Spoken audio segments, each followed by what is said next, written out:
Greetings and salutations, friends, and welcome back. It is Monday, and those of you who are normal viewers knows that Monday is pretty much become the David Wilcock review day. David Wilcock, in desperate need of money lately, has been actually working once a week. That's right. Poor little rich boy actually works for 3 or 4 hours once a week now, and complains the whole time that he's not making enough money. As we'll see from tonight's clips, which I will share with you, David Wilcock on his most recent stream is complaining that he's only making about $10,000 a month on YouTube, and it's just not enough to pay his bills. And one might ask themselves, what kind of lifestyle does $120,000 a year afford most people? I would think a very good lifestyle, but don't let things like, reality get in the way. David Wilcock is quite spoiled and used to making hundreds of thousands, if not millions of dollars, selling completely fake stories. And before we begin tonight's presentation, I want to make a few announcements, and those announcements are not for the benefit of my audience. They're actually for the benefit of any human reviewers. We've had this ongoing battle recently where any of my broadcasts that are critical of David Wilcock's broadcasts on YouTube get demonetized. And then after human review, they confirm not eligible for advertising. So I want to ask the human reviewer, if David Wilcock is allowed to be fully monetized while he's pushing medical disinformation, Q conspiracies, fake Pizzagate conspiracies, and more, then why can't my broadcasts be fully monetized when we give our audience the truth behind the fake conspiracies, fake stories, and complete and total disinformation and misinformation that David Wilcock is promoting on the very same platform we're on, YouTube? I'm not quite sure what the issue or problem is. We've eliminated cursing. Maybe there's some off-color remarks. I really don't know what it is. But I want to appeal to the human reviewer and say, all we want is an equal playing field. If David Wilcock is allowed to be fully monetized, giving people completely fake information, and by the way, David Wilcock is on YouTube promoting completely and totally dangerous things to his followers. Most recently, Mr. Wilcock has decided to tell his followers that it's a good idea to take baths in your own urine because then you'll get superpowers. This is medical disinformation. It could be completely and totally dangerous.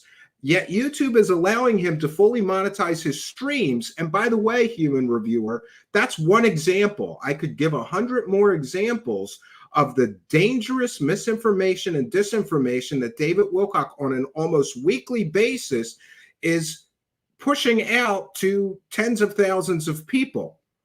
Yet when we correctly are critical of the claims of New Age guru, fake guru, David Wilcock, we are demonetized. And again, I'm not asking for special treatment in a review. If my language is too coarse, if I drop F-bombs every 5 minutes, certainly YouTube should have the right to say, your stream is not advertiser friendly.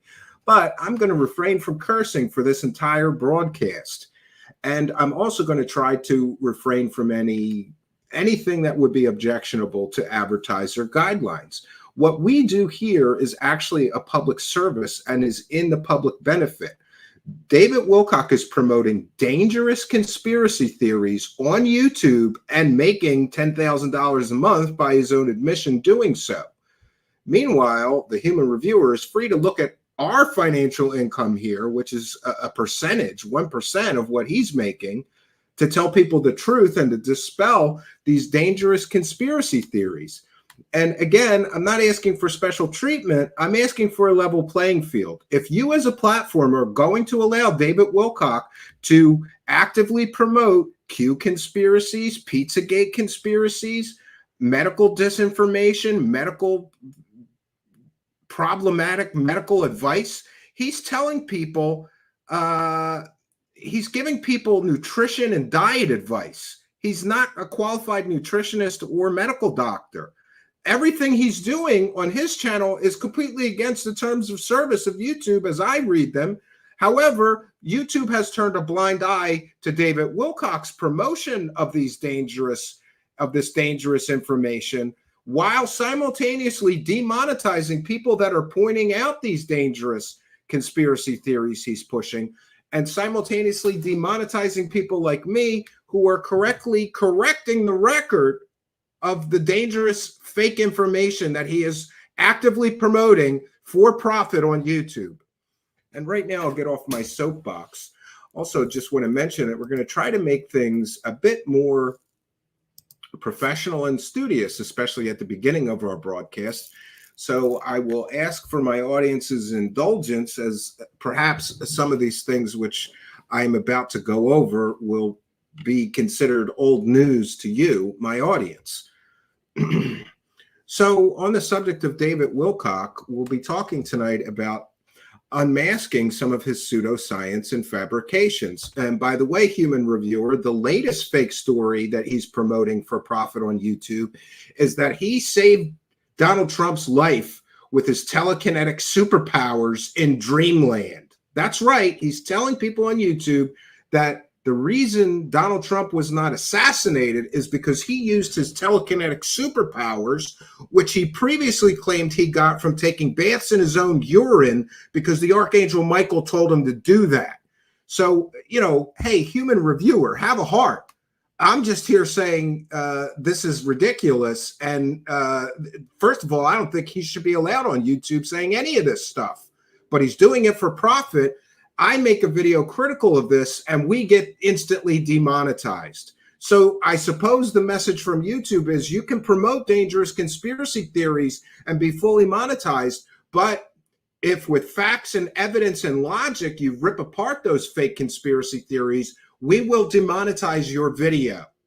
This is the message that I'm sorry I've been getting from YouTube, is that I'm not allowed to tell people the truth here. But if I want to lie to people and promote dangerous conspiracy theories, I can be fully monetized and do that. I can think of no other reason why this situation exists. So we'll be talking about unmasking the pseudoscience and fabrications of David Wilcock tonight. David Wilcock, after all, is a prominent figure in the realm of pseudoscience and conspiracy theories, and has been for quite some time. And I will admit that David Wilcock has been very successful at captivating audiences with his extraordinary but often fake claims about ancient civilizations, extraterrestrial contact, and of course, secret space programs. Among his most controversial and dubious endeavors is his collaboration with Corey Goode, which spanned over 5 years, I believe. Together, they have propagated a series of completely fictional false narratives about a secret space program, or SSP, purportedly involving covert operations, advanced extraterrestrial technology, and hidden agendas. However, a closer examination reveals a pattern of falsehoods and exaggerations that have misled many. Famously, recently, Corey Goode, during a court deposition, admitted under oath that those secret space program stories were works of fiction and his intellectual property, and that he had to admit under oath during a deposition that he'd never even been to space. David Wilcock has never explained why he spent 5 years promoting secret space program stories from an alleged secret space program insider who later admitted in court he'd never actually been to space.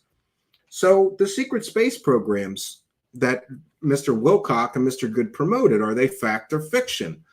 Wilcock and Goode's SSP narrative revolves around the idea that the U.S. government, along with other global powers, has been long involved in covert space operations for decades.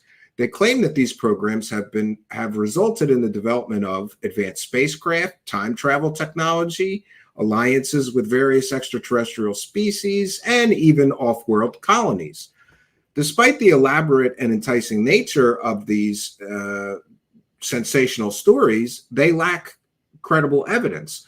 But they don't just lack credible evidence, they lack any evidence whatsoever, because even after 5 years of promoting these stories, David Wilcock and Corey Goode have never presented a single shred of real or empirical or verifiable evidence. So the lack of verifiable evidence is a real problem. And one of the most glaring issues with Wilcock and Goode's claims is the complete and total absence of any verifiable evidence. It's just trust me, bro stories.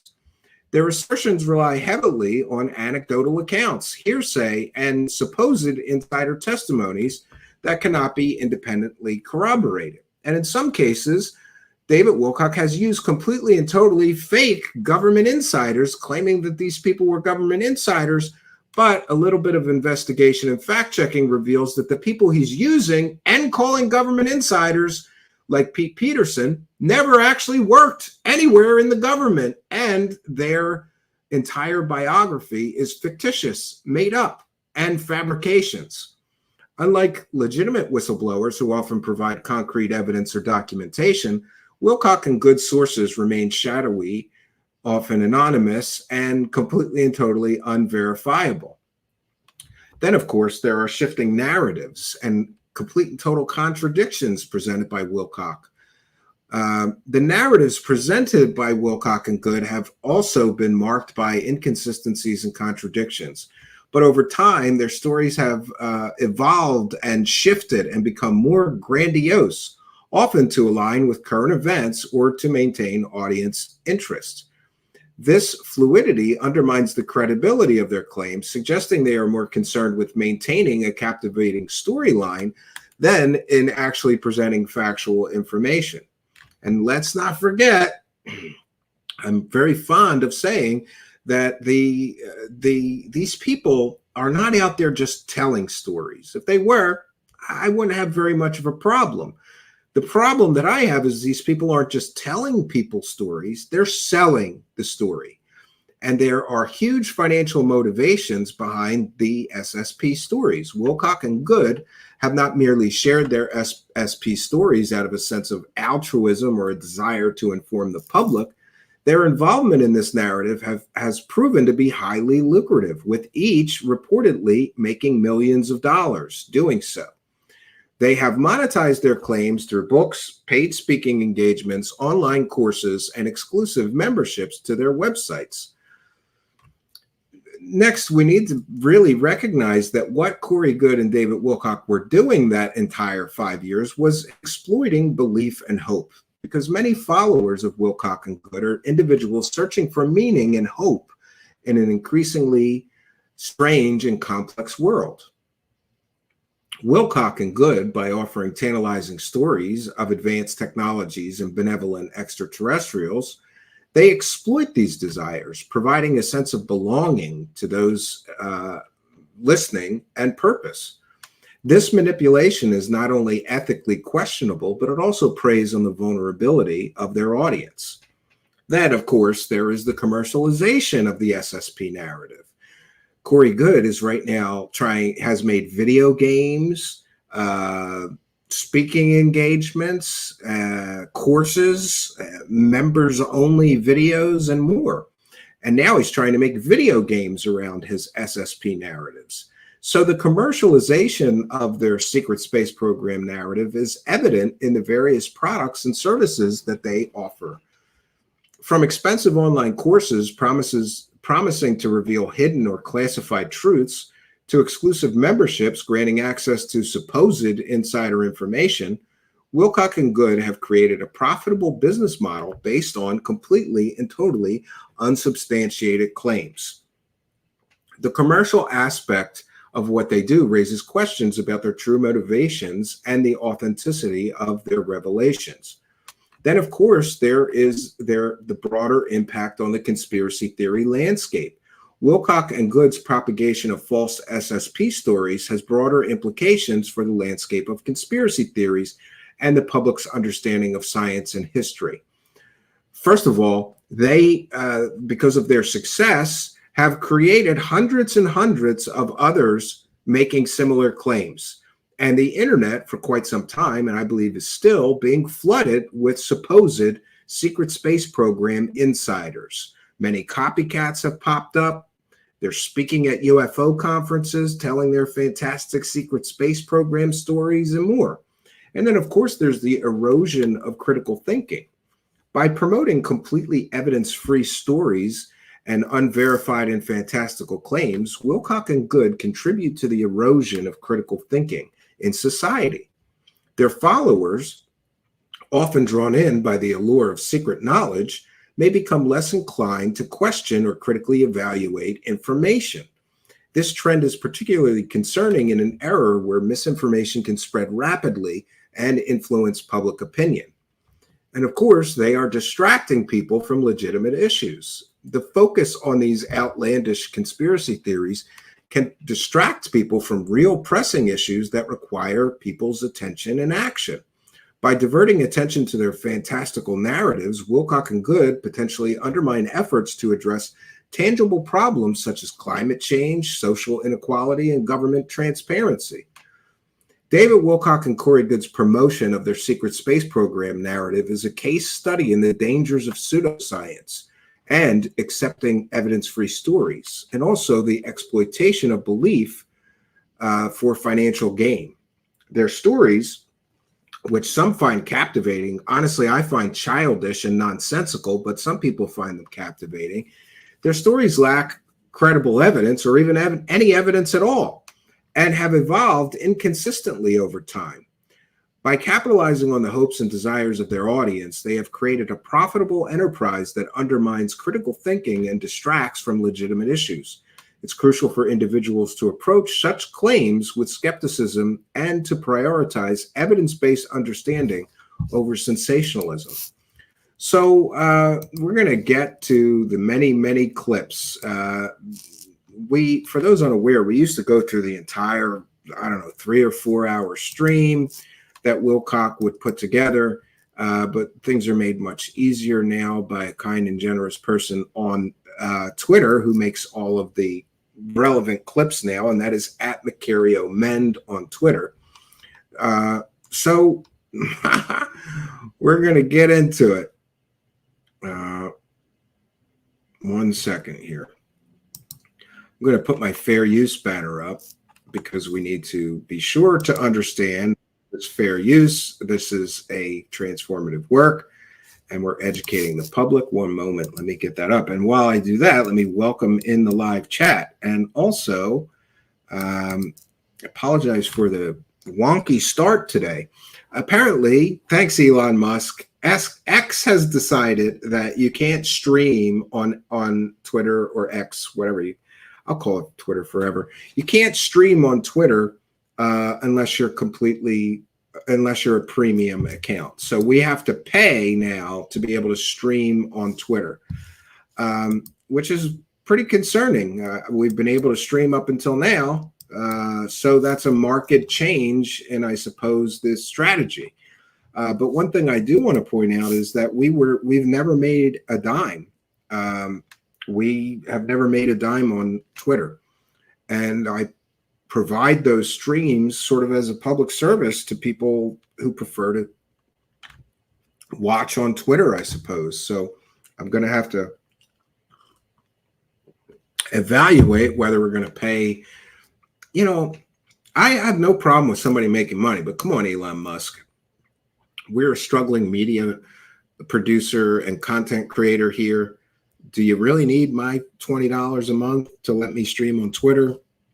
I mean, it is what it is. Rockets aren't cheap, right? Spaceships aren't cheap.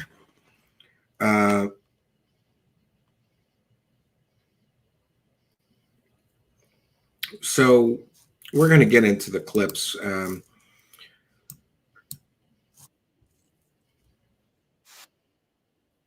Okay, so we're going to begin with David Wilcock complaining that he's only making $10,000 a month.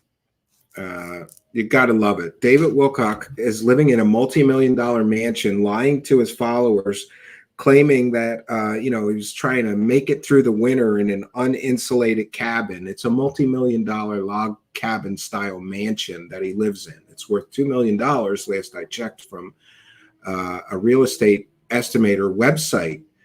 And he's telling people he's struggling to survive the winter in an uninsulated cabin.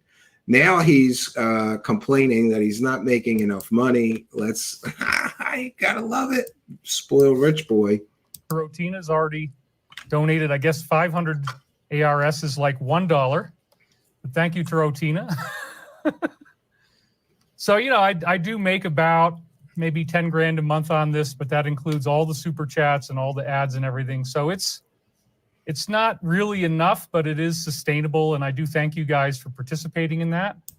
It's not really enough. $10,000 a month is not enough money for David Wilcock. He's only making $10,000 a month. And, you know, this is why I have such a problem with this guy.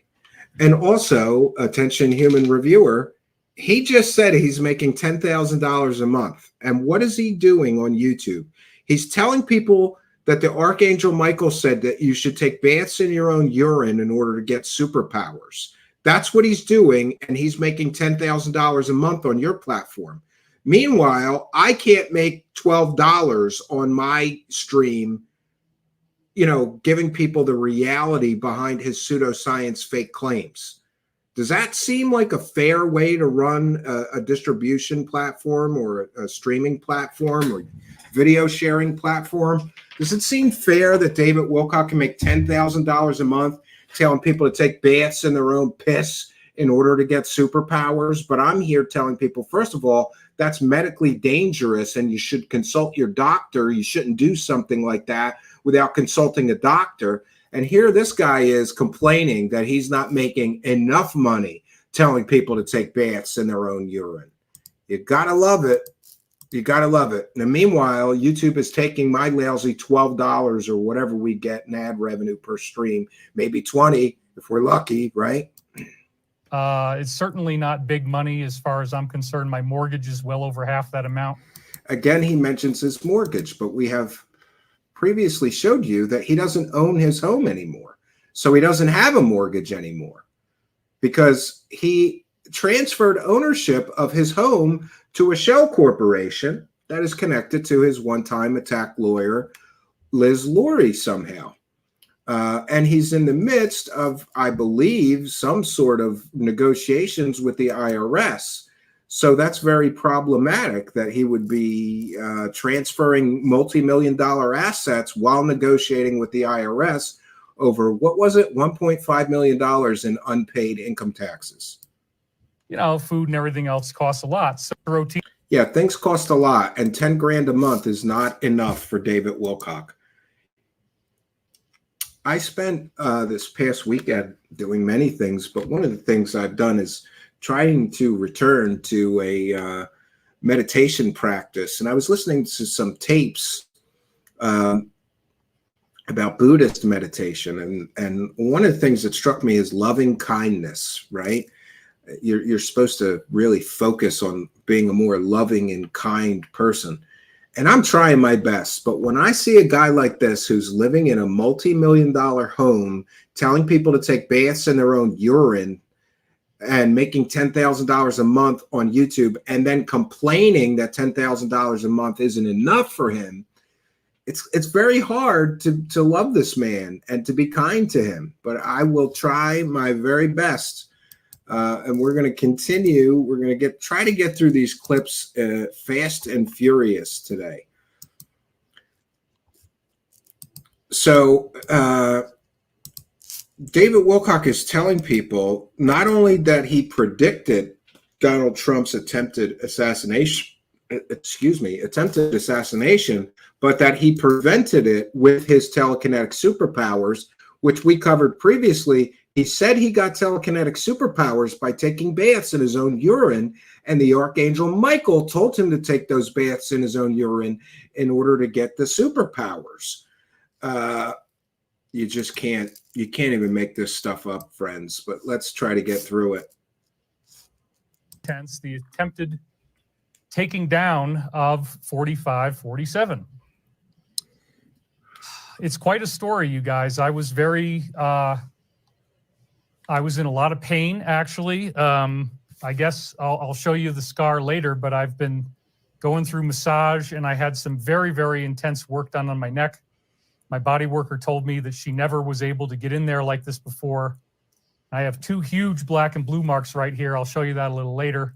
He's got a body worker. What does that even mean? He's doing body work. Does anybody know what that means? Does that mean he's going to rub and tugs? What does he mean? He's getting body work done. But the point is, yeah, I was in bed. I was trying to get some sleep. I didn't even feel like doing a show. I was depressed. Yesterday, I was in a bad mood.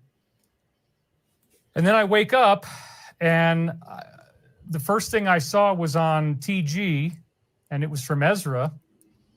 And he's mentioning a Q-tard Telegram poster. That's who he gets his news from, Q-tards.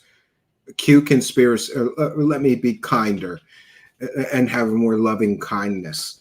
He's getting his news and his information from Q conspiracy pushing Telegram channels. And it said Trump is safe. And I'm like, well, safe from what?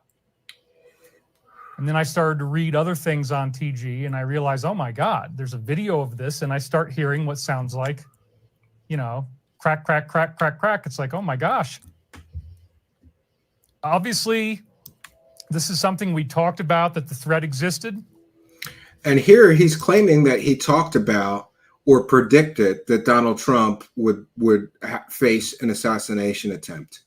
I'm sorry, no. We cover him every week. He never, ever predicted that that there would be an assassination attempt at Donald Trump. But see, friends, this is what we get from all fake psychics. They always take real-world events and then they try to backdate and pretend that they predicted it. Show me a quote of him in the last 5 years claiming that someone would attempt to assassinate Donald Trump. It never happened. But he's going to try to take credit. And again, he claims to be in communication with the Archangel Michael, who's predicting the future for him. This is completely and totally fake information. He never predicted this. And and let's take a moment just to say that this event that happened was a tragedy. This event that happened Saturday was a tragedy, and somebody lost their lives. There's still a couple of people that I believe are critically injured. This is just a completely and totally tragic event. But don't ever underestimate a grifter's ability to use that in their cons, swindles, and scams. David Wilcock is directly profiting from the tragic murder of a good family man who tragically was sitting behind Trump and shielded his own wife and children and tragically lost his life. And here David Wilcock is profiting from this tragedy, claiming, well, here we're getting the claim that he predicted this and he's been talking about this as a possibility and this might happen. He never predicted this. And later we'll see in a separate clip, he's essentially claiming that in the dream world or the astral world, David Wilcock deflected the bullet from Trump's head with his telekinetic superpowers.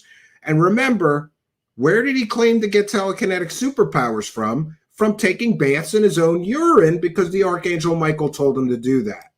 This is very real, that this threat exists. Somebody like me, I'm on the front lines. I'm doing this for you. I'm not doing this for myself. I already know these things. Okay, he's not doing this for, he already knows this. Sure. Great. Let's go to the next one.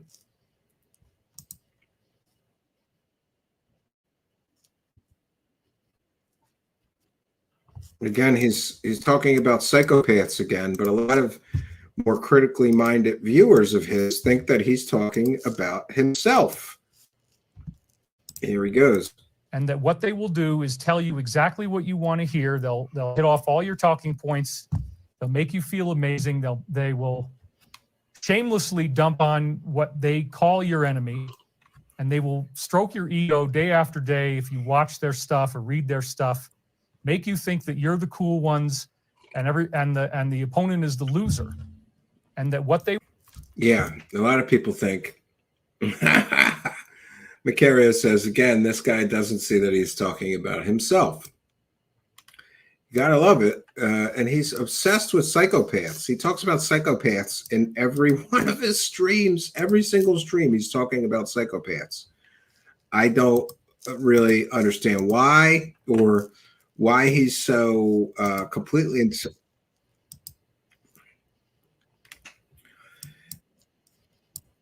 And for those wondering, remember, David Wilcock was supposed to get the big loan and start production on the hover cars by now and pay off all of his debts, and then he wouldn't need to ask his audience for money anymore. That's all gone. He just stopped talking about that. Apparently, the loan for Stavatti never actually materialized. Imagine that. But he's been saying for several years now that Stavatti's going to get funded, and then he'll be able to build those hover cars he's been promising everybody. And remember, he's promised to build hover cars with a free energy engine. You won't even need to put fuel in, that you'll be able to power your entire home from, right? And 2 years ago, he said that those would be available in a year. That was 2 years ago. But now he's shifted the narrative that there's a bad guy, Steve from Canada. A lot of people are thinking he's talking about me. Near as I can tell, he's talking about some other individual that is critical of him on the internet. But here he is again claiming Wilcock still thinks it's just Steven from Canada because he can only have one hater. More on Stavatti and what they are about to do. It's all from Area 51 Black Ops world. So let's get into this one. This is great. And by the way, Wilcock is now saying that his backup plan for if Stavatti doesn't get the money is that the aliens that are here on Earth in a secret base under, what was it, Lake Manitoba or something? There's a secret alien base under a lake, and those aliens are going to help him and Stavatti Aerospace build the hover cars if they can't get the money to do it themselves. That's how stupid and childish this is. Oppose and defeat this global cabal came from Majestic, and they have very advanced technology that we don't get to know about. There's a lot of stuff that's classified. So I co-founded, I didn't really co-found, but I joined in with... Oh, I built Stavatti Aerospace. I mean, I co-founded Stavatti Aerospace. I mean, never mind. I didn't do any of those things. David Wilcock is not the co-founder. He didn't build Stavatti Aerospace. Stavatti Aerospace has been in business for 30 years, and they've been failing for 30 years. So it's no surprise to me, having researched Stavatti Aerospace, that all of David Wilcock's false claims about Stavatti Aerospace keep falling apart. They've never built a single airplane. Imagine being in the aerospace industry for 30 years and you don't have a single airplane to show people. That would be a complete and total business failure in most people's eyes. Stavatti Aerospace in 2018. And this is a company that's bringing out that technology from the Area 51 Black Ops world into the public world. They're not bringing out Area 51 technology, David. They can't even bring out publicly available technology because for 30 years, they have yet to produce a single solitary product for sale or any services for sale. And in fact, Stavatti's only income is that a garbage dumpster company is renting a part of their facility to store garbage dumpsters in. Stavatti admitted in court documents they've never produced, they have no income from aeronautics, which is their principal supposed line of work, right? Stavatti Aerospace is a complete and total failure. But apparently or allegedly, David Wilcock has been pumping money into this shady company, which has been called an investment scam and a Ponzi scheme in court documents recently by one of their former investors. Apparently or allegedly, David Wilcock has been pumping money into them since 2018, and he's the only reason the company is still in business. He's dumped that much money in. According to him, millions of dollars of his money has been pumped into Stavatti Aerospace, and they still haven't produced any products. They're being sued by multiple vendors. People are seeking liens against their property. They lost all the tax breaks with the local Niagara County officials because they lied and claimed they would create all these jobs. They didn't create one job. They claimed they were going to create, what was it, 500 high-paying $100,000 a year or more jobs. They didn't create one job. So they lost all the tax breaks and incentives from the local municipality where their airplane hangar is. And garbage dumpsters are being stored at that property now, and that's their only income, which amounts to a few $1,000s a month. Meanwhile, one of their former investors is suing them for millions of dollars, and a multitude of vendors that performed work on their facility and were never paid are now suing David Wilcock's Stavatti Aerospace for, I think, over $500,000 collectively, and seeking liens and foreclosures on their property for non-payment for goods and services. So, David Wilcock lives in a false reality where he's right now on YouTube on a public live stream, which, by the way, is monetized, human reviewer. He's lying through his teeth and telling everybody that Stavatti Aerospace is going to bring secret technology out of Area 51. I'm going to say that again. He's lying on a public live stream and saying that Stavatti Aerospace is going to bring out secret technology from Area 51. Yet they haven't produced a single product or service in the 30 years they've been in business. So how are they getting technology out of Area 51?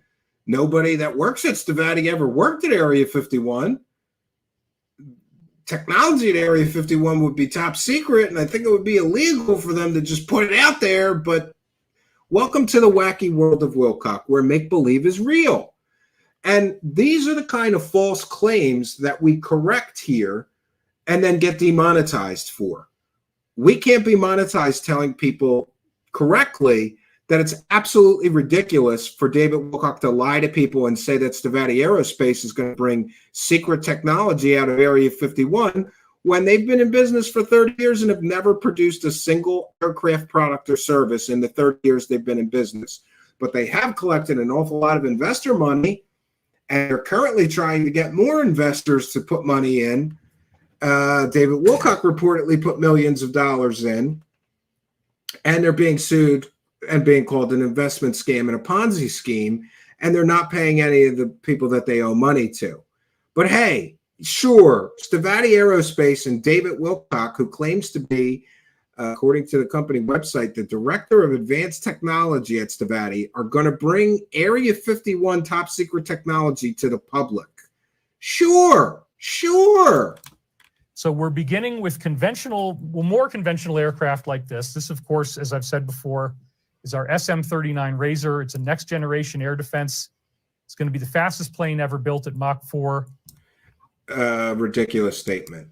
Does anybody believe that a company that's been failing for 30 years to produce even the simplest aircraft product, service, or even a part of an aircraft? These guys can't make airplane seats, but somehow they're going to create the fastest jet fighter that's ever been produced. Not Lockheed Martin, not Northrop Grumman, not Boeing, not, Lockheed Skunk Works. No. A company that's being sued and called an investment scam and a Ponzi scheme is going to make a Mach 4 airplane. And did you hear how he said we're going to bring out conventional aircraft? I'm sorry, but as described, I'm a little bit of an aircraft historian. That would not be considered a conventional airplane. No, not if it goes Mach 4. And by the way, he's also claimed that airplane will fly in space. Never mind the fact that you'd need two separate engine systems because jets don't work in space. You'd need a jet engine system and then some sort of rocket propelled engine system. But again, don't let things like real facts, real science, and real evidence get in the way of a good con, swindle, or grift.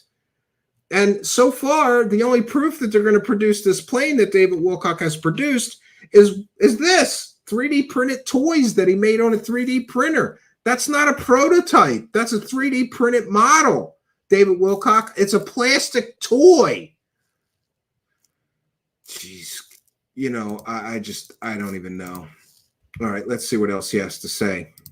It's got these huge jet engines that go all the way down here from the front of the bulkheads to the back. That's part of how it's able to accelerate this fast. And basically Stavatti Aerospace has never produced a jet airplane engine. Never. But suddenly they're going to produce the fastest jet engine ever produced. The childishness and the ridiculousness of David Wilcock's claims is so apparent to anybody with a little bit of logic and critical thinking here. Does it make sense that a company that's never produced anything is suddenly going to produce the most advanced fighter aircraft, the fastest airplane fighter ever? And they've never produced any jet fighter or any jet airplane ever in their 30-year history, but they're suddenly going to produce the most advanced, the fastest jet aircraft ever built or flown. Just like they're going to produce anti-gravity hover cars with a free energy engine, right? Everybody except for one person who watches my show understands that this is true. That one person has been extremely active. And cabal. Sorry. Again, David Wilcock is claiming he only has one hater now. Able to accelerate this fast. And basically everybody except for one person who watches my show understands that this is true. This is not true. And I challenge David Wilcock. Show me a jet engine. Show me a prototype, a real working flying prototype of that airplane you described. And also, David Wilcock has no idea about anything to do with airplane construction, manufacture, or anything. He's just talking out of his, you know what? I'm trying not to curse here for this stream.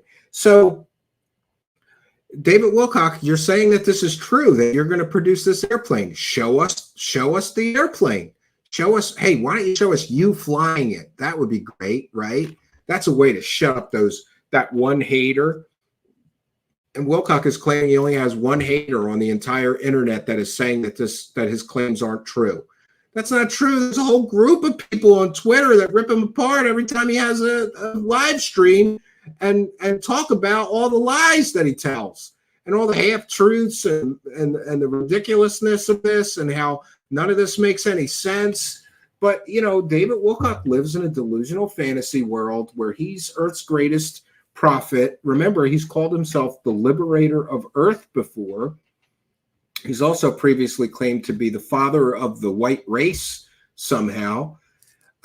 You know, it just gets more and more ridiculous. But according to Wilcock, he only has one person that says that his claims aren't true. Well, I'm another person. So that alone, that's two people. So that alone proves that you're completely and totally lying to your audience. There's more than one person that says your claims aren't true. I'm pretty sure that investor that is suing your shady aerospace company would say your claims aren't true.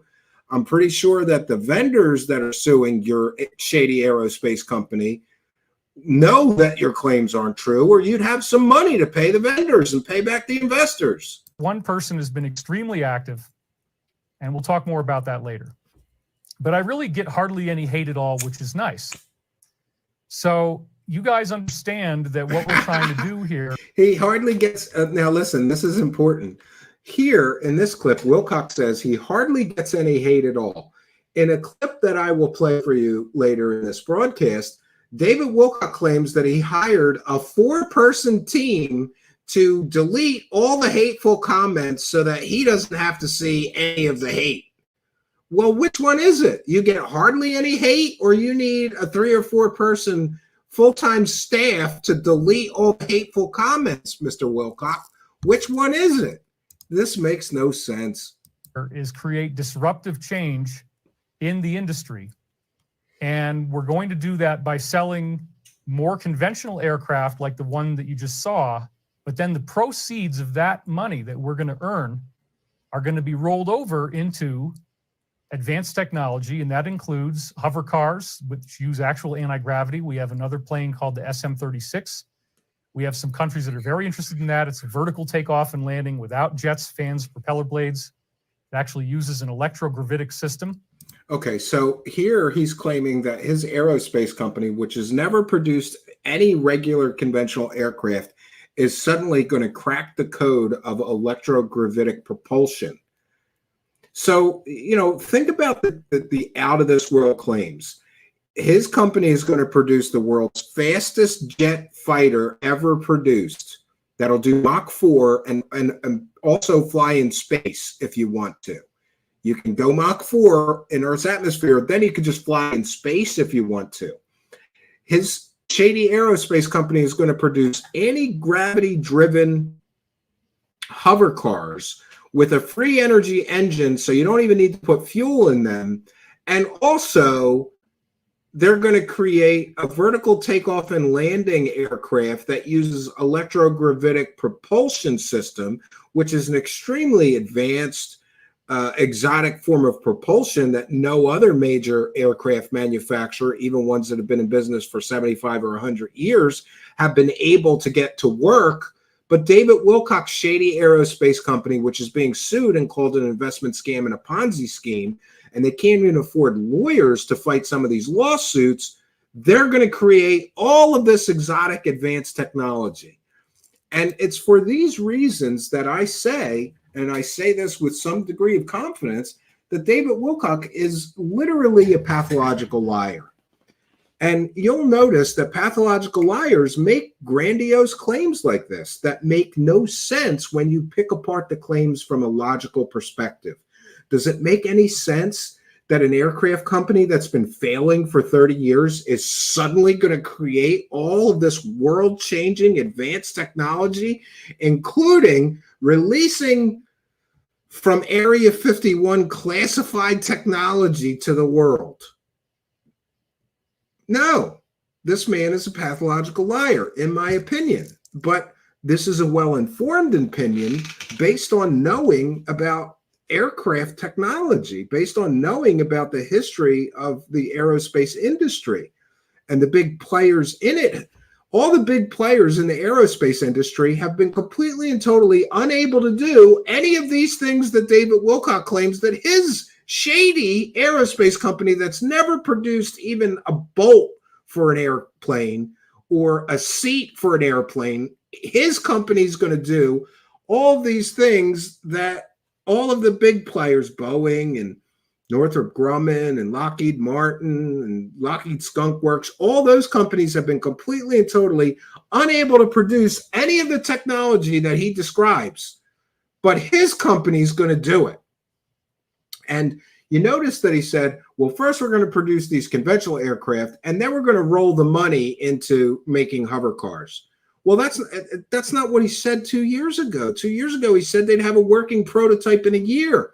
Now he's saying we have to produce these other airplanes first, then we'll take the money from that and put it into the hover cars. I think that the people at Stavatti are conning him and telling him that.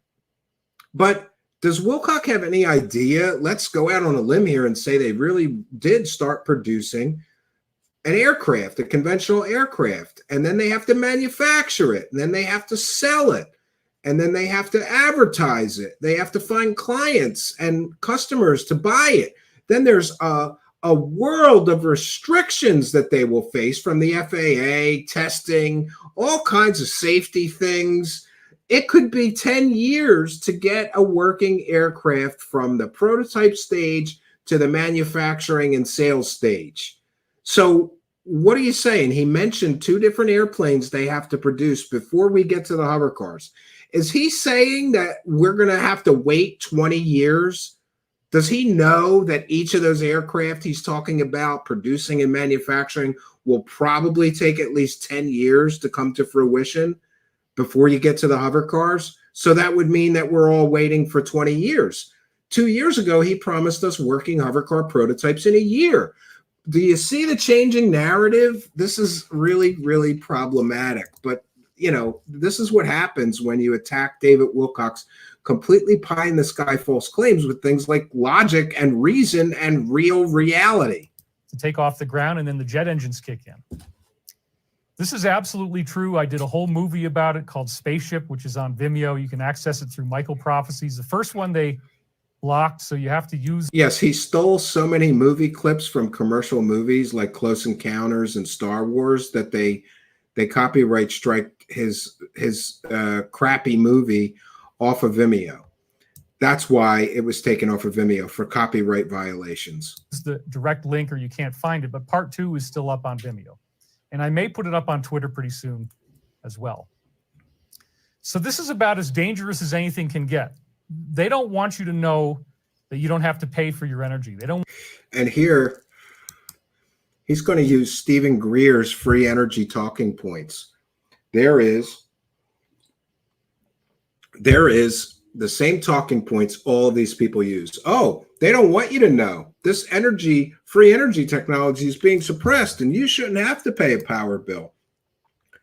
We're going to take a moment to recognize some kind and generous people before we continue. We want to welcome Orbital Reality for becoming a member. Orbital Reality just became a YouTube channel member. Thank you for your kindness, generosity, and support, Orbital Reality.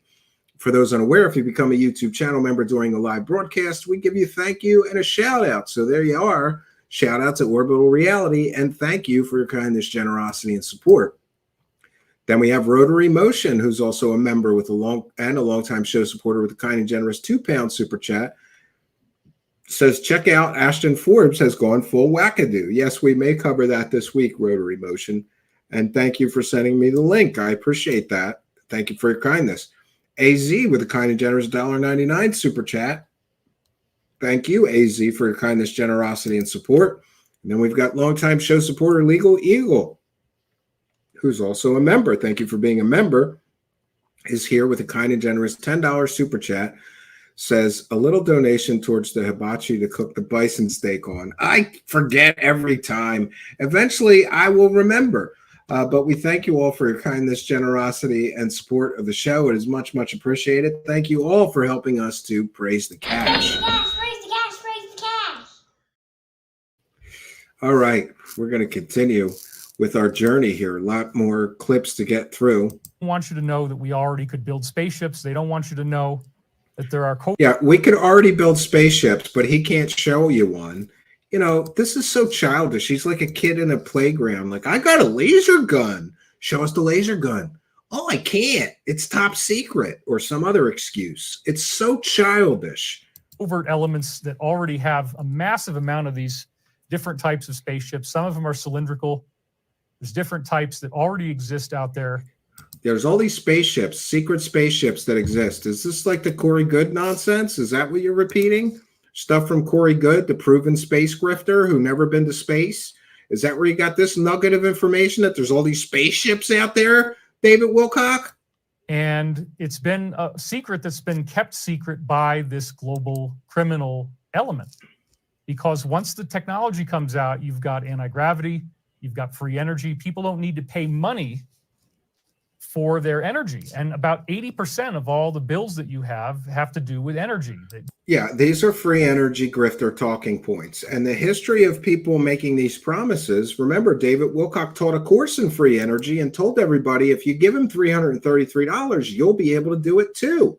Yet not one person who took David Wilcock's free energy and anti-gravity course for $333 has been able to produce either free energy or anti-gravity. Nobody's been able to do that. So does that mean that he lied to everybody? And by the way, human reviewer, David Wilcock told everybody on a public YouTube live stream as he was hawking a $333 course. And by the way, he did not acknowledge that it was a sales pitch in the YouTube video.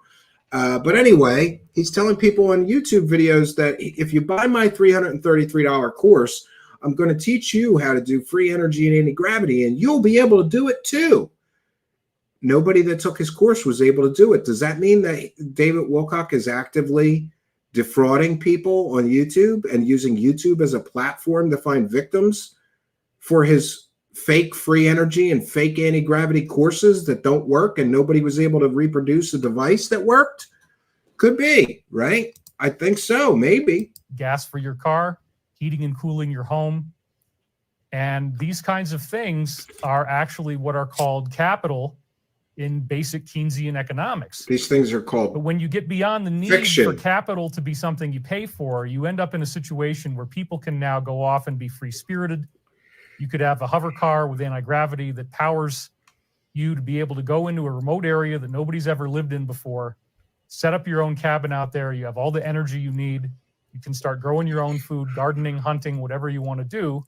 Live by a stream. You got your own drinking water. And you're free. You don't have to pay anybody. You don't have to make people money to be alive. Yeah, so this is what's commonly known as, if it sounds too good to be true, it probably is. This is the false reality that David Wilcock is promising people, and he's claiming that he knows how to do this right now. Well, then why don't you tell us how to do it, David Wilcock? You took $333 from people claiming you knew how to do this. Why don't you show us the free energy device that you built that powers your home? Oh, that's right. He can't. Do you know why? Because free energy is a scam. And free energy is a fairy tale. It's fictional. It does not exist. But don't let things like facts and evidence get in the way of a good grift, swindle, or scam.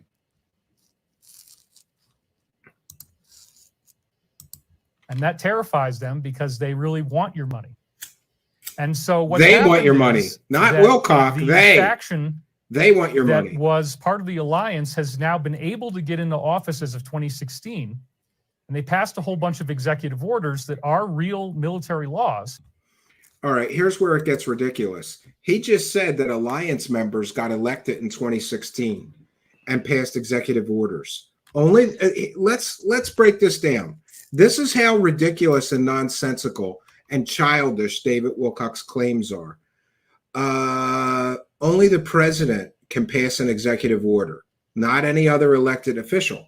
So what is he saying? That Biden is part of the alliance now? Biden was always the bad guy in all of his narratives, and Trump, orange man, good, Biden, bad. Regardless of what I think of politics, that's the narrative that he's pushed. Now he's saying that they passed executive orders so this technology could be freed. Does anybody remember reading a Biden executive order that made free energy accessible to the average United States citizen? Who are these alliance members that are passing executive orders? Because that's impossible. Only the president can pass an executive order, David Wilcock. Look it up. But, you know, this is one of the problems. David Wilcock's followers are low IQ, low information viewers. Libs, I call them, low information viewers. They don't fact check anything he says. They don't even stop to think about the ridiculousness of what David Wilcock says. Because David Wilcock just said that members of the alliance, which is a fictional organization created by an old senile con artist with a fake background, one of his fake government whistleblowers, Pete Peterson, invented the alliance. It doesn't exist. But he just said that a member of a fictional organization made up by a con artist got elected and passed an executive order allowing free energy to be released to the public.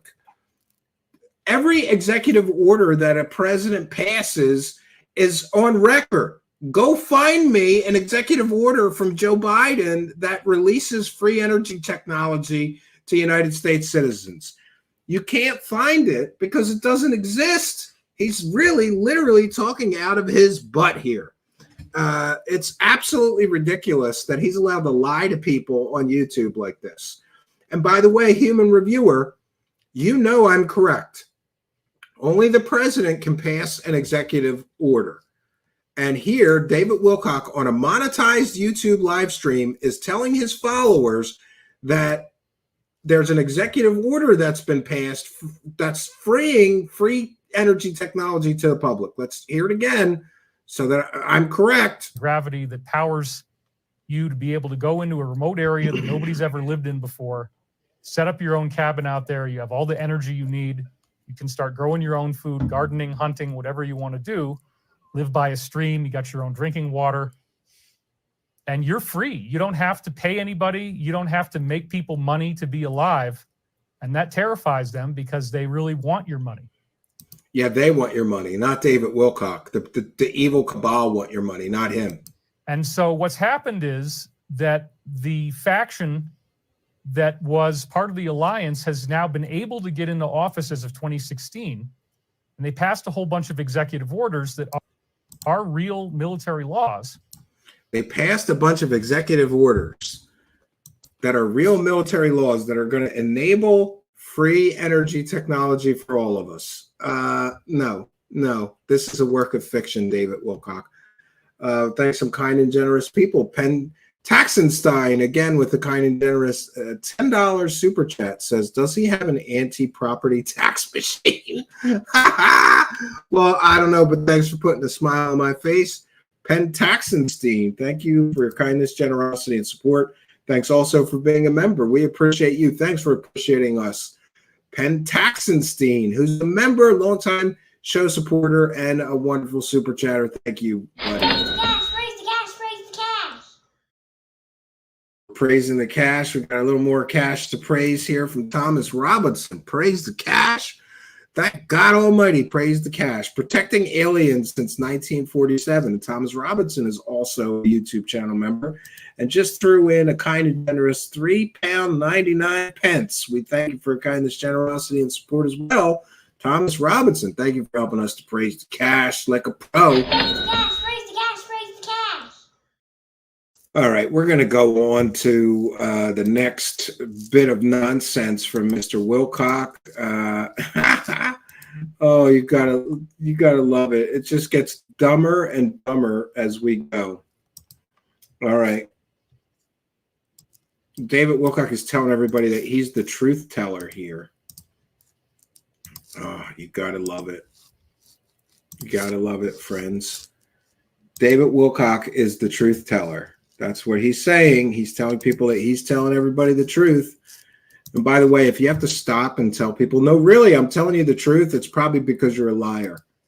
So again, I feel sad that there are so many people who don't understand what's going on because the media has been compromised so greatly that if anybody were to try to tell you the truth openly, they would be attacked and destroyed immediately. It would all get spun around. So it's up to people like me and other truth tellers to connect the dots for you. Wouldn't he get attacked immediately then if he's one of those people telling us the truth? Let's hear that again. This is so stupid. That if anybody were to try to tell you the truth openly, they would be attacked and destroyed immediately. It would all get spun around. So it's up to people like me and other truth tellers to connect the dots for you and bring out information that you... Well, I don't understand. Wouldn't he be attacked and destroyed immediately then if he's one of those truth tellers? This doesn't make any sense, right? He doesn't even stop to think about what he's lying about before he does it. You've not heard before. So if you're new to this, I want you to know this is a very exciting thing. This is also exciting. Yes, it's also exciting. Also exciting. All right. How many more do? Oh my God, we've got so many more of these. I'm going to skip some of them. I can't sit through too much more of this guy. We'll try to get to the majors. Let's go to the next one. We'll try to get through these. Rapid fire.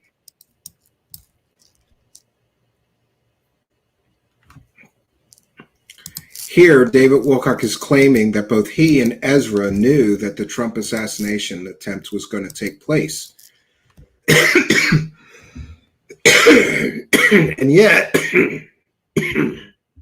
nobody can find me a clip of either of them saying this. And lo and behold, just days after this global cord cutting has taken place, we have an assassination attempt. This is not at all surprising. It's exactly what we were expecting to happen. I've briefed you on this before. We'll go through this again. It was when we expected it to happen. He's never mentioned that Donald Trump would face an assassination attempt. Never. But here he is in fake psychic mode, backdating and pretending that he predicted this event. He did not. Neither did Ezra.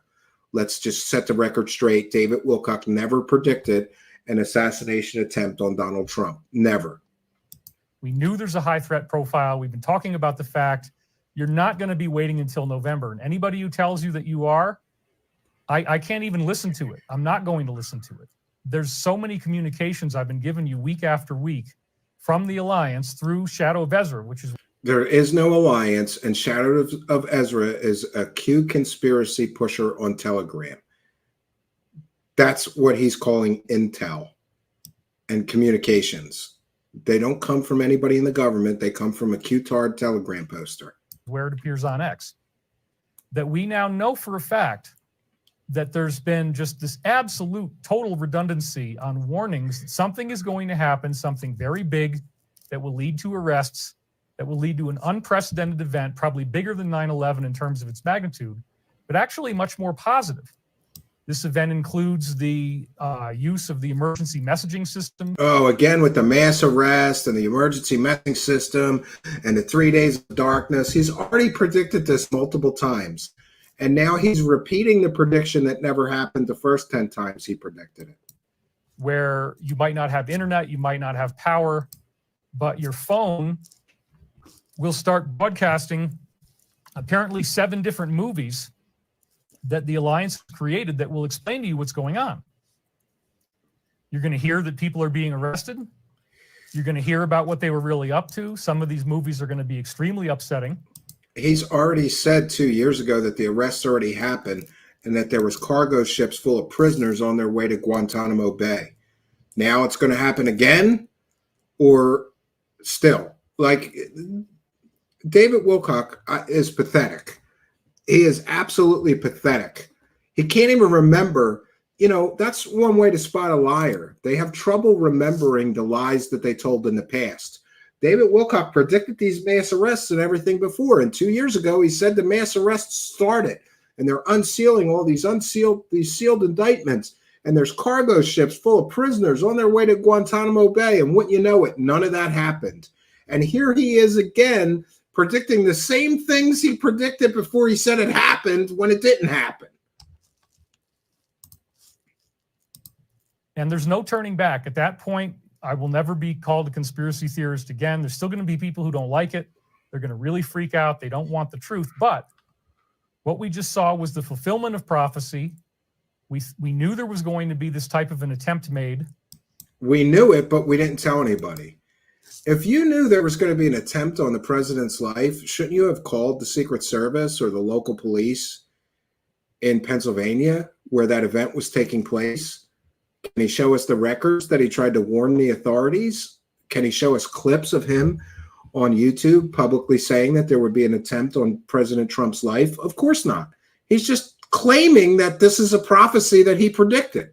This is how egotistical and self-centered and what a bloated sense of self-importance he has. He thinks he predicted this event when he never did. We listen to all of his streams. We report on them. He's never predicted that there would be an assassination attempt against Donald Trump. Never. And we were warned about it extensively, and then lo and behold, it happened. We were warned about it, but we didn't say anything. He kept that to himself somehow. You know, does this make any sense to anybody else? It's just, it's so nonsensical and childish and ridiculous. Oh, I predicted it. Great. Show us the prediction. Show us, give me the timestamp of when you predicted this, David Wilcock. Oh, I can't, but I was warned about this. I predicted it. No, you didn't. You never predicted that event. He never predicted anything like this event. Never. How much more? I lost my place. All right, we're going to... 1 second here.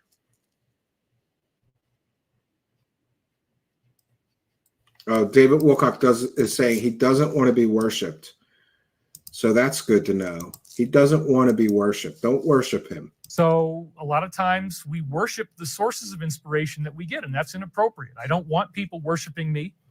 I've never allowed a group to form around me. I've never allowed any type of weekly meetings or anybody to even really come in my physical space and be a support group. I've been very, very alone, and I don't want people to do that. I don't want to have a cultish mentality. That's why for 2 years after my divorce, I basically didn't even do anything. I wasn't doing videos. I just worked on Michael prophecies, and I was happy.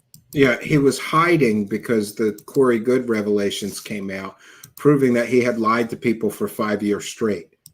I don't need to be a public figure. I don't need to have, how many we got? 5,300 people are watching right now already.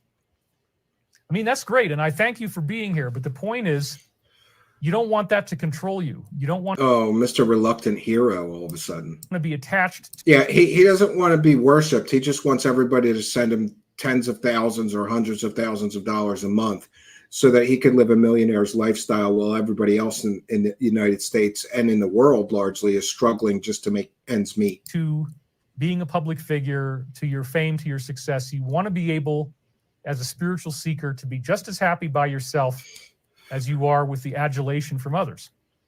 And I live by that. I'm very happy alone. In fact, in some ways, it's preferable. But what I see now, or nobody can stand him and his constant lying, so he can't have anybody in his life. Like,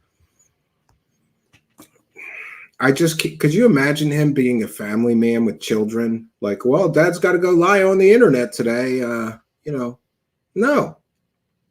He's a despicable human being who has been lying to people for decades on the internet to become rich and, like, what would you call it? Like FG or H level celebrity. He was on Ancient Aliens, which is a completely and totally fake show filled with fake facts and fake science. It's not something to be proud of, Mr. Wilcock. You've lied to people for your entire life. You lie to people every day to maintain your millionaire's lifestyle. There's going to be a karmic debt, Mr. Wilcock. You talk about karma yourself. You should know that you can't get away with lying to people for decades. Karma's going to come calling. how is that I have an obligation to share what I know because the world is in trouble. And if I don't share what I know, then everybody else suffers along with me because I believe that I have information that's very valuable. Oh, it's so valuable that it's wrong every single time. Listen, misinformation and disinformation has no value, Mr. Wilcock. If it's so valuable, why are you struggling to make ends meet with, a paltry $10,000 a month on YouTube? And the numbers support that. I have almost unilateral support. Very, very, very small number of haters. It's like 0.0001%. I think he vastly underestimates how many people don't like him on the internet, but maybe that's just me. I mean, I don't know, right? Let's move on to the next clip. Wilcock is, in this clip, he's talking about evil feeding off of anger.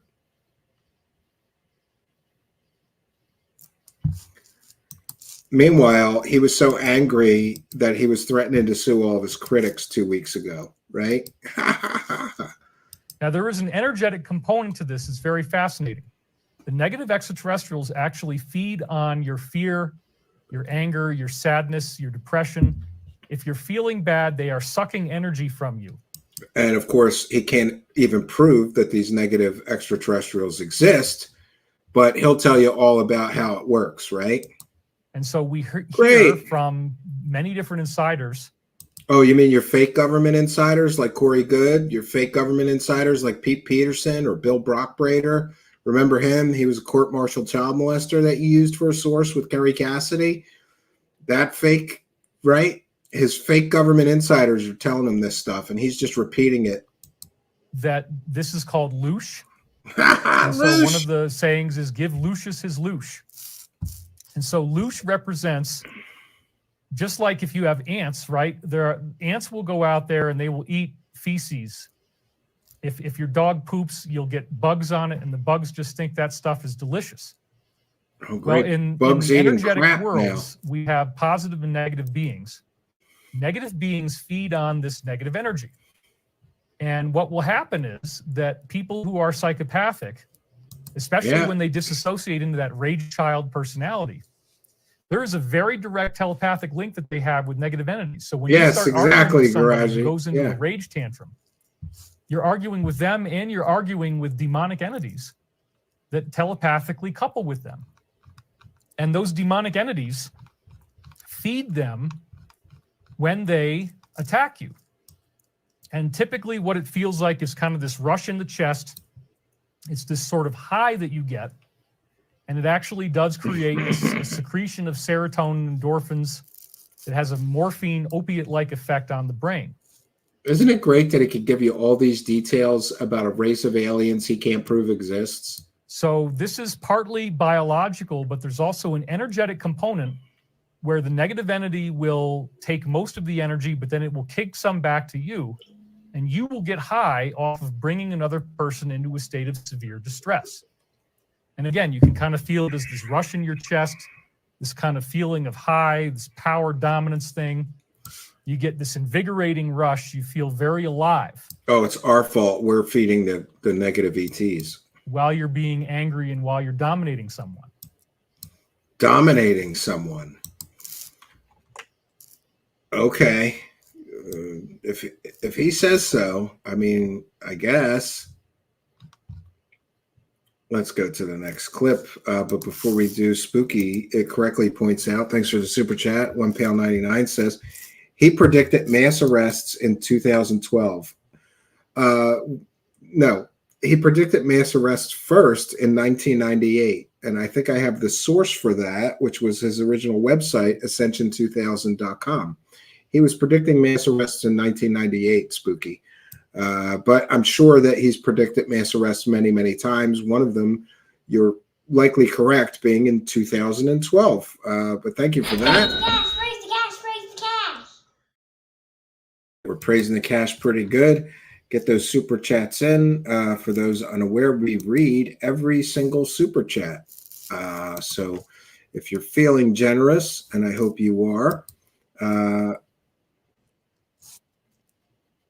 Russian science. He's always quoting these Russian fake scientists. And here, David Wilcock is talking about his massage therapy, because that's what we all want to hear about, David Wilcock getting rub and tugs or massages. Yeah. Therapeutic massage can actually heal this damage. And this is what we call the initiation of the body. So what do I mean by that? What I mean is that if you actually do this type of therapy that my therapist does called SE, or somatic experiencing, then what happens is they will have you hold on to a traumatic memory in your mind, something very upsetting. They don't even have you tell them what it is. You don't ever talk about what the memory is. There's another one. Thank you. They just have you follow the memory as you're holding it in your mind. Oh, just follow the memory while you're praising the cash. Where does it feel strange? So, like, for example, the only time my father really ever hit me was that he poked me in the shoulder with his index finger, like a bunch of times. Don't you ever say F you to me again. And it was like jabbing me really strong. I had a bruise from it. It's the only time he ever actually did anything like that. Is he saying that his daddy beat him with a poker? What? Poked him. Well, it turned out that when I had other events happen that reminded me of that trauma, I started to get this glaring pain in that part of my arm. And this is just one example. So it also turns out that I had injuries that were caused by bullies, such as they threw me down Monkey Hill, which was a very steep ski slope, on my saucer, and I got airborne off of the jump, which you're not supposed to do. You're supposed to lean in, but I'd never practiced. I fell 30 feet through the air, the saucer shattered, and I had extensive damage to the soft tissue in my right hip area. And so then when it got to be COVID time, and I started to eat, takeout every day and have it delivered to the house. Next thing you know, I can't bend over more than halfway. I had arthritis. I needed my wife to help me tie my shoes. And that's when I began getting therapeutic massage. He starts getting therapeutic massage. I don't even know what to say about this one. Let me know what you think. Initiation of the body is what the plow guy does to his... Oh, I can't read that. Sorry. The plow guy. Oh, geez. Oh, geez. Here's where it starts to get ridiculous. Really ridiculous. Let me share my screen once again. This is fair use. And what they say in the Kabbalistic tradition is that you have holes in your aura. Now, they don't talk about the cords necessarily, but the David Wilcock is talking about the holes. Holes are where the cords are getting in. So when somebody is abusing you, they're actually draining energy from your body, and the spigot or the nozzle is actually where you had the injury. That's where there's a negative entity that can create sort of like an electrical outlet. Sounds like Scientology, body thetans. To cause your energy to drain out of your body, to go through this cord and go into somebody else. So what you have to do in order to get this vessel to not have a bunch of holes in it is you have to plug the holes. You have to plug the holes. My God, friends, he's talking. He's on a public live stream talking about plugging holes after he said that his holes were abused. You remember that, right? And here he's pushing global ascension again. For those unaware, He told everybody before the year 2000 that there would be a huge global ascension event and we'd all get superpowers. And then nothing happened. And then in 2012, he pulled that again. In the lead up to 2012, he said in 2012 there'd be a mass solar event and a global ascension event. We'd all get light bodies and telekinetic superpowers. We'd be able to levitate and telepathically communicate. In other words, we'd all get superpowers. Now he's predicting the very same thing again. And we are going to have this global ascension event. Now, is it going to be rainbow body activation? No. There's a difference between what we like to call it the touchdown ascension versus the field goal ascension. The touchdown is rainbow body activation, 13 years, no negative thoughts. But the field goal ascension is that you go into your fourth density body, and that's where we are headed as we go through this next shift. So the public cut off the money, and the cabal says, you know what, our back is up against the wall. And this is a very, very important point. When you cut the cords with a psychopath, they're going to get a lot worse. Is he going to write the hole? Going to have to go through what right, of course, I'm plugging the holes. Tibetans call it as well. The biting through process is where once you cut plugging the holes, now we're biting through supply anymore. They're not getting to feed off of you anymore. And we are going to have this global ascension event. Can't say I disagree with you. Rainbow body activation? No. There's a difference between, we could like to call it the touchdown ascension versus the field goal ascension. Okay. Global ascension again. And how many times is he going to predict global ascension and then it never happens, right? Like, but okay. And here he is again lying about the Trump event. You know, no shame whatsoever. Somebody tragically lost their lives, and here he is grifting off of that event.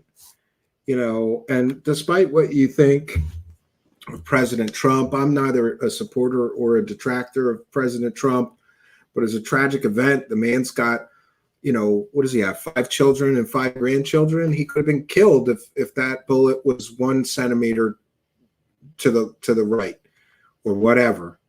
And here, David Wilcock is shamelessly grifting off of that event where tragically people were killed, people were horrifically injured.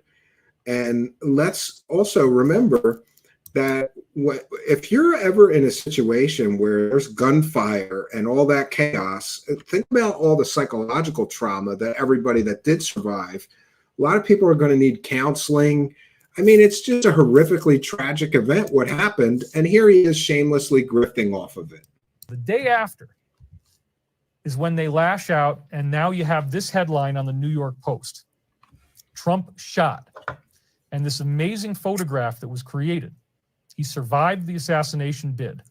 This is a divine intervention. It's very strange. How the hell did it hit him in the ear?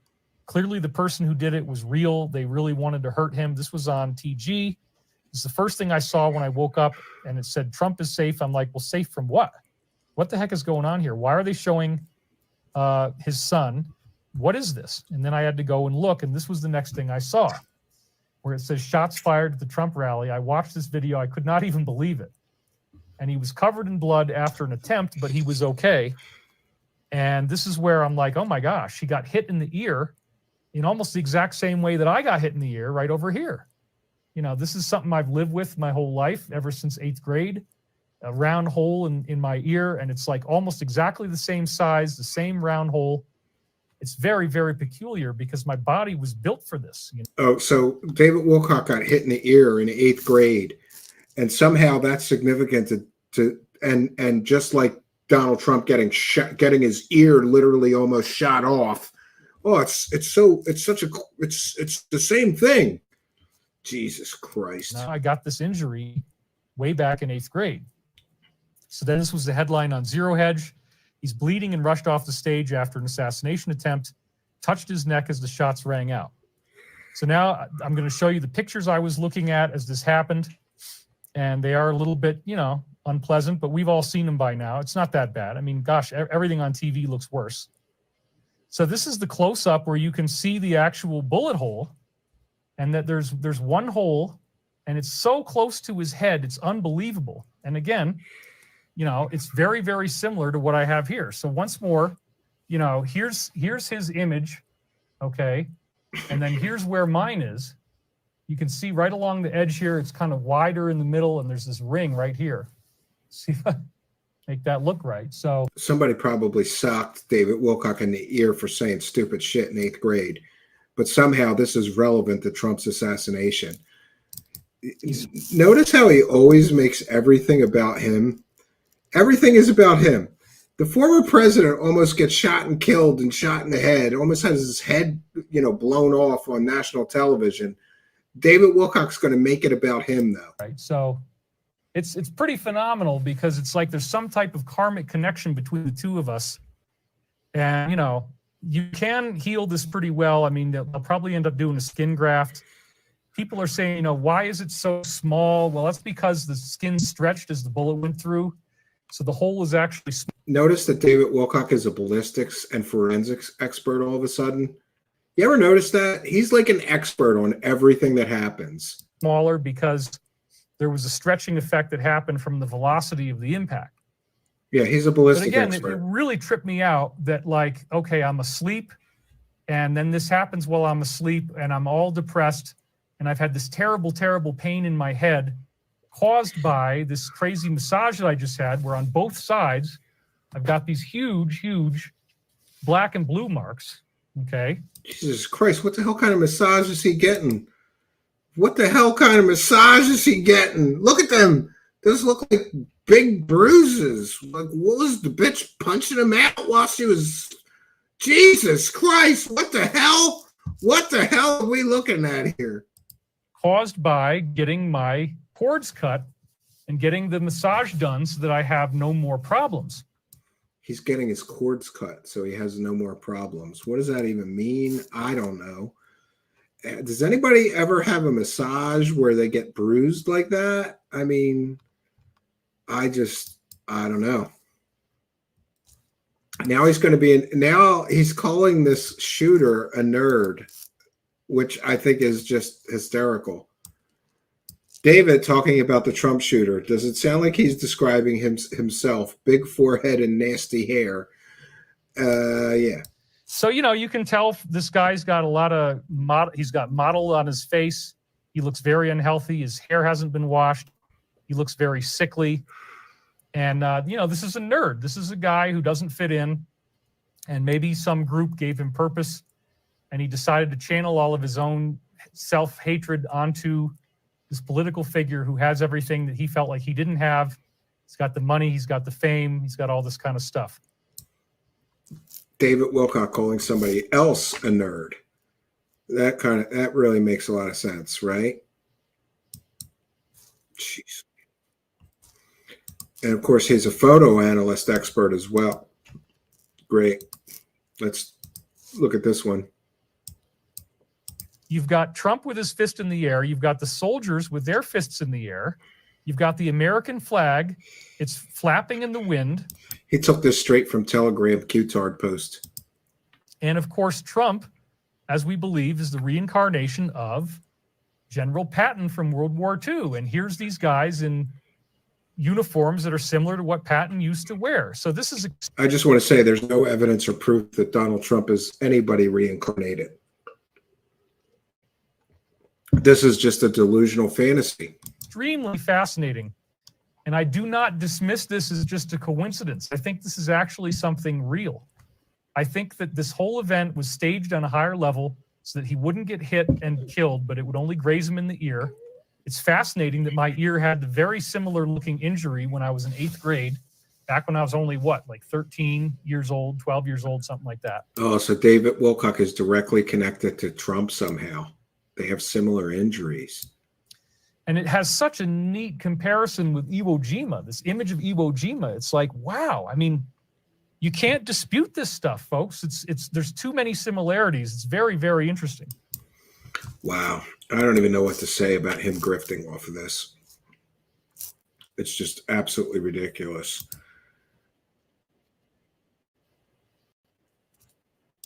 Oh, this is great. They wanted, according to David Wilcock, they wanted Trump on house arrest. So wait for it. It's about to get really heavy.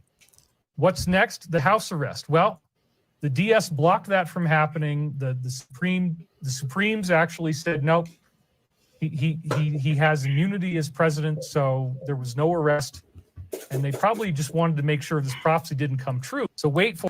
So they wanted Donald Trump on house arrest, but the deep state stopped it. I thought that David Wilcock, I thought that Trump is the alliance. Why would the deep state help him? God, he's got so many plot holes in these stupid stories of his. So many plot holes. So now he's getting messages from other QTAR posters, including Storm Rider. We're going to skip that one. Okay, so David Wilcock had terrible pains leading up to the attempt on Donald Trump's life. That's somehow proof that he's connected to Donald Trump. Terrible pain leading up to the event.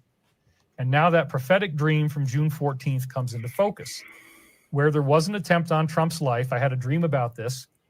Yeah, so he had a dream that there was an attempt on Trump's life on June 14th, but he didn't talk about it on June 14th. He's talking about it now that the event already happened. This is what fake psychics do. They just make claims. Oh, yeah, I dreamed this. I had a prophetic dream that this would happen on June 14th last month. Well, why didn't you talk about it? Why didn't you talk about it on your show, David Wilcock? And it happened right in front of me. They cut him on the arm.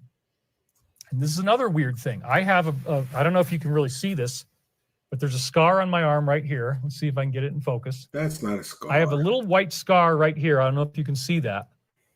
But let's try. I'll do it over on 7. I agree, Rugged Source. 100%. This scar actually showed up in the dream. I was a stage magician. I know a lot about forcing. Am I in focus there? It's hard to tell. Okay. So it's right here. You're right, Badge. Anyway, Badge. this is exactly where he got cut on the arm. And it's interesting because in my dream, that's where the wound intel was. comes But from then we both got conspiracy this very theories. similar Yes. wound on the ear. I've been living with this thing my whole life. Okay. You're right, Flubber So now I Lane. want to read you this Takes it prophetic all in. dream. And anybody who tries to say, oh, David is a fraud, David is a phony, David is a fake. No, no, no. The Alliance can confirm later on. I'm sure this will happen. I did not add anything to this. It's So his fake fictional organization, the Alliance, will confirm that he's not a fraud. And meanwhile, the Alliance came from his fraud source, Pete Peterson, who was a fake government whistleblower that never worked for the government. This is great circular logic, David Wilcock. so weird. What you're about to read is so prophetic. And I would also say It's not this is about prophetic the at all. halfway mark. So if you want to leave it on a cliffhanger, if you need to go to sleep, we still got 5,400 people watching. This would be a good time to pause it and then come back because we're at the. Oh, he's giving everybody 2 halves permission of to the show. stop watching It is his probably going to shit take me show. 4 hours to get through all this stuff. But again, it's not every week that somebody tries to shoot the former president. So, wow. I mean, yeah, we're going to go for as long as it needs to get through this stuff. So I also have cached versions of the file as well. Exactly. So Nina. again, if I were to lie about this, if I tried to, first of all, I didn't have any time. The event just happened yesterday. I was laid up in bed with these scars on my body that you can see. I had terrible pain right here, right next to where the ear is, where he got hit. And when the tent pole hit me, it also created a huge dent and bruise in my skull here.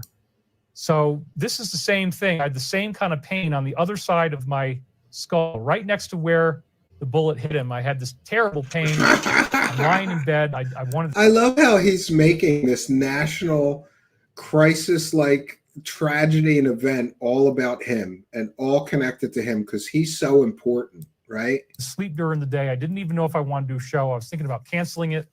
I was depressed. I was even like, maybe I should just use again, give up my sobriety because I'm just in a big mess here. The pain is so much, and it is a painkiller. Maybe I need painkillers. So anyway, it's in cached versions of my file on my computer. And if I were to lie and make up something like this, the Alliance would know. And then the fake organization invented by his fake whistleblower would know and call him out. This is so stupid. I wouldn't have their trust anymore. I wouldn't have the respect anymore. They would know that I was a liar. And because they can look at my computer and they're always looking at it and they're seeing what I write. The Alliance is always looking at his computer. The fake organization that he and a career con artist, Pete Peterson, invented are always looking at his computer. And they can verify that his prophecies are real. His imaginary friends This is how stupid this gets. His imaginary friends are going to confirm that his predictions are real. And a lot of times these Ezra posts directly respond to those things. Oh my God. I don't even know anymore. I don't even know anymore. All right, we're closing in.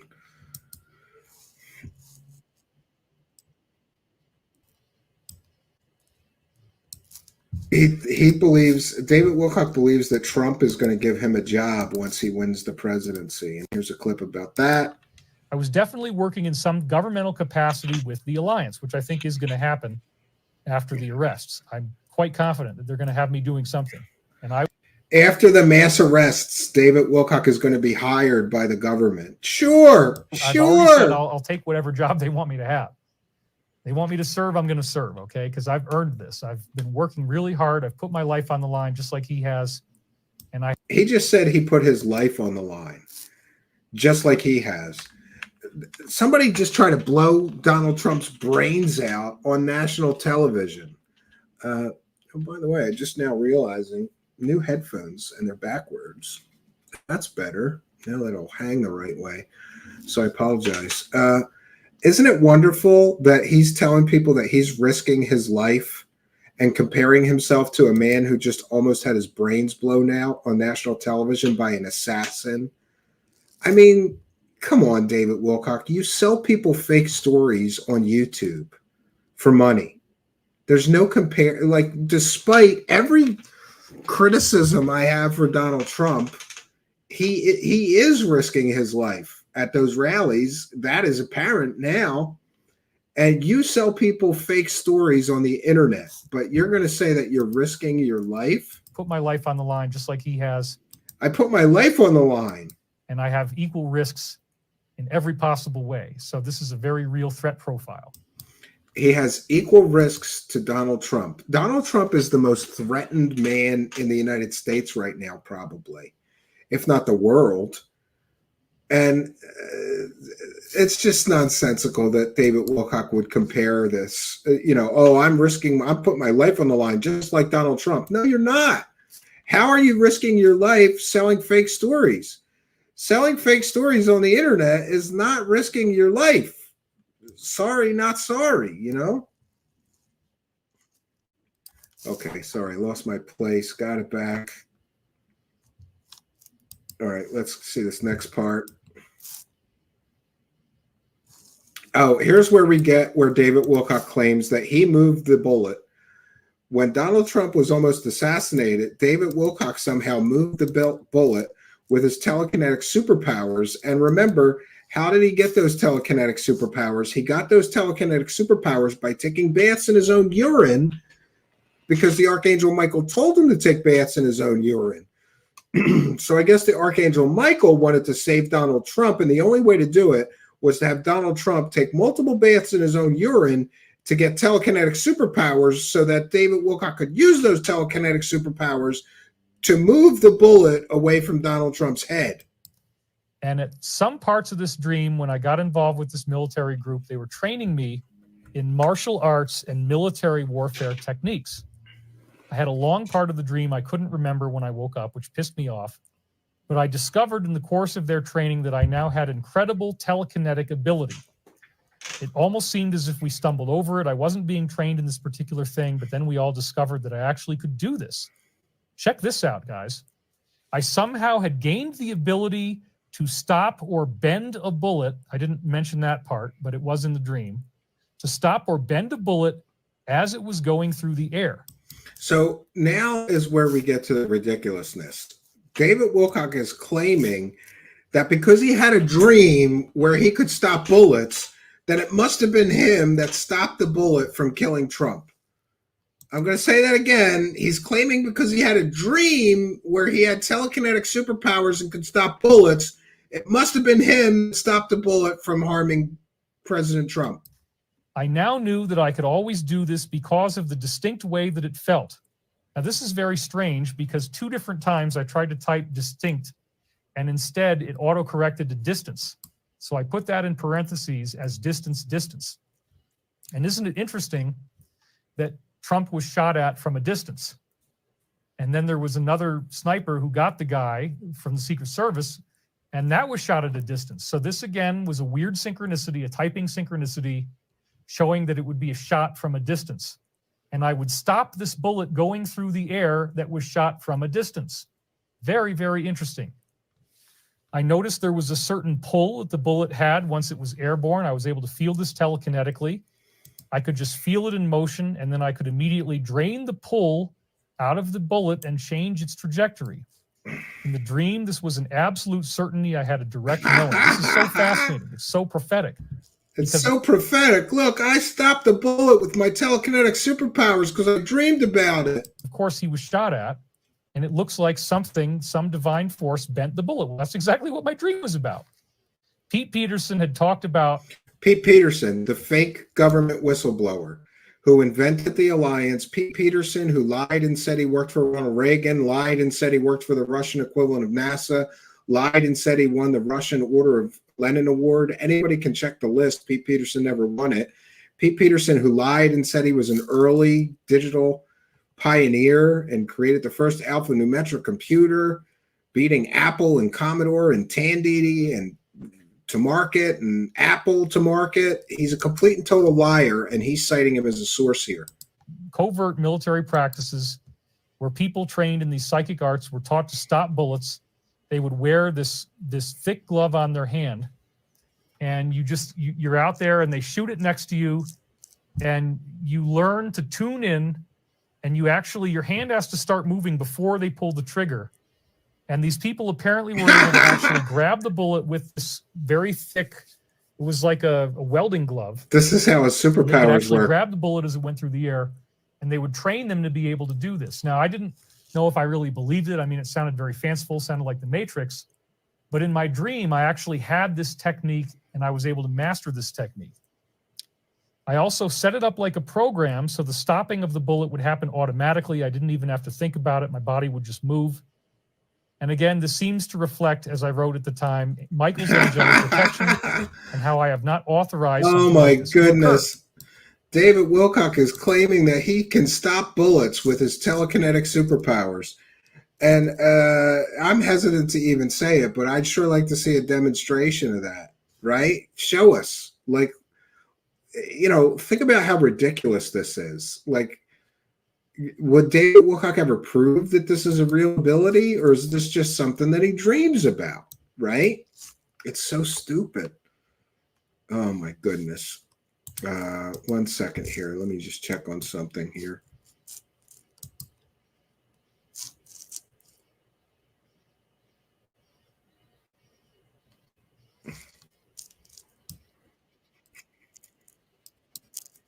One second, friends.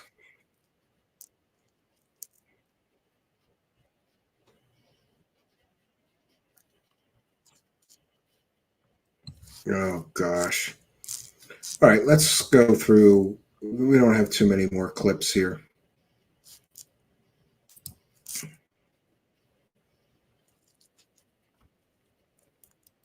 Yeah, so here he is claiming that he saved Donald Trump.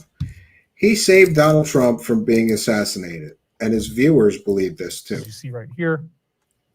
I think you remote protected DJT, love you from Olive and family. Well, I don't want to say that, but that's what the dream strongly implies, that I had the honor of being the one who got to do this telekinetically on the soul level, and that would make sense that the beings had to have me asleep while this was happening. He just said that he telepathically stopped the bullet and saved Donald Trump's life. Well, whoa. Thank you, David Wilcock. You saved the former president's life by telepathically stopping the bullet. Oh my God. It's just the ridiculously of this, right? The ridiculousness of this. It just gets stupider and stupider. I woke up again at 8. We got a few more clips to get through. Here we go. Oh, I'm already sharing. Okay.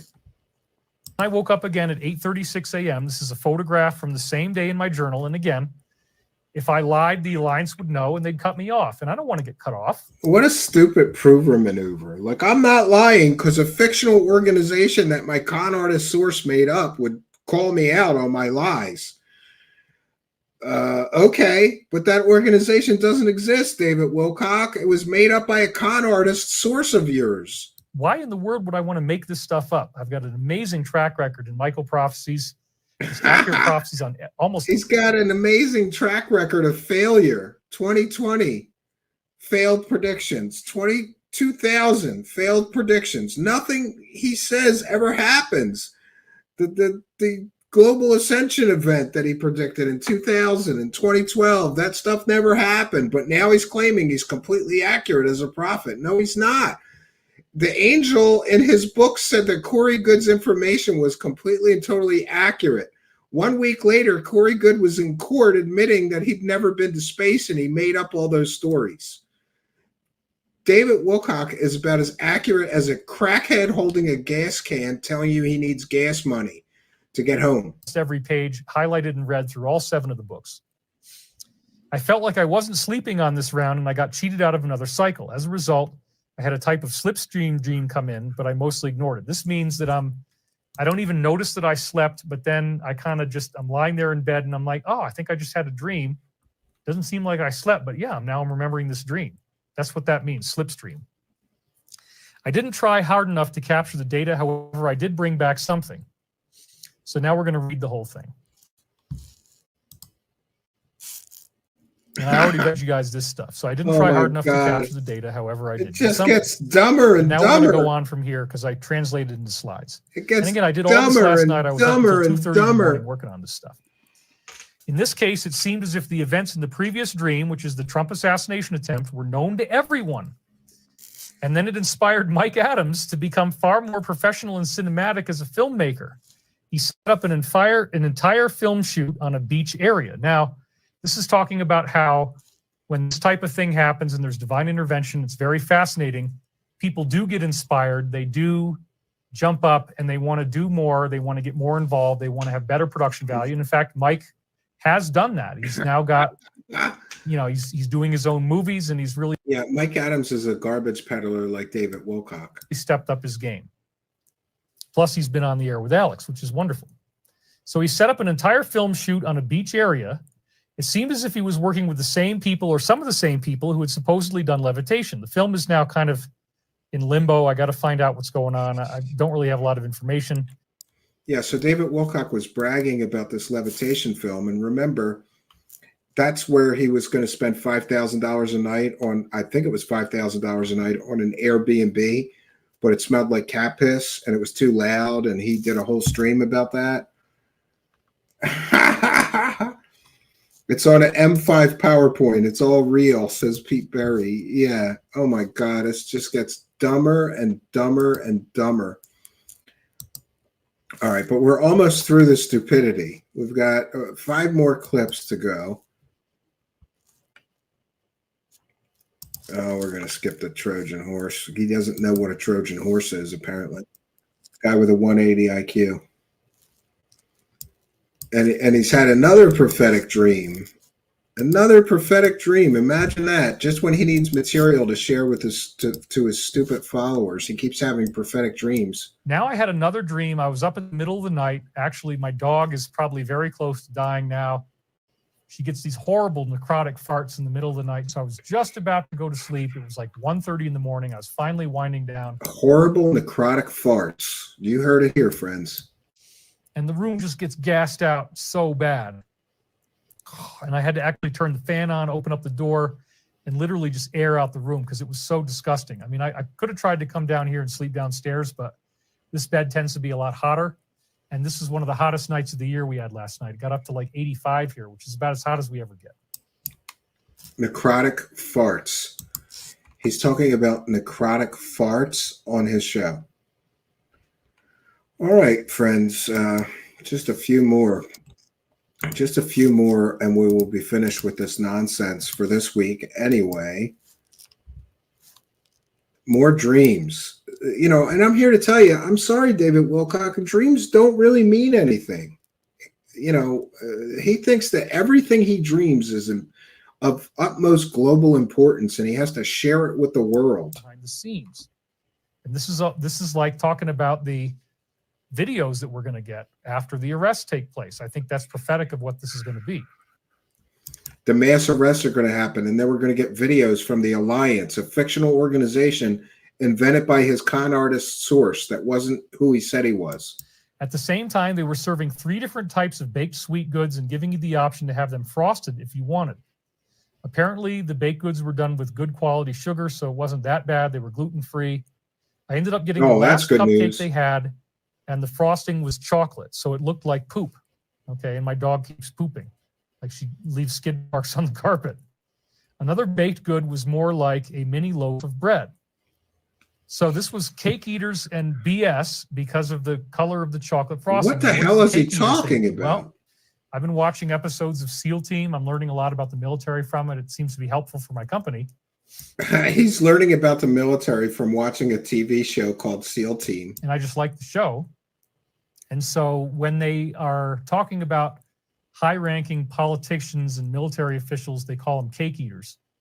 After the idea of Marie Antoinette, let them eat cake, meaning that, hey, you know what? She didn't mind that people were starving.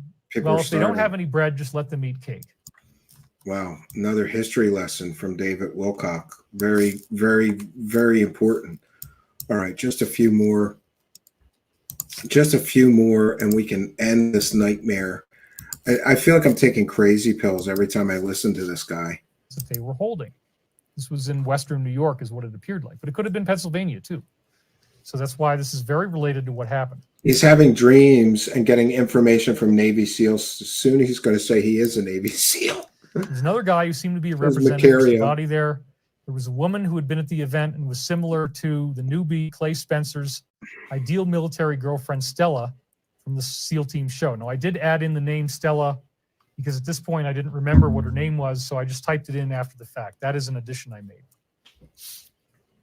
He just proposed marriage to her in the last episode after being injured. So he's telling people about a television show. What does this have to do with anything? He's like, oh, I watched this television show and then I had a dream about it. So I got to tell everybody about this. And before a 3-month deployment. Well, this is another really weird synchronicity, folks.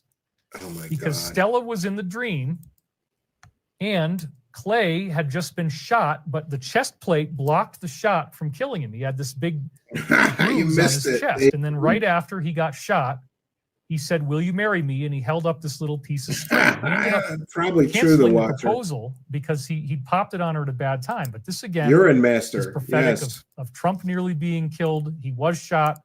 He was wounded just like Clay Spencer got wounded in the show. So this is I watched a television show where somebody got wounded. So that's prophetic.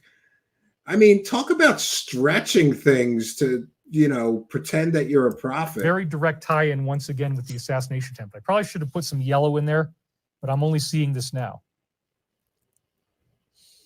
The girl was definitely attracted to me. We were flirting with each other. I've had several dreams about getting together with somebody lately. I don't know who it is yet. No idea, but it might happen in the future. The coordinator was taking us around the facility as a team. There was no doubt that we were talking about using this facility for production of aircraft, that kind of thing. But now I was also aware that it had a strange history of this organization we've been talking about, the Eye. Yes. And they had actually done demonic ceremonial magic there. Ooh. So again, scary. This is evocative. It looked like Pennsylvania. It was evocative of where the assassination attempt took place. Oh, I dreamed something and it looked like Pennsylvania, so it must be a prophetic dream. Stella, my God, what I've just seen him nearly get killed from being shot, but he didn't die from the gunshot wound. Wet dreams now. FFS. Yes. So again, if they're trying to shoot him in open air, and if they had succeeded, it's a dream if he says a woman fancies him. Intended to create more demonic power for them on Earth. That's what they wanted to do. So this is all very relevant. This is not We're relevant partially at all. aware that we had to clear out these energies, and then we did this by going into a back room. So now that the assassination attempt failed, this is talking about how that is healed and how it's cleared up, okay? You can follow that.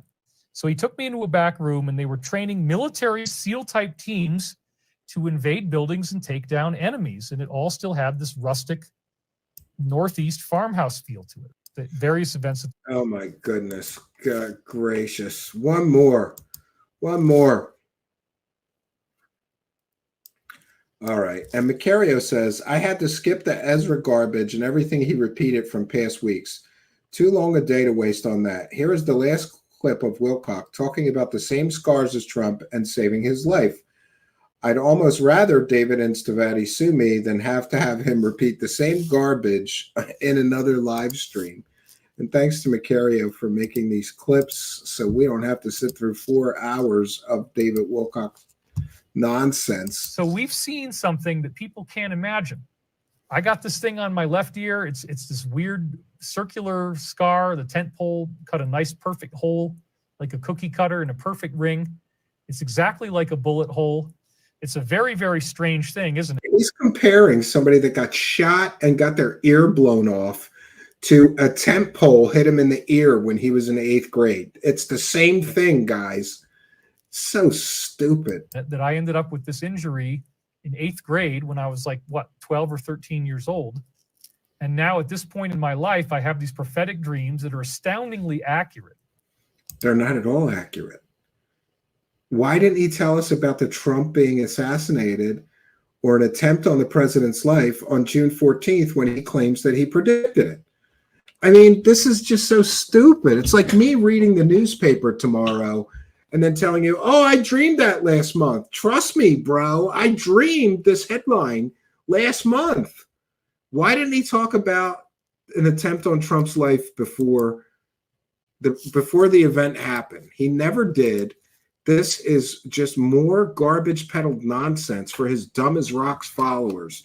And I'm sorry, I'm trying to practice more loving kindness, but if you believe a word this man says after his decades-long history of pathological lying and making up fake stories and grifting secret space nonsense with admitted fabricators of fake stories in the form of Corey Good, then I can't help you. If you listen to David Wilcock and believe anything he says, then I'm sorry, I believe that you're dumb as rocks. Before this happened, about an attempt on Trump's life, in the same dream where he was stabbed in the arm, just like I have right here on my arm. There's a scar right here.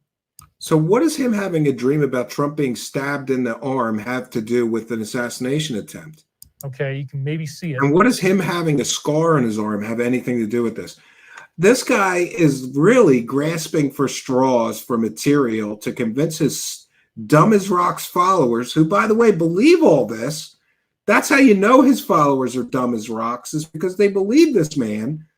It is just the wacky world of Wilcock. That's the only thing I can say. Then I'm also stopping bullets and bending bullets in that dream. Was it me on the higher level? I have no idea. I mean, it would be awesome if it was. It implies that it was. I don't remember that happening. It wasn't in my dream.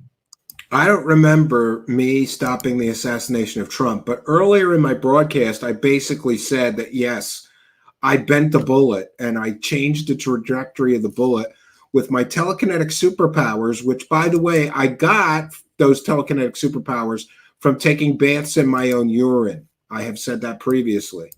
But we have all these interesting dreams. Right before the shooting happened, I had a dream. While you see a chance, take it. So we've seen. All right, we made it through. I can't take any more of this guy. It's like, what do I even say here? He's claiming that he predicted the assassination attempt on Trump, yet he's never spoken about that publicly before it happened. That's how you know that it's a con or a swindle. If he had truly predicted it before and he could show a clip of him predicting it, I would give it to him. But that's not what we get. I'll take some comments and questions from the live chat before we wrap things up. Arlene Atkins Zell says, he is confusing reality with the Matrix movie. Yeah, he confuses reality with a lot of movies. I agree, Arlene. He has just miscommunicated that we all feel that we had the feeling that something was bound to happen. Yeah, good, very good point. Very good point. Yeah, 180 IQ, wrong ear. He's describing his psychotic features. Yes. Oh, geez. Yes.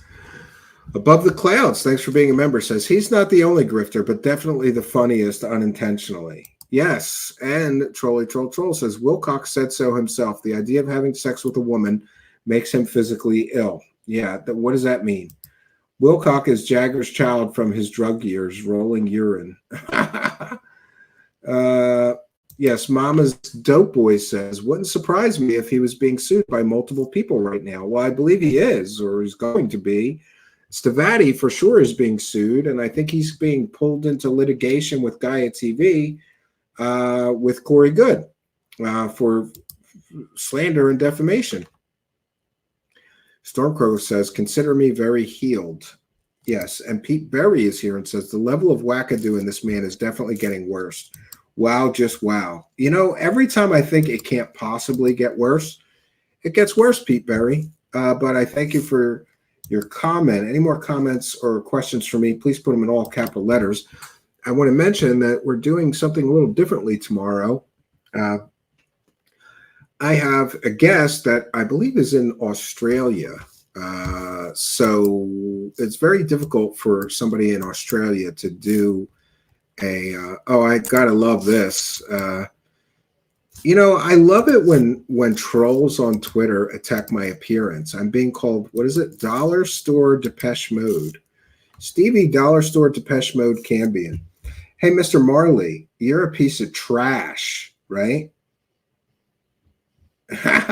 He's claiming that Luis Caetano is one of my sock puppet accounts. First of all, I only have one Twitter account. That's it. And Luis Caetano chimes in and says, Cambian has interviewed me on his show. Nice try, but perhaps you're a sock puppet. You seem to be displaying the intelligence of a sock.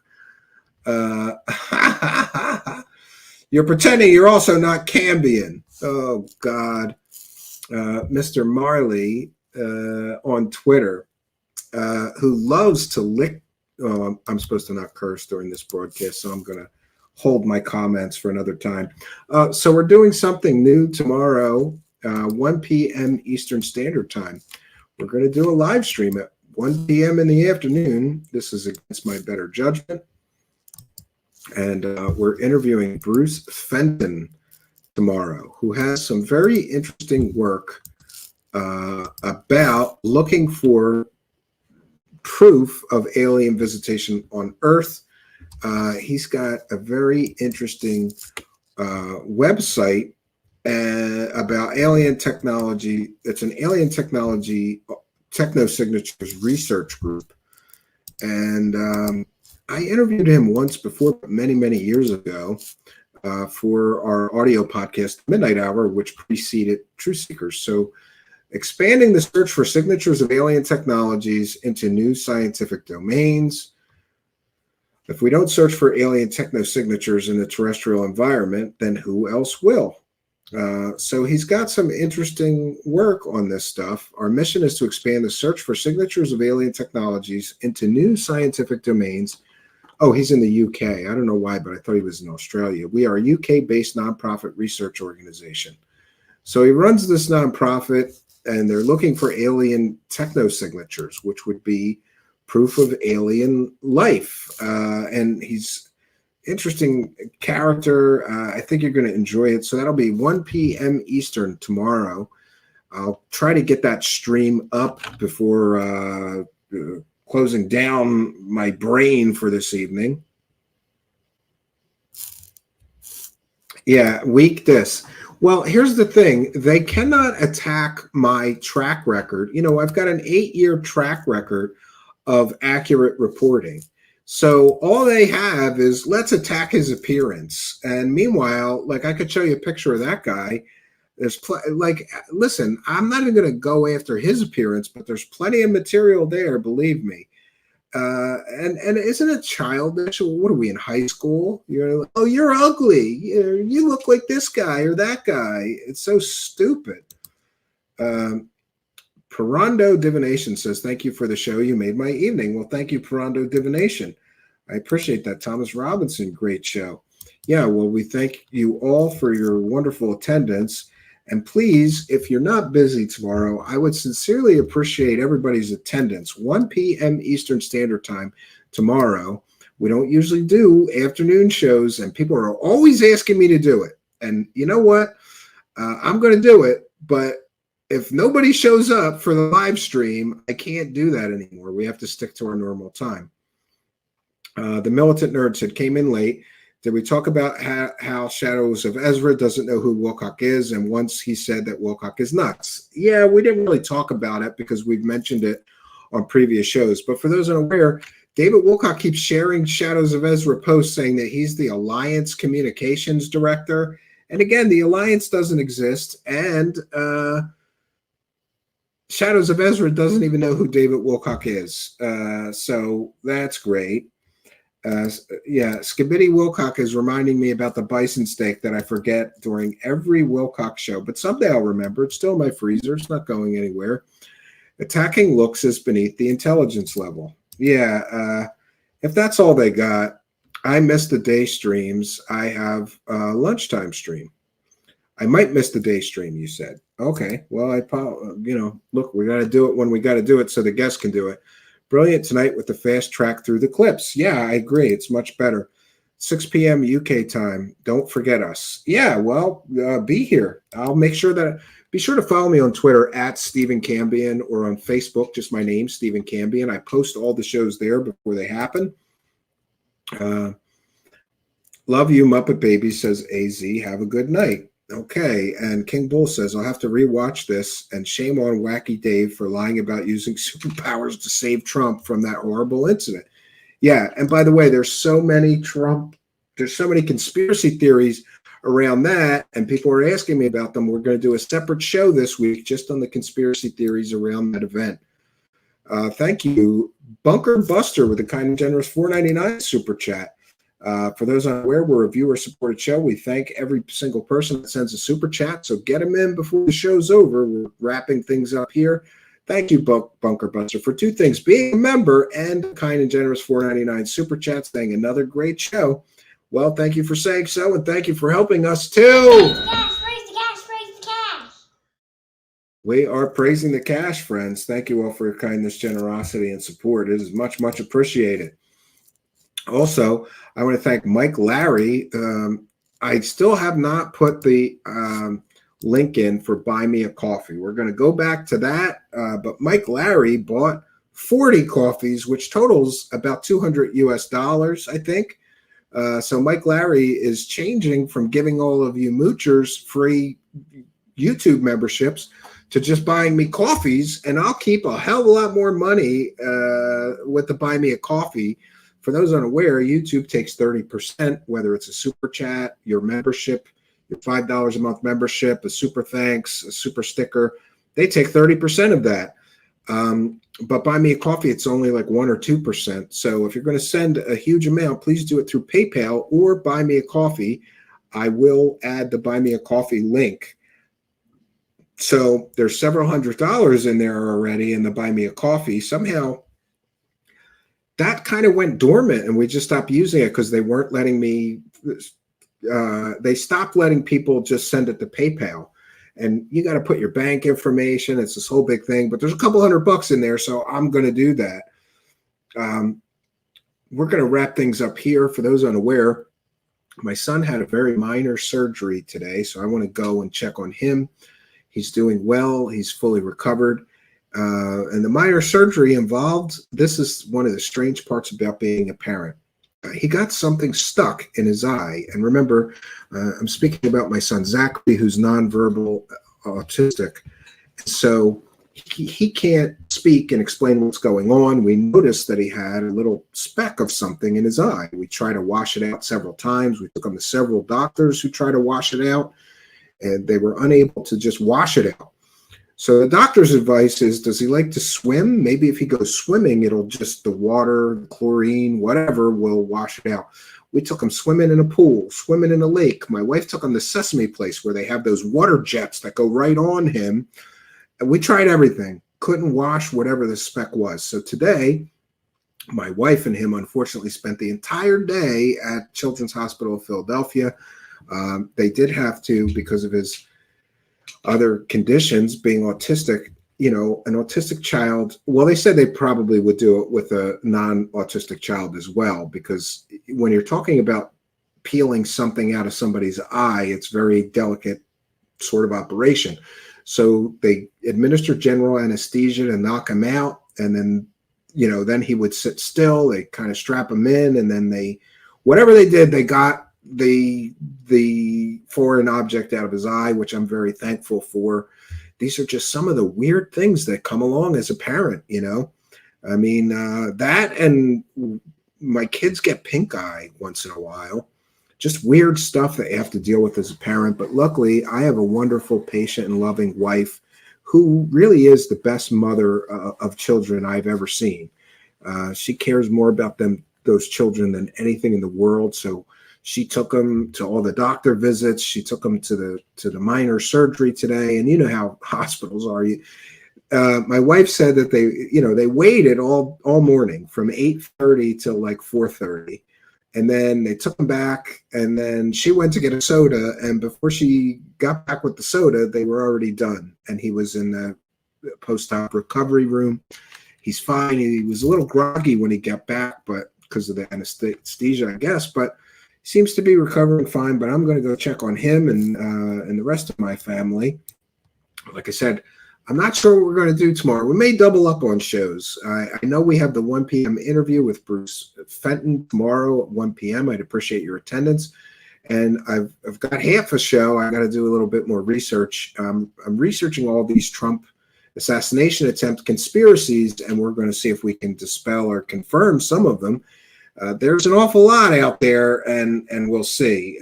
Just like with any major event that everybody is talking about, conspiracy theories abound. We'll see if we can't cut through the disinformation and misinformation around some of that stuff tomorrow evening.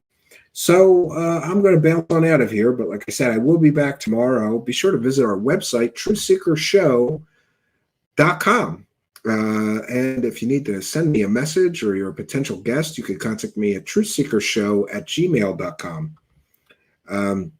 And be sure to follow me on Twitter at Steven Cambian. And if you're listening in audio podcast land, we love and appreciate you, but you're missing half the fun. So go on over to YouTube, put Truth Seekers, one word, in the search bar. Hit enter, and you'll see a strange guy with sunglasses. That would be me. So go to that channel, smash the subscribe button, hit that notification bell, and you'll know when we're doing a live taping for the podcast. We'd appreciate your attendance. A lot of people enjoy these live chats. People are making friends. You can also join our Discord server as well and chat with like-minded truth seekers the world over anytime you want to. So that's it for me, friends. I'm going to attend to some family matters and get ready for tomorrow's perhaps double broadcast. Just to bookend things, I don't think that David Wilcock can possibly lie anymore or get any more ridiculous, but you never know. And the fact that he's complaining that he's only making $10,000 a month on YouTube, I'm not going to get too personal, but if I was making $10,000 a month on YouTube, you wouldn't hear any complaints out of me. But we're a viewer-supported show, and I certainly don't do this for money. As long as the show is self-supporting, so I don't have any complaints from my wife for equipment purchases or software or things like that, I'm generally happy. And we've been covering our nut thanks to the kindness, generosity, and support of all of you, which I'm thankful for. So that's all I got for you, friends. Until next time, which will be 1 p.m. Eastern time tomorrow afternoon. That's all I got for you. Good night, and God bless all of you.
Thanks for being here. This is Truth Seekers with your host, Steven Cambian. Please rate, like and comment on our videos or podcasts. If you are listening to an audio podcast, please rate us 5 stars to help us rise in the search rankings. If you are watching on YouTube, please like, comment and subscribe to our channel. If you're listening to an audio podcast, we love and appreciate you listeners, but you are missing the live tapings. All our shows are recorded live with video feed. We'd love you to come be a part of our live broadcasts and tapings for the podcast. Head on over to YouTube, click the search tool, the little magnifying glass, put Truth Seekers, one word in the search bar, and hit enter. You'll see a strange and mysterious guy with sunglasses. That means you found the channel. Go there, smash the subscribe button and hit the notification bell to receive up-to-date info on our YouTube channel. We welcome you to be a part of our live taping and our chat group during the live broadcasts. Seek the truth. Speak the truth.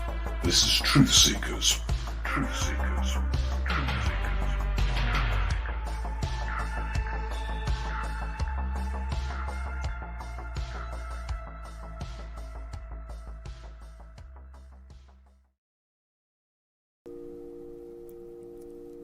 All these ancient prophecies telling us that the world will be transformed. Wacky world of Wilcock, where make-believe is real. It's the wacky world of Wilcock. How much money can he steal? It's the wacky world of Wilcock, where make-believe is real. It's the wacky world of Wilcock. How much money can he steal? He makes all this stuff up and claims that it's all true. The aliens want to eat us. Be careful that they don't get you. It's the wacky world of Wilcock, where make-believe is real. It's the wacky world of Wilcock. How much money can you steal? It's the wacky world of Wilcock, where make-believe is real. It's the wacky world of Wilcock. How much money can you steal? This is where if I have a live audience, I get everybody to hug each other. I say, give your neighbor a handshake or a hug, whatever you feel is appropriate to you. And that way everybody feels the love a little more. I will never believe it, I will never believe it. Okay, that's fine. Maybe you need 25,000 more years, I don't know, buddy. But look, this is really compelling information, and it's going to get a lot more intense. It's coming up in a couple days here on Sunday, so if you haven't already signed up, we have reopened the cart. We still have the payment plan in place.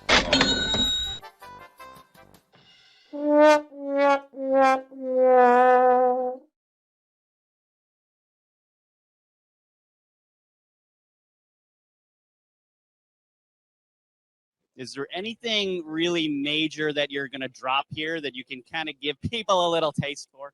Yeah, tune in tonight when I appear with David Wilcock. We're going to speak about some of my tour of the moon facilities that I haven't spoken about. I'm permitted to give a certain percentage of it right now, and more will be coming out in some of our documentaries and other material. Did you ever say you lived on any other planet? I've never lived on it. I've never said that I lived on another planet. No. Did you ever say you visited another planet? Yes, about the different, and it's different stories are part of my IP. Yes, we discussed Mars, the moon, even planets that aren't even in the solar system, you know, very similar to Star Wars, long ago, in a galaxy far away. So you discussed going there in a fictional sense, correct? Yeah. Okay.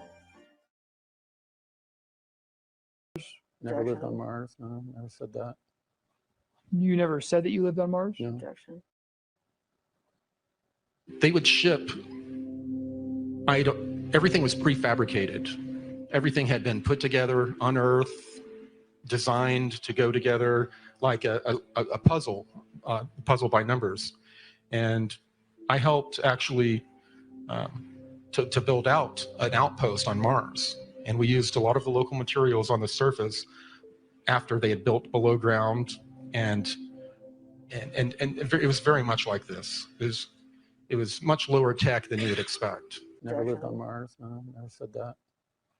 You never said that you lived on Mars? No.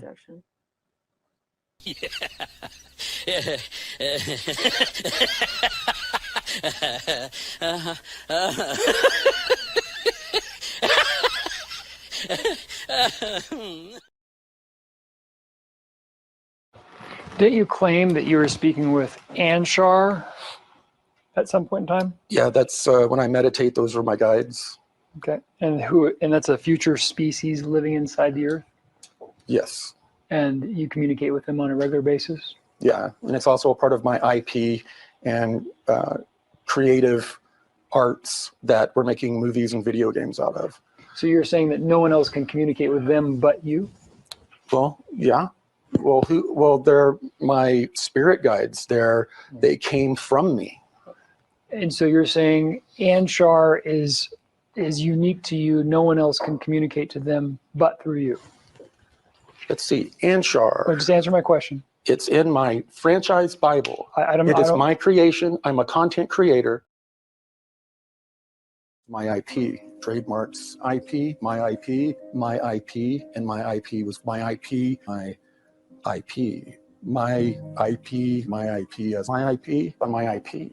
Intellectual property is my IP, just registered marks. My registered marks, IP, intellectual property as my IP, so IP is my trademarks, my IP, trademark. My IP, I created. Trademarked, my trademark. And IP, dramatizations, trademark. It's my creation. Why I trademarked it. Blue Avian, trademark. Blue Avian, trademark. My IP and my IP, trademark courts and my trademarks, my IP, yes. Stuff that I created, real IP, created a lot of the stuff. I created Darkfleet, my IP. On my IP, created out of my mind, my IP, on my IP, my trademark, my intellectual property, which definitely locks all this stuff in as a creation and my IP.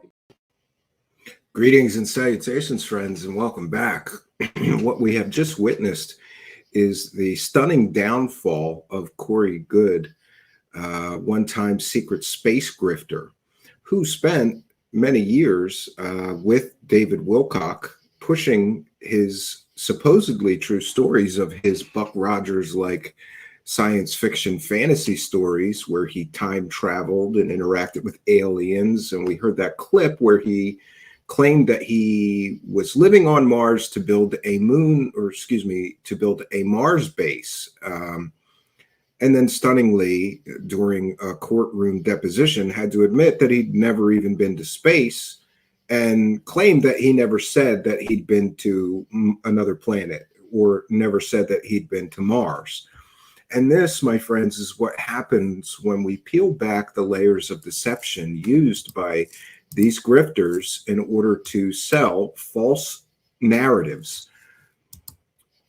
A lot of people lately have been asking me, why do I care so much about the grifter side of things?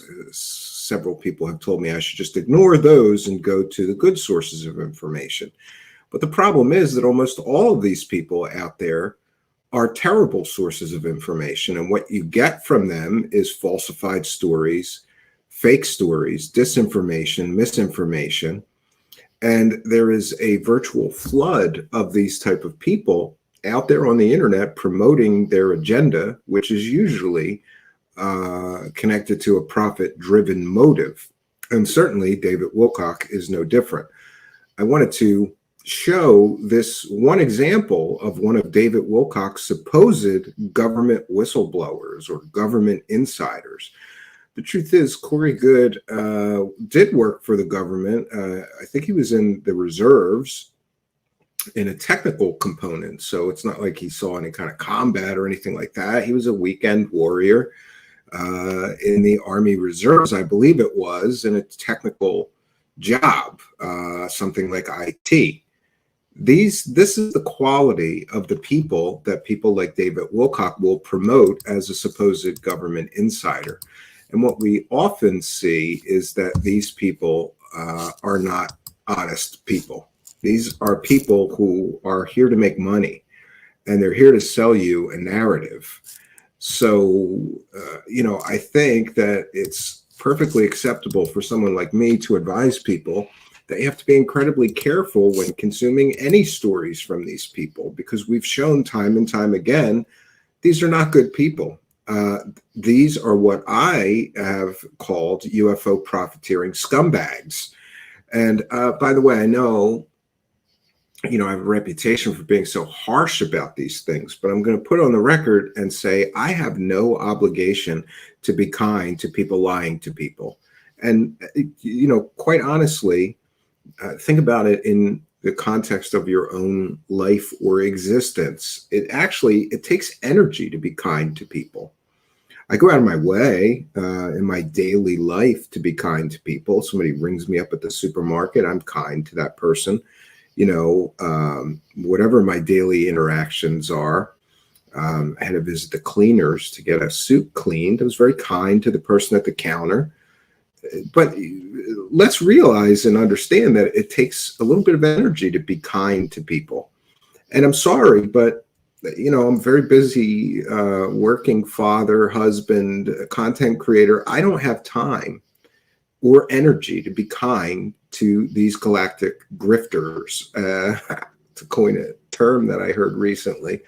So I wanted to play these Corey Good clips, which we haven't used for some time. And I also want to put on the record that I was threatened viciously with lawsuits. And by the way, the threats that were coming from Corey Good's lawyers were completely and totally false claims. They claimed that I had done something improper, unethical, immoral, or illegal by releasing those depositions. And let's be clear, anytime you see a deposition on the internet, it is of Corey Good, it is because we here at Truth Seekers release those depositions at great personal risk under threat of lawsuits. And then for a time, there was another content creator who took exception to my covering Corey Good because he was actually sued by Corey Good, and he claimed it was unfair for me to make money covering Corey Good if he couldn't. And, that person also claimed that I was only successful as a show producer or show host because I stole something from him. He covered Corey Good very extensively before me. It's probably the reason why he was sued and I wasn't. His entire every day was covering Corey Good for years and years. So, I don't really like conflict. And one of the things that I hate personally is when somebody tries to take credit for something that I have worked hard for, regardless of the peaks and valleys. By the way, if you're going to be a content producer or podcast host, show host, whatever, there are peaks and valleys. But I truly believe that putting forth a consistent effort is what you have to do in order to find any success with anything. So, just to take that attack vector away from this other content creator, producer, whatever, and also because we were under threat of lawsuit and Corey Good had said something like, oh, well, if people take those videos down, I won't sue them. And, I just went, I'll take them all down. I don't care. But, I've had a lot of time to reflect on that because it's been maybe over a year. We took all of the Corey Good material down, including the depositions, but I was okay with taking the depositions down because I knew that there were sites all over YouTube that had mirrored those. And they were also, some of the sites that mirrored those depositions were people in like Australia or England, which I knew that Mr. Good would have a much harder time suing those people in a foreign country. So under threat of lawsuit, under attacks from bitter, jealous, angry little man, content YouTube guy, I just said, I'll take them down. But I had a lot of time to think about this situation because I have been doing a lot of hiking around the cabin. It's cabin time right now. And, I've been taking these long walks in the woods. Best thing to do if you have things weighing on your mind and things to think about. And so along this journey of doing this show, I certainly have made mistakes. And upon reflection, decided that taking all that Corey Good material down, including the depositions, was a mistake, because it sends a really wrong message. What it says is, all you have to do to win with me and get me to take down the video is just threaten to sue me. And by the way, Corey Good is broke right now, and I have various very good sources telling me that Corey Good is desperate and destitute, desperate for money. Because of those depositions, you know, I think even he would have to acknowledge he lost at least half or three-quarters of his one-time very large following, because people sort of wake up and they go, oh, he's just doing this for money. This is all fiction. And he admits it. It's fiction. Of course, he has some convoluted explanation, which essentially amounts to him saying that he lied under oath. He had to do that, or whatever nonsense he used to try to, you know, still keep the galactic grift going. And certainly, Corey Good is just one example of the outright consumer fraud, in my opinion, that has taken place in the UFO community and the greater world in general. The fact that these people can literally just make up stories with absolutely no evidence, no backup, no pictures, no videos, no physical evidence, no corroborating witnesses, and make millions of dollars and then get caught doing, you know, saying, oh, it was all works of fiction, and nobody is prosecuted for that. It shows you that the laws in the United States concerning consumer fraud are vastly inadequate, and there needs to be some reforms of that. So, also, I suppose we do need replay material. So I'm going to be using some of those Corey Good episodes as replay material. Now, just to be clear, I don't know what kind of schedule that's going to be. I suppose my other option is to just unprivate and make all those videos public again, and they'll just all be on my channel. You know, I haven't really decided. And, you know, I'm sure I'll face some criticism from a certain jealous, angry little man. But you know, I really don't care. You know, I have to do what's best for my show. And I also considered the fact that no one should be able to force me to delete history here. We did good work covering that clown, and we may cover him in the future. And I am perfectly okay with that decision, regardless of whatever criticism comes. You know, I always think it's great when somebody that's the laziest slob you know is jealous and angry because you're more successful at something. You know, somebody that does almost no work on their so-called content is going to tell me, you know, I stole something from him. And by the way, I'm going to put on record again that there have been many people who've come after me. Intel Lady, there's the Hidden Podcast. There was, I guess, several other people have done shows similar to my own. I don't have a problem with that. I don't own a subject matter. I don't own or have exclusive rights to covering any specific individual, and neither should anybody else. But I played those clips at the beginning of the broadcast just to display to you the level of ridiculousness of the so-called sources that David Wilcock uses. And now he's so burned by the Corey Good fiasco, and even people in his live chat are asking him why he sold fake stories with Corey Good for years, that now he's resorting to using sources like Shadows of Ezra, which is a Q-Tard Telegram channel. That's basically how bad it has gotten. And he's become his own secret space program insider, recently claiming that he interacted with reptilian aliens. You know, they abused him, and it's just completely and totally kind of ridiculous. I'm going to find the clip, and as I do that, we want to take a moment to welcome in the live chat I also want to take a moment to apologize for Thursday's broadcast. For those unaware, just a few minutes before broadcast, we were having a huge storm here, a big windy thunderstorm. And I heard a huge crash like 2 or 3 minutes before I went live last Thursday. I got up, I went outside and looked. I thought something had, fallen down or broken. I don't know, but I didn't see anything. It was very dark, windy, so it turns out that some huge branches, big, heavy branches, came down from 2 very huge trees, which are on the side of my driveway. These are 3 to 4 foot tall, or excuse me, not tall. They're hundreds of feet tall, and they are 3 to 4 feet thick. So we're talking about huge trees. So some huge branches came crashing down off of them, and blocked the street and everything. There was I think there was 5 cop cars here. That shows you what kind of how busy the cops are in my area.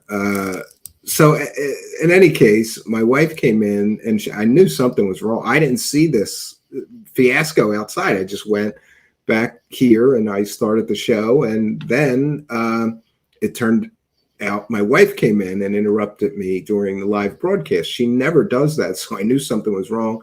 I played a quick bumper and she explained to me what happened. So during the entire broadcast last Thursday, I was completely distracted because I was rushing, trying to get through the show and then go outside and deal with this nightmare mess. I was there for 2 or 3 hours, cutting up branches and trying to clear the street because the police informed me I could be fined if they can't get an emergency vehicle through the street. Unfortunately, all of my tools were at my cabin in the Poconos. So I was resorted to hand tools. That's how bad it was. Just not a good evening. So I apologize for being distracted, and hopefully, listen, in the future, if something like that happens, I'm just going to end the broadcast in private, the stream. That's what I've decided. We rarely have some kind of emergencies like that here, though. So in any case, I'm just explaining what happened. And by the way, we did get the trees removed. They're sitting on the side of my house. A large portion of those trees are still sitting on the side of my house, several tons of trees. And $4,000 later, that's what it costs to remove these 2 trees. They had to bring a crane, a bucket truck and a crane and all kinds of, one of those shredders where they shred the whole tree. They took dump truck and dump truck loads full of wood chips out of here, and they still have a great portion. Hopefully that situation will resolve itself. But back to David Wilcock, he is so desperate for material, and I think he's so scared and nervous of using another person for his so-called source. He always likes to have the source, and he can say, they said it, not me. They said this. It's like giving him a grifter out. But in any case, I have the clip where David Wilcock essentially starts claiming that he's his own. These are some of the new. He's his own government insider now, or excuse me, he's his own secret space program insider. Because recently, David Wilcock is claiming that he is part of the secret. He was part of the secret space program, and while there, he interacted with reptilian aliens who weren't very kind to him because he essentially said that the reptilian aliens butt banged him and throat banged him and abused him, essayed him, killed him, ate him, and then brought him back to life. And if you think that's ridiculous, you should hear what he's been saying on his latest of streams. It just gets stupider and stupider. Like the longer you go, it gets dumber and dumber. But let's remind you of David Wilcock becoming his own secret space program insider. But before we do that, let me take a moment to put my fair use banner up. We're still experiencing problems with Mr.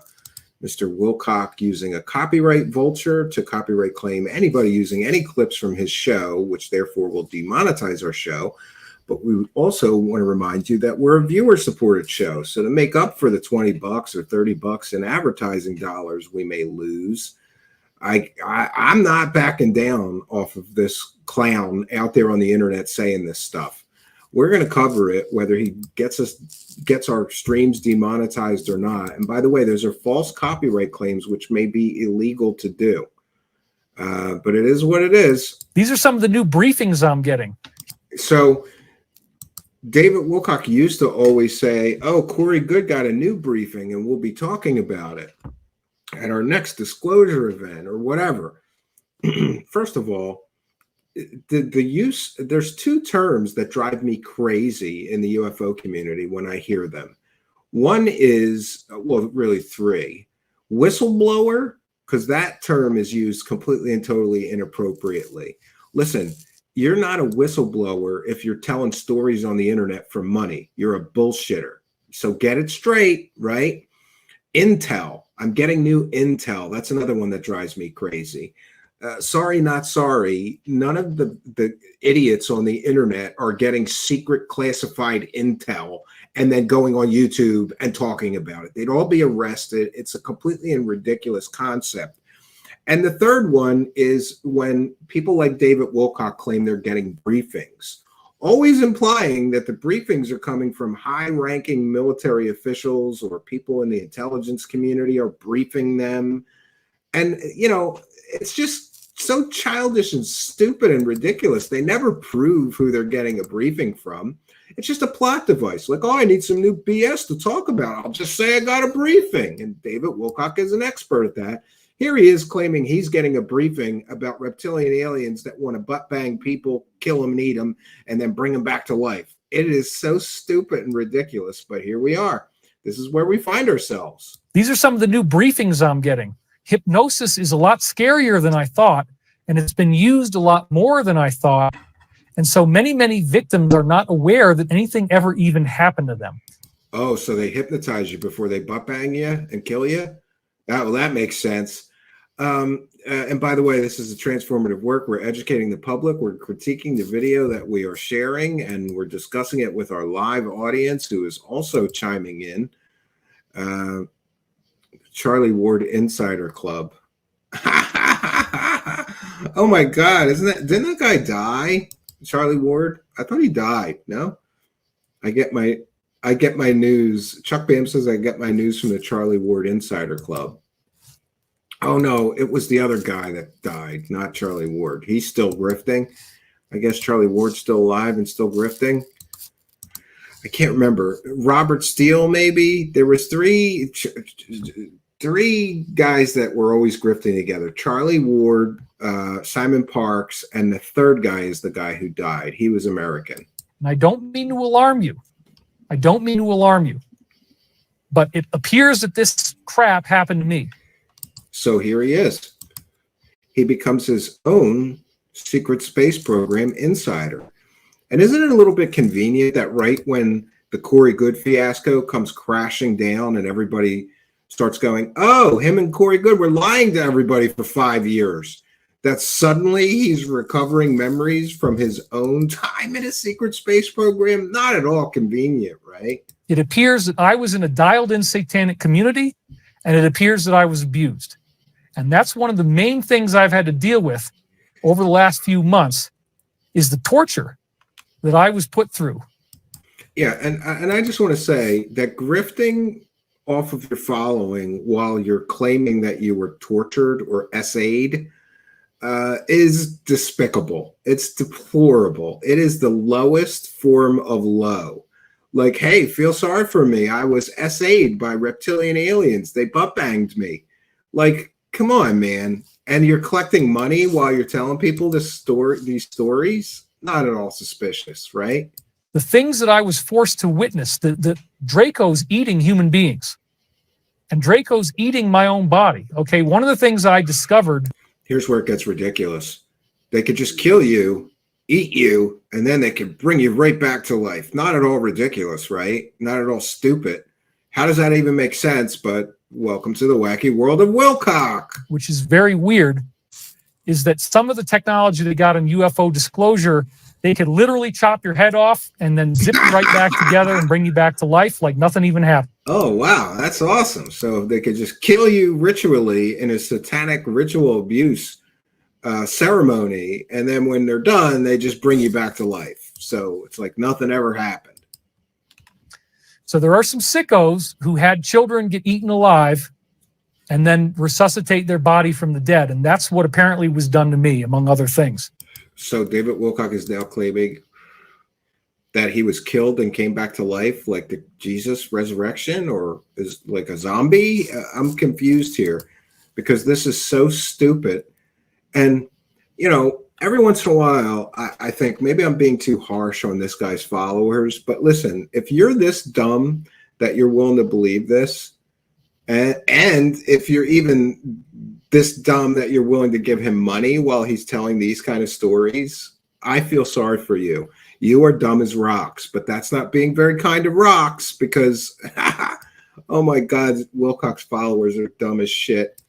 Because they abused me, and I am not happy about it. Yes, and also grifting for money while you're claiming that you were a victim of SA by reptilian aliens is both ridiculous and despicable. It's an insult to every survivor of assault. And if you think this is fake and you want to laugh at me, and you think that I'm making up abuse memories and that this shit didn't really happen to me, here comes the crocodile tears. In order to really sell it, when you're trying to, you know, get super chats while you're telling people that you were brutally assaulted and SA'd and eaten and killed by reptilian aliens, you got to bring some crocodile tears with you. I'm sorry if you can't believe that there could be a reality where this is happening, but I've been getting new briefings, folks. And a lot of again, the term briefing. Who is briefing David Wilcock? Who is briefing David Wilcock? Where is he getting briefings from? Oh, I can't tell you. It's top secret. But I can go on YouTube and talk about it without any criminal prosecution whatsoever, meaning that this is all fake. the stuff about the secret space program is true. And here he says some of the stuff about the secret space program is true. I guess just not the Corey Good parts that you spent 5 years pushing. He spent 5 years pushing Corey Good's secret Buck Rogers stories, right? Why was I waking up under hypnosis? Why was I walking out the door of my house in the middle of the night, No, he's hundreds gonna cry, of times as a friend. child, and That's I how couldn't you remember sell where it. I was going? Gonna cry. I gotta learn to cry on stream so I can make some money. And at the end of the thing, they just make Maybe I me could walk cry back to where I about all the was, money I'm not and then making. the memory is lost. And I don't remember what happened, but now I do. Now I do. And I want revenge. I do. He wants revenge on those reptilian aliens who butt banged him. Yeah, I would too, I guess. I mean, that's got to be horrific, right?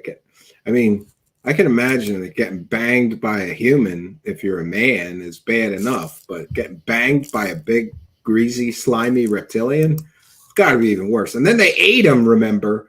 And then they brought him back to life. Not at all stupid or ridiculous, right? Totally a true story. I'm not going to lie to you. I want revenge. I want these people gone. I want these beings gone. They shouldn't be able to torture people like this. They shouldn't be able to do things to children like what they did to me. And again, claiming to be a childhood victim of SA or assault or even abuse, it's just despicable that he would do that for super chats. But welcome to the wacky world of Wilcock, or like I say, make believe is real. The things that I'm now remembering that happened to me. I'm sorry. I shouldn't be crying like this. I'm sorry. Shouldn't be crying like this. And Macario actually sent this to, sorry, his name escapes me, but we'll get into it. A huge platform just platformed Wilcock. We're going to get into some of that this evening. Macario says, this is amazing. You gave a platform to this grifter. This is the guy you pushed on your followers. He collects money telling people he was going to give them free energy and hover cars. Either you are grifting off a grifter or you believe this garbage and are insane. Wow. Yeah. So there is, we don't have many clips to go through tonight. We have very few clips to go through with the last stream. And there's a reason for that. And that is that all Wilcock has been doing for about 6 weeks now is repeating the same garbage, fake information, disinformation, and misinformation over and over and over and over again. So, you know, I don't want to just keep playing clips of him repeating himself. And Macario doesn't want to collect clips of him repeating himself. So that stuff pretty much gets skipped. But yes, and here's where it gets ridiculous. He's again claiming that he had a prophetic dream of Trump's assassination attempt. He just forgot to tell us about it until after it happened. By the way, there is a great many more strange things and conspiracies erupting from that event, and we may be covering that this week if I can get it together and collect all of the data. And here Macario says, David's ouchies from the fireplace are now scars from war.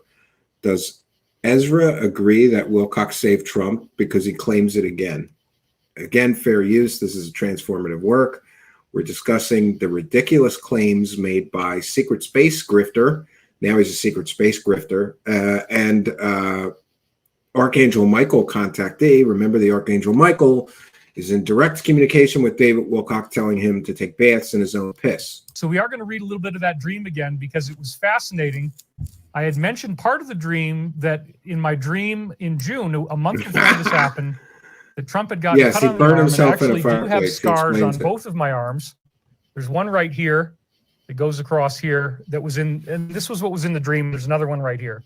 Both of these came from not even a med bed. The fireplace when I was in my first winter here, and I was trying to heat with oak and pine, and I burned both of my arms at different. By the way, I just want to put this out there because it's funny.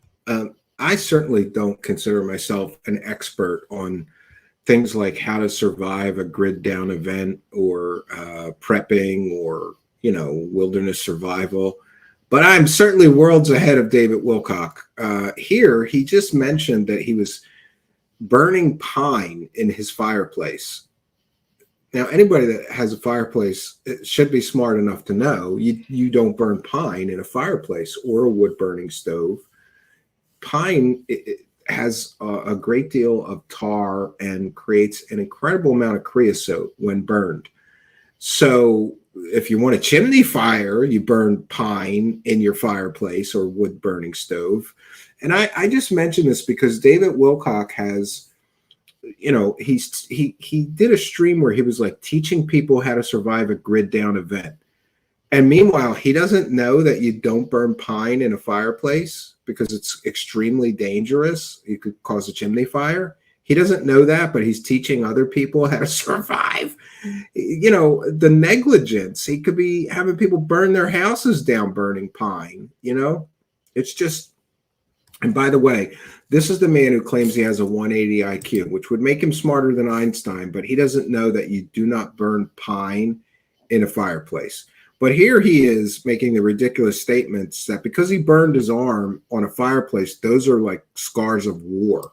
Times on the metal on the sides of the fireplace. And I kind of looked at them as like scars of war, that these are my stripes, if you will. Scars of what war. I've been through and where this is He's all at going to war. ultimately take us. It's war, telling people fake stories. I just had accepted that these were there, but then in the dream, he got cut in the same place. And in that dream, I was being trained on how to bend or stop bullets in midair, like Neo in the Matrix.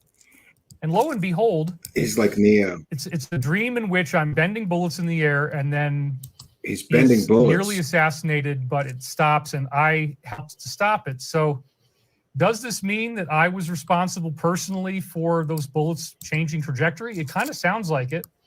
We all have the ability to go into the astral body. So here he is again claiming that he saved Trump from the assassination attempt. I'm going to say that again. He's saying for the second or third time now that he saved Trump somehow from that assassination attempt. He went into the astral world and he bent the bullet telepathically or moved the bullet with his telepathic superpowers. And remember where he got those telepathic superpowers from? He got them from taking baths in his own urine because the Archangel Michael told him that would work. And it did, apparently. And he was able to use his piss-gained superpowers to save Donald Trump from assassins' bullets.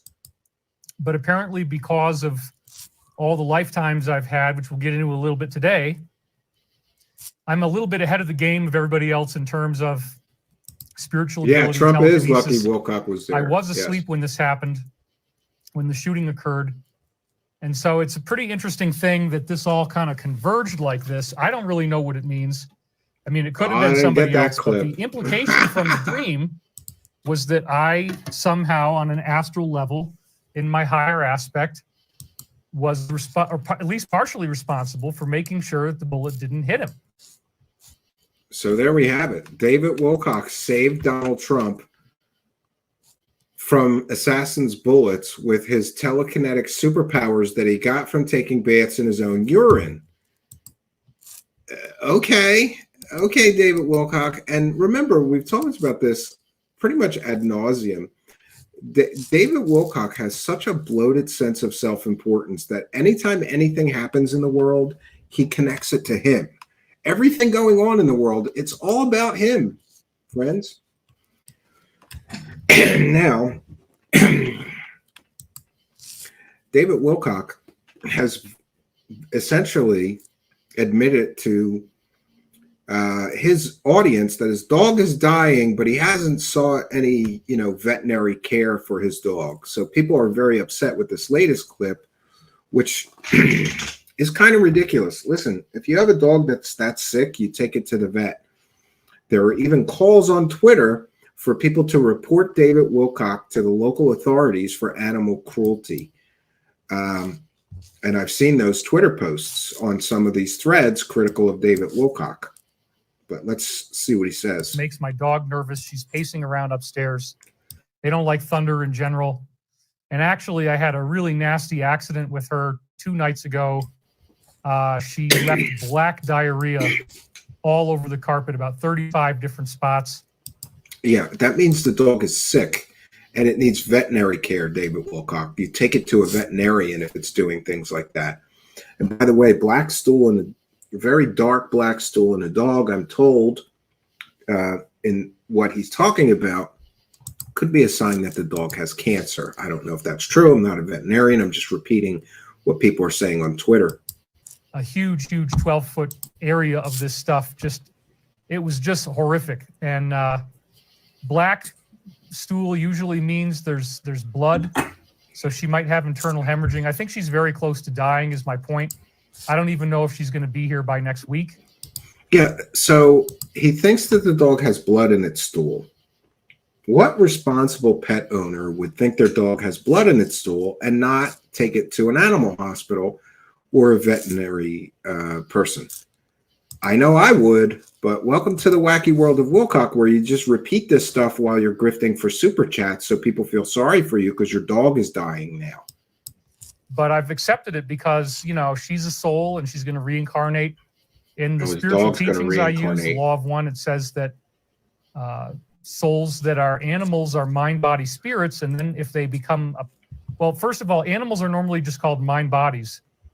And that means they have kind of a cloud consciousness with the forest. But if they become a pet, and then the pet starts to have individuation, the pet has an individual sense of, I want you to feed me. I am hungry. Yeah, we want to take pet advice from a guy who's not taking his dog to the vet, which, according to his own statements, the dog is very, very ill. I mean, it's just incredible to me that he's grifting for super chats based on the dog dying, but he won't take the dog to the vet. What does a vet cost? Like $100 to have your dog seen by a vet, and maybe $20 or $30 for some medication. So $130. The dog's not, the dog has so little value to him that he doesn't want to spend, or he's so cheap. Maybe, I don't know. I'm just speculating here. It's just incredible. Incredible. We can grift off the dog dying, but we don't want to take it to a vet. And here is more of David Wilcock, who, people, like I said, on Twitter are accusing him of animal cruelty right now over these clips. And that happened with our other cat, Mandy, where she came back looking human in my dream after my mother had to put her down because she was in such bad shape. Also, on the same day that Girlie crapped all over the carpet, she fell while she was walking. She's just walking and she just collapsed on herself. And that's another sign that it's very, very close. So maybe he should put the dog down instead of just letting it suffer. This is supposed to be, he's supposed to be a spiritual guru, and he's letting some dog that is suffering just suffer without medical attention or, you know, anything. Incredible. Matt Rav says this is extreme narcissist behavior. You know, you don't have to be here. Somebody called him a narcissist in his own live chat, and he didn't like it. Let's play that again. You don't have to be here. If you don't like what I say, if you don't like that I'm talking about myself, I'm not a narcissist. There's a lot of people who love me and want to hear what I have to say. So please don't bother us with that kind of nonsense. It's nonsense that this is narcissistic behavior. You make everything about you, Mr. Wilcock. Of course somebody's going to accuse you of being a narcissist. You need 7 camera angles to do a live stream. No, you're not narcissistic, not at all. You're always bragging about your various ridiculous, stupid, supposed accomplishments and how you have a 180 IQ and you're so smart, right? But you're not a narcissist, not at all. This is a very, very painful thing for me, and you have to understand that I'm doing this show in the context of this battle with mortality in my own home, where my dog is very close to the edge. So it's got me thinking about heaven and God and souls and reincarnation and ascension. Yeah. And Macario says, this POS, we need a wellness check for Girly. That's his dog. Seriously. He is letting her suffer, and he really wants people to feel sorry for him. Everything is material to grift for super chats to this guy. Like literally everything. My dog's dying. Feel sorry for me. Send me money. I'm not going to spend any money on the dying dog, apparently, but send me money. And then in the last live stream, he was complaining that he's only making $10,000 a month from YouTube. And by the way, all of his former business dealings are in the shitter. And apparently his only income is YouTube money, which is why he's actually streaming once a week now. The poor little rich boy is working once a whole one couple hour stretch in a whole week. Which makes me wonder, like, what does he do with the rest of his time? Imagine if your work week consisted of 4 hours of repeating the same nonsense over and over and over again. All you have to do every week is just repeat some nonsense, and you're going to get $10,000 a month. Amazing. Incredible. All right. And by the way, speaking of kind and generous people and those super chats, we want to thank Legal Eagle for a kind and generous $10 super chat. And thank you as well for being a member. For those unaware, you can become a YouTube channel member. And if you do so during a live broadcast, we give you a shout out and a thank you. And if you send a super chat and I see that member badge, I thank you as well for being a member. We thank all of our kind and generous benefactors, including Legal Eagle. This is a viewer-supported show, and we only need about $20 more in super chats to cover getting our streams demonetized by false copyright claims by David Wilcock and his copyright vultures. So thank you, Legal Eagle, for helping us to praise the cash. Praise the cash, praise the cash. All right, we're going to continue on this journey into nonsense. And Legal Eagle said David really made some outrageous claims this time. He does every time, but yeah, they were specifically pretty bad this time, or good, I guess, depending on your point of view, right? All right, we're going to get to the next clip. Sorry, I'm losing my place here. We don't have many to get through, but after we get through the clips from his latest stream, we're going to go into this David Wilcock on David Nino Rodriguez channel. I don't know very much about David Nino Rodriguez, but he has 375,000 subscribers, so it's a huge YouTube channel. And people are asking that person, sending him clips of Wilcock saying ridiculous stuff and asking him why he's grifting off of David Wilcock and David Wilcock's completely fake stories.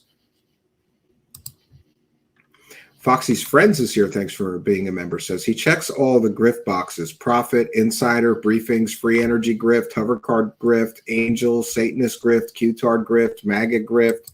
Yeah, he's trying at least to cover all of his bases, right? Here we go. And during his live broadcast is when Wilcock learned that Biden dropped out. Wilcock learns, says Macario, live that Biden dropped out. When he hears that Ezra posted it, that's all the confirmation he needs. Shouldn't he have gotten the news from Ezra ahead of time? Why did the prophet hear about this when we did? Why didn't the Alliance tell him? Great. Let's hear it. Yes, he did. On Newsbreak app, he dropped out. Holy crap. So Shadow of Ezra just posted about him dropping out. Wow. Okay. Well, there you go. Talk about timing, huh? We're now up to 3,000 people. This is very exciting. Yes, not narcissistic at all, but he has to announce how many live viewers he has. I'm not at all worried about him dropping out because honestly, you know, we already had the Hillary switcheroo slide in there. She's probably going to be considered the most capable candidate, but you know. Nope, wrong. They're going with Kamala, apparently. There's a lot of stuff about her out there, and so if she starts running again, it's only going to accelerate the awakening. Oh, it's going to accelerate the awakening if Hillary Clinton runs again.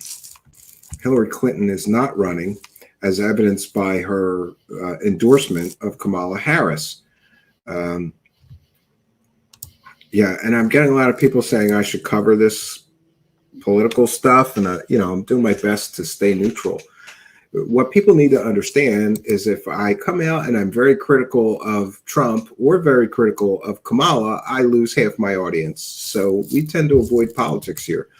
But I will say this, I find it extremely interesting that the Democratic Party, who has said that the right and Trump is a threat to democracy, just bypassed the will of millions of people who voted for Biden to be their candidate, and the Democratic elites like Hillary and Bill Clinton and Obama and Nancy Pelosi and others are just going to force the candidate that was democratically elected to be the candidate to drop out, and they're going to replace him.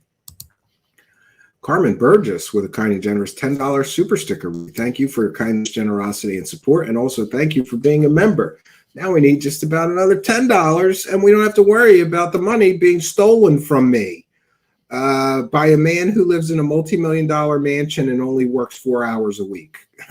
Praise the cash, Carmen Burgess, and thank you for being a member. Praise the cash, praise the cash, praise the cash. All right, friends, thank you for your kindness, generosity, and support, all of you. And we're going to continue. We don't have many left to go. We have very few clips this time, mostly because Wilcock has just been repeating himself ad nauseum for the last 6 weeks straight.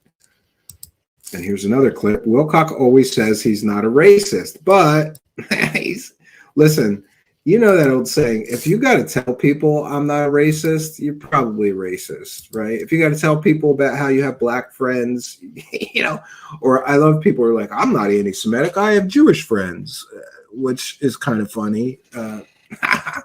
I know I grew up with a lot of Jewish kids in the neighborhood and we were all friends. We didn't really care about what a kid's religion was, but that's just me. I don't know. We'll see. What does he have to say about not being a racist again?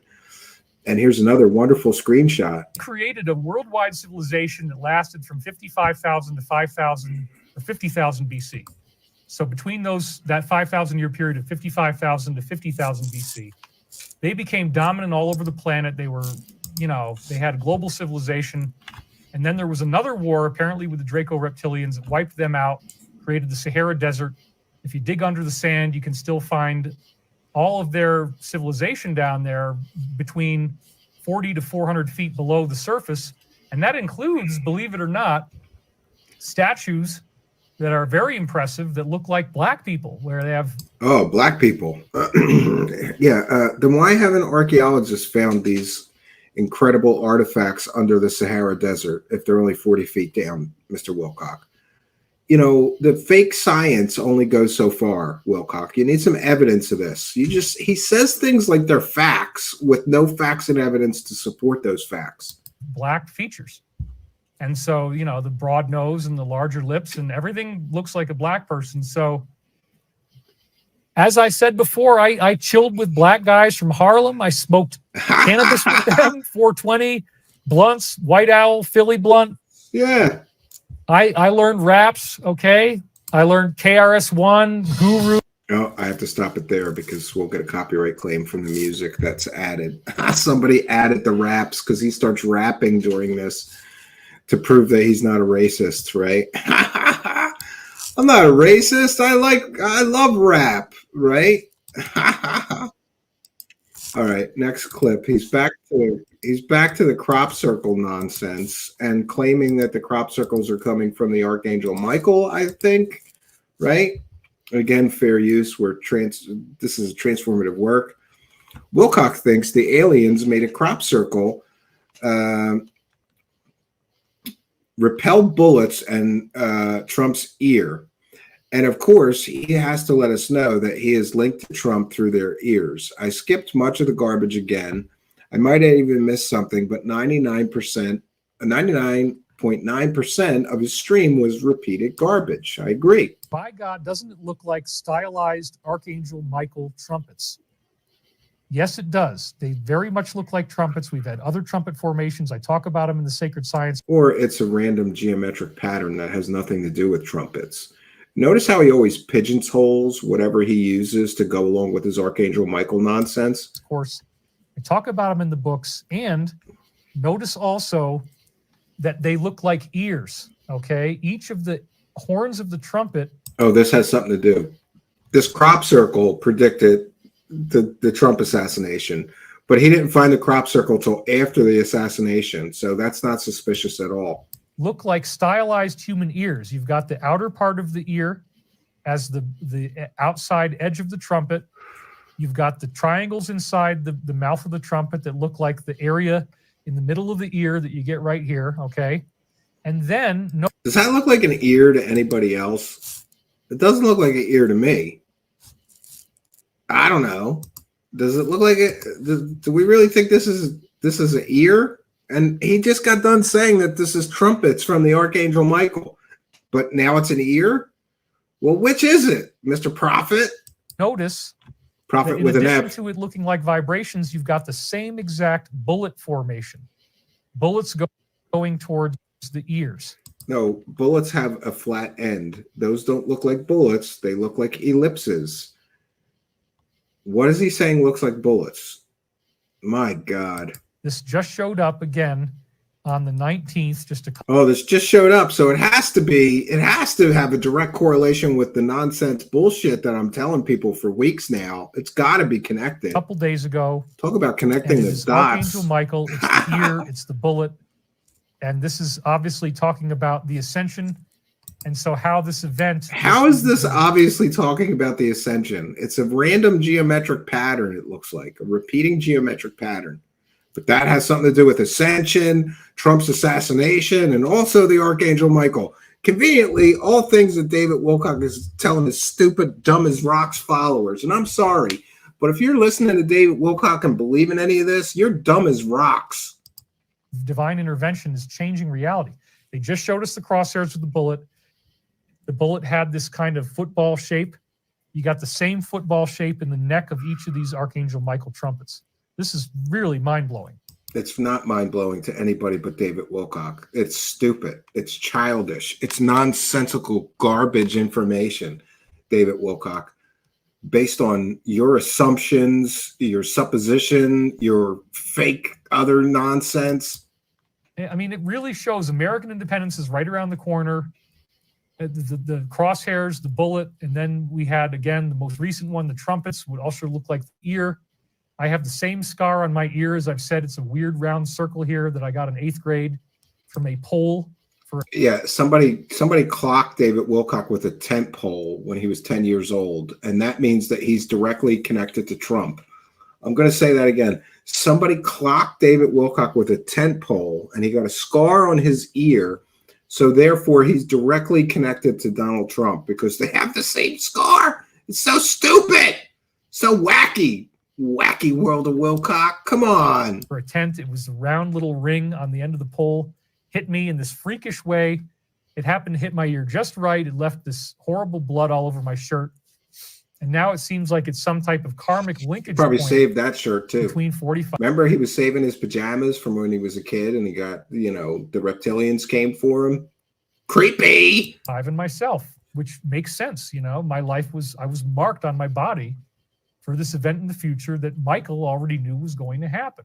Yes, so the Archangel Michael knew that the Trump assassination was going to happen, but David Wilcock didn't warn anybody. Why didn't you warn Donald Trump and the Secret Service and the local police? Why didn't you warn anybody if you knew that event was going to happen? And isn't it great? It's just like psychic predictions by proclamation. Oh, I knew that the Trump assassination was going to happen, and so did the Archangel Michael, who I claim to be in direct communication with, but I never said anything about it until after the event happened.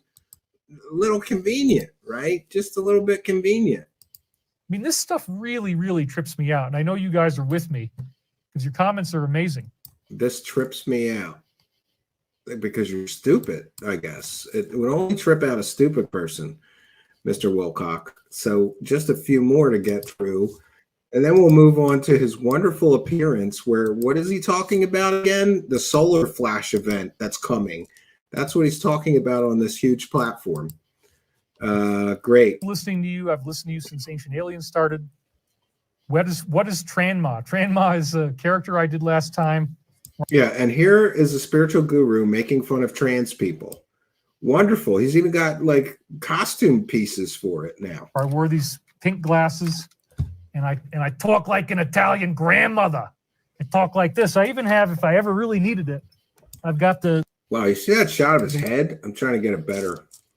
He is really going bald bad. I've got the He's got a bad sweep comb over going. Look at how little hair is on the top of his head in the middle there. Gross. wig to really add to the Tranma experience. If you want to go full Tranma. He's going to need that wig soon. He's going so bald. Doesn't really look right. I have too much hair for this wig. But I was thinking, like, how could I really make this character work for me? I got to have let's fix this thing up, right? Little joke about Maxine, right? So anyway, I'm ready to do anything here, but listening to you. He's ready to do anything for super chats. Macario says, WTF. Wilcock says it. I really do think he would do anything to keep money coming in. Costume and fetish whip, now wigs. Trans might be right. And Osiris says, David is clearly desperate for money. Imagine if his YouTube channel got demonetized. He'd be effed. Macario, I would love that the team could go live on X and celebrate. And voices in my head. For those unaware, there was a long-standing. Remember when his hair was long and he looked like shit? He looked like he hadn't showered, shaved, or groomed himself in a year. A lot of people were saying that he was going to become trans, and there's still a rumor. And by the way, I'm just repeating what I heard. I'm not saying this is true, but there's rumors that David Wilcock will be turning trans in order to generate money somehow. Or I guess to be sort of shock rocky. I really don't know. But the Voices in My Head 100, Voices Head 100 on YouTube, or excuse me, on Twitter, X, has been posting all these pictures of David Wilcock as a woman, and it is gross and a little scary,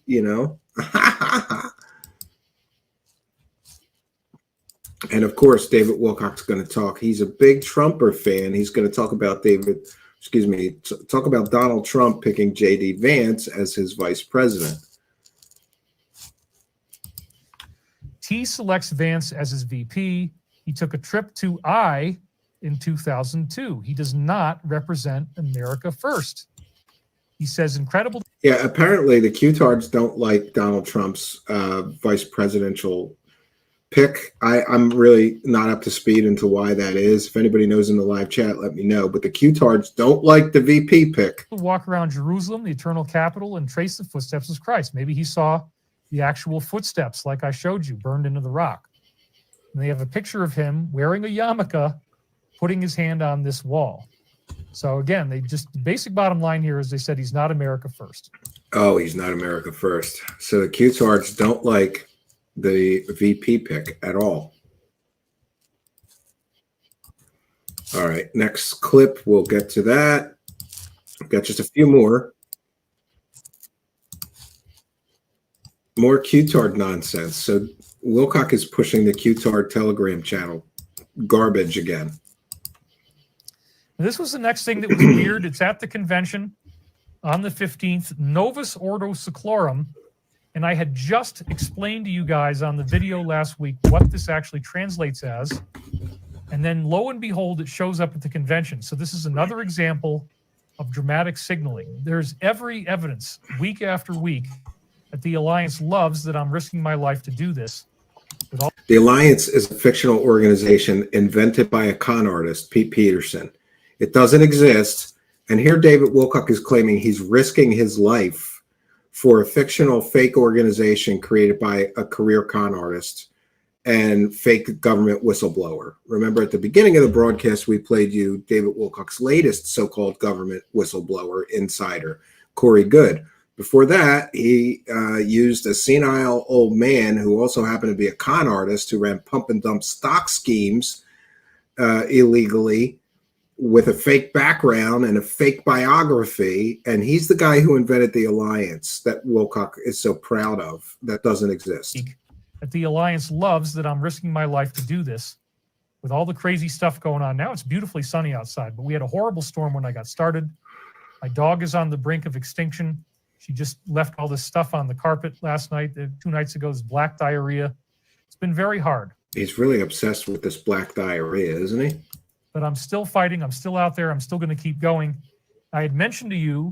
How is he risking his life telling fake stories on the internet? Can anybody explain that one to me? Like, you're risking your life because you're telling fake stories on the internet? We want to thank Amy WC for a kind and generous $5 super chat. Said, avoided coverage of this for a time, knowing a lot to wade through. So I do appreciate these laughs. Well, thank you, Amy WC, for your kindness, generosity, and support. And, of course, for helping us to praise the cash. All right, we've got another kind and generous benefactor in the form of Legal Eagle, who is also a YouTube channel member, says, hope this works. Thank you for your hard work, Stephen. Well, we thank you for your kindness, generosity, and support, and it's wonderful. Thank you for appreciating us. We certainly appreciate you. We appreciate all of you people helping us to praise the cash, bitches. Praise the cash.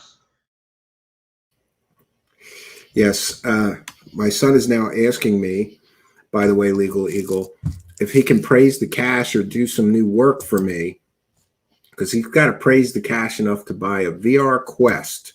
So we're going to work on that. I guess I'll do some new bumpers with him.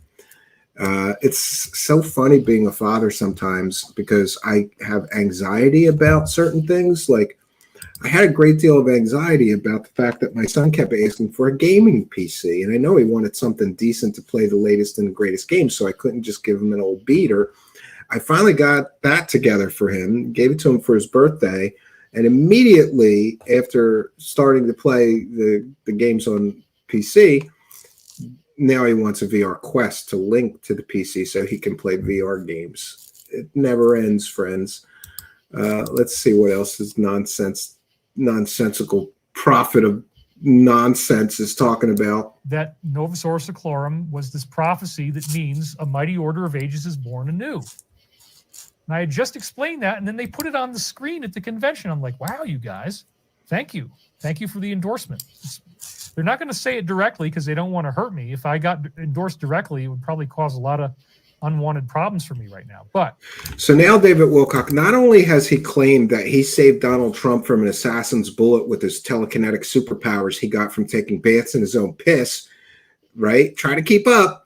He's also saying that because he talked about something, the Republican National Convention put something on the screen as a nod to David Wilcock somehow. No, I don't think so. The convention is using the pyramid on the back of the dollar with the all-seeing eye as their backdrop during Tim Scott's speech.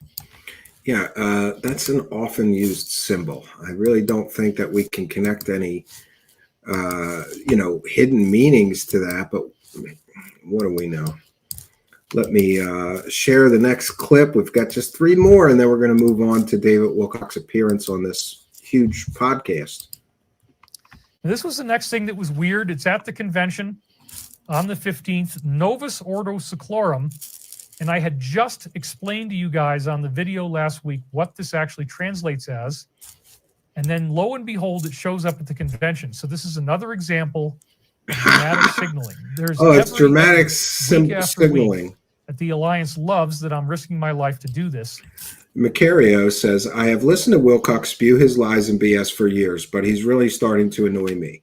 He believes that the Alliance, Shadows of Ezra, who doesn't know who David Wilcock is sending him signals. Now they sent one at the Republican National Convention as an endorsement for Wilcock risking his life. Gurley is dying, and it's hard for him. At this point, he mentions her 4 times, saying she's dying and suffering, but he's okay. Feel sorry for David. I'm not going to start having to do more here.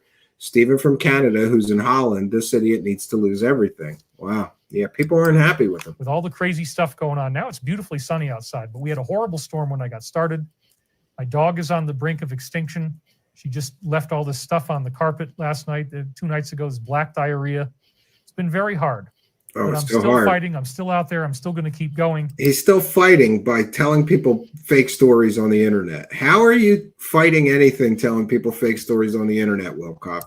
I had mentioned to you that Novus Orsiclorum was this prophecy that means a mighty order of ages is born anew.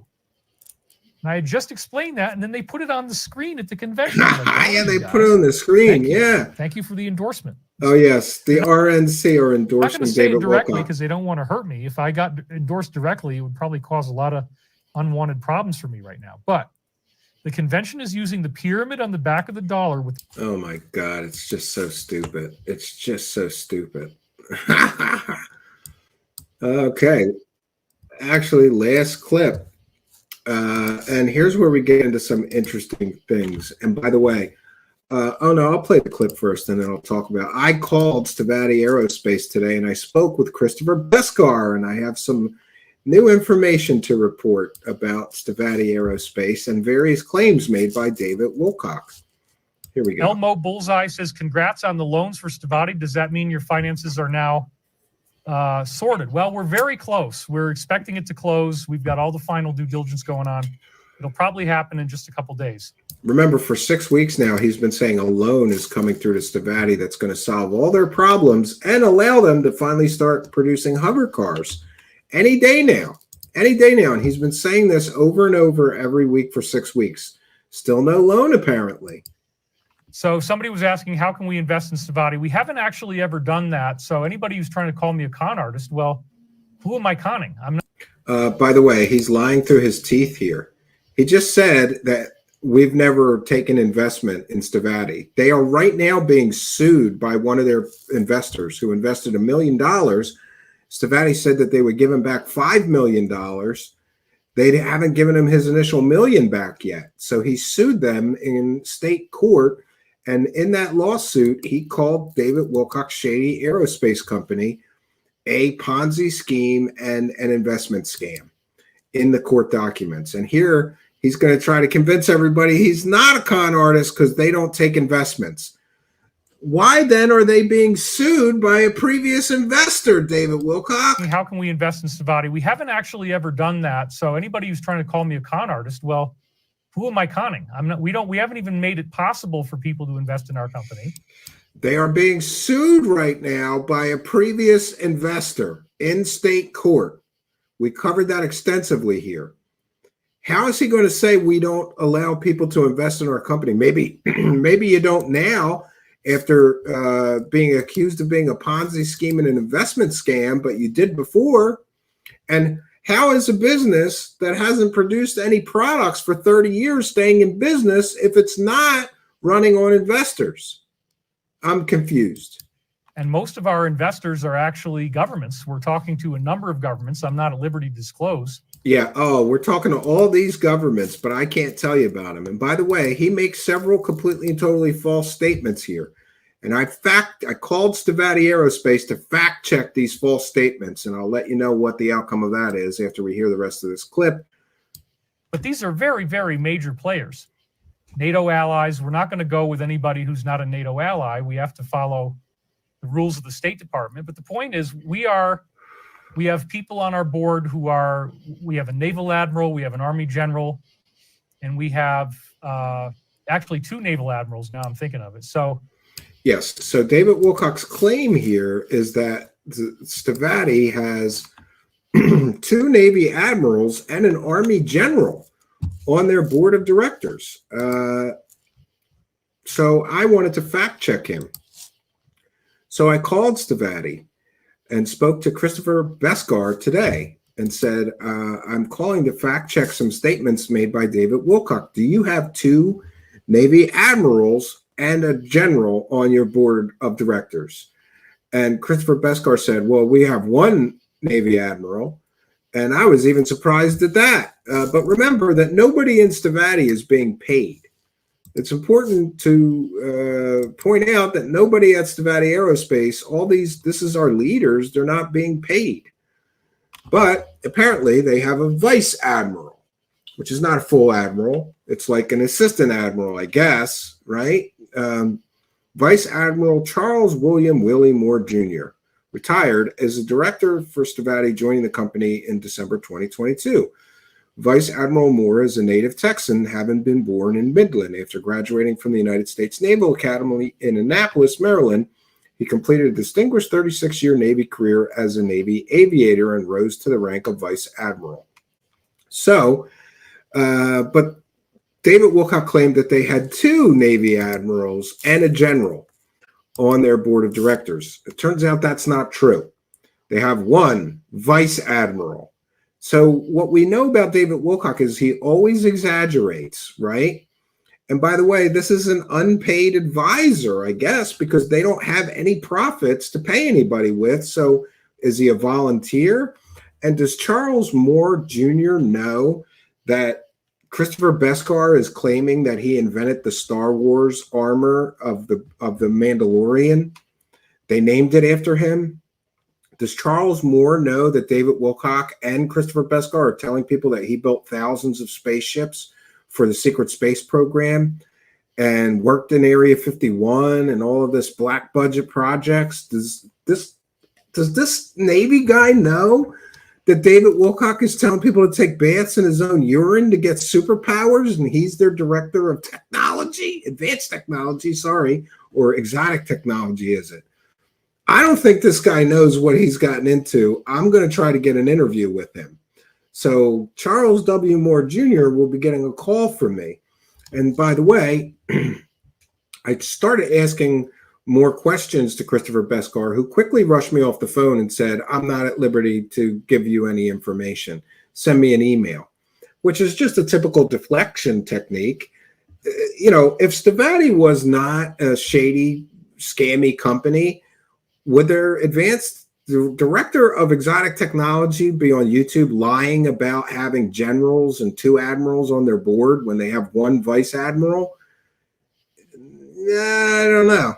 But it's interesting that David Wilcock is lying through his teeth, claiming they have a general and 2 admirals. They have a vice admiral, which is not a full admiral, near as I understand it. But interesting that the CEO of Stavatti Aerospace is the person answering the phone. Now, let me tell you something. If you're getting multi-million-dollar military contracts and you're the CEO of a company, you're not answering the goddamn phone when people call, right? And by the way, anybody can try this. Call Stavatti Aerospace. See who picks up the phone. It's Christopher Beskar, the supposed CEO, which tells you everything you need to know about this company. It's not a real company. It's a shell game. They haven't produced any products or services for 30 years. And David Wilcock is literally lying through his teeth, claiming there's generals on their board of directors. There isn't. While, by the way, they are soliciting public investment, which is illegal. You can't claim that you have generals on your board of directors while you're soliciting public investment and you're soliciting people to loan the company money. You can't make false statements. That's my understanding, but what do I know?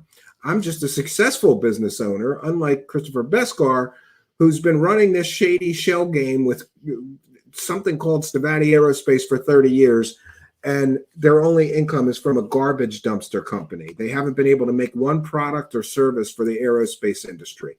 But don't worry, as soon as they get that loan, everything's going to change, right? AZ said, a vice admiral with a $25,000 a month gambling and hooker addiction. Well, that's very comical, so we will allow it, but we don't know that. So just to be clear, we're not claiming that. But thank you for your comment. It put a smile on my face, right? They have an admiral that is into Vice, says Trolly Troll Troll. Yes.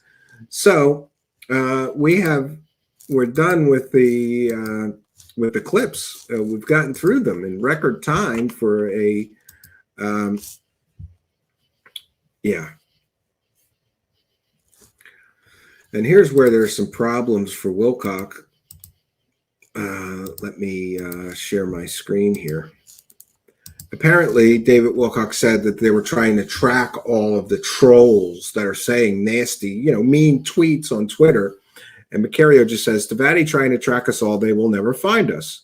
Osiris says, no chance, Stavatti. No chance for Stavatti. A new friend of mine who works for the IRS is about to join our group of dedicated Wilcock critics. Macario says, a new member of the team. Nice.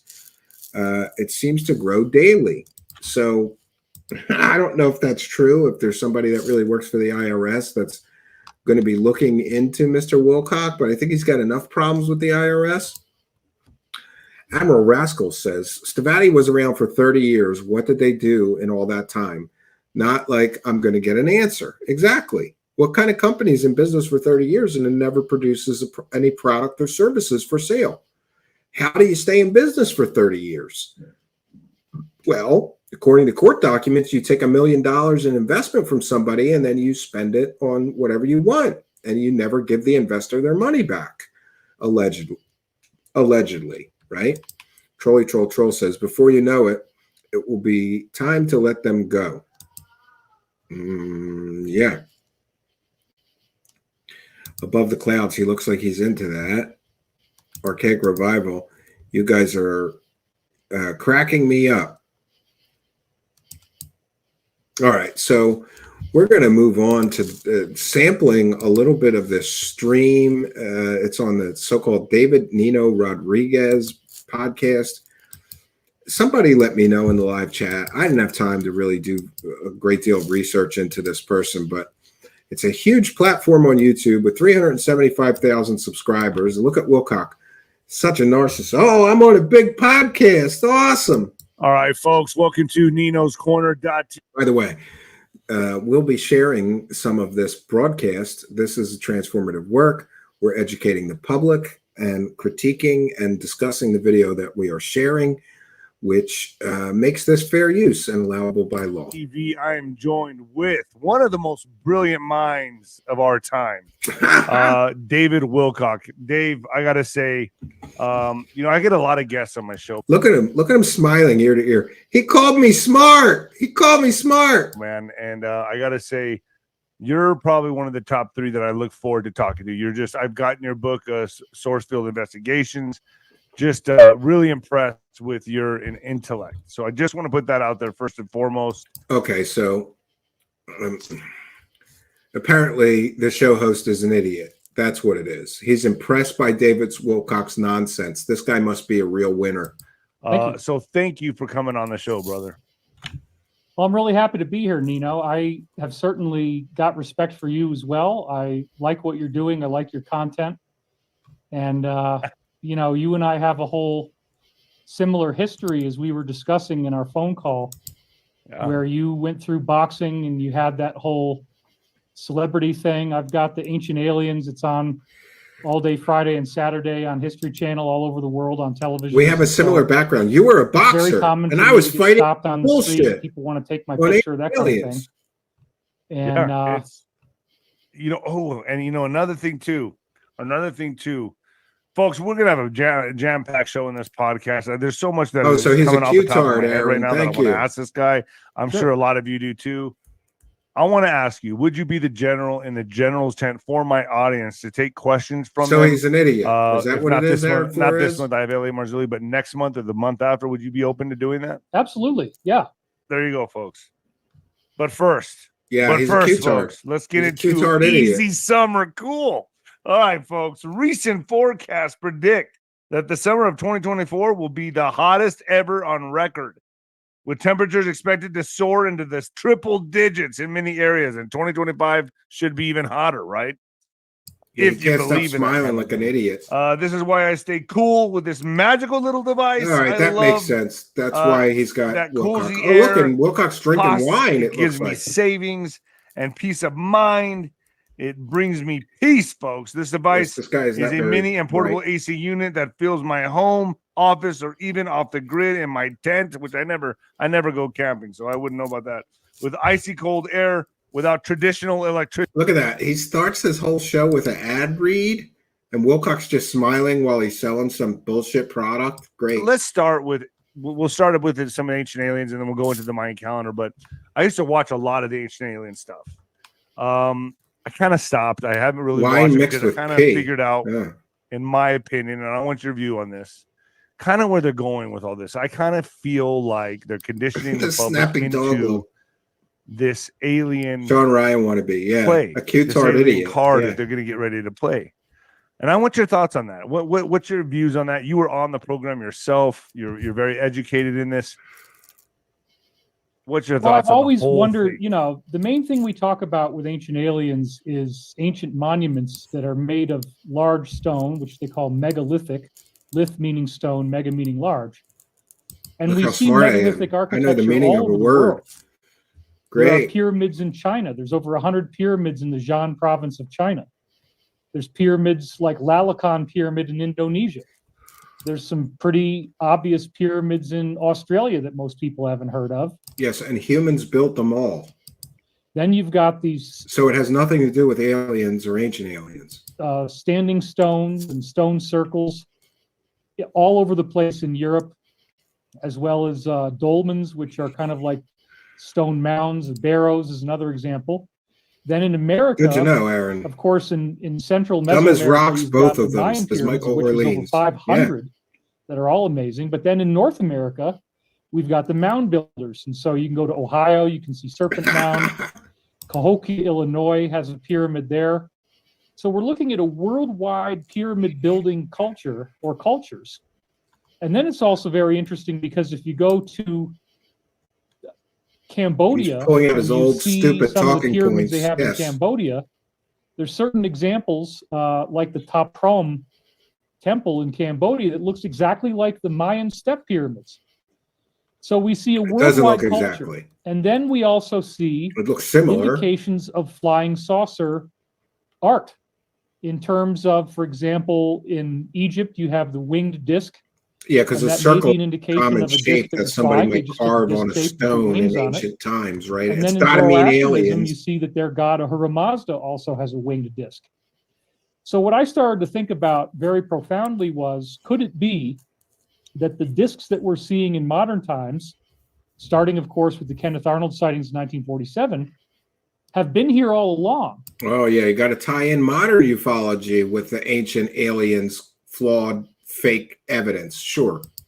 And that these ancient depictions of the winged disc, in those days, these people in the winged disc were actually showing up like we see in Egypt. They got the winged disc in Egypt and they got pyramids in Egypt. So were these people Yeah, you're right. actually building pyramids, and are they still Circle here on a now? stone So maybe equals in our aliens, time, says Al Garay. they're not building Sure. pyramids Yeah. anymore, but they're still here. It's a very compelling question.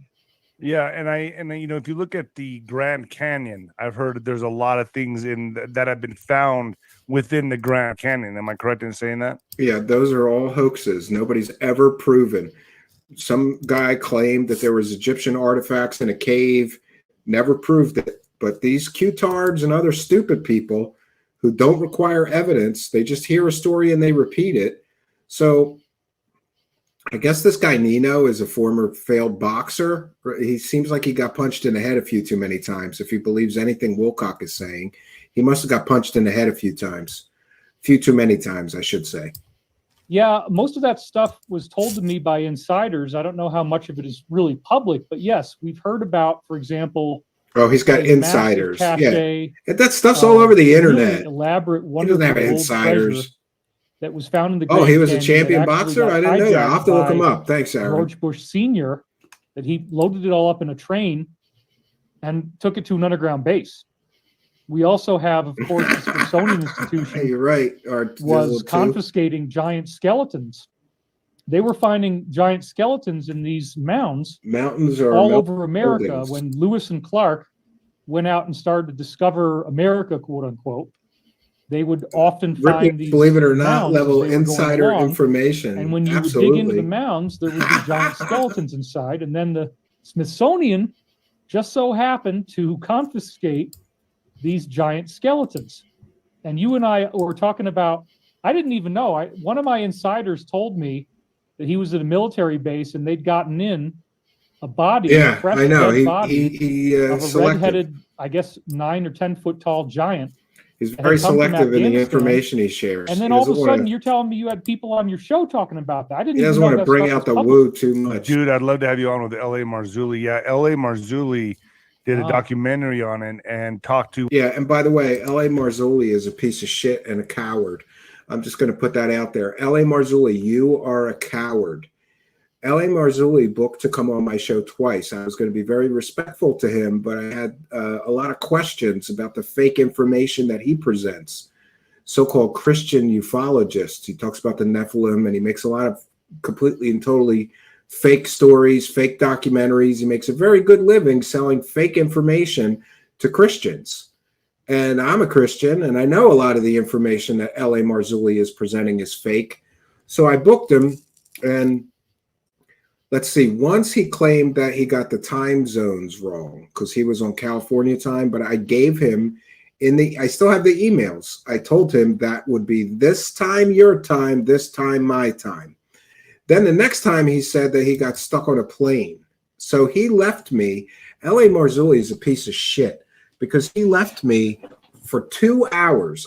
Twice he was supposed to come here and be a guest.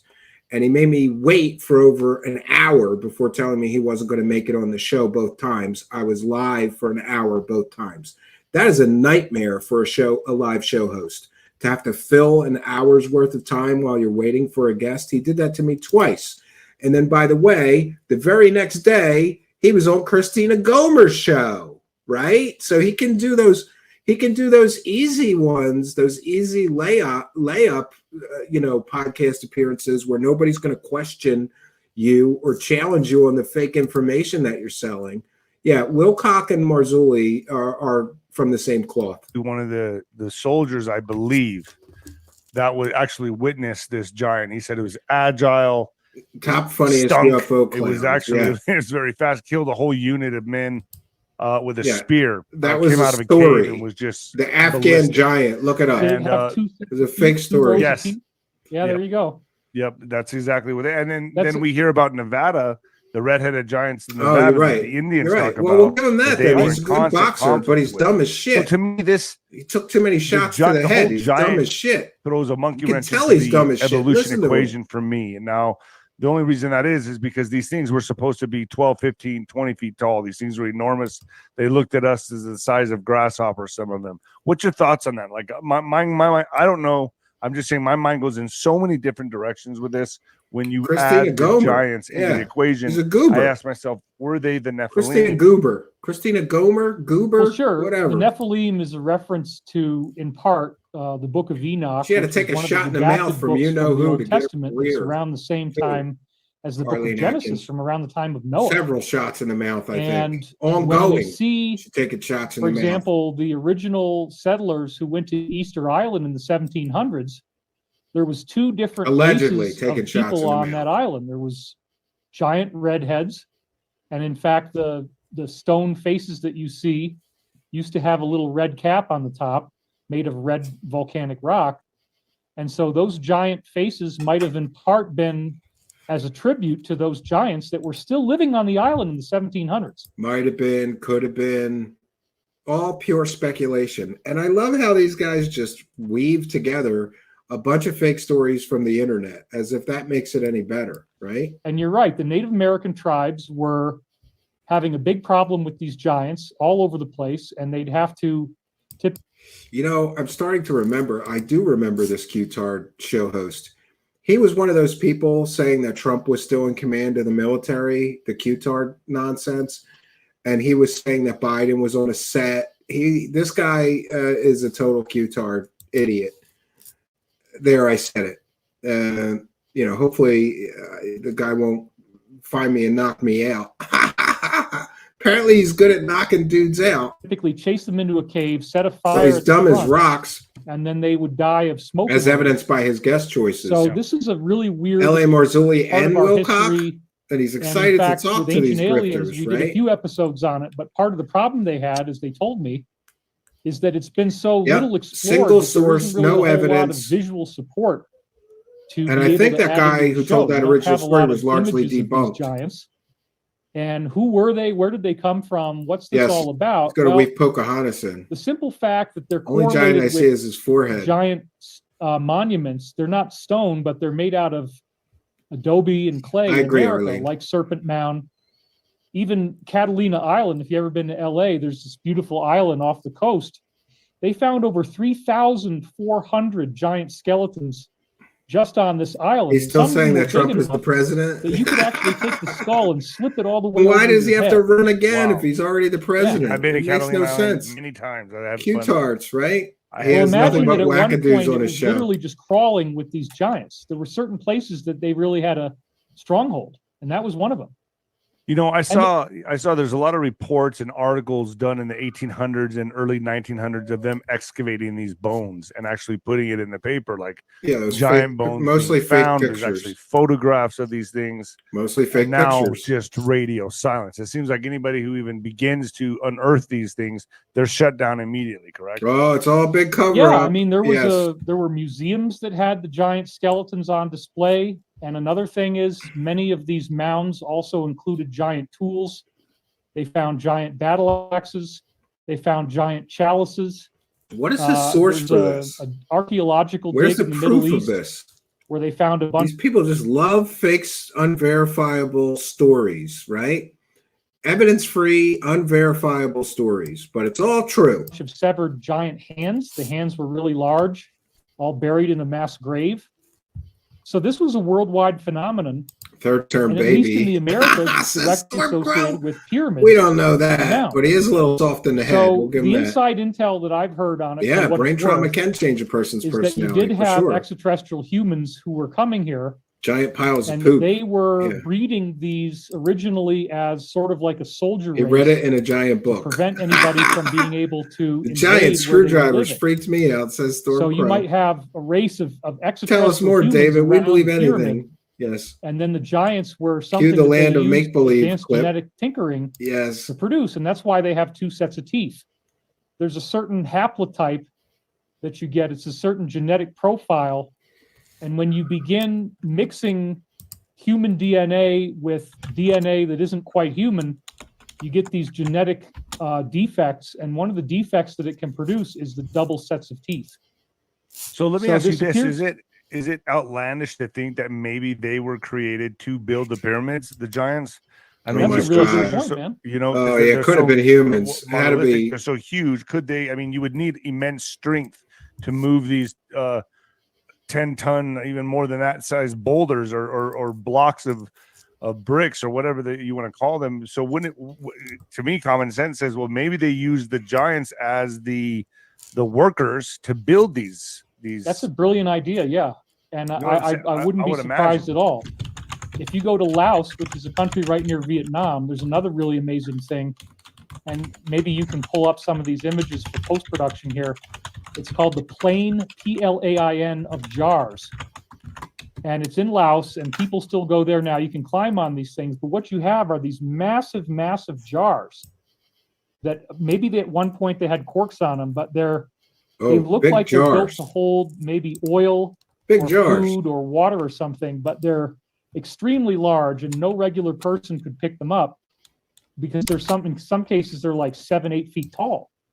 But giants could work with these a lot more easily. So there's literally evidence for this all over the world, and the giants also have the elongated skulls, which is another Oh, thing that's come on. consistent with shorter humans Cranial that deformation. we see all over the world, like in Mesoamerica, directly next to pyramid You building. gotta love sites. it when people that know nothing If you about think about it, anthropology, you know, evolution, or history. From what these Just soldiers said, do it didn't research by seem proclamation. like these giants. I mean, they're still living in caves. They have primitive type of armory. They have weapons that are kind of Amazing, primitive. Chuck, man. So they're obviously not in my opinion. I'm just guessing here. There's a They're point. not that smart. So it seems like they would use them for the manual labor. Right. So such He as loves them building because a they're like pyramid, giant such as pay jars. hauling Makes up sense. stones or whatever they were used to do. If they aren't that intelligent in the first place, because supposedly the Kandahar giant came out screaming some gibberish. It was nuts. It was violent. You know, and it was you know, it was very, very violent. Maybe some of them, you know, escaped or got away. They're not used as slaves anymore. They kind of went on their own. They went underground into some caverns. I don't know. I'm just posing questions here. This is my theory. And I'm not saying this is based on any actual inside intel. This is just my speculation. Oh, he's going to admit that he's bullshitting. There Very was nice a of him. worldwide civilization, colloquially referred Dumb to and as dumber. Atlantis, and that during that time they were How building rude. Giants are dumb. pyramids, as we can see. Some of them are under the water. Yeah, There's that's what pyramids people off the say. coast of 6 fingers Portugal. on each hand and 6 There's a bunch toes. of submerged pyramids off the western tip of Cuba that was found by Paulina Zalitsky with her sub-sonar equipment when she was looking for shipwrecks. So we know that there was some sort of ancient pyramid building culture that was apparently worldwide, and maybe a lot of the pyramids that we see came after this great flood. that's Idiotic, also referred delusional to clown, says in the Builder book of Lee Genesis 72. You can't and in say the I book of disagree. Enoch. So if that's true, Kandahar then giant perhaps from they had a space. lot more of these giants in the past, and there was a society where they were using them openly. And then when you have this massive catastrophic flood, you have breeding populations of giants that survived on their own. But like you said, they're kind of unintelligent, and maybe they, you know, built Wilcock these is calling mounds as a somebody way else to dumb. commemorate their former That's culture, pretty rich. and hoping that it would rise again. But they really are not that smart, and they just kind of died off for the most part and survived in these small packets. And unfortunately, they were very antagonistic to humans and saw us as a protein source. Right. And so we were Oh, able we're to just a outsmart protein them because source. they're dumb. And that's how we beat them, because they were using us to eat. They were eating us. They needed the caloric intake is what I would think. So what's your thoughts on what do you think these pyramids were actually used for? Energy sources? I know that a lot of them. I love when people start talking about the pyramids and it's just complete and total speculation, no science whatsoever. You know, there's people making whole careers out of this. It's disturbing to me. The fact that you can make a whole career just bullshitting about what the pyramids really are and have no real evidence to back up any of your claims. Some are on ley lines, correct? They're on nodes on the planet, so they knew something. They were used for something for other civilizations. What do you think these pyramids were actually used for? Well, that brings up a bunch of interesting stuff. So let's talk about the global grid, because the first way that we defined the global grid was the work of Ivan T. Sanderson. And in the 1950s, he went out to the Republic of Congo and he studied the Mokili Mbembe, which is this strange, like a Apatosaurus type of thing, like small brontosaurus that would show up. Now we're into and was brontosauruses killing are natives, real. and they would actually kill the dinosaur and eat it for meat. We're at Land of the Lost. And this is in Headhunter country. The Pygmies live there. No, So he's just grifting, trying to find new followers. Unincorporated, unexplored forest. Here's what I think. Nobody wants to go in there. I think Wilcock goes on shows with the dumbest followings possible, like Dana Patrick and this guy, because he's hoping they'll go subscribe to his nonsense channel. That's what I think. And Wes Snipes, thanks for being a member, says Wilcock obviously hasn't seen Andre the Giant yet. This dude is taking notes. WTF. Paleontology. Yes, he's an expert at that as well. He's an expert on everything. Because again, they'll kill humans and eat you. But this is where you have this weird dinosaur. So Sanderson went and studied that dinosaur. Wacky ramble on and on. He came to the conclusion that yes, cooked the dinosaur just like out, bison. Perhaps Yes. there are vortexes I forgot the steak where again. you can actually portal through time and go from one era of history on Earth to another. And he then began studying, okay, where did the ships and the planes disappear on Earth? Where are these mysterious disappearances happening? And the one we've heard the most about, of course, is the Bermuda Triangle, because in that area alone, you have, 5,000 disappearances just in the 20th century alone. You have airplanes, you have ships on the sea, and he found that there were a total of 10 of these areas around the world, and they were symmetrically spaced apart from each other. And then also you can add the North Pole and the South Pole, you get 12 zones. Well, if you play connect the dots and you connect those 12 zones together, you get a simple 20-sided geometric shape called an icosahedron, each side being an equilateral triangle. Well, that would suggest there was some weird hyperdimensional geometry involved in why these dinosaurs are appearing, because that's where the dinosaurs are appearing, is on one of these nodes. Appearing dinosaurs. Also where You gotta the ships love and it. planes are disappearing. Then We're we go over to appearing dinosaurs, Russia, where damn it. 3 scientists, Goncharov, Morozov, and Makarov, inverted this icosahedron. You can geometrically do that, turn it inside out. It turns into a shape that has Icosahedron? What? 12 faces that are pentagonal. They look like 5-sided pentagons, like a soccer ball. And when you actually simply draw the Earth with those two shapes put together, the icosahedron and the dodecahedron, which these Russian scientists did in 1971, they published this, they found that every single pyramid on Earth, every single megalithic piece of architecture is on this, what they call been watching global Jason grid. and the Argonauts and taking notes. It's very, very Yes. strange because, Absolutely. again, what we're talking about is strange phenomena. You'd see orbs of Yes. light in these vortex areas. You have planes that They might don't fly into the orb and then they disappear. Without any facts. Sometimes these Look orbs up of light are geometry associated with lessons. anti-gravity, like cars Going get stuck in them and they forward, levitate off yeah, the ground. full artard. There's a beautiful book Already went called full Time Q-tard. Storms by Jenny Randalls. Yeah, where funny she's that got some Draco never examples showed of him. levitation. Too So busy butt banging him, it Admiral appears that Rascals. the You weren't interested in vortex teaching them, lines, they were interested these in the butt global banging. grid lines, also Little create fleece on his anti-gravity. They can create these orbs, and the whoever extraterrestrial beings were here were using Get him to talk that about Steve natural Cambian on his anti-gravity live to stream, help build AZ. these Good pyramids. job. But get him to talk And about so truth you couldn't seekers. even build them without being on the grid. I'm wondering if Skinwalker Ranch is on one of these nodes, or Now we got to on bring in the street, because Skinwalker there's so scam. much That's how we paranormal really activity that has there. So connect the maybe dots there's here. pyramids there that we don't even know about on that Oh my ranch, God. right? Which Wouldn't that be one's logically dumber? what- Should we that's put where up a my mind poll? goes. Let's put up a poll. Well, you don't Who's have to dumber, have the show pyramids. host The or point is the Wilcock? lines, the ley lines, Let's as they do were that. called, they We're already going to worked. do that. And the guy who's the father of ley lines in the early I'm going to 20th put that century poll up. mapped them all Anyway, out. And figure what he this found out. Who's was that dumber, the nobody show ever host tells you or this, but David they were Wilcock? building, in modern times, they were building churches, abbeys, and cathedrals on these same ley lines. Wow. And they kind of alluded to it in Da Vinci Code when they talk about Roseline Chapel, Roseline Chapel, right? It was built on the Rose Line. Well, what are these lines? Well, it also appears that when you're on one of these lines, if you build something there, you can get interdimensional activity, and both positive and negative entities can come through much more easily in these areas. So people who are messing around with ritual magic, if you want to summon demons, it's much, much easier if you do it on the global grid than somewhere else. Oh, you got to summon demons. And even doing in it on the global grid, 1972, for there sure. was a case where Stonehenge got struck by lightning. There was a police officer and a farmer walking towards Stonehenge. There was some hippies tending inside, and they were about to be arrested because the farmer didn't want them there on his land. The lightning strikes the stones. The entire area of Stonehenge got to be blindingly white. All the hippies are screaming, and then it suddenly flashed and everything disappeared. And when they went inside, there was nothing left but smoldering tent pegs. All the hippies were gone. Wow. So it does appear that pyramids and stone circles are used on the grid as a portal generator, that they harness energy and they can create these orbs of light. But yeah, like with Skinwalker Ranch, you don't have to build a pyramid. It's just going to be much, much easier to get the vortexes to form if you do. What about something like CERN? All right, we started a poll. Okay, so that's obviously. Let me know what you think. Who is dumber, the show host or David Wilcock? Man-built, some kind of generator.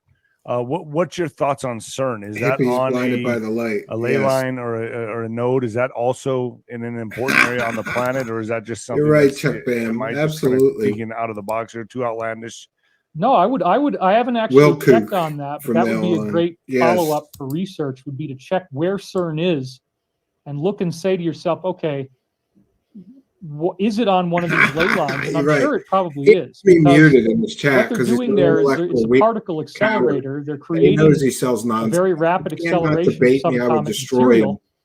I would And leave when him you in a smash puddle it in his together, own piss, but he would probably yeah, like that's that. exactly the type of high energy environment that The creates show order. host is probably dumber. Yeah. And so I wouldn't at all be surprised. In fact, there's a lot of Too tart indications for the that grift. CERN has been used Wilcock full of S. by the dark Yes. elements of our planet to Bum try as to a create fox. manifestations. Yes. And honestly, if they're running it and then somewhere nearby they're trying to be able to see spiritual entities, we wouldn't know how successful that was. Because you can't do that, Wilcock. But it is also very strange that back in the days of the medieval times, they would ring a bell on like a Saturday night, and that bell was supposed to indicate that people in their homes were supposed to have romantic activity. And apparently the romantic Talk about stupid facts. They would ring a bell, and then you're supposed to bang during the bell ringing. activity also generates more of this energy for them to do these weird occult ceremonies where they're trying to travel through Oh my time. God. He's saying that the And church apparently would they ring the could, bell so in these everybody would bang ceremonies, so that they could invade do dark somebody's magic. mind in the past. Like, let's say you go in these ceremonies, you harness all this Utter energy, grifts everybody's too, yes. engaging in these activities at the same time. You create all this energy, then somebody goes out of body. Oh, that's and sad, they find Aaron like a Flores. bum passed out in a haystack from maybe 100 years ago. I And you thought can everybody then would still occupy say his body, Wilcock. just like the agents do in That the show Matrix, host might be dumber than him. and then get him to go and kill somebody, and thus change the future. No, we're up Get to the rid of show somebody you host. don't want. Maybe get So rid of far, their the father. show host is leading And the only person as who being the remembers dumber the one, old 69%. supposedly is the person who actually did this. 69% So this is of the our type audience weird says the occult show magic host that is some dumber than insiders have Wilcock. said they were really playing around with.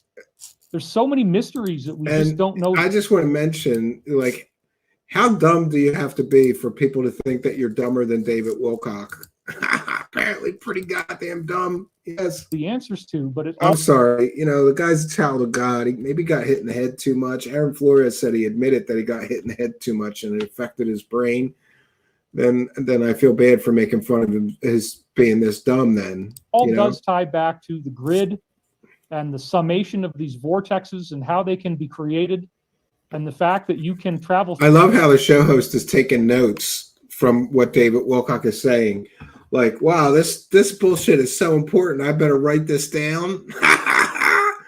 This utter nonsense is so important. I better write this down because this is important. Bullshit. through them as an astral body and actually go into the past or the future for that matter. Yeah. Let's go back a little bit to the Mayan pyramids, because I really wanted to touch on that, because I was looking forward to 2012. Right, I was like, man, something's gonna happen. Their calendar is just too precise, too exact.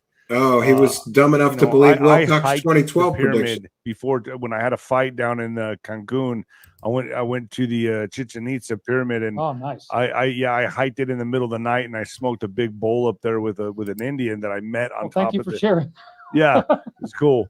And I was up there, and I just remember that. You're right, Admiral Rascals. That he told me, he goes, there's a lot of things that are going to be happening. Time. Yeah, I don't know how people fall This is for a true this. story. This is a 100% true story. It was after one of my fights. We stayed in the park illegally. We should have left. We stayed there, me and all my friends. We dared each other to hike the mountain. We did. It was a full moon. Hiked the steps. Wow. It's a serious climb, dude, going up that thing.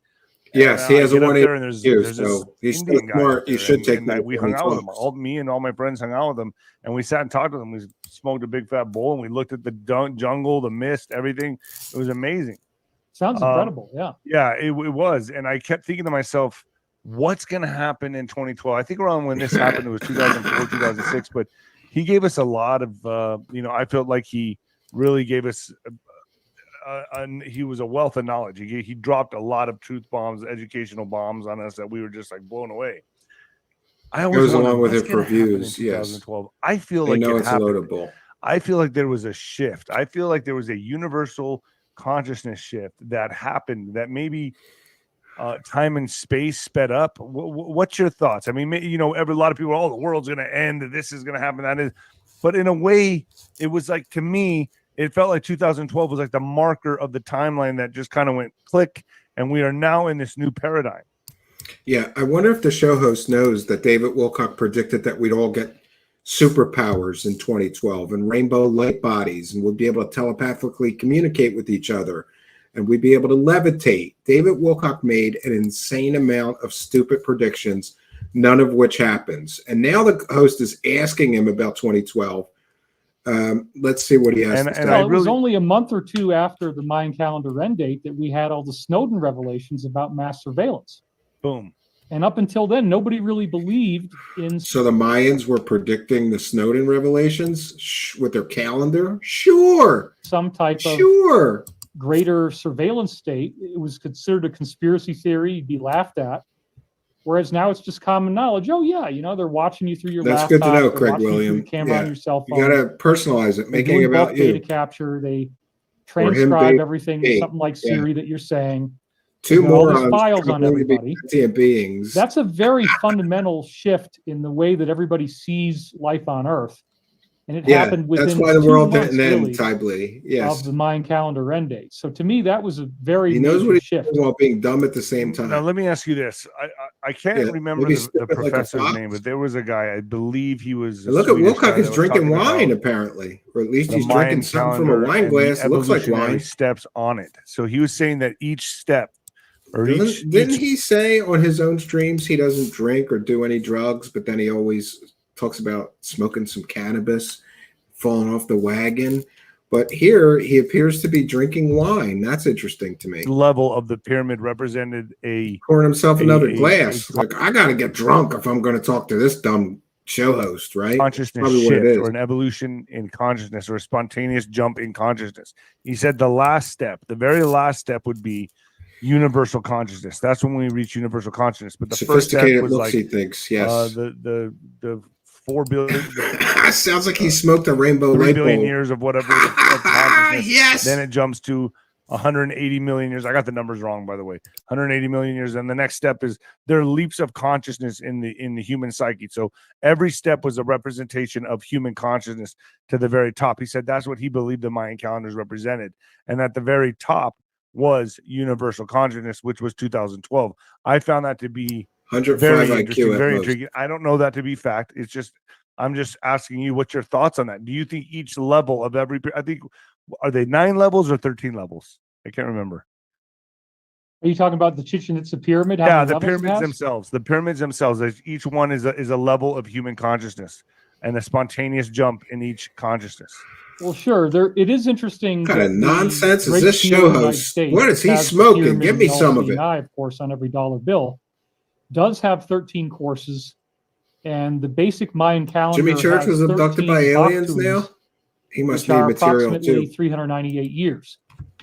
And so the whole cycle adds up to 5,125 years. But I also like to not get hung up just on the Mayan calendar and look at it from a grander perspective. Graham Hancock did really seminal work with Fingerprints of the Gods, came out in 1996. That's when I got it, when it came out. Isn't it interesting that the show host directly asked David Wilcock what he thinks about 2012? And David Wilcock forgets to tell the show host that he predicted we'd all get superpowers in 2012, but none of that happened, right? It's like David Wilcock has a selective memory, like, well, can't talk about all those failed predictions I made about 2012, so I'll talk about some other nonsense. And he talked about 2 historians, Giorgio de Santillana and Hertha von de Schend. And they surveyed an amazing amount of stuff. They were at the top of their game. They had many published papers.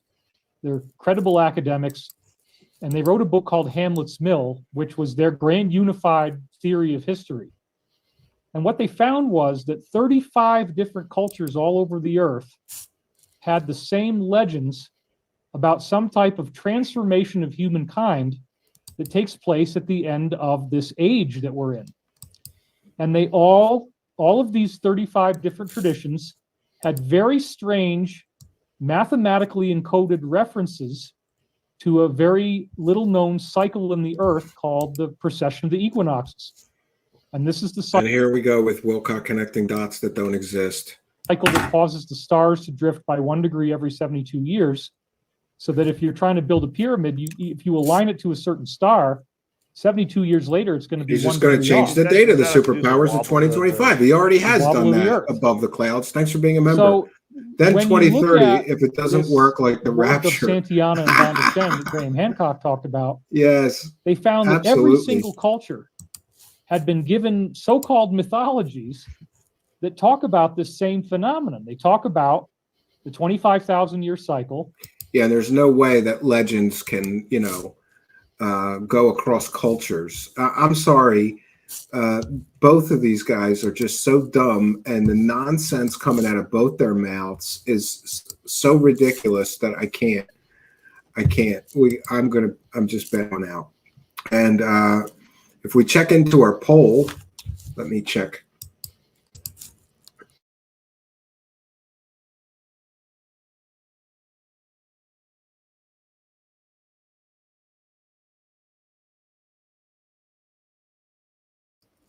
Sorry for the dead air there. Okay, so it appears that we asked in our Truth Seekers poll, who is dumber, the show host or David Wilcock? 67% of you said the show host is dumber than David Wilcock. Well, there you have it. The show host is definitely dumber than David Wilcock. Maybe he's punch drunk. I feel a little bad for the guy. The bull is getting deep in there. Yes, so I'll take a couple of comments and questions from the live chat. We appreciate every one of you kind and generous benefactors. For those unaware, we read every single super chat.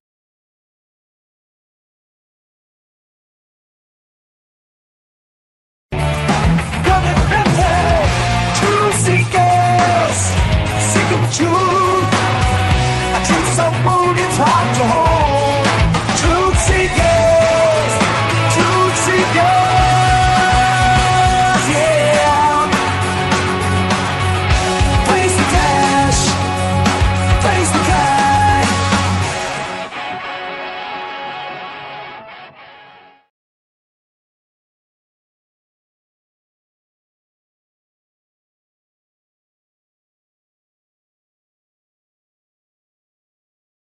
The people who give me money, they all forgot I did this whole grift before, and nothing I predicted ever happened. So here, I am once again kicking the can and predicting the very same global event again. Anyone want to bet what the odds are that this time all this stuff will happen now?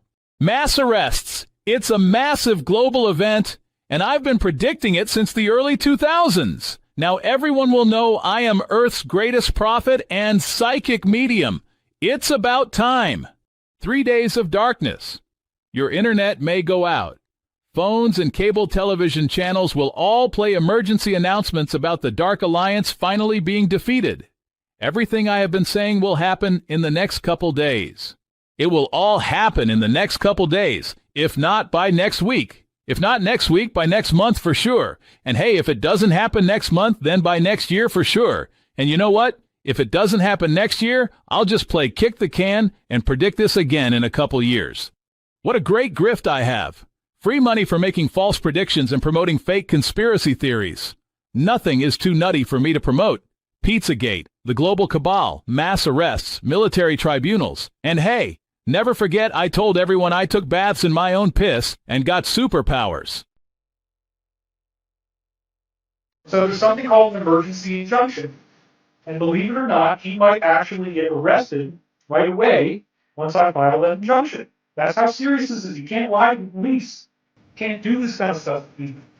So if he makes another video, if he keeps attacking me, the judge is clearly going to see that he's obsessed and he's a stalker, and he's much more likely to get arrested than if he actually stops. So Steven, I recommend that you stop. You probably won't, because nothing has ever made you stop.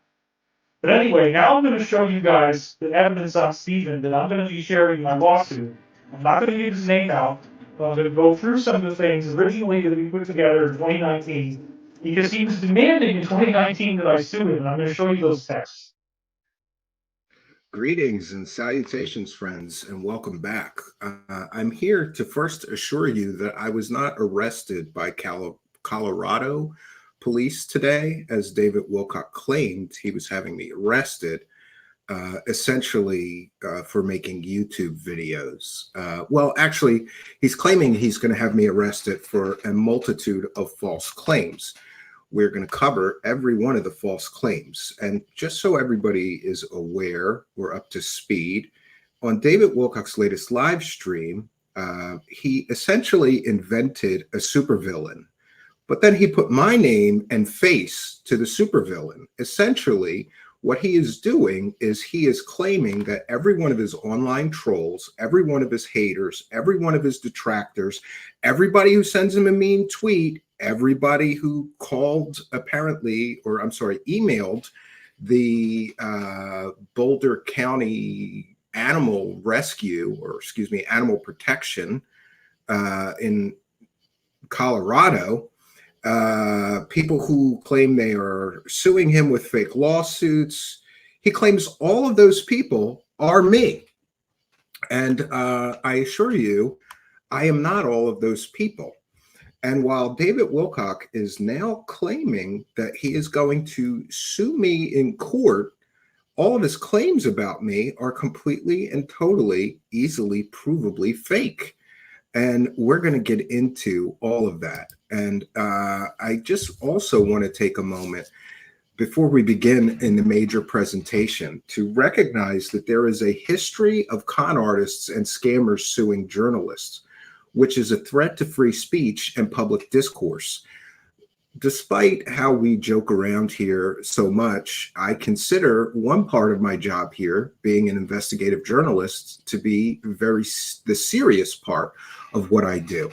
And let's be clear, David Wilcock is essentially claiming that because I call people and ask questions, I'm threatening his life somehow.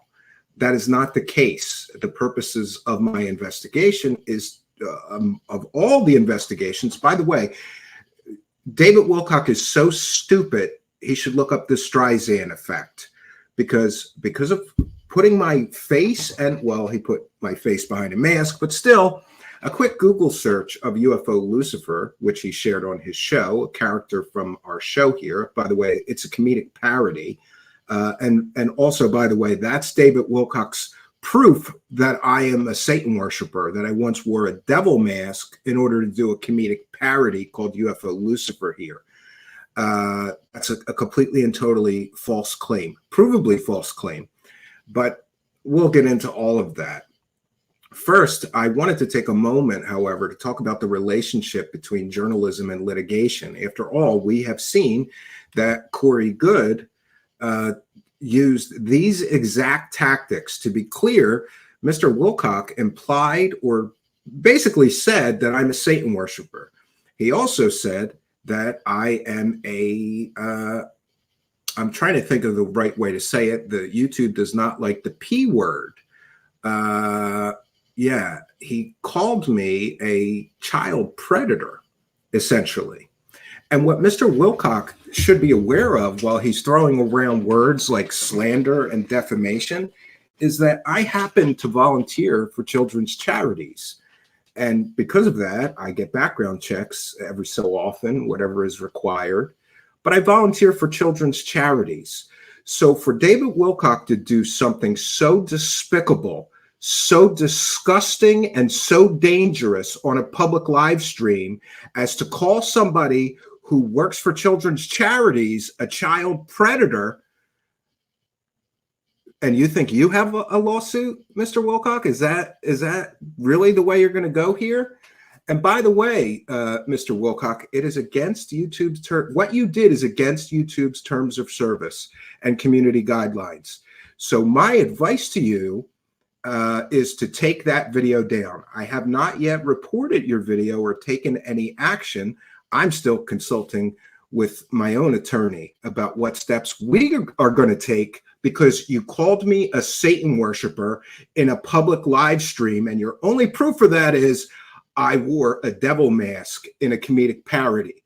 Further, you put up on the screen the word PEDO and claimed that I was one of those people on a public live stream. This is completely and totally despicable, especially coming from Mr. Love and Light New Age guru. But I'm going to try to maintain my composure.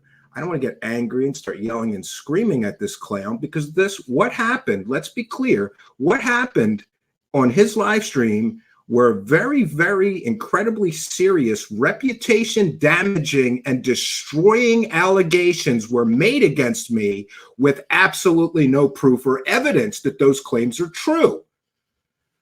But back to the relationship between litigation and journalism. You know, many people have tried to silence journalists. And regardless of what you think of me or what you think of my show, one of my functions here is to investigate things and report on them. This is the textbook definition of what an investigative journalist does. And by the way, I mentioned the Streisand effect.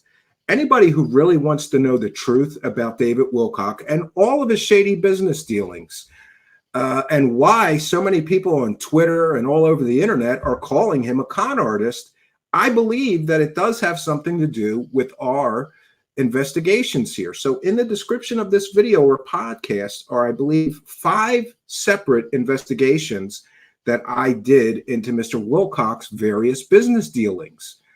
And if you will indulge me, I know it's a lot to go through, but Mr. Wilcock has a very long and sort of ridiculous history of these shady business dealings. It's all in the description of the video, some 5 different investigations that we ran. There was one on the GoFundMe. That was a complete and total scam for Pete Peterson. There's one on the Emery Smith PayPal donation scam. That was a complete and total scam. There's one on his charity and their shady use of charitable donations. That's in there.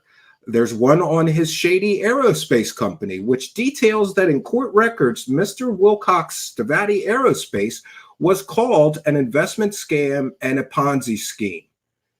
So if you're wondering why David Wilcock is attempting to silence me with threats of being arrested and lawsuits as well, there's your answer. There's your answer. The truth is, I'm such a good reporter. I know more about all of his different business activities than anyone on earth, I believe. I've done more homework on his business dealings, and I've detailed it, journaled it, and reported on it here. He's not going to get me arrested for anything that I did wrong. He's going to try to use lawfare to shut down a journalist that is critically covering his business activities, his very shady business activities. But back to the relationship between journalism and litigation, you know, when it comes to the exposure of fraudulent activities, throughout history, con artists and scammers have often resorted to frivolous lawsuits as a means to silence journalists who uncover and publicize their schemes. These lawsuits aim to intimidate and burden journalists and reporters with legal fees, the fear of retribution. And these lawsuits ultimately have a chilling effect on free speech. And by the way, just to be clear, David Wilcock is taking a book straight out of the Corey Good playbook. Everything that he did on his latest live stream was straight out of the Corey Good playbook. Corey Good also called his critics satanic pea people, most notably dark journalists and others. Corey Good then threatened to, and indeed in some cases did sue his online critics. And so I would caution Mr. Wilcock, before you go forward with a frivolous lawsuit against me. Oh, and by the way, I just want to publicly inform him, he can't sue me personally. He has to sue my company, which right now I think we have about $75 in that bank account. So good luck recovering any damages from a company that is struggling since COVID. He has to sue my company. And by the way, I'll just give it out there. My company is called Spectral International, LLC. And you will clearly see that every reporting that I do, every content that I create is clearly marked, created by Spectral International, LLC. He can't sue me personally, which means all of my personal assets and everything are safe. He can only go after my company and recover damages from the company funds. Good luck with that, David Wilcock. It would be an extremely fruitless endeavor. But back to Corey Good. Corey Good did all of this. Look how these same tactics worked. How great did that work for Corey Good? Corey Good brought what happened to him on himself. His frivolous lawsuits forced him to sit in a deposition chair for an entire day answering questions from the from the defendant's lawyers. If David Wilcock were to be so silly and stupid enough to try this with me. And he would have to, first of all, he's going to have to give me deposition, or excuse me, he's going to have to give a deposition, which means me and my lawyer will write a huge list of questions that he is forced by law to answer under oath. How do you think that sort of questioning is going to go for you? How much damage do you think? I mean, apparently he thinks I've done damage to his business with my reporting.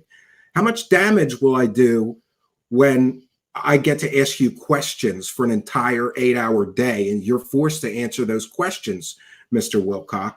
And also, if he were to go forward with a lawsuit against me, he's going to give me subpoena power. I will be within my legal rights to subpoena all of his financial records, all of his texts, all of his emails, all of his phone call records, any financial records, the records from the PayPal thing with Emery Smith, the records from the GoFundMe with Pete Peterson, the records from his charity, the records from Stavatti Aerospace. Anything I want, I can subpoena if he were to go forward with this. So, and by the way, if this becomes a reality, I will subpoena everything that I am legally allowed to subpoena. And I will be making all of those records public on our Truth Seekers Google Drive and in our Truth Seekers Discord here. The best defense against some nut job like David Wilcock is to let him know he's free to do. Everybody's free to, this is America. It's a very litigious nation, right? That's my big word of the day. It means people love there's a lot of lawsuits in the United States. People are free to be litigious. People are free to sue people. However, they should be aware there's consequences. Corey Good was so dumb, he didn't realize that he was giving his critics subpoena power and the ability to put him in a chair and make him answer questions for 8 or 10 hours straight. That's what Wilcock is going to be volunteering for should he go forward. The use of litigation to suppress unfavorable press is not a recent phenomenon, though. As early as the 18th and 19th centuries, journalists and reporters faced legal challenges from powerful individuals and entities who were seeking to suppress negative coverage. However, the modern trend of con artists and scammers specifically targeting journalists and lawsuits gained prominence in the mid-20th century, coinciding with the rise of investigative journalism. And of course, there's some great historical examples of the chilling effect that these stupid lawsuits against reporters can have. In 2008, with Bernie Madoff, he was the orchestrator of one of the largest Ponzi schemes in history. And he was notorious for using legal threats to suppress scrutiny. Before his arrest in 2008, Madoff and his associates often intimidated journalists and reporters and also whistleblowers with the prospect of endless lawsuits. This tactic delayed the exposure of his fraudulent activities, allowing the scheme to continue and expand for much, much longer than it would have absent these legal threats. And then, of course, I believe that Wilcock is also taking a page out of Scientology's strategy for dealing with critics. The Church of Scientology, while not a traditional scam, has been involved in numerous controversies and allegations of fraud. The organization is well known for its aggressive litigation tactics against journalists and critics.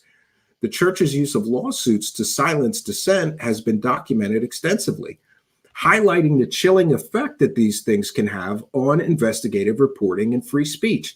I know many reporters, some would say including myself, that won't touch Scientology because of the tactics that they use. They also, by the way, are doing things like Wilcock has done, floating false rumors that people are Satanists or, have problems with children.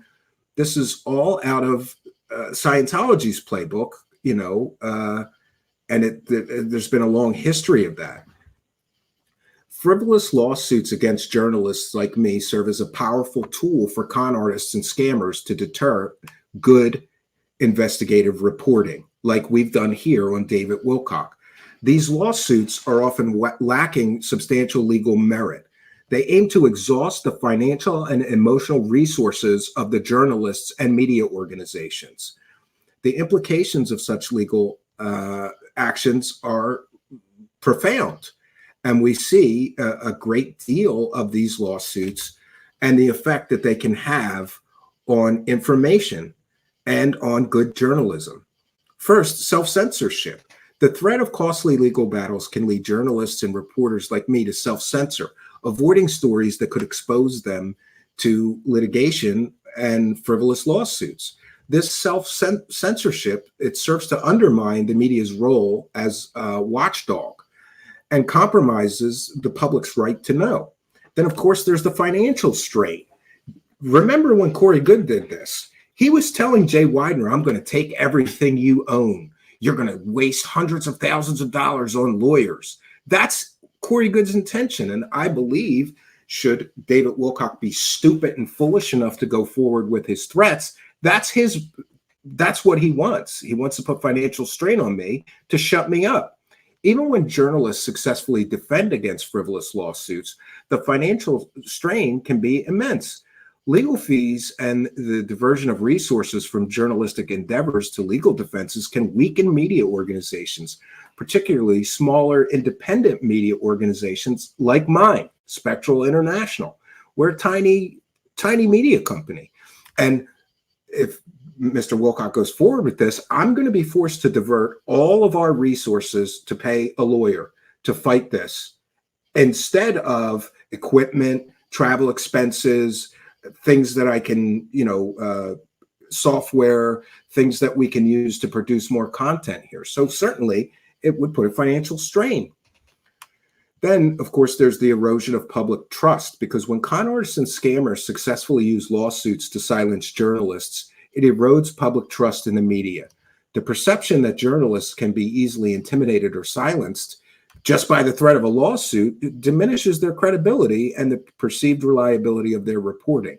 We're known for our accurate reporting here. We're known for getting the stories here that no one else can get and having exclusive information that no one else has. If Mr. Wilcock silences me, who's next?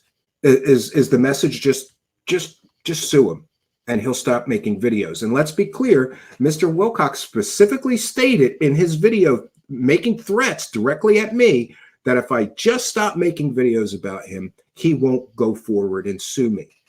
So is that Mr. Wilcock's message? Stop making videos and I won't attack you with lawfare.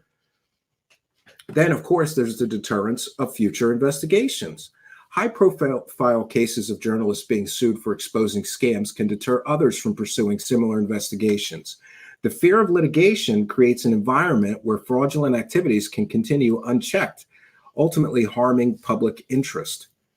And one moment here, I'm not sure that I'm not sure that I tweeted that we were live. No, I didn't. So we want to welcome all of you here. We're going to go over every part of the video and we're going to prove a great deal of Mr. Wilcock's claims are completely and totally fraudulent and fake. But is it any wonder that a guy who lies to his audience so much would lie about somebody investigating his shady business dealings?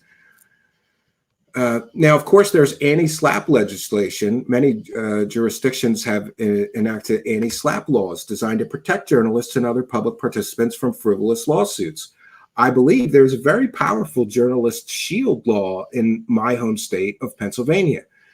These laws provide mechanisms for early dismissal of baseless cases and may include provisions for recovering legal costs. But that's another thing. There's no guarantee.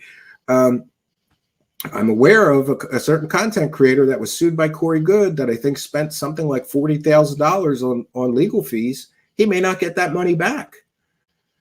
There is some legal support organizations such as the Reporters Committee for Freedom of the Press and the Committee to Protect Journalists that offer legal support and advocacy for journalists facing litigation. By the way, David Wilcock, should you move forward with this, I will get all the help that I can.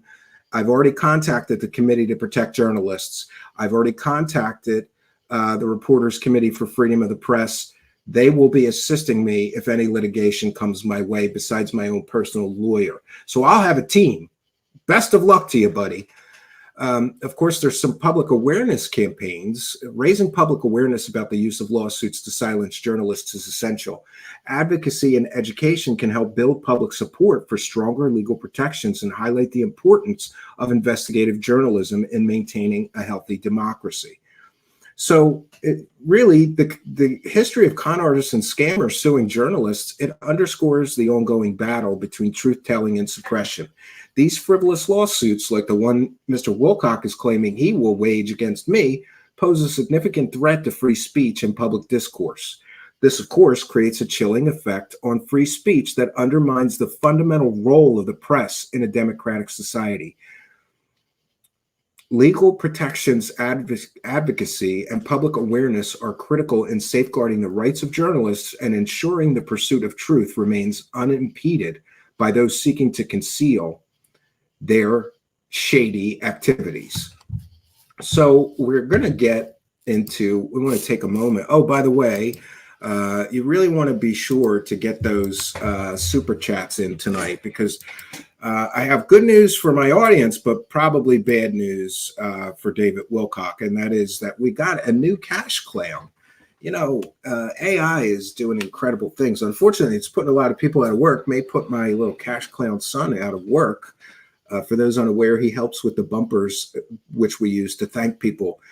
We're a viewer-supported show. We read every single super chat, and we thank every single person.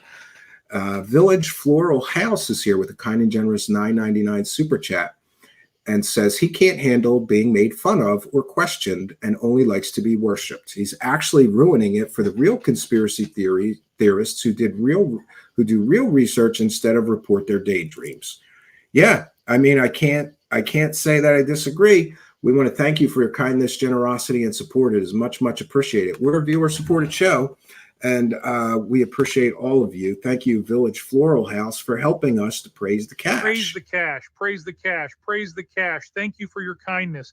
Thank you for your generosity. Praise the cash. Praise the cash. Praise the cash. We've got a whole bunch of them, so get those super chats in, and I will be sure. Oh, look at that. We've already got another one. Go Kicks Rocks. Yes, says, dude, this is ridiculous. Well, thank you for your kindness, generosity, and support. We appreciate you. Thanks for appreciating us. I agree.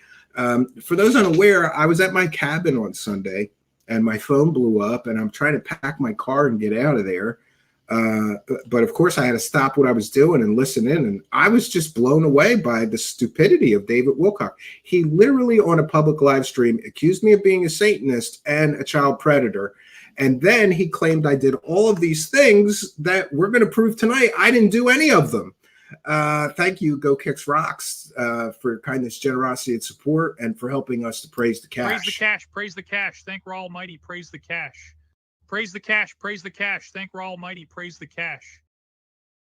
There we go. So there's our new cash clown for those unaware. Get those super chats in. We've got a whole bunch more of them. Sandra McDonald is here, who says, smells like rock on Steven from Canada.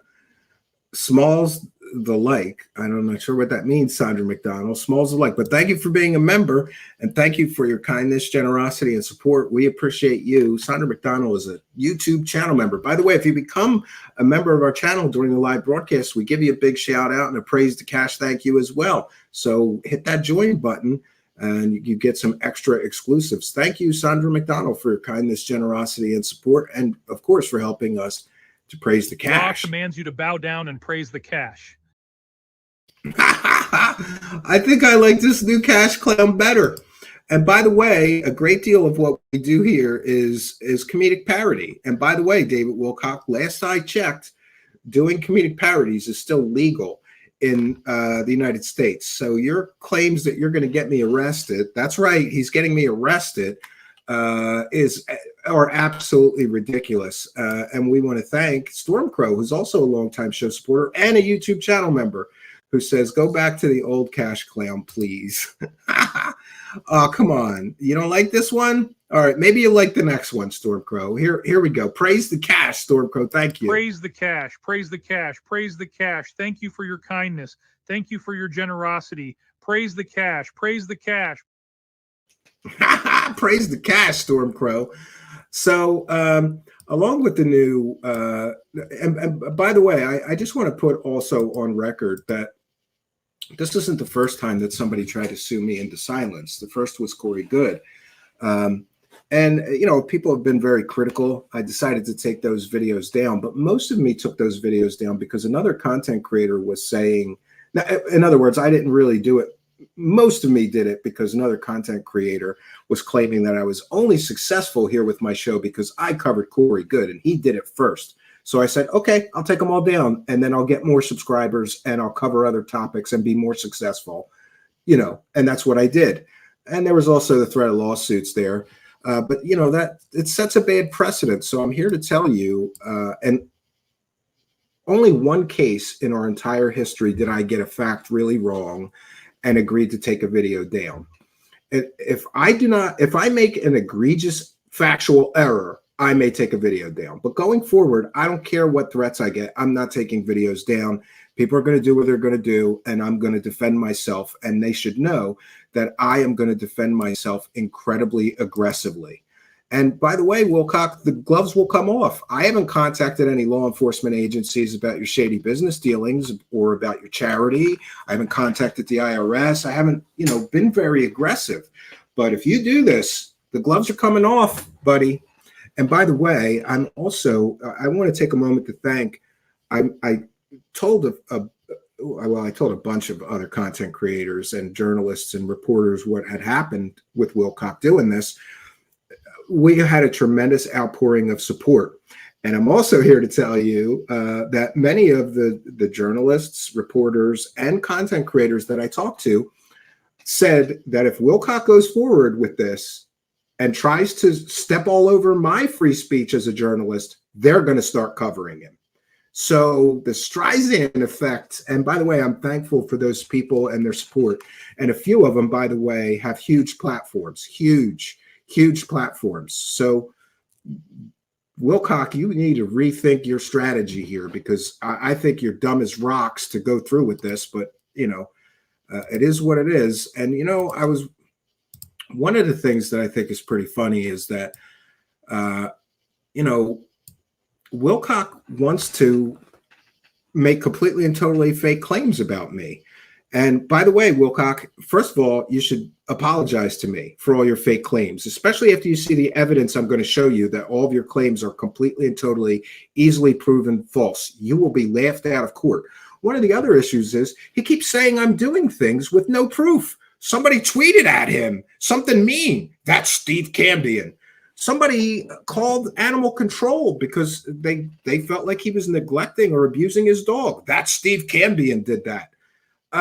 Somebody, called somebody. He's claiming that it was me. No, you have to prove these things with things like IP information. Can you prove I sent those emails? Can you prove I have, And so let's just get into, first we're going to go over just the claims. These are the claims that David Wilcock has made against me. He claims I created 40 identities on Twitter. I have no sock puppet accounts. And by the way, Wilcock, if this gets to a legal situation, you're gonna have to subpoena my internet records, and that will confirm I have no alt Twitter accounts. None. You blocked me years ago.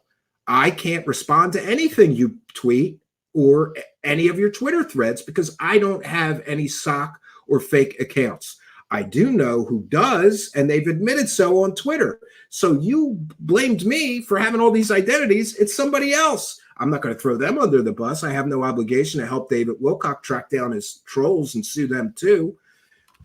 He claimed I attacked people who left comments on his Twitter. I can't do that. I'm blocked and I don't have any alt accounts. At Steven Cambian. By the way, follow me on Twitter at Steven Cambian. That's my only Twitter account. I don't have any others. And Wilcock or anybody else is free to subpoena all my internet records, and that will confirm I don't have any Twitter accounts other than at Steven Cambian. That's my only one.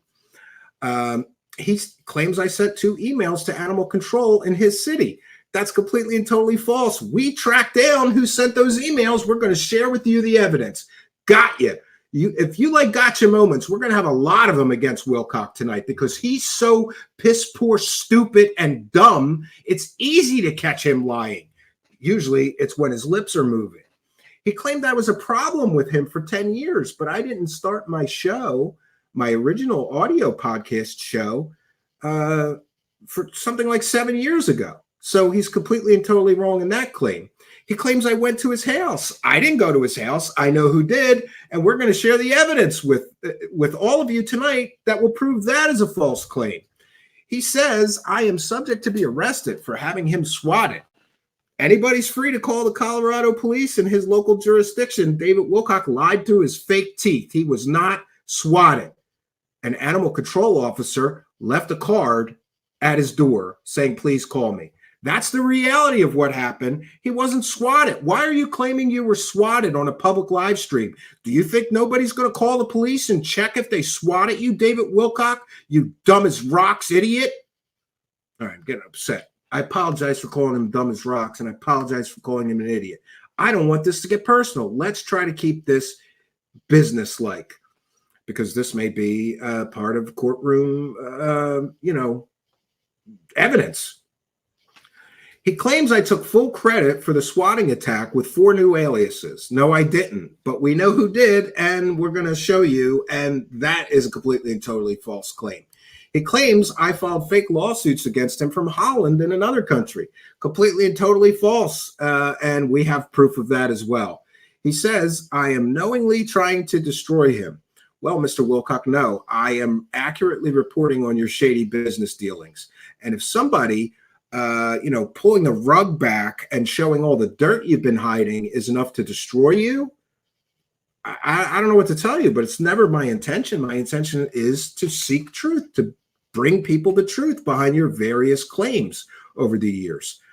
He says I made threats against him on June 29th, 2024, between 4:45 p.m. and 5 p.m. That's impossible, and I'm going to show you all why. He claimed I was rude and abusive to a sloth organization. No, I called that organization to ask them why they were connected to David Wilcock's charity. I wasn't rude, aggressive, and I certainly, this is how ridiculous David Wilcock is. He claims at the end of the phone call, I said something like, I hope all those sloths die. How childish and stupid are you? And by the way, David Wilcock, I record all my calls. I'm not releasing that until we get to a courtroom. Generally, I'm in a two-party consent state. So what I generally do is when I'm calling is I just say something like, my calls may be recorded for quality assurance purposes. You okay with that? I've never had somebody say no. So I've got to go through my archives, but every time I do an investigation, just to prevent false claims like you just made, I generally have a recording. He claims that I am all these different people on the internet. We're going to show you the proof that I am not. So, but the first thing, I'm going to wait to show the proof, and I'll show the proof of these things as we're going through the video. But before the video of him making these completely and totally false claims. But, just to summarize, David Wilcock claims he is suing me for all of these things. I created 40 identities. Easily provable false claim. He says I attack people who left comments on his Twitter. Easily provable false claim.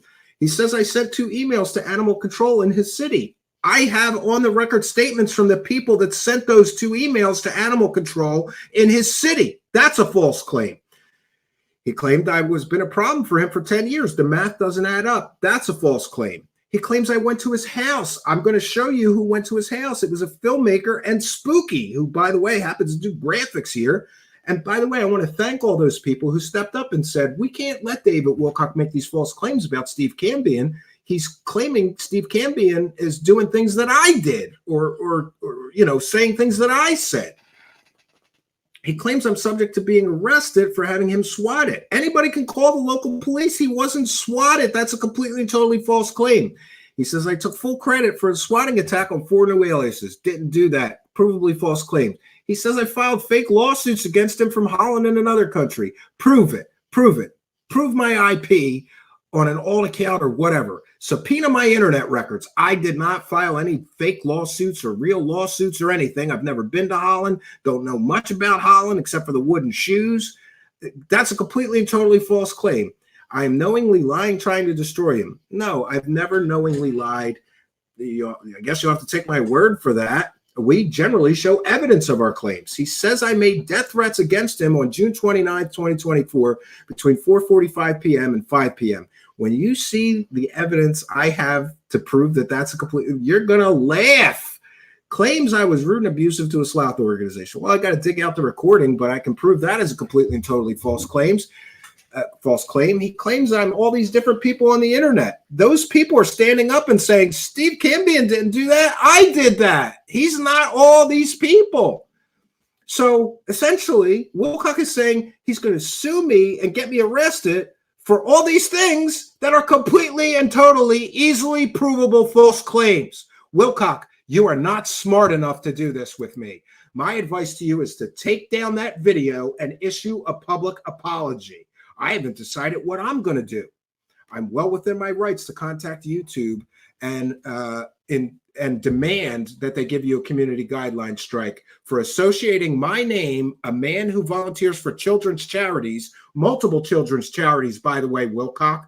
Unlike your fake charitable work, I do real charitable work, and I don't collect hundreds of thousands of dollars for my charitable work and then spend it all on myself. What was that? $5,000 for meals and entertainment for you and your wife in one calendar year? Another false claim. He claimed that I called an accounting firm and demanded his records. Yeah, I demanded the charity records. It's law in the United States. If you run a charity, you have to release those 990 forms. He's only released 2 or 4 years. I called the charity, or excuse me, I called his accounting firm, his one-time accounting firm. I don't believe they work for him anymore. And I asked them to send me the other 2 990 forms.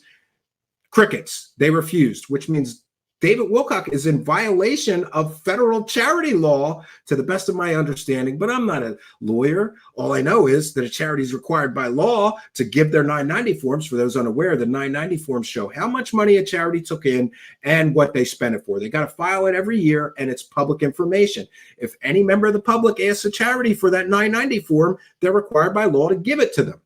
David Wilcock and his accounting firm have so far refused to provide the other 2 years of the 990 forms. So what we have here is a case of ridiculous nonsense from David Wilcock, who is basically claiming that I did all these terrible things to him with no evidence, no proof. But I'm going to prove many of the things that he claimed I did are completely and totally false. But before we get to that, I mentioned that David Wilcock should take his video down and issue a public apology before I take action. I haven't decided what I'm going to do. I don't know how aggressive I'm going to be, but I'm feeling a little bit aggressive. I wish I would have got that clip. Remember Dr. Banner, Bruce Banner? Don't make me angry. You wouldn't like me when I'm angry, right? I haven't decided what I'm going to do, but my advice to him is to take the video down or private it. You already made your money. By the way, he was collecting super chats the entire time he was slandering me with completely and totally easily provable false claims. Is that what your life is, David Wilcock? Lying to people for money? Because that's what you just did on your latest live stream. But I thought, what if there was a way that I could get David Wilcock to finally start telling the truth? And then I remembered I have a background in computer science. I have a great deal of AI tools at my disposal. So we created a David Wilcock AI with one change. It's patterned after him. It's patterned after his behavior, after his speech patterns, and more. Haven't quite got his voice cloned yet, but Mr. Ian did. And in the future, when I make these Wilcock videos, they'll have his voice cloned.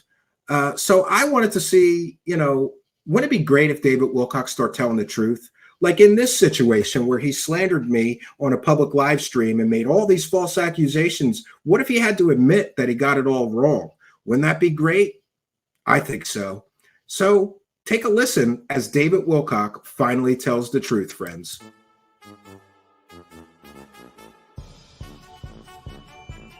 I just wanted to publicly apologize. Turns out I made many slanderous and false statements on my latest live stream. Looks like I totally didn't get my facts right, and I falsely accused someone of many heinous things that he did not do. I just wanted to say I'm sorry since it was wrong to do that.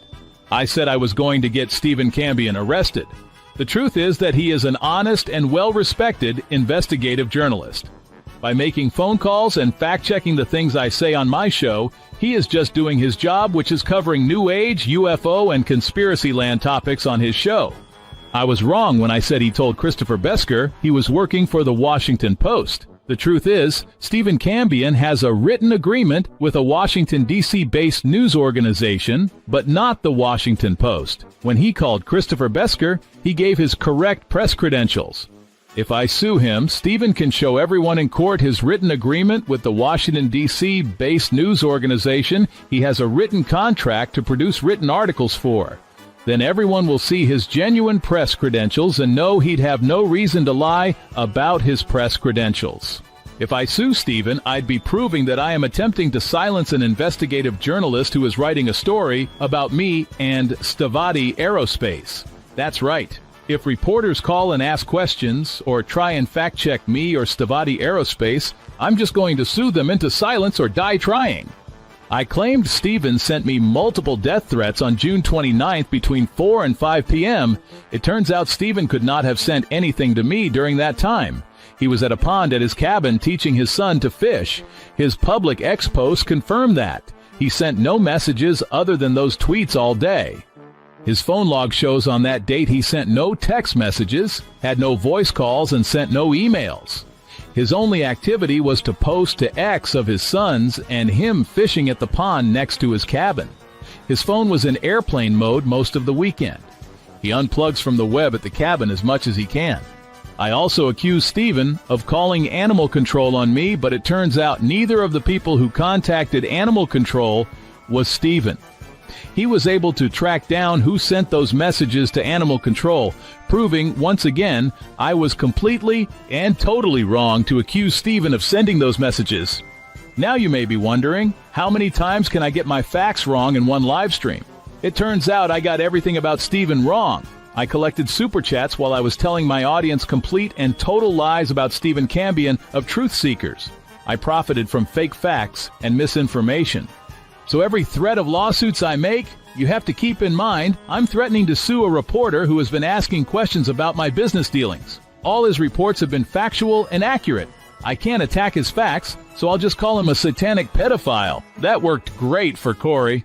Wow, yeah, that worked out great for Corey Good. Maybe this is a bad plan. After all, if I sue Steven Cambian, I'll be giving him subpoena power over all my records. Then I'll have to sit in a deposition for an entire day while he and his lawyer get to ask me any questions they want to. Maybe this is a bad plan. Maybe I shouldn't have lied that I got swatted too. After all, anyone can call and check and find out that is another fake fact I used to collect super chats with. Wow. Yeah, I guess I should probably stop threatening to sue reporters covering me. This could end badly for me. I made many false claims on my last live stream. I got almost all my facts wrong, even though I claim I am such a great researcher. The truth is, I made it all up. I conflated multiple people into one main villain I could sell to my dumb as rocks audience. They ate it up. Facts don't matter. Praise the cash. I collected a lot of super chats giving my audience completely fake information. I made many claims, but I can't prove any of them. Meanwhile, Steven can disprove many of them. He's going to show evidence that I lied to my audience. Again, he's proven I lie to my audience many times.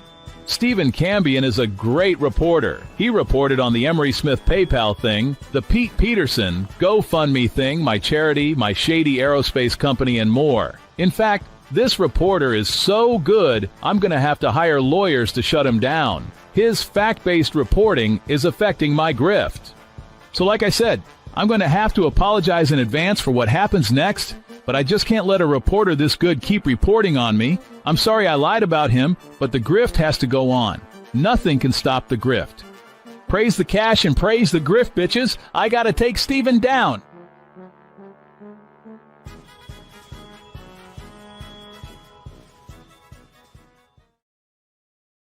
All right. And that, of course, is fair use. It's a comedic parody, Mr. Wilcock, and that's still legal. And by the way, I forgot to mention, but should any lawsuits come my way, actually, it's not one deposition he'll have to sit for. He'll have to sit for two, because upon receiving a lawsuit from Mr. Wilcock, I will immediately countersue him. And included in that countersuit, I'm going to want the money for the donuts. I bought donuts. There were supposed to be police knocking on my door from Colorado today to arrest me for making YouTube video. I bought donuts, David Wilcock. I saved the receipt. Any expenses related to your false claims, I'm going to put in the countersuit. So 2 depositions, 2 full days of questioning David Wilcock. Imagine what that would be. And also, I will petition the court to allow me to film everything. You're allowed to film depositions. They become public record. I'll film it all, and I will make it all public, along with any records that I obtained from my subpoenas. He's not smart enough to do this with me, but he can try. I would highly suggest that he just apologize and take the video down. He got it wrong, Mr. Wilcock. And by the way, do I think he's going to apologize? Absolutely not, because he's either, and by the way, I'm not diagnosing him. I'm not a psychiatrist or a psychologist, but I've read a lot of books on psychology. David Wilcock has an inability to apologize when he does something wrong. Clearly, calling me a satanic P word is wrong and inaccurate and complete and utter horse shit. Honestly, you know, a normal person, if they did that in error, they would apologize for it. He's not going to apologize for it. A normal person making all of these provably false claims, and we're going to prove it next.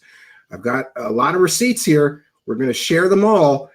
A normal person who got something so incredibly wrong and damaged somebody's reputation lying about them while collecting super chats would apologize for it. Remember, he's supposed to be so spiritually evolved. He's supposed to be Edgar Casey reincarnated, and he's supposed to be talking to angels. By the way, did the Archangel Michael tell you to call me a Satanist, David Wilcock? Would an angel tell you to call somebody the P word that volunteers for children's charities?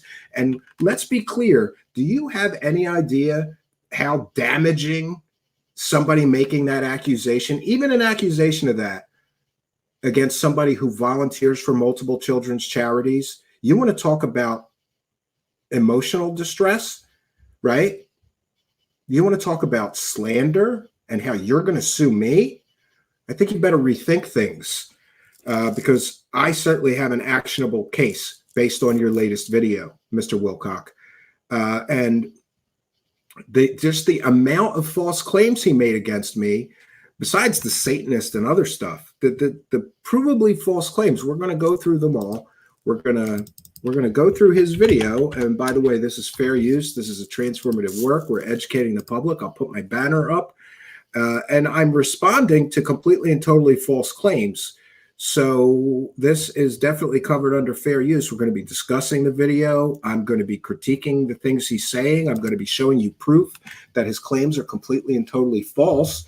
And we're going to move on from there. But anybody who falsely copyright claims me should know that lawyer letters are standing by, and I win every one of them. By the way, another thing, David Wilcock, I believe, sent one of his unhinged followers into our chat who threatened me and our channel in our live chat and then filed false copyright claim. We appealed and we won. Talk about being under threat, right? I'm under legal threats here. I'm under threat of getting arrested. People are attacking my YouTube channel, which is the primary source of my business's income at the moment. Talk about being under threat. But we want to take a moment before we begin the video to thank some very kind and generous people. We've got Beverly Hassel with a kind and generous $5 super chat. Says, Wilcock is mental and your laugh is the best. Well, thank you for that. We appreciate your kindness, generosity, and support. Beverly Hassel, thanks for helping us to praise the cash. Thank them, Davey. Praise the cash. Praise the cash. Praise the cash. Thank you for your kindness. Thank you for your generosity. Praise the cash. Praise the cash. All right, and we've got one more kind and generous benefactor. Let me grab that one. Thank you. Emma Starr, good to see you. We're kind of generous. $2 Australian says, love you, Steven. Wilcock is a clown. Well, we love all of you kind and generous benefactors, and we thank you for your kindness, your generosity, and support. Thank you for helping us to praise the cash. Thank him, Davina. Praise the cash. Praise the cash. Praise the cash. Thank you for your kindness. Thank you for your generosity. Praise the cash. Praise the cash. Praise the cash, Emma Star. Thank you very much for your kindness, generosity, and support. And it looks like I have I have two more of those praise the cash bumpers. So get those super chats in. We'll try not to interrupt the video too much, but I'm going to have to. We're going with a mirrored. For those unaware, we go with a mirrored copy of Mr. Wilcock's video because he's got ads every 5 minutes and it's very distracting. Okay, so we're going to begin at about 2 hours and 30 minutes into his latest live stream. So for those unaware, apparently Animal Control visited David Wilcock's house. He then turned that into I called Animal Control or emailed Animal Control and got him swatted somehow. But anybody can call the local police and confirm he was not swatted. The only thing that happened is that an Animal Control officer left a business card on his door, which he essentially admits in this video. It's just bizarre that he's blaming me for all of these things. But to be clear, I believe that this is all theater for David Wilcock. Well, it's not theater to me. You called me a Satan worshiper and a child predator, David Wilcock. That's not theater. That's not art. There's consequences to your actions. So again, my advice to him is to issue a public apology. He can do it anywhere he wants. All he has to say is, I got my facts wrong about Steve Cambian. And I apologize. And I'll forgive him. I really will. I try to be a good Christian, and that includes forgiveness. No, I'm not a Satanist. I was raised Catholic. I consider myself, well, I'm sort of a jack of all trades when it comes to spirituality. You know, I'm still a Christian, or try to be, and I'm really into Buddhism as well. Definitely not a Satanist, though, Mr. Wilcock, despite your various claims. And what's his evidence for me being a Satan worshiper? I wore a devil mask once, and you guys are all familiar with that. UFO Lucifer. All right, so this is a mirrored copy, and Euphoric, and he. All right, we're going to back it up a little bit. So he claims, first of all, that I'm his stalker and that I emailed Boulder Animal Control. Those claims are completely and totally false, and I have proof of that, which we're going to show you in a moment. Yeah, let's get to the video, though, and hear what Mr. Wilcock has to say about me being a supervillain that's doing all these things, which we can prove other people did. From this lady who will... All right, let me back it up just a little bit more. I apologize. Speaker next week. They say it takes 1 to 2 weeks. So that is going to be happening. 1 week would be this coming Monday tomorrow, but it could be next Monday. I'm going to spread the ashes here on the land. I've had a lot of time to grieve. Yes, and for those unaware, apparently David Wilcock has been saying his dog was dying for quite some time. People felt concerned and they contacted animal welfare. Everybody on Twitter was saying, why isn't he taking the dog to a veterinarian and getting it medical attention? That's why people were concerned. And so people emailed Boulder County Animal Control. But to be clear and to put it on the record, I have never contacted Boulder Animal Control. I did not send them an email. I didn't call them, text them, communicate with them in any way whatsoever. But I do have proof of who did send those emails, and we're going to show it to you shortly. That's why I'm not crying now. But anyway, getting back to our narrative, I had never been so happy to get barked. Notice he calls it a narrative. At by the hellhounds, as I sometimes called them, because it meant they were alive, and that was the only dogs I was concerned about. So I'm like, okay, the dogs next door are alive. They didn't get killed. Thank God there isn't any other death besides the death that I just had to go through. I don't know what the heck this is.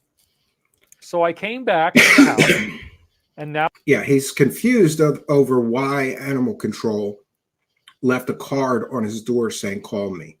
I had these text messages on my phone from this lady who we'll call Sadie. And she's actually the supervisor of that whole animal welfare division. And if she's a public information, she's a public figure. Why can't you name her?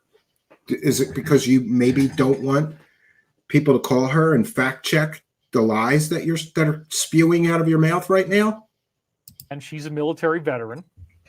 And so I called her. She left me a text, and then I called her and she tells me that she'd gotten these 2 different emails, and that the emails, and then I had her read them to me, and they were totally defamatory lies. They painted me as some type of criminal or villain. By the way, I just want to put this out there, David Wilcock. You are so stupid. Do you realize that emails sent to a government organization are FOIA-able? And I haven't filed the FOIA requests or right to know requests yet, but I will. And then we're all going to see those emails. So these statements you're making, they better be accurate. I'm going to show the world what those emails really said. It slipped my mind, but I know who sent them. Maybe I can get the people who sent them to give me copies of the emails they sent to the Boulder County Animal Control Officer, because he's claiming that they're defamatory, and I don't think they are. They said that I wasn't feeding the dog. They said that she was having very nasty tremors, which was not true.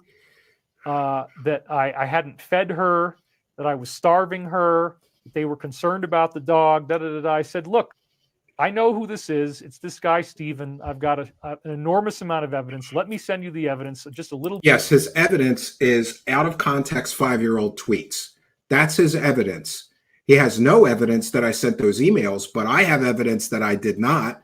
The people who sent those emails contacted me and said, I sent that email. We have 2 people. I'm going to show you the proof of that. A little bit, because we're going to have to sue him anyway. We're already working on that. He can't stop. He creates 40 identities a week, blah, blah, blah. We've been dealing with this for like 10 years. It's actually... I did not create 40 identities on Twitter. I have no alt accounts. And if he subpoenas my IP records, that will confirm that I have only one Twitter account. It's at Steven Cambian. By the way, you should follow me if you enjoy this kind of content. I would appreciate it. More like 7 years, as much as I can trace. Oh, well, there he goes. He said 10 years, more like 7 years. That might be the first time that I ever covered Wilcock was that long ago. I'd have to check my records. So again, he emailed the animal welfare to try to get me swatted. She had left this business card on my front door, but it was on Tuesday. So by the time, he didn't know this because I had left a 48-hour period of silence. Yeah, so David Wilcock put his own dog down. He had the dog euthanized.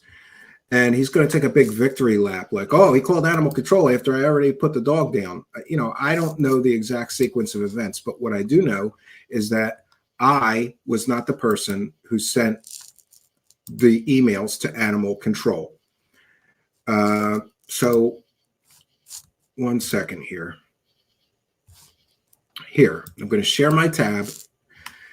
So the provably false claims, David Wilcock claimed that I, Steven Cambian, called or emailed, I should say, animal control to report him for cruelty or neglect or whatever. No, this is Osiris Christensen. That's his real name. And here he is on Twitter admitting that he was one of the people who emailed animal control. He says, even if I did take Gurley to the vet before I contacted Colorado Animal Control, he was still neglecting his dog probably for months. I did say that he would try to spin this all in classic David fashion. And Macario says, tonight he said she has been having issues for the past 3 years. And by the way, I'm not going to take any position on whether David Wilcock was neglecting or abusing his animal. That's out of the scope.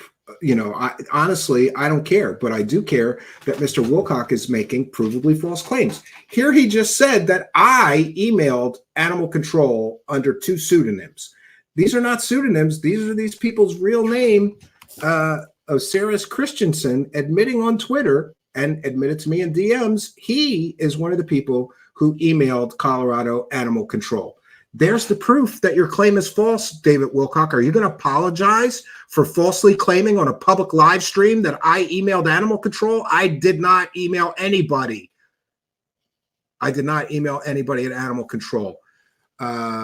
It's just ridiculous. It's ridiculous that I have to do this. It's ridiculous that some DEF level celebrity that was on a failed fake television show, Ancient Aliens. It's ridiculous that I have to prove this. So remember, 2 people emailed animal control. We've shown you the one. Here's the second one.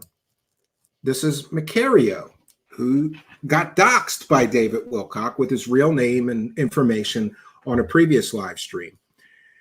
Osiris Christensen, who is one of the people who emailed Colorado Animal Control, says Steven did not call Animal Control on him. And Macario, at Macario Mend, says he sure didn't. I just let Steven know that I also messaged Animal Protection. I was the one that was talking to Shadows of Ezra in the DMs, and one of the emails read on his live stream was mine. He used my real name and accused me of a few things. Yeah, so just in case he goes on to say something like, just in case he ever sues Steven Cambian, that claim is false. I emailed Colorado Animal Control. Now remember what I told you. David Wilcock is creating a fake supervillain for theater for his dumb as rocks, stupid as dirt followers. And they ate this up. There's a bad guy coming after David Wilcock. No, I'm not the bad guy. I didn't email Animal Control, David Wilcock. So you're going to sue me when there's people publicly acknowledging that they're the people who sent the emails, and you're going to sue me for sending emails to Colorado Animal Control? Or do you really want to get laughed out of court? Are you this stupid? Remember, no matter how stupid you think David Wilcock is, he's even stupider than that. And let's talk for just a moment also about how Mr. Wilcock keeps claiming in this live stream that I am multiple different individuals. Well, I have proof that I am not those individuals because the Hidden Podcast spoke to several individuals. He says, hey, man, sorry you have to deal with this nonsense. David has brought up both Pedro Mendoza and John Christian Spadavaccia as being alt accounts of yours. I have communicated privately with both of those individuals and know them not to be you. I'll send screenshots of them having joined our Patreon on different dates that are years apart. Excuse the awful redaction. I'm doing this on my phone. So thank you to the Hidden in Plain Sight podcast. If you have a chance, be sure that you check out their podcast, which also critically covers David Wilcock and has uncovered a lot of the same things I did. Are you suing them, David Wilcock? And it's also ridiculous. David Wilcock has claimed that things that John Christian Spadavaccia did or emails he sent or calls he made was me. How can that be true? I interviewed John Christian Spadavaccia on our show here. How did I pull that off, David Wilcock, if John Christian Spadavaccia is me? He was on my show live with me. We did the show live, and I interviewed him. We had a 2-hour conversation. If I'm John Christian Spadavaccia, how did I interview myself with 2 different voices? David Wilcock, explain that one to your dumb as rocks, stupid as dirt followers. How dare you make these false accusations against me that are so easily provable? How dare you claim you're getting me arrested or you're suing me because I'm doing all these things? It's multiple people. He's conflating everyone and blaming me for everything negative or critical that people are saying on the internet about him. I never would welcome a frivolous lawsuit, but I would love to see the jury's face when I show all my evidence that David Wilcock is I'm going to bring clown shoes to court and hand them to David Wilcock. He deserves clown shoes for this stunt.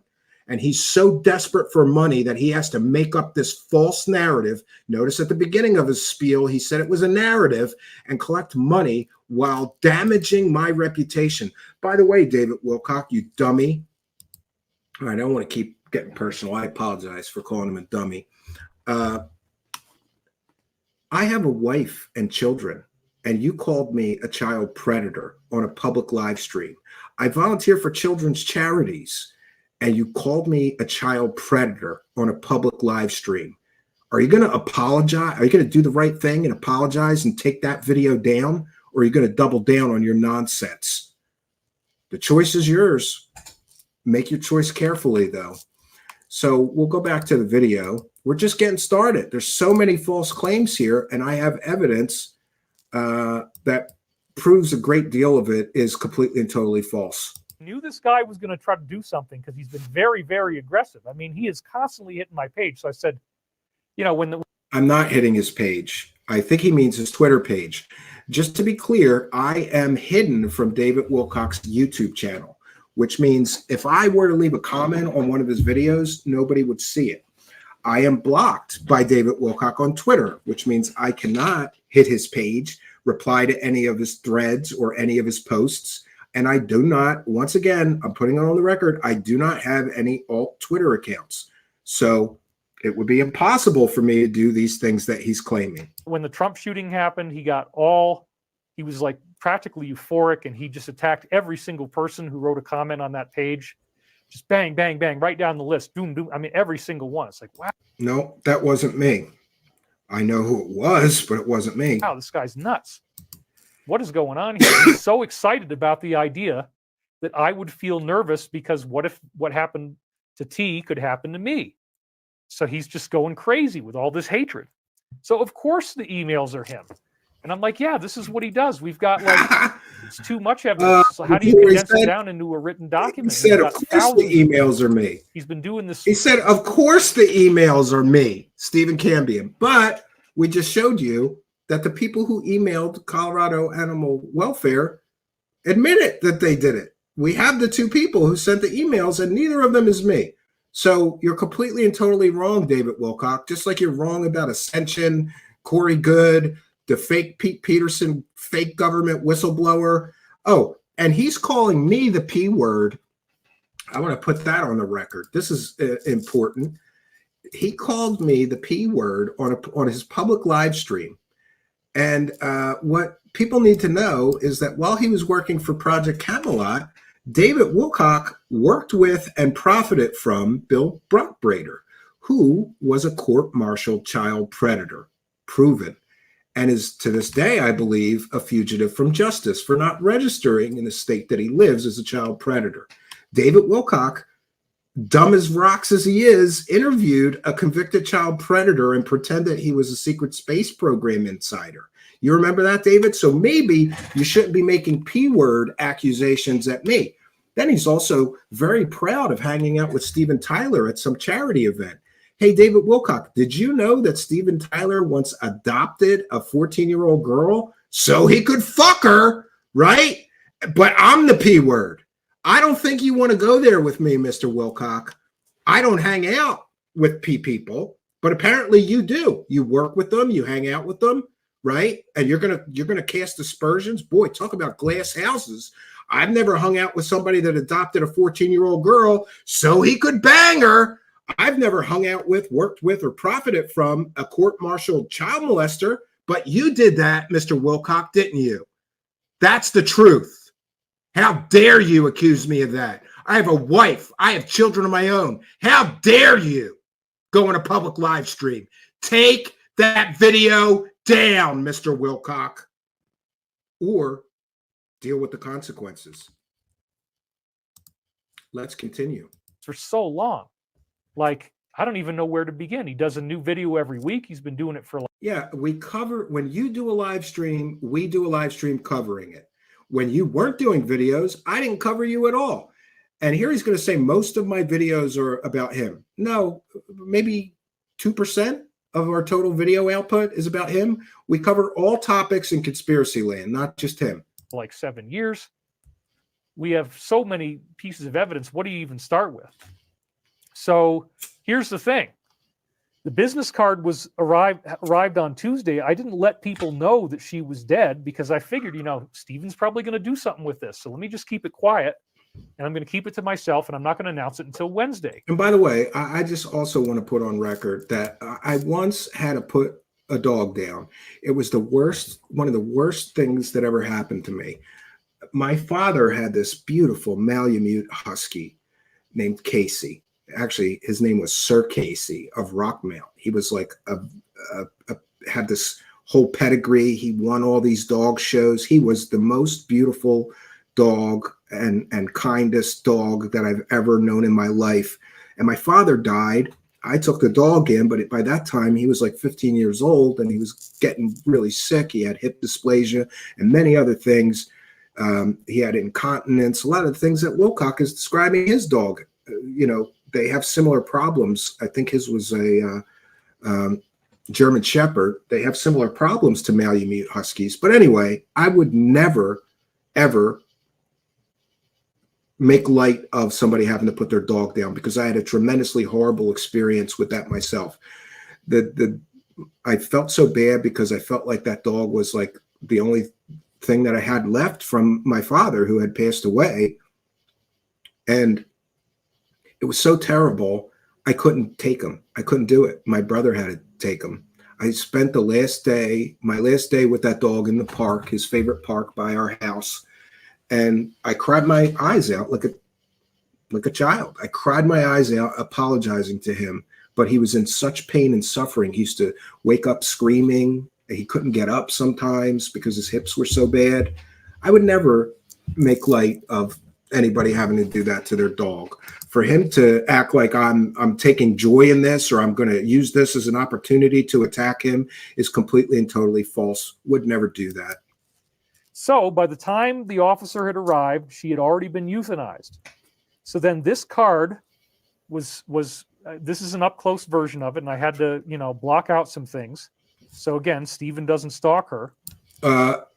That's a public officer. It wouldn't be stalking. And by the way, I haven't done any fact checking on the things he's claiming here, but I will, David Wilcock. If you don't take that video down, I'm going to fact check everything that you said in this video. Or I'm going to hire another journalist to do it so that you can't claim I'm stalking you or harassing you or whatever. But we're going to get to the truth. We're also going to FOIA all the records about this event from the local officials. Do you realize, as you're lying on a public live stream about being swatted, that there's records that are going to prove that never happened? And then it says, please call. Now, it turns out that the geometry of that badge showed up. Now we got to connect it to crop circles. Exactly the same geometry showed up on the exact same day. When you see it, you are going to be blown away. It is so amazing. So I didn't know that until Wednesday, after I actually first posted. You got to connect it to crop circles for as dumb as then I was checking rocks, my email, stupid and as somebody dirt else followers. had made a web post about this new crop formation. I looked at it, and immediately I'm like looking at the business card, and then I'm looking at the crop formation. I'm like, oh my God. Plus, it was already weird enough with the blue tape, which was the same as the catheter. They had blue tape on Gurley's arm for the catheter. This guy's such a conspiracy theorist. He has to connect all kinds of dots that don't exist. I don't know why, but he's constantly connecting dots that don't exist. They used to introduce this anesthetic. So again, as I said, the attack came from 2 emails loaded with flagrant provable lies. They were wildly defamatory. Well, Mr. Wilcock, why don't you publish those emails? And we'll see if they were defamatory or if they were just 2 people who are hearing you talk about your very sick dog on your live stream that they believed you weren't taking proper care of and contacted the authorities. Let's see the emails. Just so you know, Mr. Wilcock, I'm going to FOIA and I'm going to get those emails and I'm going to publish them here. Completely full of nonsense. And again, multiple lies that are just so easy to prove. And she'd already spoken to the vet and everything, so she knew that it was legit. So now she's like, wow, this guy is really out to get you. I'm like, yeah, I mean, it's hard to explain to somebody. People don't even believe that somebody would go this nuts. Throughout this entire live stream, David Wilcock is saying that the local officials said all kinds of things. We're going to find out if they said those things, David. And then what are you going to say? We're going to get on the record comments from them. We're going to find out if you were sending them pictures of me in a devil mask from 3 years ago, claiming that I was stalking you, and that would be added to our countersuit because that's defamatory. I'm not stalking you. I'm covering you as a journalist. So I explained to her the 10-year problem that we have, about 10 years.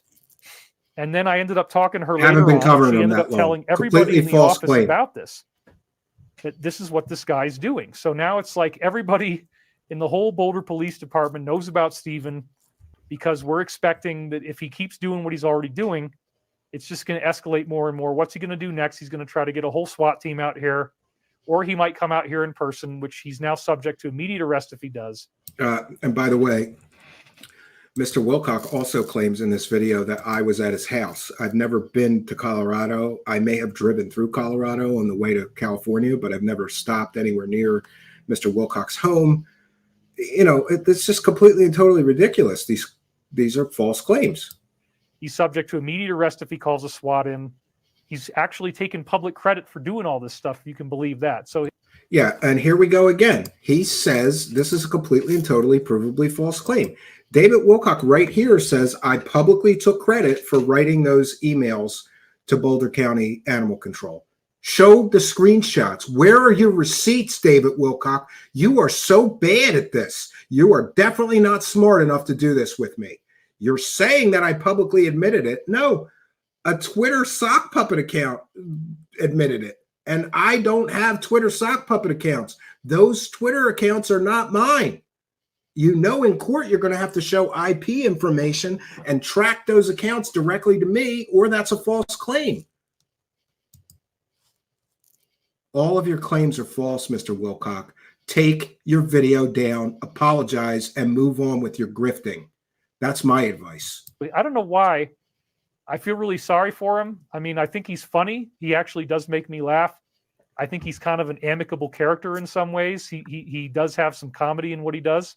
Oh, yeah, flatter me as you're threatening to get me arrested and sued. Great. I don't hate him. I don't even dislike him. But I also can't continue to let this go on and be threatened, and he's trying to make me sad. I mean, I've been thinking about this all week. Oh, yeah. My whole life revolves around trying to make David Wilcock sad. No offense, David Wilcock, you are sad. You're sad enough. I would never want to make you sadder. Look at your life. You've spent decades of your life lying to people for money. You spent 5 years selling fake secret space program stories from Corey Good, the astronaut. You spent how long selling fake stories from Pete Peterson, the fake government whistleblower that never worked for the government? You worked with a child P, court-martialed predator related to children in the form of Bill Brockbrader. Your wife left you because you can't make her come, right? That's why his life, did you know that? Well, rumors. There's rumors that David Wilcock's wife left him because he could never make her come. And she's a woman warrior. You got to make a woman come or they leave, right? David Wilcock, you are sad. You're sad enough. I don't need to attack you to make you sad. But wait do you see this crop circle? This is so amazing. Oh, again with the crop So again, circle. now everybody in the police department knows nobody's against me. They're all on my side. Absolutely 100%. They're veterans. They love my military company. And by the way, just to be clear, if he's telling the Boulder County Police all of this false information about me, isn't that covered under filing false report to the police? Couldn't you face legal consequences for that, Mr. Wilcock? Are you really that stupid that you told the Boulder County Police that I emailed those emails? We've just proven that wasn't me.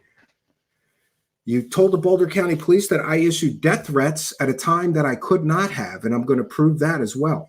Guy's doing. So now it's like everybody in the whole Boulder Police Department knows about Steven. And that's slander. You slandered me to a public police organization. You told the police completely and totally fake and false information about me. Easily proven fake and false information about me. How much is your house worth, David? Isn't it $2 million? Right? Dave Grush just filed a $2.5 million lawsuit against somebody that he felt harmed by. Because we're expecting that if he keeps doing what he's already doing, it's just going to escalate more and more. What's he going to do next? He's going to try to get a whole SWAT team out here. Yeah, by the way, Wilcock claims that he was swatted. I'm here to tell you that if somebody calls animal control on you, they don't send a SWAT team to deal with that.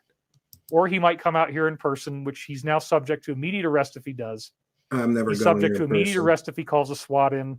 He's actually taken public credit for doing all this stuff. You can believe that. So Again, I never took public credit. Those are Twitter accounts. I know who they belong to. If I have to go to court, I will reveal it to a court, but I'm not going to throw anybody under the bus.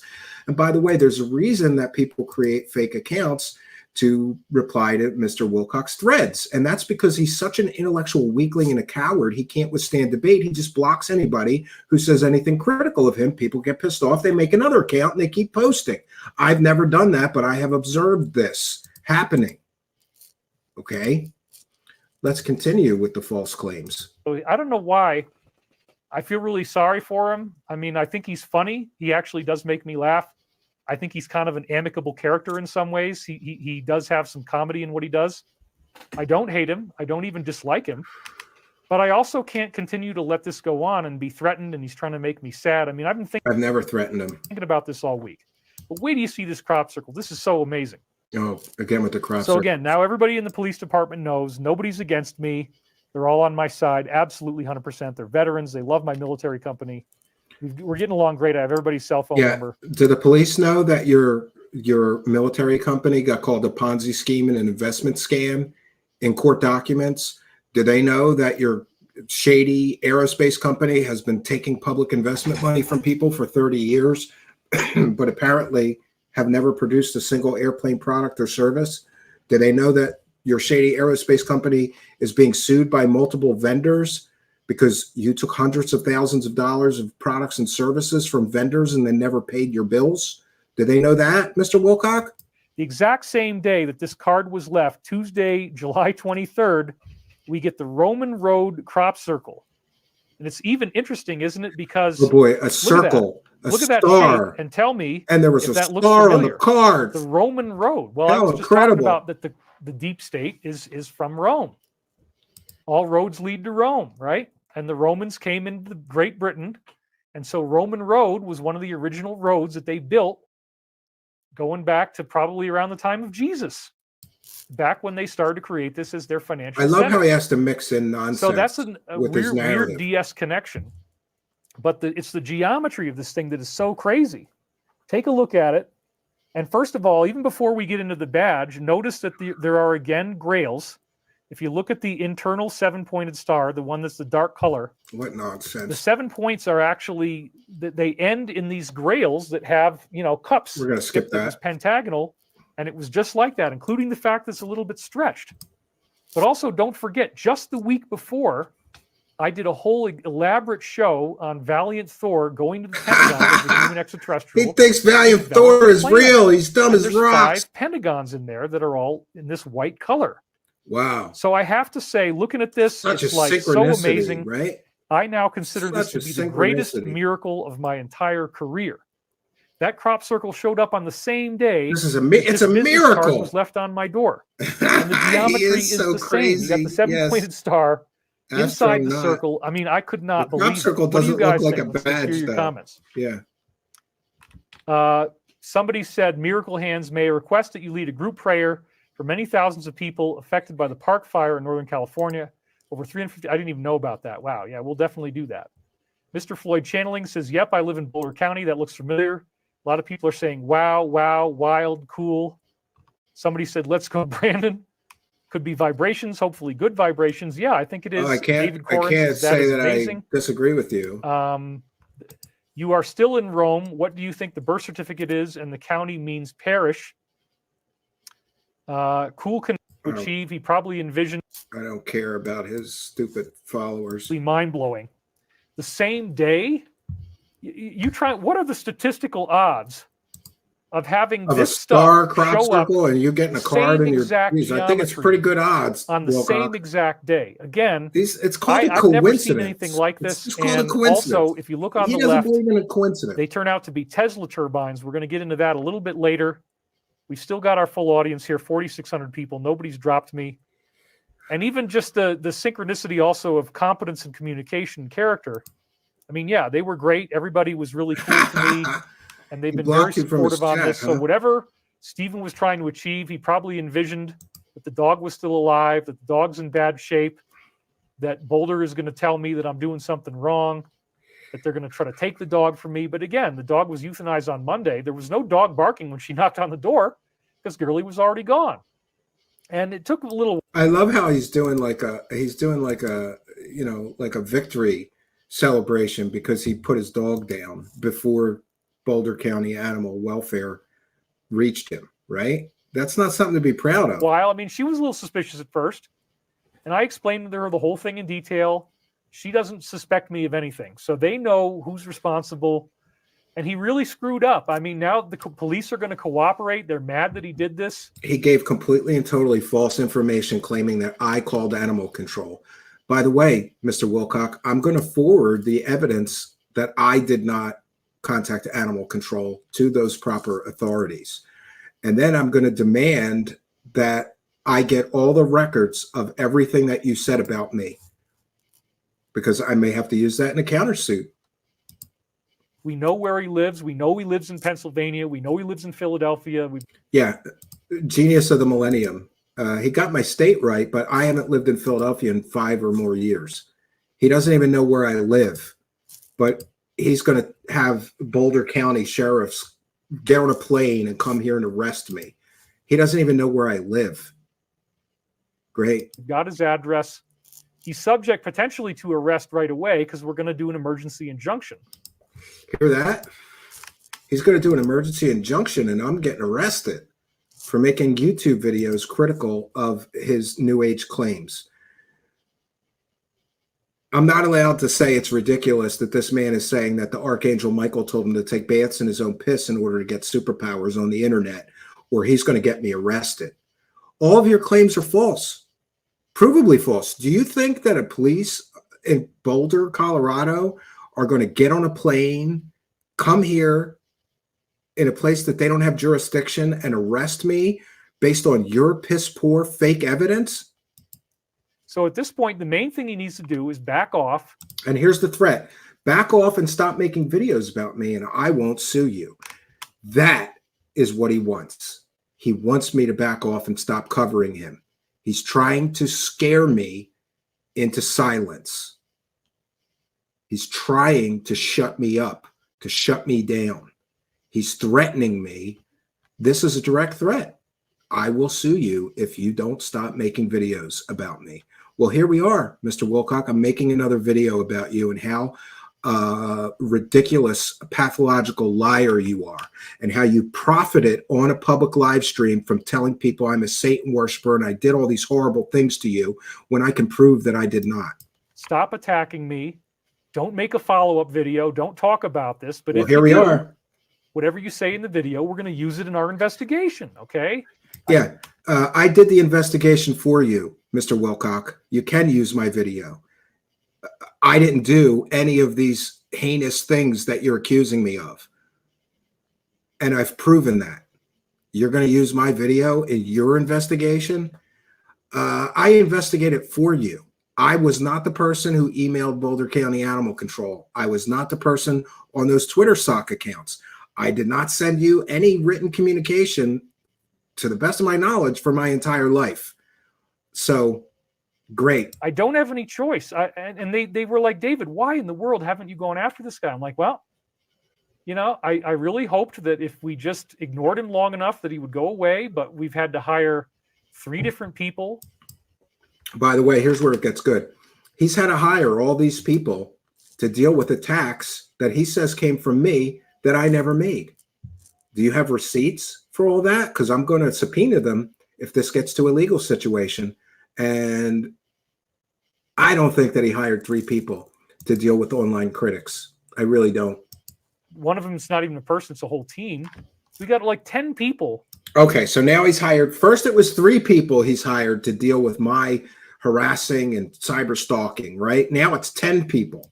Just to stop all these attacks that he's putting on my page, and he's constantly lying. I think he's confusing me with him. David Wilcock, I can prove that you lie to your audience constantly. You can't prove that I've lied to my audience. We do our very best. And by the way, I have made a few mistakes here, but we issue a retraction and an apology, which is something you should seriously consider, considering how terribly wrong you got all of this. I've got my ex-wife, Elizabeth, who's ready to say that I did not abuse her. That's one of the things he said. He made. No, I did not say. I never said that David Wilcock abused his wife. I did say he was mean to her during the live streams. He yelled at her during live streams. Remember that? Somebody else on Twitter, one of the accounts I showed you earlier, said that he was abusive to his wife. I never said that. So again, another false claim. And remember, he's claiming he's going to get me arrested and he's going to sue me, but every claim he has against me falls apart under the least little bit of scrutiny. I can show you who said that on Twitter. It wasn't me. He's blaming me for things that other people are saying on Twitter. Essentially, anybody that tweets something mean that he perceives as mean at him or in one of his Twitter threads, he's blaming me for. That's slander, David Wilcock. I did not say those things. I didn't post those things. And my computer records will prove that if this goes to a legal situation. what are you going to do then? What are you going to tell your dumb as rocks, dumb as dirt followers then? Made death threats. We'll get into all that stuff. Anyway. Here he said I made death threats against him. This is great. Wait till I show you the proof I have that refutes that I ever made any death threats. I got some more slides on this. So what an amazing thing from the universe. So Steven's weird stalking behavior triggered this phenomenal. Oh yeah, phenomenal I triggered a crop response circle. from I the triggered a universe. crop circle from the universe. The higher forces who are doing this stuff had my back. They said, "Don't worry, David. The trumpets of the archangel are blowing. They got the trumpets in there." Yeah, the archangel really wants you to call people that have wives and children and volunteer for children's charities child predators on the internet. I'm sure the archangel Michael would approve of that, David Wilcock. Like, he doesn't even realize how stupid and ridiculous this is all, right? He doesn't even get it. And what about his followers? They're that dumb. You should see the live chat. They were eating this up. Oh, yeah, Steven's evil. So he should be arrested immediately. But they don't know that all of this is fantasy. All of this is made up nonsense. None of this is true. You are drinking from the holy grail of knowledge. And we got the Tesla turbines. I'll show you what the turbines are. That's another thing that's just so amazing. I haven't even finished decoding this for you yet. But then also the trumpets and the grails look like the tails of airplanes. Again with this. I mean, if you look at it's not exactly the same, okay? But like, you look at the tail end. This is our SM31 stiletto. Yeah, no, it's not. It's a plastic toy you made on a 3D printer. It looks like a G.I. Joe toy. Cobra, right? It looks like a Cobra plane. Okay. And you see how there's two fins here, and then there's a line down the middle. Well, you look at this image, and you've got two fins with a line down the middle where each of the grails are. Crazy Silver SC says, Another sorry to hear about your dog. I've been through the same with my dogs and horses in the past. I have a question about the Mandela effect. Do you know what is causing them? Bud Riggs says maybe he will back down now. I don't think he will. He's so excited about trolling. He's so excited about hatred that... Again, I never trolled him. I reported on him. I investigated his claims. And no, I'm not backing down from doing my job here. Anytime I pay attention to him, even if it's negative attention, he just wants more and more of it. I mean, it's almost like... This is the first time he's ever publicly acknowledged me. So this is a completely and totally false statement. Again, he's conflating me with John Christian Spadavaccia and Macario and Osiris Christensen. These are all different people that are saying things or doing things. I didn't do any of those things. He wants to be arrested. He wants to be Oh, sued. sure. Yeah. Oh, yeah. Everybody wants to be arrested and sued. Sure. Wants to be in jail. I don't know why you'd want to mess with your life like this. I mean, to hate somebody this much, to try to get, to try to get me hurt, to try to get my dog hurt. I don't hate David Wilcock. I'll put that on the record. I hate that he victimizes vulnerable people with fake information, disinformation, and misinformation. I hate that he lies to people for money. I do hate that. It's really wild, and I kept thinking maybe he'll go away, maybe he'll stop, but he just won't. So again, this event was the greatest miracle of my entire career. It's got if you don't look at the wings here, it's a miracle. Look at the fins. It's got the fins. There's a crop circle. Very fascinating. It matches my G.I. Joe really toy. Similar. I mean, it's a miracle. Not exactly the same, but it's a miracle. It matches my G.I. Joe toy. Like the tail end of an airplane. Printer. So yes, this was the greatest miracle of my entire career. I explained the whole story to her. Yeah. And then we had another consultation where I provided her with additional evidence on Wednesday. So just all right, that's great. So just so David Wilcock is aware, any evidence that you gave the Colorado Sheriff's Office, police, or animal control is FOIA-able. So you're saying you provided additional evidence on Wednesday for her investigation. I'm going to FOIA, and we're going to get those documents, David Wilcock. So if you're bluffing, we're going to know about it. We're going to get the records, and I'm going to share them publicly. How dare you make all these false accusations about me, both on a public live stream and to law enforcement officers? So, for legal purposes, people know that I'm not making any of this stuff up. Here is the text. So again, I took her to the vet on Monday. I got to black some things out so he doesn't stalk everybody, which he's going to do anyway, probably. He's going to call him up. Oh, my God, David is so evil. No. No, asking questions is not stalking. And David Wilcock, the only people who fear questions are people with something to hide. They know who he is now. Hi, David. This is Sadie with Boulder County Sheriff Animal Protection, just returning your call. Now, by this point, I'd already explained to her the dog was already euthanized, that this was something that had already happened. I was worried that another dog might have been hurt, and that's thankfully not what it was. So she was already figuring out that these emails were fake, and somebody had called in a fake hit on me, but she had to follow up. So she said, if you don't No, the emails were real and the concerns were real. mind giving me a call when you have a second, I'm out of here at 5 today. I'll be back in at 7 a.m. Thank you so much for getting back to me. Thank you so much means she's not mad at me. She says, have a good night. And then Animal control officers have to be professional. This is just an animal control officer being professional. That he's subscribing some kind of meaning to, oh, she's on my side. She told me to have a good night and thank me for getting back to her. after I spoke to her on that Tuesday, again, Girlie was euthanized on Monday, so it was already too late. There was no dog here by the time she arrived. After I'd given her this massive debriefing on this whole situation, she said, hi, David, the case number for this is 24-blank, and the phone number for records is 303 blank. Now, why did she give me the phone number for records? Because we talked about on the phone that there's going to be an investigation. We're going to use her document that might be available as early as Monday. Oh, we're going to get it. We're going to get those documents. There. She's going to talk to them directly. So is the SWAT team supervisor. So is the deputy. Oh, so all these people are going to get me arrested. David Wilcock, you are a clown show, dude. You are a clown show. And I bought donuts just in case, right? Got to be, Okay. And they are going to help me because they see that this is like a very bizarre situation. So then I started to give her a lot more evidence by text. So I said, here's my Twitter post. This was on Wednesday when I finally announced it. Here's my Twitter post where I announced Girlie's death to my audience. Everyone apart from Steven has been very supportive. Again, I had nothing to do with any of this. And he's telling a public official in the state of Colorado that I was not supportive of him putting his dog down or whatever. He's lying to public officials. YI. And it says, thank you all in advance for your condolences about Girlie. She passed away on Monday peacefully. I waited 2 days to announce it so I could observe my own silent process. I didn't reveal that the real reason was because this guy's attacking me. And I figured he'd try to do something. I just didn't know he'd actually go that far. Again, I did nothing. We have tracked down the people who sent those emails, and neither of them was me, David Wilcock. You lied to your audience. You lied to public officials in your home state and hometown in order to disparage me and damage my reputation, I think. I rushed her to the clinic at the first opportunity after the black diarrhea. They reopened on Monday. That's when I got her in. Nothing about this SWAT attack was made public. Yeah. So again, he's claiming that he was swatted. Anybody can call the police in his local jurisdiction. There would be public records if there was a SWAT team at his home. There wasn't. And then this is the end of the post, which again, thank you about your condolences. Well, that's the same stuff. But again, notice the numbers. 477 comments, it's actually 24,000 views.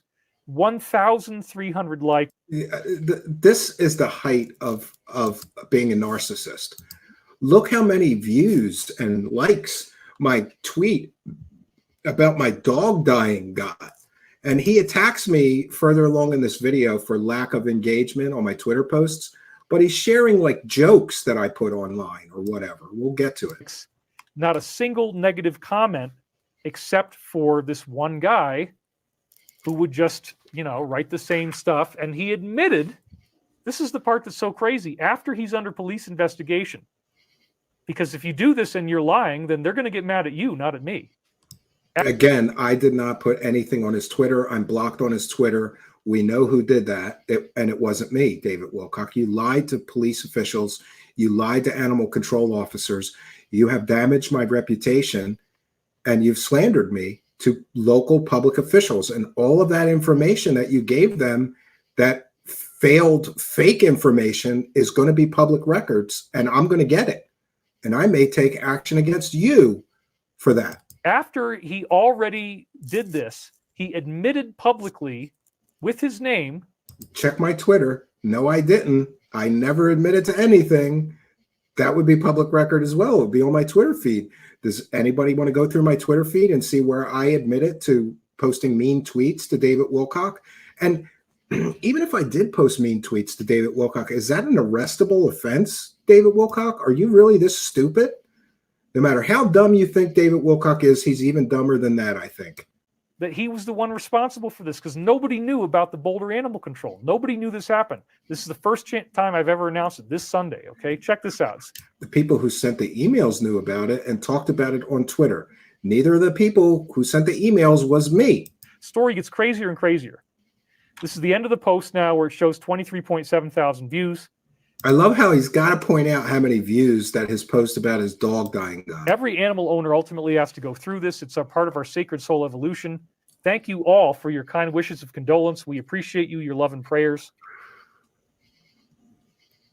He's literally grifting off of his dog dying, collecting super chats about this. Great spiritual guru. I will share more of my process, which is what's code speak for the fact that somebody swatted me, and I have a police investigation now underway, and the police have basically demanded that I do a lawsuit. Yeah, police do not demand that you sue somebody.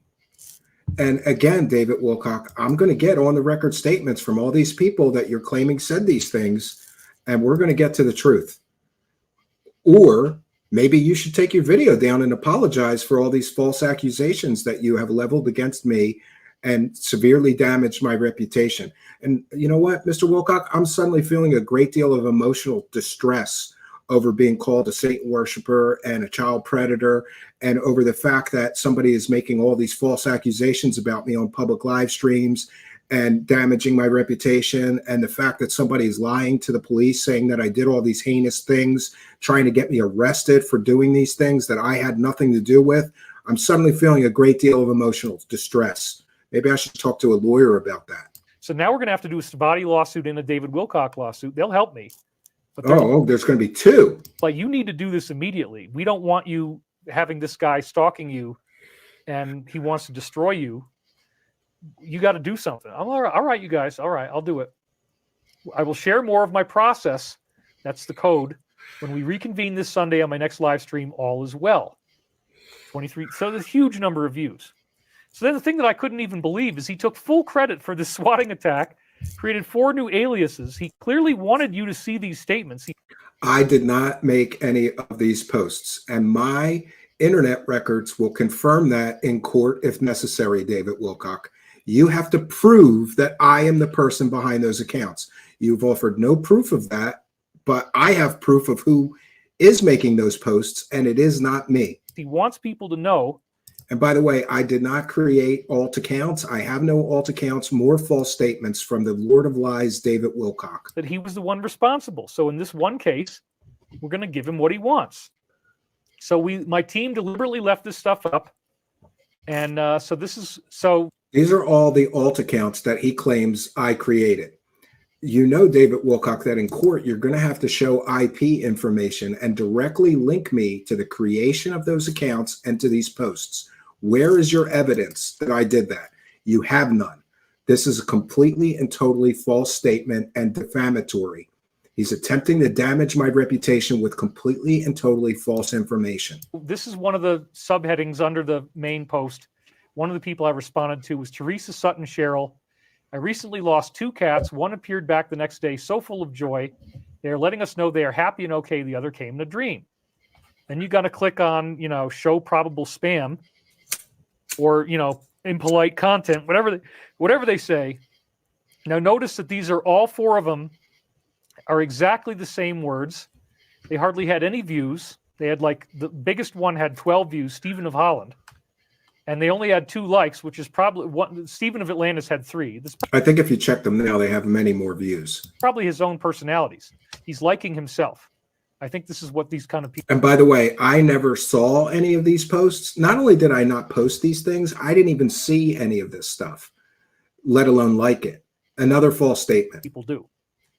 So he says, and we'll read the first one. My internet records will confirm I never viewed this thread, David Wilcock. Then what are you going to do? How are you going to lie your way out of this much lies that you just told on your public live stream? And how dare you lie to thousands of people? I'm feeling a lot of emotional distress because he's He's spreading these lies to thousands and thousands and thousands of people. Somebody check his latest live stream and tell me in the live chat, how many views did he get?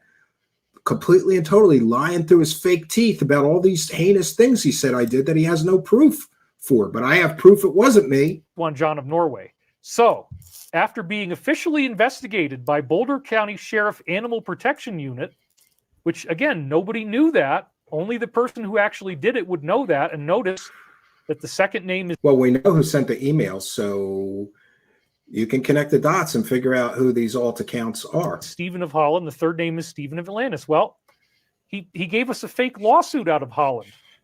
People are making fun of him with the name Stephen, because remember, first he claimed it was Stephen from Canada. I'm not from Canada, never lived in Canada, wasn't born there. And he claimed that John Christian Spadavaccio was Stephen from Canada. Then he claimed it was Mr. Mendoza, I believe, was Stephen from Canada. Now he's claiming I'm Stephen from Canada. He doesn't even know who this mythical supervillain attacking him is, but he told everybody on a public live stream it's all me. This is the third iteration of who this supervillain is that's, you know, trying to destroy him and all of this stuff. It's all nonsense. He pretended to be a Dutch lawyer, so he's claiming responsibility for the fake lawsuit. He's using his own name. When he does the YouTube videos, he calls himself Stephen. Different last name, of course. But how would anybody know unless he's massively psychic? And then he... Maybe that's it, Wilcock. Maybe I'm more psychic than you because you're the world's worst psychic. Did 4 different identities? I mean, it's kind of funny. It is kind of... You have to laugh at it because it's so weird. And notice that 2 of them, he's got the... Nobody's laughing at you with your false claims, David Wilcock. They're laughing at how stupid you are, how ridiculous and childish you are, claiming you're going to get somebody arrested. And your evidence is that somebody tweeted mean things to you on Twitter. You're going to get me arrested because somebody tweeted mean things that you can't even prove is me? He's got the flag of Norway and Holland, so he does a style here. So after being officially investigated by Boulder County Sheriff's Animal Protection, you were forced to do something. Well, that's a lie because all I was forced to do, they tell me you really need to sue him. So if they force me to do something, it's to sue him. Okay, that's all they really. Oh yeah, animal control is going to force David Wilcock to sue me, Steven Cambian, for things that I had nothing to do with. Sure, that makes sense. Yeah. David, you let Gurley suffer for months so you could get super chats. That's defamation. You capitalized on her dying. You disgusting low-life con man. Oh, that's another issue. He keeps claiming that I called him a con man. No, people on all Twitter accounts called him a con man. So, wow. I mean, this is so rude and inconsiderate, and he's trying to inflict emotional distress. Yeah, kind of like you're trying to inflict emotional distress on me, somebody who volunteers for children's charity, by calling me a child predator on a public live stream. And I couldn't even believe that he would be foolish enough to actually claim responsibility for doing these attacks. So again, he keeps saying that I claimed responsibility. No, I never said anything about this whole series of events. So I called the police again, and I informed them of the danger he poses. So my team, I instructed them, don't take these. And, you know, it's interesting. David Wilcock's logic is that if you file false reports with local officials, you could be arrested. Yet he is filing false reports with those same local officials claiming that I did all these heinous things that I had nothing to do with. So by David Wilcock's own logic, doesn't that mean that the Boulder County Police are going to arrest him for making false claims and accusations? He's down, leave them online so the police can look at it and investigate, which I asked them to do. So here it is up close, John of Norway. You let her suffer for months so you could get super chats. I mean, you guys donating money to me has nothing to do with my dog dying. No, you didn't use that for sympathy. The problem on the last show. You didn't use that for sympathy, to garner sympathy in order to get more donations. No, you wouldn't do something like that, would you? And by the way, I have to take a moment to catch up with the super chats. We want to thank Thomas Robinson, longtime show supporter, for 2 things: being a member and a kind and generous £4 super chat. We thank you for your kindness, your generosity, and your support. And we want to thank you, of course, for helping us to praise the cash, friends. Thank you for your kindness.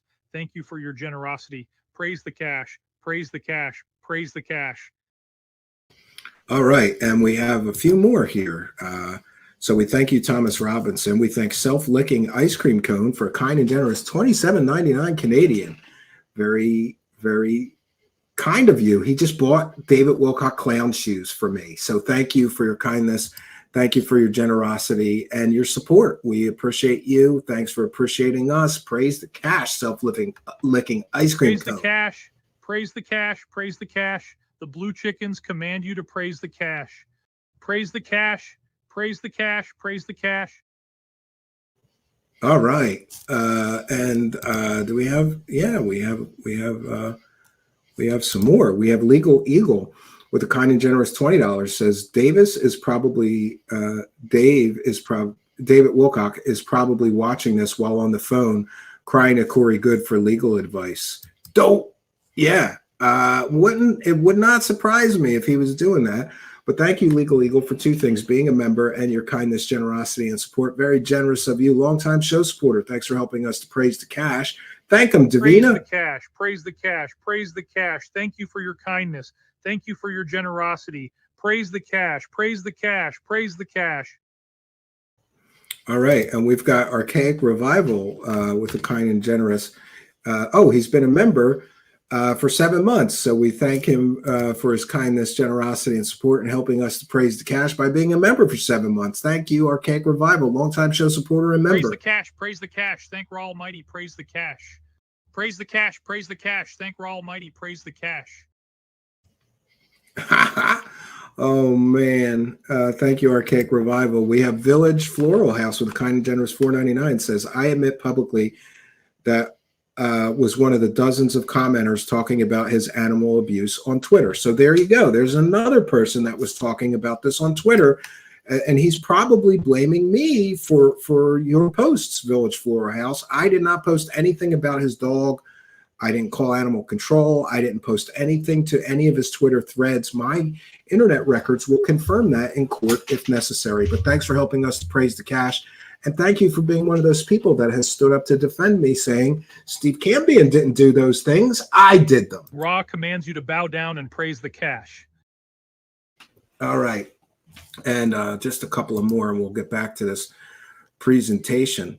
Thank you, Village Floral House. We want to thank Christina Diaz. Good to see you. Love the new bumpers. That dirtbag can't bring you down. The proof is in the receipts. Thank you for your kindness, generosity, and support. We appreciate you, Christina Diaz. Thanks for appreciating us and helping us to praise the cash. Thank them, Davina. Praise the cash. Praise the cash. Praise the cash. Thank you for your kindness. Thank you for your generosity. Praise the cash. Praise the cash. All right. And we've got just one more, kind and generous Al Warrior. We want to thank him for being a member for 16 months. Longtime show supporter. Thank you for your kindness, generosity, and support, and for helping us for 16 months now. Long-time show supporter, long-time channel member. Thank you for helping us to praise the cash. Al Warrior. Praise the cash. Praise the cash. Praise the cash. Thank you for your kindness. Thank you for your generosity. Praise the cash. Praise the cash. All right. Thank you very much. So we'll continue with our journey here, and then I'll have some more receipts to share with you to prove that David Wilcock made a multitude of completely and totally false and defamatory statements about me. Oh, and the donations weren't any higher than the previous weeks, which I could show if I wanted to. And for a judge. That's right. Show us your AdSense. Show us how much money that you made each week, David Wilcock. Why don't you show the receipts? He won't, because he doesn't want people to see how much money he's collecting. Judge or a police in my opinion, I absolutely will. There was no spike in donations. To say that I let her suffer for money, it's just so silly. You get what I'm saying. He's trying to call me a con man and said that I made money on her dying. Well, that's everything that happens to me, everything that I do, he tries to spin it into something where I'm disgusting, I'm evil, I'm a lowlife. And as I just said, Gurley's health was rarely even mentioned in my shows. Here's the other three. They're all exactly the same wording. Yeah, and you know, again, there's a reason why people make alt accounts, because they don't like you blocking them, and they want to share information with your followers. And by the way, I'm not endorsing these claims or saying that they're true or accurate. I'm simply saying that I did not post these things on Twitter. I know who did, however, and it So wasn't this again me. proves, okay, just like I'd already told the police, he does multiple identities. He uses different names, but his real name is Steven. I don't have alt accounts. I do not use sock accounts. That's a defamatory statement and provably false by my own internet records. Two of the names are Steven. And the main argument is that I'm a con man. Oh my God, David is making money. As it says right here, the most common accusation is that I'm a con artist. Yeah, and people can make up their own minds. I'm not sure if I ever characterized David Wilcock as being a con artist, but I do know that people call him that on Twitter, and I've reported on that. And again, in the description of this video or podcast is multiple investigations I did into his shady business dealings. Watch those and see if you can understand why people on the internet call David Wilcock a con artist. Well, here's something that you don't know, Steve, and that is that I could quintuple the money. Yeah, and here's his justification. I'm not a con artist because I'm not running ads, but I could. Monthly income that I have if I would simply do advertising. There's two types of advertising that almost everybody in my field does. They're called pre-roll and mid-roll. Pre-roll would mean that somewhere within the first couple of minutes of the show, I read a 30 to 60 second blurb that advertises someone else's product, and then I get a pretty significant chunk of change for doing that. Thank you, Thomas Robinson. And then the mid-roll generous, ads £3 would be somewhere in the middle of the show. I read those things. So I'm not kidding when I say kindness, generosity, that if I actually was in it for the money, if I was doing this to make money, he's not doing this to make money. I could do those ads and I would quintuple my income, at least, maybe even 10 times. Thank you, Thomas Robinson. Praise the cash. But Praise the when cash. you have somebody Praise the paying for your cash. ads, that Praise means that the they now have cash. some discretion over Thank what you say. for Even your though they tell you, kindness. well, Thank they you like for what your you're doing. generosity. No. I've already Praise heard the I'm not supposed to cash. talk about 45. Praise the I'm not cash. supposed to talk about the alliance. I'm not supposed to talk about arrests. I'm not supposed to talk about any of these things. Because they're fake? And, well, you don't want to jeopardize your relationship with the advertisers. You like this money, don't you? So I've been voluntarily poor. I've been voluntarily bankrupt. Oh, yeah, he's bankrupt. It wouldn't really bother He's making me to read something $10,000 for a month 60 seconds, on okay? YouTube It's not a on big his, deal. I by don't his mind own helping other admission. people make money He's on their product. broke. What I do mind is the message integrity. I haven't done it because I want to be able to talk about the things that I reveal in this show. Now, here's another thing. He calls me a con artist, but every single con artist I've ever met. I'm not a con artist because I don't run making ads. like big 7 figures a month, maybe even I might even be able to get up to $100,000 a month if I did this. Every con artist I know would tell me, well, take the money. My God, who cares? Just read these ads. But he cries the poor point and he is, makes money all the time. I'm not He's not in doing it that for the money. because my loyal. If you're not doing this for the money, David Wilcock, then turn the monetization on your videos off. Stop collecting ad revenue and stop collecting super chats. Then you could prove that what you're saying here is true, that you're not here for the money. Loyalty is to the alliance. And so it's your public support, it's your donations here that allow us to remain commercial free. So I'm not doing those ads, and that I get to have control over my message. Because no, instead of running the ads, he just does he does that pitch for his $333 books of nonsense several times, right? So he's saying it's ad free, but he's constantly telling people to buy his crap. He's not here for the money. Turn off the ads, turn off the super chats, and give your angel books away for free. That would prove you're not here for the money. Otherwise, this is a completely factually inaccurate statement. You are here for the money. Otherwise, well, David, the advertisers don't like what you said last week, and we really need you to tighten it up. You still want to make this money? Then you're getting blackmailed, or you could call it a bribe. So again, all of these things are projection because he is the one who is. Yeah, David Wilcock saying that I am constantly lying and manipulating. David Wilcock, did you lie to everybody for 5 years with Corey Good about his fake secret space program stories for money? Can you show that I have lied or manipulated my audience? You can't. Again, a defamatory, slanderous statement designed to damage my reputation. I have never been caught lying on my show or manipulating my audience. This is a garbage statement. He's constantly lying and manipulating. One of his fake lawsuits that he sent to Stavatti was allegedly from Holland. He claimed that by calling himself Steven from Holland. And then on Friday, I never sent him any lawsuits. I never sent any emails to Stavatti Aerospace whatsoever. Never. And my internet records will confirm that in court if necessary. Again, he's claiming I'm doing all these things that other people are clearly responsible for. David Wilcock, you need to take that video down and apologize for all the damage you've done to my reputation, broadcasting this complete and total false claims to thousands and thousands of people. Friday, because I still hadn't said anything, I think he's just burning. He's like, why in the world hasn't David said anything? He changed the story again, and he posted it publicly. So obviously he wanted me to read this to you because, you know, it's a new message. So here's another one. He was responding to the post that I made for this show. Roger Kleinhans says, since I started watching you, David, you've given me more hope in this world than I've ever felt before. I'm looking forward to big changes. Thank you again. So when he sees something like this, he's like Angry Daddy. God, I can't stand it. Ah! And he'll probably use that face too. I got to give him faces so he can make video. Yeah, you're right. I'm going to screen capture that one. That'll make a great thumbnail of you being ridiculous. He uses pictures of me when I have funny faces on his videos. I mean, this guy is really obsessed. So then he wrote this. Richard Weimer, same one as the other identity. Again, I didn't write David this. was officially investigated. I did not write any of this. Boulder County I know Sheriff's who did, Animal and Protection it wasn't Unit, me, David who were Wilcock. forced to confiscate completely his wrong. dog, Gurley, due to severe neglect. That is a flagrant, blatant lie. How do you think, Stephen, the police feel when you lie about them confiscating my dog?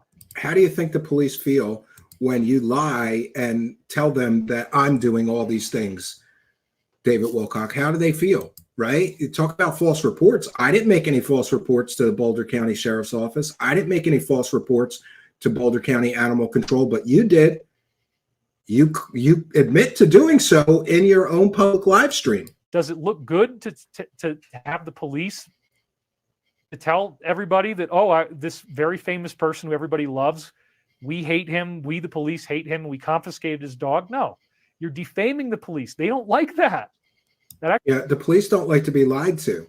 And David Wilcock, I haven't yet, but do you think I'm not going to contact the local police and animal control and let them know about all of these false claims that you've made against me and request all the records of these events and then share them publicly? Because I'm going to do that, David Wilcock.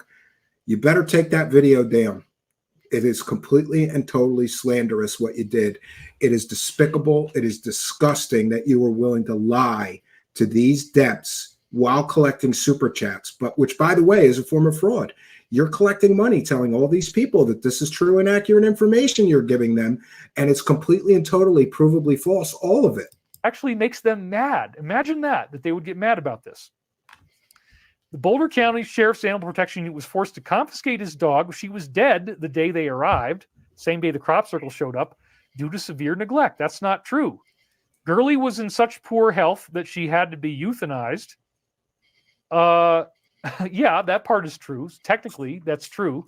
If you isolate that sentence by itself, it's true. But this was all done very ethically, and it was done the earliest opportunity I could after she bled out on the carpet with that black diarrhea. David is trying to capitalize on her suffering and death. Again, and by the way, regardless, that's somebody's opinion that you're trying to capitalize. That's not an arrestable or suable offense. We have constitutional rights to freedom of speech. Officer did not arrive till the day after her death. Therefore, Stephen is knowingly lying to try to destroy me. I did not lie. I did not file those reports. I did not write those Twitter posts. My internet records will prove that in court if necessary. David Wilcock, take your fake, false, defamatory video down. And he's probably going to make a whole video about this, and he's going to be laughing and telling me I'm a jerk. Oh, I'm not laughing. I'm not laughing. I'm feeling a great deal of emotional distress that somebody shared this completely and totally slanderous fake information to damage my reputation to the tune of 60,000 views. 60,000 people listened to this, and I'm feeling very vulnerable about that. You lied to 60,000 people on a public live stream. Provably lied. And mocking me, that's all he ever does is mock, mock, mock. Now, it might be true. People might take some of my comedic parodies that we're doing, kind of like our Cash Clown, saying I'm mocking him. No, I'm using comedic parody to educate people. Comedy can be a great tool for educating people. People remember when I do these things. And again, I don't even dislike him. If he hadn't gone this far, I might not have even moved forward with the lawsuit. I might have just let it go. But the police are demanding that I do it now. All right, you said several times during this video that the police demanded that you go forward with a lawsuit against me, who you claim did all this heinous things, but we can clearly and demonstrably prove was not done by me. So we're going to talk to the police, David Wilcock, and we're going to find out if they said that you have to sue this person. It's like, okay, well. And we're getting all the records and we're making them all public. Then we're going to do it. You guys can help me. Thank you. So he's knowingly lying. We just proved it. I proved it with receipts and texts. Talk about knowingly lying. David Wilcock knows that all those people that he's claiming are me are not me. The first time she texted me was on a Tuesday, and Gurley was euthanized on a Monday. Therefore, it is a lie that Boulder Animal Protection had to confiscate her. She was already dead before they ever showed up. So that's called lying, okay? And when you go in front of a judge, which they've asked me to do now, the only thing the judge cares about is who is lying. I love this screenshot. This is great. We're gonna have to make something out of that. He's saying all a judge will care about is who is lying. David Wilcock, I can prove that you lied about me to 60,000 people on a public live stream, including claiming that I'm a Satan worshiper because I wore a devil mask once and that I'm a child predator. Do you think the judge will look kindly on you doing that with no evidence whatsoever? Or a jury? There's something called an emergency injunction. By the way, I'd request a jury trial. And believe it or not, he might actually get arrested right away once I file that injunction. Oh, I'm going to get arrested right away. I waited all day for the police here at my door. You know, kept checking the door. I didn't see any police here. I was not arrested. This is just more theater for as dumb as rocks, stupid as dirt followers. That's how serious this is. You can't lie to the police. He's just saying you can't lie to the police, as he's admitting on a public live stream, genius of the millennium that he is, that he lied about me to the police. You can't do this kind of stuff to people. You're right, David. You can't do this kind of stuff to people. And there's going to be consequences if you don't immediately apologize, take your video down, and move on with your life. So if he makes another video, if he keeps attacking me, then the judge is clearly going to see that he's obsessed and he's a stalker. No, I'm making a video to defend myself against the false accusations that you made about me on a public live stream to 60,000 people while you were collecting money, telling people completely and totally fake facts, destroying my reputation in the process. And he's much more likely to get arrested than if he actually stops. So, Steve. So there's the threat. There's the threat. If you stop making videos about me, I won't sue you. Oh, this very famous person who everybody loves, we hate him. We, the judge, which they've asked me to do now. The only thing the judge cares about is who is lying. And so there's something called an emergency injunction. Oh, yeah, I'm getting Believe arrested. It or not, he might actually get arrested right away. I might get once arrested. I file that injunction. Oh, That's no. how serious this is. You can't lie to the police. No. You can't do this kind of stuff to people. Take me away, coppers. So if he makes Take me away, coppers. I said mean things on the internet about David Wilcock. He's a stalker, and he's much more likely to get arrested than if he actually stops. So, Stephen, I recommend that you stop. You probably won't, because nothing has ever made you stop. I'm going to make a video defending myself. But anyway, now I'm going to show slander, you guys the evidence on Stephen that I'm going to be sharing in my lawsuit. Oh, yeah. Wait till you see the evidence he's going to use I'm going to go through some lawsuit. of the things originally that we put together in 2019, because he was demanding in 2019 that I sue him, and I'm going to show you those texts. Yeah. So again, all the judge cares about is claims that I demand that he sue me in 2019. No, he's taking a joke tweet out of context. Who's lying? And there's this thing that you learn in freshman year law school. It's a Latin saying, falsus in uno, falsus in omnibus. What that means is, if you tell one lie, false uno, then everything that you say is a lie. Okay, so if you tell one lie, provably, then everything you say is a lie. Well, that's great, because David Wilcock, you told multiple lies. You said I created 40 identities. That was a lie. You said I attacked people who left comments on your Twitter. That was a lie. You said I sent 2 emails to animal control in your city. That was a lie. You said that I was a problem for you for 10 years. That was a lie. You said I went to your house. That was a lie. You said I'm subject to being arrested for having you swatted. You weren't swatted. That was a lie. You said I took full credit for the swatting attack with 4 new aliases. That was a lie. You said I filed fake lawsuits against you from Holland and another country. That was a lie. You said I am knowingly trying to destroy you. That is a lie. You said I made death threats against you on June 19th, 2024 between 4:45 and 5 p.m. That was a lie. You claimed I was rude and abusive to the Sloth organization. That was a lie. You claimed that I'm all these different people on the internet. That is a provable lie. So by Wilcock's own logic, if you lie once, they don't believe anything you said. I've just proven that you've lied many, many, many times. What's a judge or a jury going to think about that? And that's before I bring in all the times you've lied to your audience for money, including the Corey Good debacle, where you lied about secret space nonsense for 5 years for money. Really? You want to put our reputations to the test in front of a judge and a jury? I'm a good family man. I'm an excellent father. I've been faithful to my wife for something like 25 years. We were together for 13 years before we even got married. I have no criminal record. I have no history of shady business dealings. I haven't been sued by none of my companies have been sued by an investor and called an investment scheme or Ponzi investment scam or Ponzi scheme. I never started a motion picture company, Convergence Pictures LLC, collected money from investors and then never made a film. You have. I've never collected hundreds of thousands of dollars in charitable donations and then admitted on my own IRS forms that essentially I spent all the money on myself except for, what was it, a nickel on a dollar, which I gave to other charities. David Wilcock, you understand that both of our reputations will be put to the test if this goes to a legal arena, and the judge and the jury are going to have to decide who is more credible and believable here. This man who's been caught lying over and over and over and over again. This man who told people that the Archangel Michael told him to take baths in his own piss and he got superpowers. This man who claimed that he used those superpowers to save Trump from an assassin's bullet. This man who claimed that mass arrests are coming. And then he said mass arrests happen and Guantanamo Bay was getting filled up with all these prisoners and that never happened. This man who claimed that the government was going to send tanker trucks to siphon everybody's gasoline out of their cars. This man who claimed he knew the secret to anti-gravity and free energy, and for $333, he'll teach you how to do it, and you'll be able to do it too. That was called a scam, by the way, by a real scientist with a real lab, David Wilcock. I will put my history and my reputation against David Wilcock's in front of a judge, a jury, or anyone else to decide who is credible here.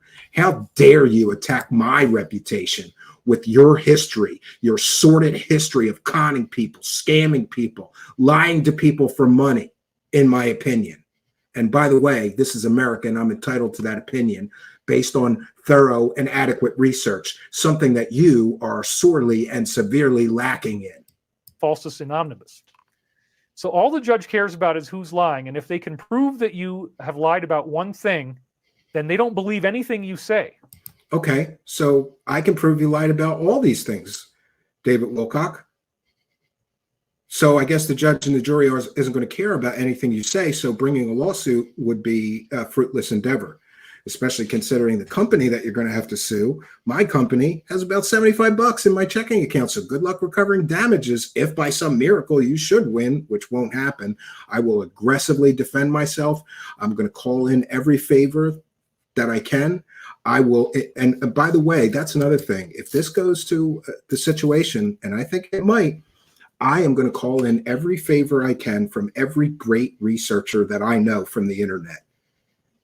And we're going to go through everything, your entire history, David Wilcock. And we are going to make all of the information that all the researchers that I call in favors from, we're going to make it all public. The court documents will all be public. The depositions will be public. Your financial records I subpoena will be public. Come at me, bro. How dare you do this to me? and my family, telling 60,000 people this nonsense. How dare you? You lose all your credibility if you try to say, well, David is also a con artist. David has also lied about it. No, they don't even care. Well, we can save that for the countersuit that I will file against you, Mr. Wilcock. Can you prove it? No, but we can prove this. Oh, David, I love this. Talk about a narcissist. We can prove that everybody loves David Wilcock and he's hugely popular. David is very popular. People love David. Everybody, there's 24,000 people that wished him well for his dog. There's 477 comments. There was no video. The dog was not mistreated. The dog was always fed.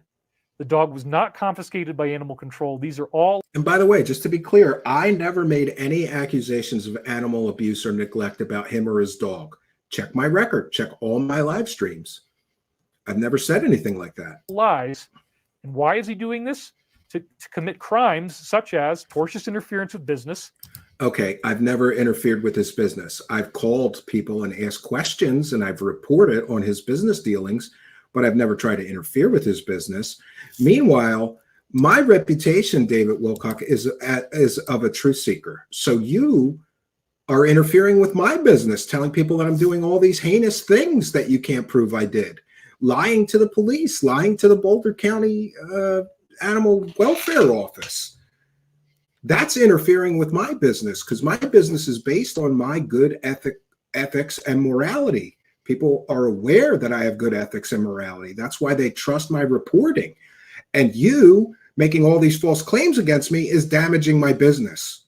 That's a crime. That means when you're trying to hurt somebody's business. Intentional infliction of emotional distress. Well, I don't know, David. I'm suddenly feeling a lot of emotional distress. And by you lying on a public live stream, when you know better, you know I am not all these people you're rolling into me and blaming me for. You know I didn't do all those things. And you're broadcasting this to 60,000 people. You want to talk about emotional distress? How about I volunteer for children's charities. And it's coming up. We're going to see where he essentially claims that I am a child predator. So now I've got a lot of emotional distress. Are the charities that I work for going to find out that somebody accused me of being the P word to 60,000 people on a public live stream?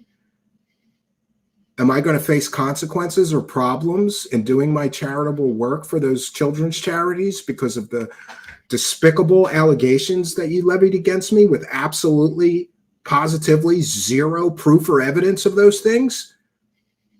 Yeah, emotional distress. Aggravated harassment. I'm not really sure what that term means. I forgot to look it up. But the purposes of my live streams or investigations is to get to the truth behind people making wild claims on the internet. The purposes of my broadcasts have never been to harass, defame, cyberstalk, or any of that. That's a false statement. I've never tried to harass him. Stalking, defamation. We've got multiple. Defamation. Again, he intentionally lied through his fake teeth and made all these false accusations against me that he knew were not true. He defamed me to the local police. He defamed me to the local animal control officer. We're going to get all these records, David Wilcock. We're getting all of them, and we're going to make them all public. Multiple criminal charges. We've also got. By the way, many of those things are not criminal charges. Those are not criminal charges. That would be something you could sue somebody for in civil court. But if you slander somebody on the internet, they don't come and arrest you. If you torturously interfere with somebody's business, I don't believe they come and arrest you. That's a civil matter, not a criminal matter. He's getting incredibly bad legal advice from somebody, probably Corey Good, right? Because Corey Good's dumb as rocks and believes that he's a legal expert. Look how great his lawsuits went. And by the way, David Wilcock has enough legal problems. Why is he creating more? Here's just a quick list of his legal problems. His hover car company, Stavatti Aerospace, is getting sued by investors. His hover car company, Stavatti, is getting sued by his creditors. People are suing Stavatti and are seeking liens and foreclosures on Stavatti's only real asset, the airplane hangar they own. He also, by his own admission, owes $1.5 million to the IRS. He's also involved in Gaia TV's lawsuit against Corey Good. But he's going to sit here and tell you that he's going to open a lawsuit against me while he's in the middle of all of these legal problems, right? Criminal impersonation, because he's done 2 fake lawsuits. Oh, yeah.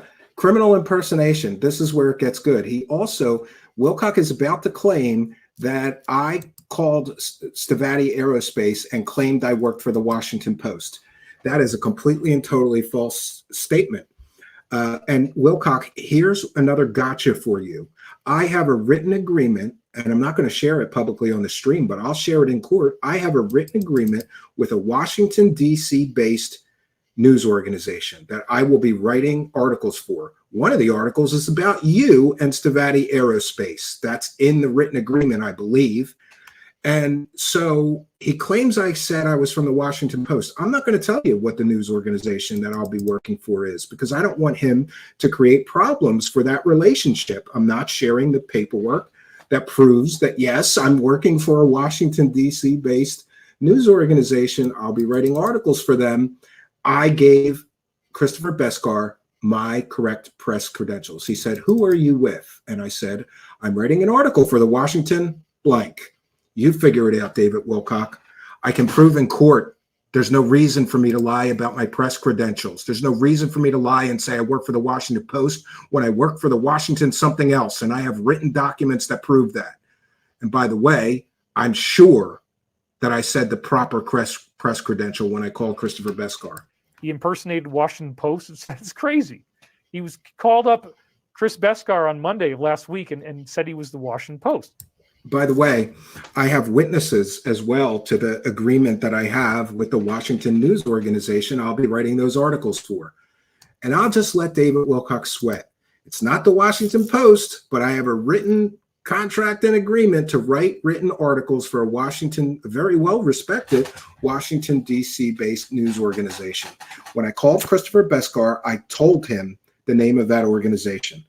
In fairness, maybe Christopher Beskar misheard me, but that means that this is just a mistake, David Wilcock, but you should still apologize for it, because I never said to Christopher Beskar that I worked for the Washington Post. I said the Washington something else, which I'm not going to share with you. You're not going to damage my business and my reputation any further, but I will share that with a judge and a jury, that written agreement, which will prove to any reasonable person that you misheard me, or you're inventing fake things in order to damage my reputation.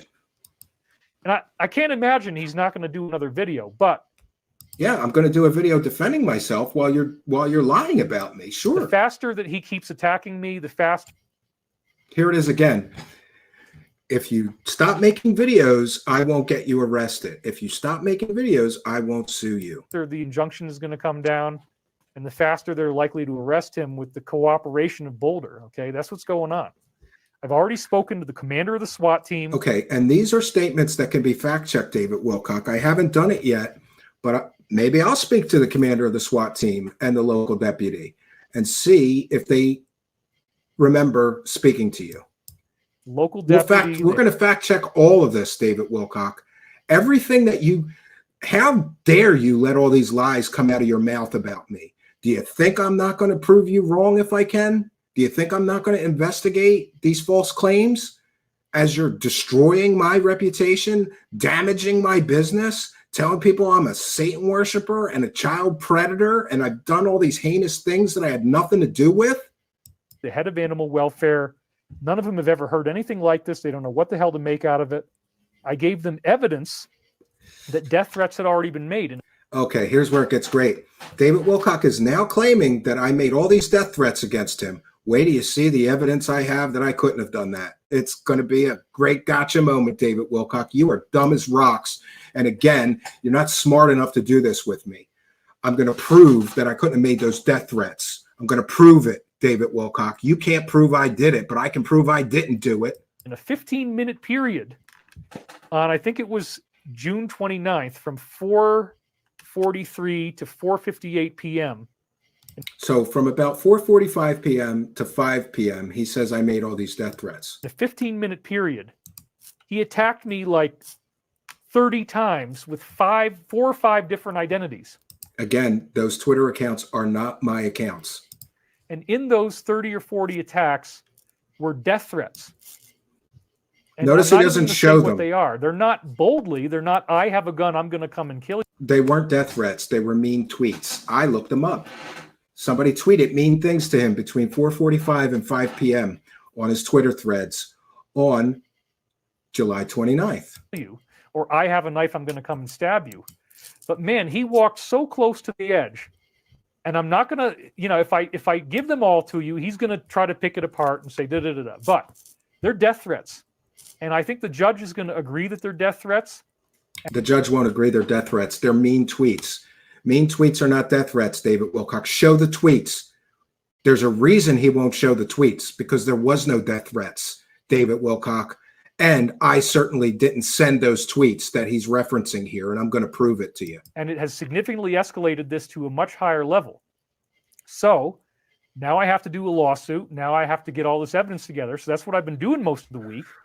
I've been investigating the self-declared investigator. Okay. When I started my career here, I was a self-declared investigator. I guess you could say that. That's a fair assessment. I'm a self-taught investigative journalist. But now, David Wilcock, I am not a self-declared investigator. I'm an investigative journalist for a Washington, D.C. based news organization, and I have a written contract with them. So this is a false and defamatory statement itself. Do you see where we're going here, David Wilcock? Do you really want to play chess with me? I don't think he could beat me. I don't even think that David Wilcock should be playing checkers. He's so dumb, let alone chess with me. He's not smart enough to do this with me. I'm not a self-declared investigator. Maybe I once was. We did investigative journalist pieces as an independent media producer. But now, David Wilcock, I have a written contract, which I'm not sharing it here. You're not damaging my business, my reputation, or my business relationships any further than you're not doing any more damage. I'll release those in court and make you look like the ass clown that you are for lying about me for hours straight on a public live stream to 60,000 people. But here we go. Back to the death threats. David Wilcock claims that I, Steven Cambian, sent him death threats from 4:45 p.m. to 5 p.m. on July 29th, which was a Saturday. And so I checked my phone log. July 29th, or June 29th, I'm sorry, was a Saturday. And I knew that I couldn't have made those posts because the internet and cell phone reception at my cabin is very, very spotty. And that's where I was. And in fact, according to my own phone log, which again, I'm not sharing here, I'm not helping your case, but I'll share it in court, and I'll share it if this goes to a legal situation. I will share all of my phone records that will prove I did not post anything to your Twitter thread on June 29th at 2024 between 4:45 and 5 p.m. And I know that is a fact. And here's why. Here's what I was doing during the time that David Wilcock claims that I was issuing death threats to him. Notice the time of the post, 4:19 p.m. I posted this, and I'll show you the next post, which is after 6 p.m. So from at least 4 o'clock until after 6 p.m. on June 29th, 2024, I was at the pond right near my cabin, David Wilcock, and I was teaching my youngest son to fish. He's very good at it. I wrote, when your son always catches more and bigger fish than you, just take credit for teaching him so good. And so that's at 4:19 p.m. And 1 second, I have to pull up the other one. So just bear with me for a moment. But my major point here is that David Wilcock is claiming that I issued all these death threats against him between 4:45 and 5 p.m.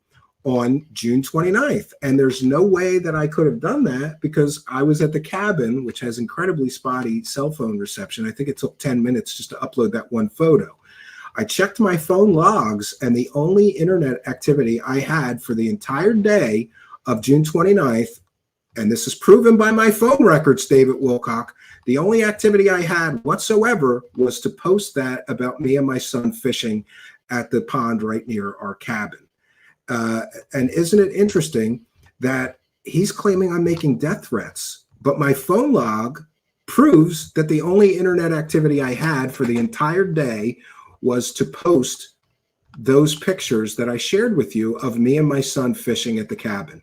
So David Wilcock is such a clown that he's telling a public live stream, broadcasting to 60,000 people, that I'm issuing death threats against him at a certain time, and my phone log clearly proves that I was not that person. And, okay, one second, I can share this. So from 4 p.m., about 4 p.m. as nearest I recall, to after 6 p.m.,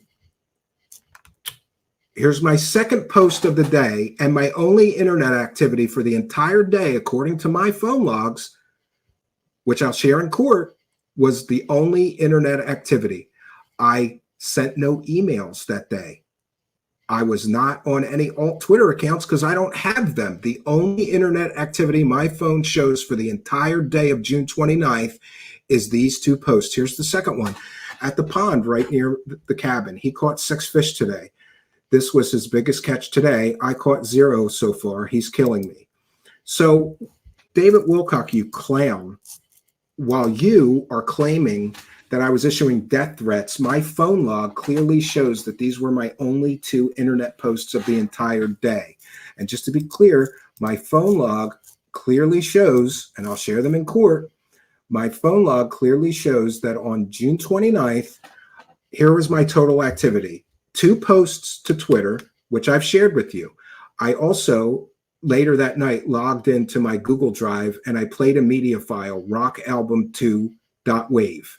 There was no other internet activity for the entire day. No other activity. No voice calls, no emails sent, no email logins, no text messages sent or received, no Facebook messages sent or received. Now, I'll share my wife's phone log as well in court, David Wilcock. That's the only 2 places that I could have made an internet post from my cabin. So what are we going to do here? You're claiming on a public live stream to 60,000 people that I was issuing death threats to you when my phone log proves these are my only 2 internet posts of the day. Besides playing, I was playing an audio file from my Google Drive, a rock album that I'm working on. Nope, no other calls, no other texts, no login to email, nothing for the entire day of June 29th. And let's be clear, David Wilcock, you're claiming that you're going to get me arrested for making death threats when I have clear evidence that any police officer would be happy to have that clearly proves you're lying about me? Why would you say I'm issuing death threats to you when I couldn't have? By the way, my phone log also clearly states that my phone was in airplane mode for most of the weekend. While I'm at my cabin, I try to disconnect from all the internet as much as possible. In fact, it drives me crazy if we're at the cabin and any of my family members are on the phone. I try to keep my mouth shut, but it bothers me. We're here to enjoy the outdoors. We're not here to do things on the internet or to watch, Facebook reels or whatever, Instagram reels. So, completely and totally provably false statement. David Wilcock just lied through his fake teeth, claiming that I made these death threats. My phone log and my Twitter posts confirm, my X posts, whatever, clearly confirm that was my only internet activity. And you know what? I take my phone off of airplane mode because I was so proud of my son. Look at how big that fish is. Look at that. That was an awesome day for me. So David Wilcock, you're the Lord of Lies. I was engaged in wholesome, good family activities while you're claiming I'm some nightmare maniac making death threats against you. How dare you do that to me, a good family man, a good father, husband, provider. You're none of those things because you're a selfish egomaniac liar. All right. Back to the video. I don't know how much more of this I could take. He starts sharing my shirts soon, I think, claiming I'm a Satan worshiper because I wore a devil mask for a comedic joke. So as I just said, he had multiple death threats within a 15-minute period on June 29th. Yeah, and look, apparently David Wilcock is so dumb he can't even get the date right. He says it was in 1994. So I guess I'm like Corey Good. Maybe I did a 20 and back, right? I time traveled. I made death threats on June 29th, 1994, and then I traveled back to the present. I'm sure he meant 2024. David Wilcock, my phone logs will exonerate me of your false and defamatory claims. In court, if necessary, to law enforcement, if necessary. Take your fake ass video down, damaging my reputation like this to 60,000 people. I have the evidence. I have the receipts. I have the proof. You have none. You have false claims. Do you understand the can of worms you have opened for yourself? Don't you have enough legal problems without threatening an investigative journalist who has a written contract with a Washington, D.C. based news organization who is investigating and covering stories about you? Don't you have enough legal problems? I would think so. The judge is going to see that. That'll be in the lawsuit. Yeah, the judge is going to see my phone log and know that you lied about me on a public live stream to 60,000 people to damage my reputation and claim I did things that I did not do. Clearly, I have the receipts, Mr. Wilcock. You don't. You're not smart enough to play this game with me. And after I posted the shooting, he was jubilant. He attacked everyone on the list. I didn't attack anybody. I don't know what he's talking about. So he was demanding that we sue him in 2019, December. I never demanded that he sue me. I made a joke about not getting a cease and desist letter at a time that David and Elizabeth Wilcock were sending everybody cease and desist letters that were critical of them on the internet. Well, maybe not everybody, but they sent a bunch of them. And so I made a joke. Maybe it was in poor taste. And remember, this is 5 years ago. This is his evidence that I'm cyber stalking him.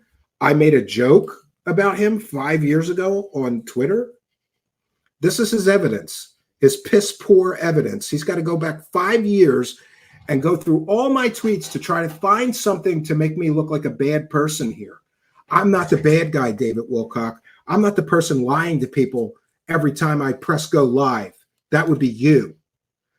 And by the way, if this goes to a legal situation, I'm also going to subpoena your ex-wife, and I'm going to make her sit for a deposition, and I'm going to ask her about all that charity money you collected. You want to play this game, Mr. Wilcock? You really want to go there? I will subpoena your wife for sure and make her sit for a deposition, maybe in the countersuit as well. We actually were just about to do that, but I had to finish Awakening in the Dream, and then I got this COVID thing. Wait for this part, folks. Don't drop off, because this is... Wait till you see what this guy has put online. I mean, it's outrageous. So check this out. By the way, this is slide...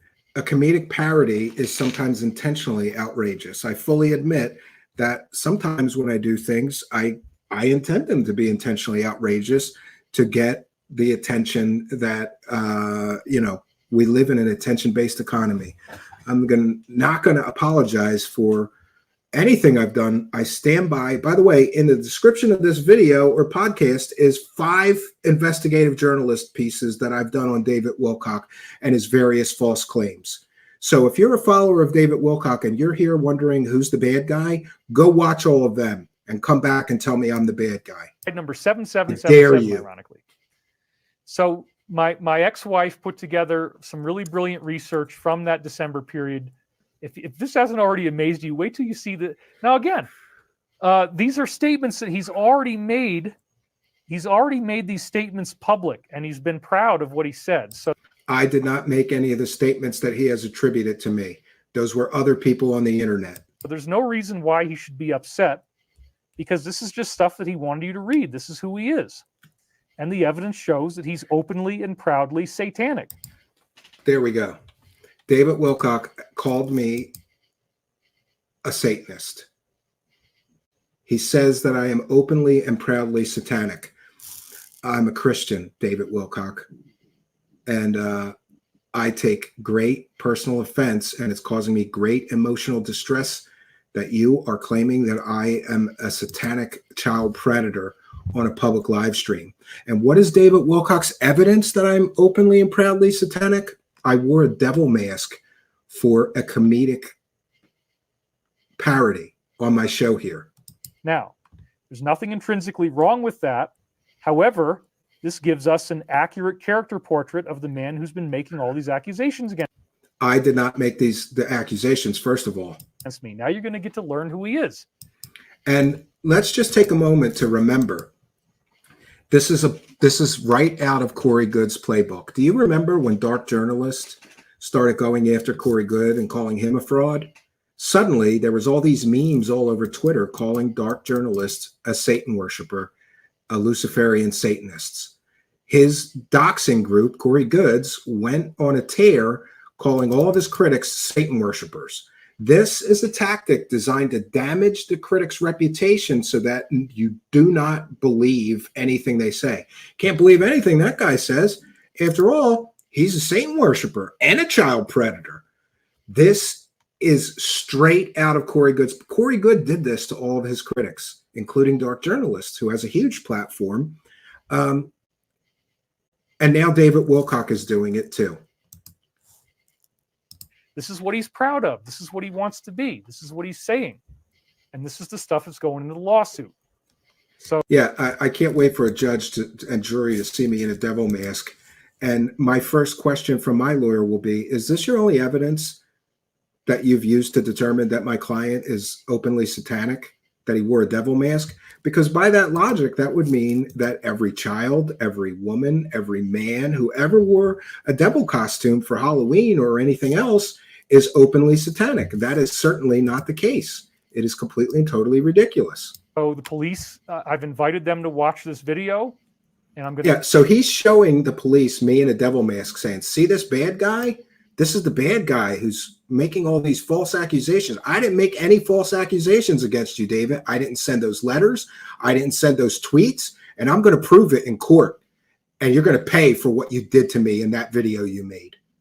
I give them the timestamps of where we're presenting the evidence so they can see it for themselves, because they're having a really hard time wrapping their head around this. I'm like, well, I'll show you some of his tweets. I'll reveal to you his pattern of activity, which is what they're always looking for. Yeah, and he had to go back years to try to make me look like the bad guy. And the only evidence he could find that I'm a bad guy is that I played the character of UFO Lucifer. I played the character of a bad guy in a comedic parody. That's his evidence. Looking for a pattern of activity. Okay, so here's the first one. December 19th, 2019, he posts the face of the devil, and he says he's angry that he was not being sued by Corey Good. It says it right here. This is a joke that was taken out of context, David Wilcock. This is a joke. And by the way, if you're going to damage my reputation, if you're going to claim that if you're going to make false claims about me, then say my name, bitch. Say Steven Cambian from Truth Seekers did this to me. Why would you redact my name? Could it be because you don't want your followers to get the other side of the story? This is a joke.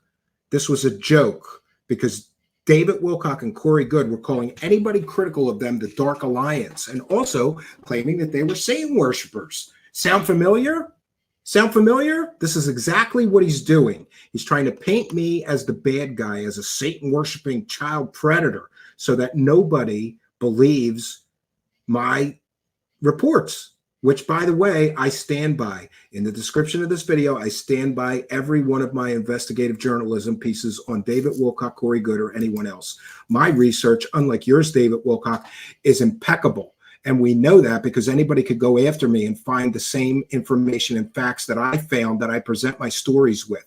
Unlike you, who has to resort to using some joke I made.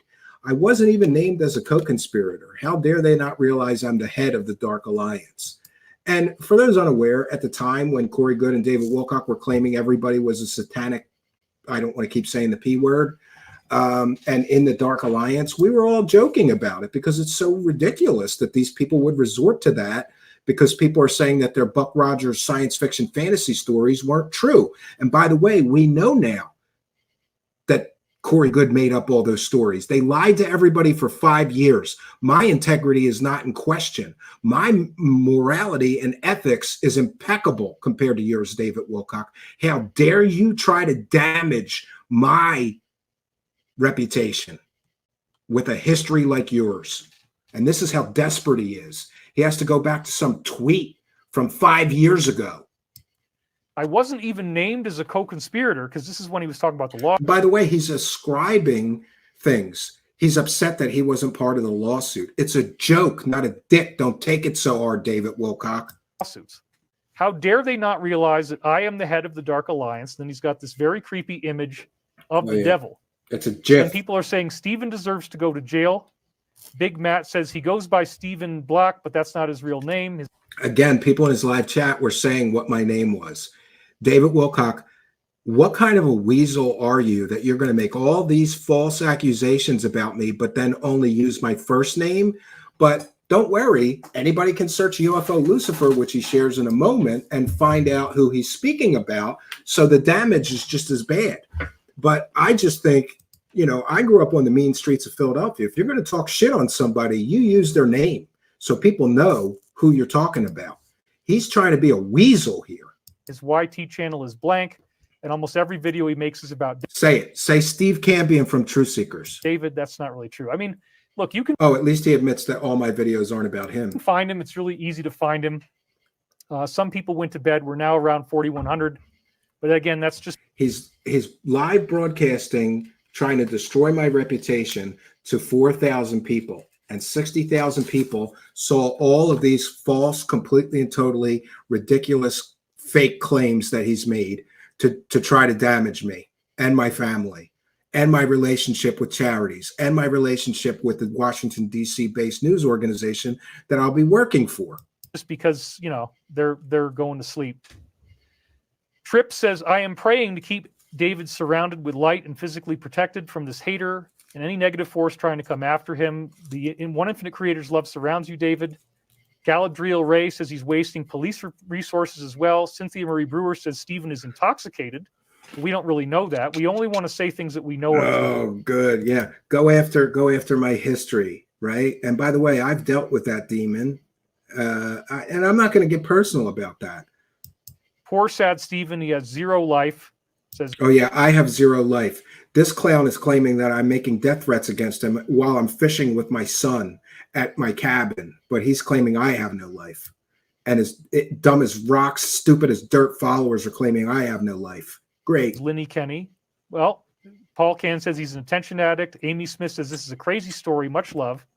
We're almost done, but I'm the attention addict by his posts. I mean, I've never seen anything like this. It's so fascinating. Yeah, David Wilcock, it's something you don't have. It's called talent. It deserves to be a television series. He's probably going to make it right into the television show. I will refuse to participate in Corey Good's stupid television show.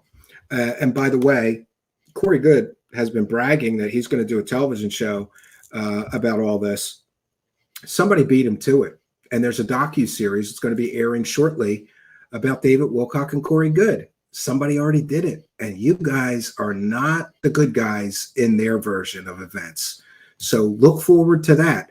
And if you think that I have made David Wilcock and Corey Good look like a complete total ass clowns, wait till you see this docu-series, which, by the way, I was already interviewed for David Wilcock. So I am going to be in a docu-series about you two clowns, but it won't be where you two are the heroes and everybody's the Dark Alliance satanic P-words. No.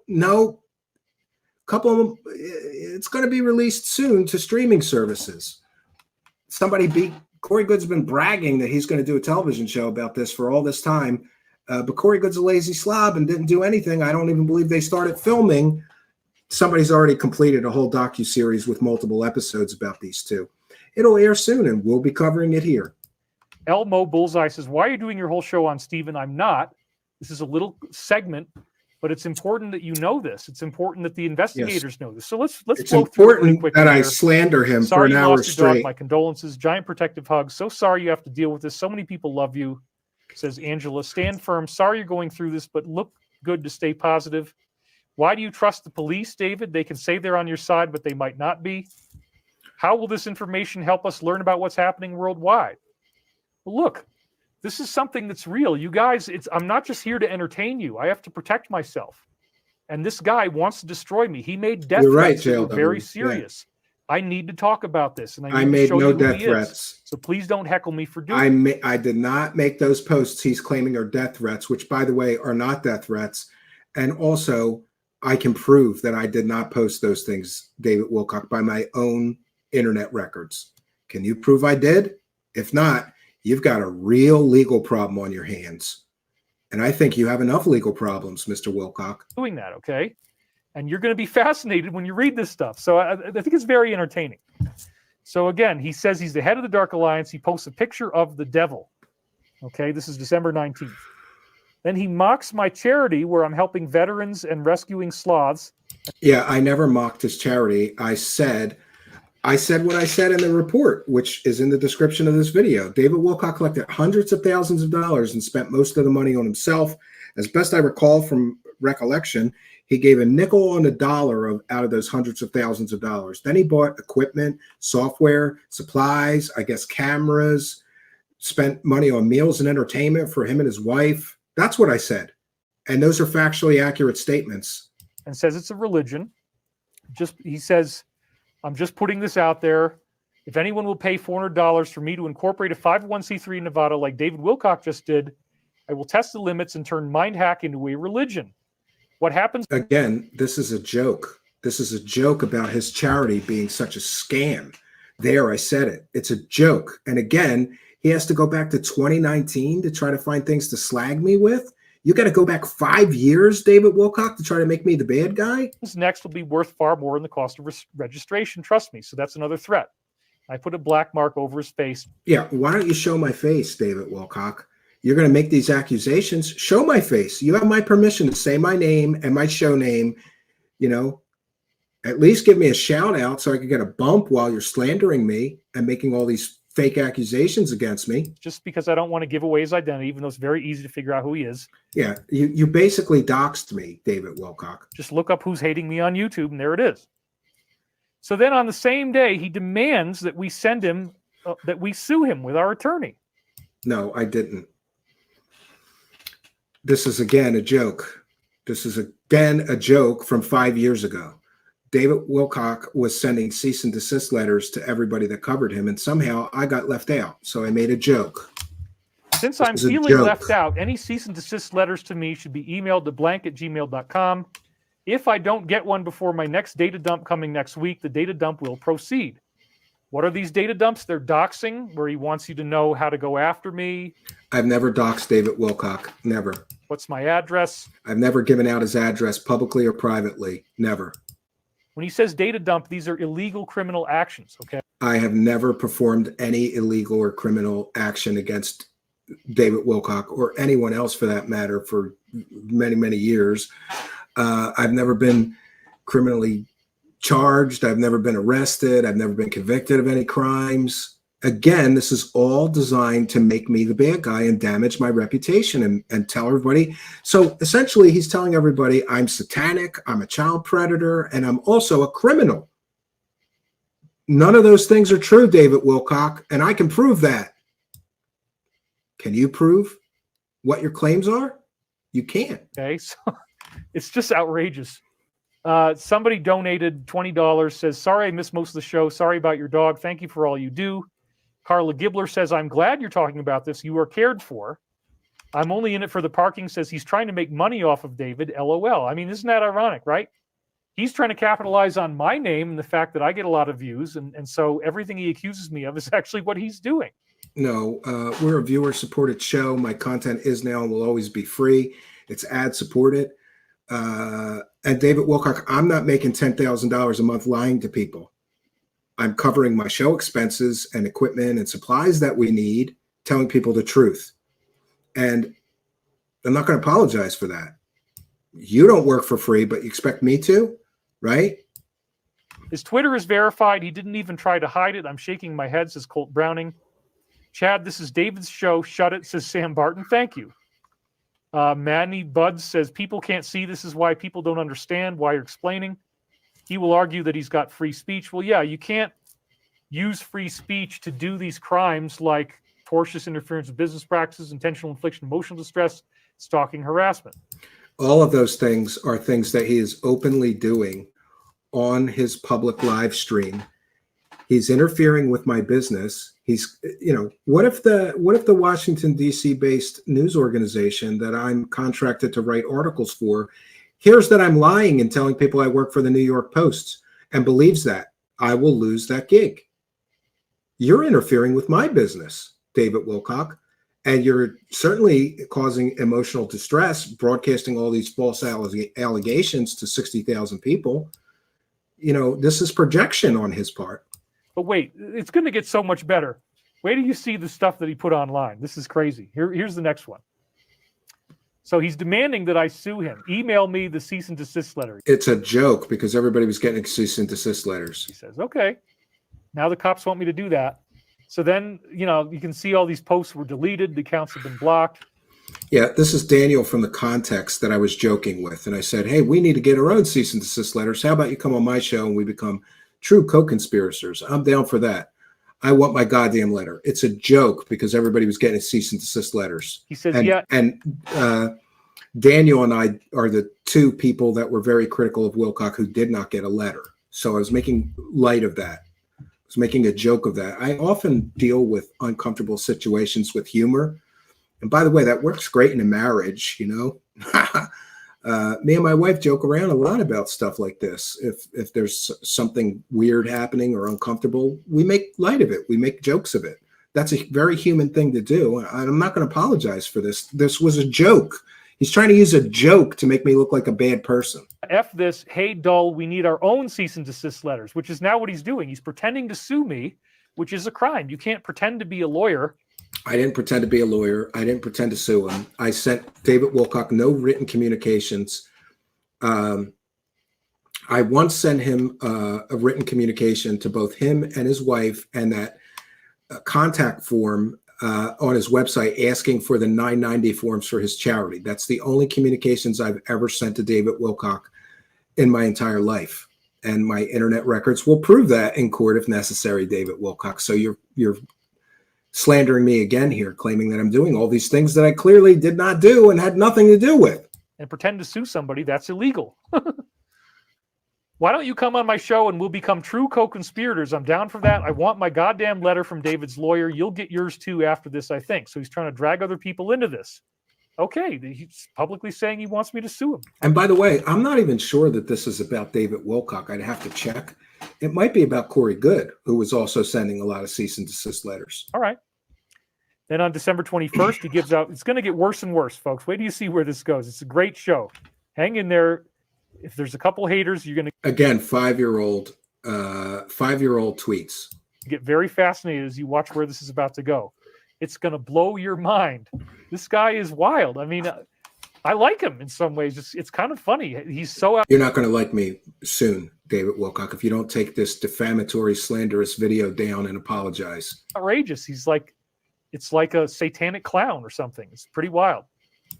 Yeah, and so before Corey Good blocked me, I did send this tweet saying, making a video easily showing people how you and your partner in slime, David Wilcock, keep lying to people is not cyberstalking. It's a public service. If anything goes to court, you'd first have to prove your blue chicken stories. Good luck. This is 5 years ago, before all the lawsuits. I was exercising my rights to free speech on Twitter. And isn't it interesting? By the way, there's proof here. There's proof of something stupid. David Wilcock lies to people constantly, and I can prove it. David Wilcock is claiming that his wife gathered these tweets in 2019. Do you notice the blue check mark next to my name? I didn't get that blue check mark until last week. I'm going to say that again. David Wilcock is claiming that his wife gathered these tweets in 2019 because they were going to sue me in 2019. These screenshots were clearly made in the last couple of days. I just upgraded to X Premium and got a blue check mark not more than last week. I can give you the exact date. I can check my financial records, but I believe that I upgraded to Twitter Premium on the 25th of this month. That would be last Thursday. That's when I got the blue check mark. So David Wilcock can't even keep his story straight about when these screenshots were made. These screenshots could not have been made in 2019.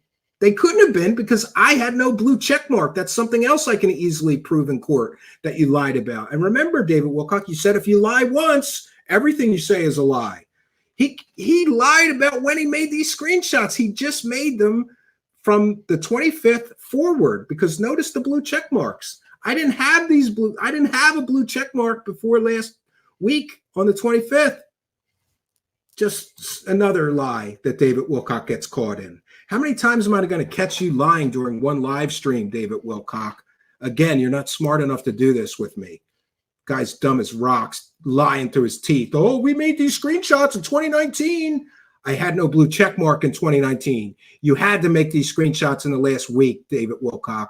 That's when I got a blue check mark. Making a video, that's what he's doing. Easily showing people how you and your partner in slime, David Wilcock, keep lying to people. That is not cyber stalking. Actually, yes, it is. I stand by that public statement. Service. I stand If by that anything statement. goes It's not to court, cyber stalking making a video. You first have to prove your blue chicken stories. Good luck. That's not true. Even if I talk about stuff that's weird and paranormal and you might not necessarily believe it, you might think, oh, David's full of it, David's not telling the truth. I have civil rights, and you can't just do this stuff. So he's giving somebody else bogus legal advice. You know, he's telling people, come on my show. The tweet was to Corey Good. I was telling him, he was claiming that he was being cyber stalked because people were making videos critical of him. Making a video critical of a public figure is not cyber stalking. It's not harassment. If you can prove that the person is a liar and are conning people, I do believe that's a public service. I stand by that statement. So the best he has is 5-year-old tweets. Let's attack David. Let's get sued. David is going to have to prove all of his paranormal claims in order for this to be taken seriously. No, that's not true. Yeah, that worked out great for Corey Good. The lawyer for the defendant in a lawsuit, or a plaintiff, if I countersue you, is able to ask any questions they want to in a deposition. David Wilcock, you're getting terrible legal advice. It's clear you don't have a real lawyer, because a real lawyer would tell you, take that video down where you defamed that man who's a family man, a husband, a father, a provider, volunteers for children's charities. You called him the P word. That's actionable. A real lawyer would tell you to take that video down, maybe apologize. And like I said, if he apologizes and does that, I will forgive him and I will move on. I can talk about UFOs. I don't have to prove UFOs are real.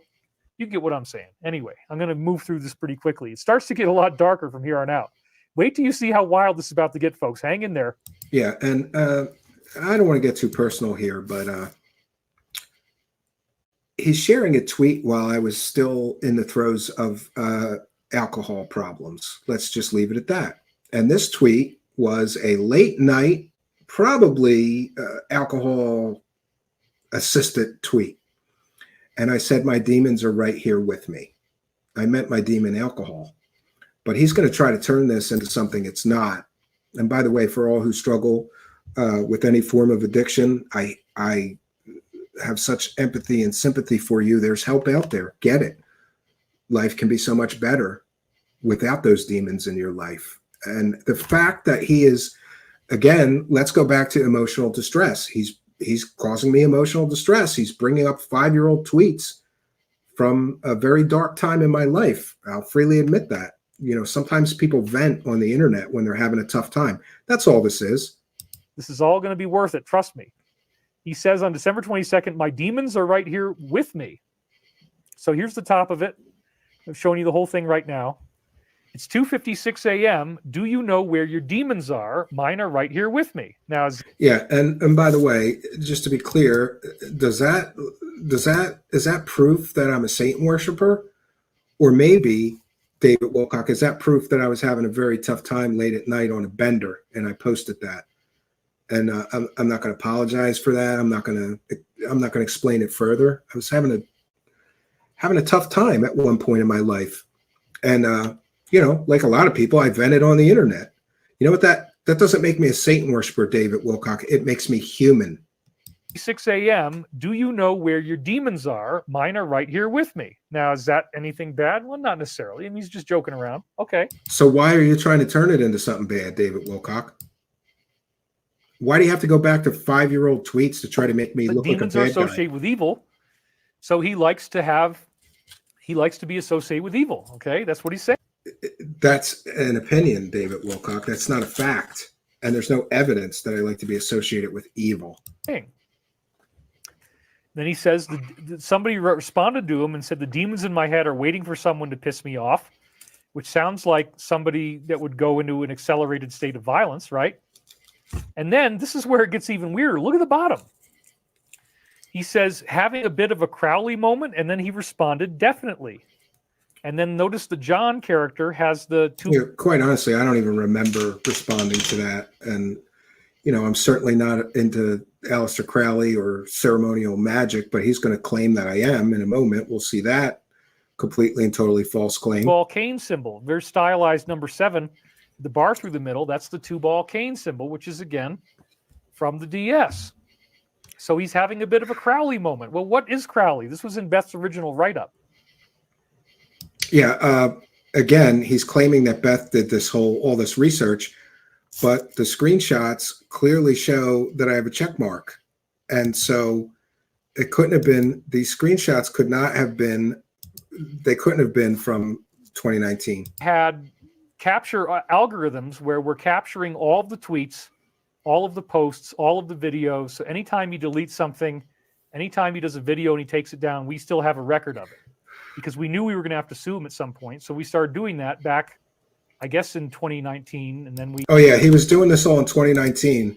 But all the screenshots he's showing, again, have a blue check mark, which I didn't get till last week. You are a pathological liar, David Wilcock. He went backwards. So again, he edited the post. This is very weird, huh? Why would he need to edit that he's definitely having a Crowley moment? He took that down.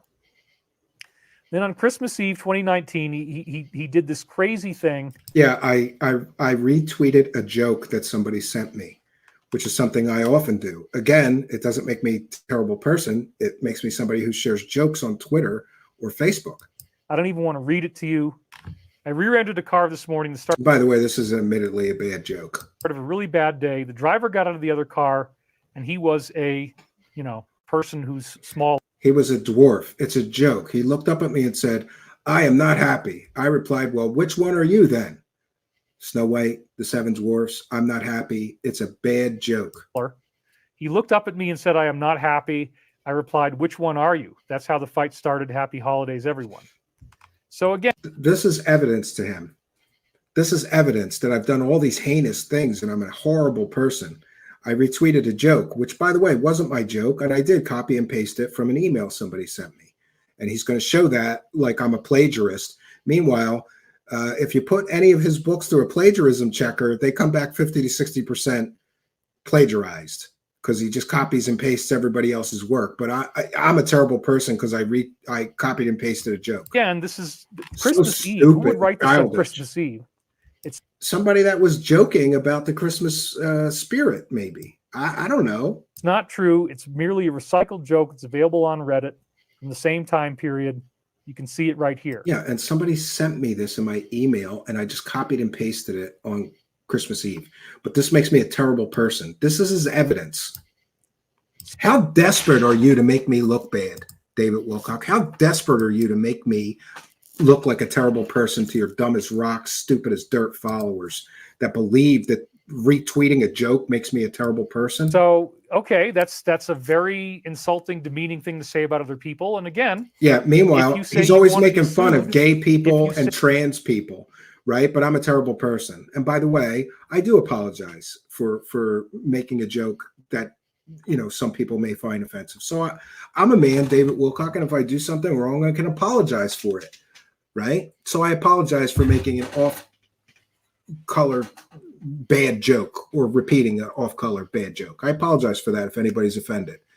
Meanwhile, you're telling people I'm a Satan worshiper on a public live stream to 60,000 people.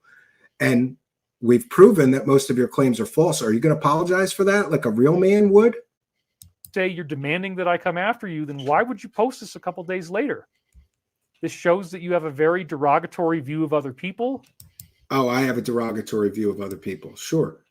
The guy who's always making fun of gay and trans people and libtards and everything else, right? I have a derogatory view. Again, this is classic projection. It shows that you're willing to dehumanize, that you're willing to laugh and mock people. But wait, folks, nobody's left, so you're all with me. Okay, it's going to get really dark now. Wait till you see how crazy it's about to get. He says on April 3rd, 2021, he does a video wearing a devil mask and dubs himself the UFO Lucifer. I say, okay, fair enough. There was already a UFO Satan, so I'm UFO Lucifer. And then somebody writes him back and says, sorry, being Jewish, I forgot Gentiles don't know the word Satan is not a name. It simply means adversary or deceiver in Hebrew. Again, and by the way, I had two versions of the UFO Lucifer mask. I went with the second one, which he'll show in a moment. This is for a comedic parody on my show. It doesn't prove I'm a Satan worshiper. It doesn't prove I'm Luciferian Satanist or any of this other claims that he's making, which is slander, David Wilcock. You're slandering me, claiming because I wore a devil mask that I'm a Satan worshiper. You said I was openly satanic because I wore a mask for a comedy bit. Hebrew, UFO Jesus is in trouble now because his nemesis has a name, Lucifer, instead of just being a generic description of an attribute. So this is a video he actually did wearing this mask, mocking, and then he declares himself quite magnificent. Yeah, and by the way, David Wilcock, I'm going to say this, and I'm going to say it one time because it bears repeating. UFO Lucifer is magnificent, okay? UFO Lucifer is quite magnificent. I stand by that statement. And by the way, another false claim. He claims I made a video in that other mask. No, that was from a screen test. That was a screenshot. I never released a video in that other mask. You got your facts wrong again, David. How many times am I going to prove you a liar in one live stream? We should have had a counter going. We're probably up to 100 false claims you've made against me and lies you've told your audience while collecting super chats. On April 13th. You can't even make this up. UFO Lucifer is quite magnificent. He is not bothered by these critics and haters. And then this is somebody, I don't give a damn. Dressed like this is sick. I have no clue what this is, even if it's a joke or some crazy stage thing. Anything to do with Satan is against the light of God. I'm not amused. He or she looks like it is a joke. What an ugly MF. Well, he got one comment and 7 hearts. So he's definitely not getting very many views here. Yeah. But then he responds that he's quite I'm going to respond to that. David Wilcock demeans me multiple times during this live stream. And what he's saying is nobody is viewing my posts. Nobody is liking my posts. David Wilcock, my show has gotten millions of views. My show has gotten millions of downloads on the audio podcast side. So again, you're disparaging me. You're attempting to damage my reputation. And you're claiming that nobody is watching my posts. Meanwhile, why don't you share one of the posts that people are really paying attention to? Here's something I shared. And, and I hate this. Like, honestly, I don't have an ego, but just to correct the record, this video that I shared on X today, was it? Yes, no, 2 days ago. Yeah, I shared it on Sunday evening. It got 7,827 views. It got, 40 replies, 17 retweets, and 67 likes. So why don't you show one of the posts where I do get views, right? But you're going to disparage me, claiming that nobody's watching me? That's slander, David Wilcock. That's a false statement. quite magnificent. He shows a picture of himself in a devil mask. Then he mocks the fact that we make money, and he's actually making money. UFO profiteering, here I come. My UFO Lucifer merchandise is coming soon. UFO profiteering, here I come. Yeah, this is a joke. You guys know I joke about getting money for the show. Praise the cash, bitches. It's a joke, David Wilcock. Not a dick. Don't take it so hard. It's a joke. And you know what's so funny is that these are stock images. He's so dumb, he doesn't know that those were stock images. And so he blacked out the people's faces from stock images. This is a joke. And by the way, in the description of the video, you can visit our Amazon store and you can buy a UFO Lucifer shirt too. Praise the cash, bitches. Two comments, 2 likes. Okay. When we looked at our saved archive, he declared himself UFO Lucifer 48 times in his Twitter post. So again, there may have been that many posts, but I really don't think so, because I've only made, I believe, 3 videos with that bit, with the UFO Lucifer bit. So that could be a false statement, but I'd have to check. I doubt that I made 48 posts about UFO Lucifer, but I may have. So we'll give him that one. Again, it's kind of funny, and I kind of think it's amusing. But this is what he's doing, so he's asking me to have to go forward. Yeah, I'm playing a character. He's got to sue me because I wore a devil mask and I'm a Satan worshiper. Sure. And again, this. And oh, by the way, we got to thank some more kind and generous people.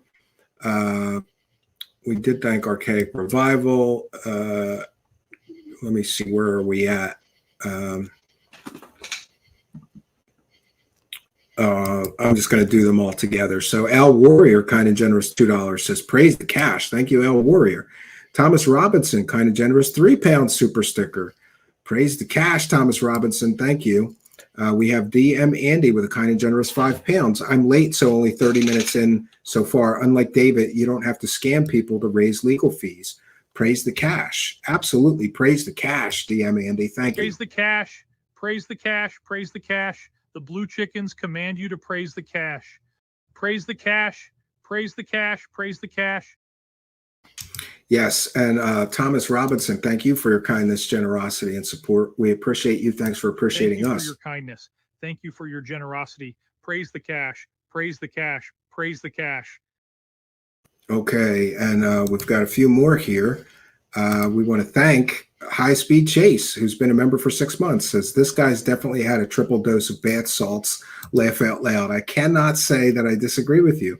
Thank you for your kindness, generosity, and support, and being a member for so long, helping us praise the cash. Praise the cash. Praise the cash.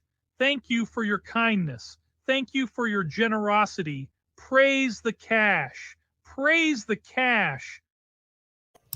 All right, and we have R2 Dizzle 2 with a kind and generous $10 super chat. Says, great show, Stephen. It's good to see your work ripple through the thin veil of the grift. Well, thank you for your kindness, your generosity, and your support of the show. It is much, much appreciated. Thanks for helping us to praise the cash. Praise the cash. Praise the cash. Praise the cash. Thank you for your kindness. Thank you for your generosity. Praise the cash. Praise the cash. Praise the cash. All right, we're all caught up now with the super chats. By the way, for those unaware, you can also buy me a coffee. I monitor that. You can send a PayPal pledge. Just add a note if you send a PayPal pledge with your chat room user ID. We read all of those as well. We'll get to those at the end of the broadcast here. This is very critical because if you understand what's going on, why is he doing all this? Why doesn't he give up? Is he really just a self-made man? Or is somebody goading him into doing this? Is he being blackmailed? We're not really sure yet, but this is fascinating. Yeah, and by the way, he's implying I'm being paid to do these hit pieces, what he characterizes as hit pieces. I'm an independent journalist. Well, now I'm going to be working for a Washington, D.C. based news organization, David Wilcock. So, you know, these are just more stuff. So he responded to somebody, Halo something or other, April 13th. I am also Christian. Yeah, good luck. I don't really believe that. He says he's a Catholic. I've had 12 plus years of Bible study, so I'm well educated to play Lucifer. Fair enough. That might be true. Yeah, and by the way, here he's claiming I'm not a Catholic, I think. I mean, David Wilcock, I have records from my 12 years of Catholic school, you dumbass. And then that was the other post. This is from our archive where we're capturing everything. You can see, you can click on the links where it says his name and the date, and then it goes right to the Twitter post. If it's still there, if he's taken it down, it disappears. Yeah, I generally don't take Twitter posts down. So now we're going from the time interval of these captured posts of UFO Lucifer are from December 20th, 19, October 7th, 22. What a loser. So what this shows is he had to scrub my whole Twitter trying to find every time that this UFO Lucifer was mentioned. It's a goof. It's a goof. It's a bit. It's a character from a comedic parody that we do here. Something you'd understand if you had any talent yourself, David Wilcock, besides bullshitting people for money. Is that there was 3 years where he was so into being UFO Lucifer that he kept calling himself that for 3 years. Listen, this is, again, slanderous and false statement. I made 3 videos, I believe. I made 3 videos. Anybody can check my archive and see how many videos I made as UFO Lucifer. I did not spend 3 years promoting 3 videos I made, David Wilcock. That's a lie. That's what the archive actually shows. So he loved this name. And he said, buy 6 Lucifer shirts, praise the cash. Again, he's actually raising money The hater Maz something or other said, Yeah, and this was a joke. Anytime somebody would really go after me on Twitter, I would post that they had to buy 6 shirts for insulting the magnificent Lucifer, UFO Lucifer. It's a joke. It's a joke, David Wilcock. says, Numbnut, you know I'm not buying 4 of this ugly mug. Go get some holy water. Trying to make it seem ugly. The devil is cool. What are you we're talking about? What a crock of crap this is against the Almighty. I'm not overly religious. I just see somebody who's deranged and trying to sell this thinking it's cool, but it's sickening. Then he writes back, this hater now has to buy 6 T-shirts for insulting the magnificent UFO Lucifer, praise the cash. I mean, if you insult UFO Lucifer, you got to buy really 6 shirts at least. But then he actually says that he's doing an offensive, ridiculous gimmick to get clicks and views. It's a bad stage name, if you ask me. It's an offensive, ridiculous gimmick to get clicks and views. He was talking about this character he called UFO Jesus. I was talking about UFO Jesus. UFO Lucifer is the same. I'm just more honest. So he's admitting that he is doing an offensive, ridiculous gimmick to get clicks and views. Then he brags about destroying UFO Jesus. This is one of the ones somebody told him, you probably don't want to say destroy, and then he took it down. But we have it. You know, we still have the original. I believe that. Let me look that up. I got to look up to see if I did change that. I don't believe that I did. 1 second. Bear with me, friends. I want to see if he's accurate. We'll fact check him. Oh, wrong one. Okay. 1 second.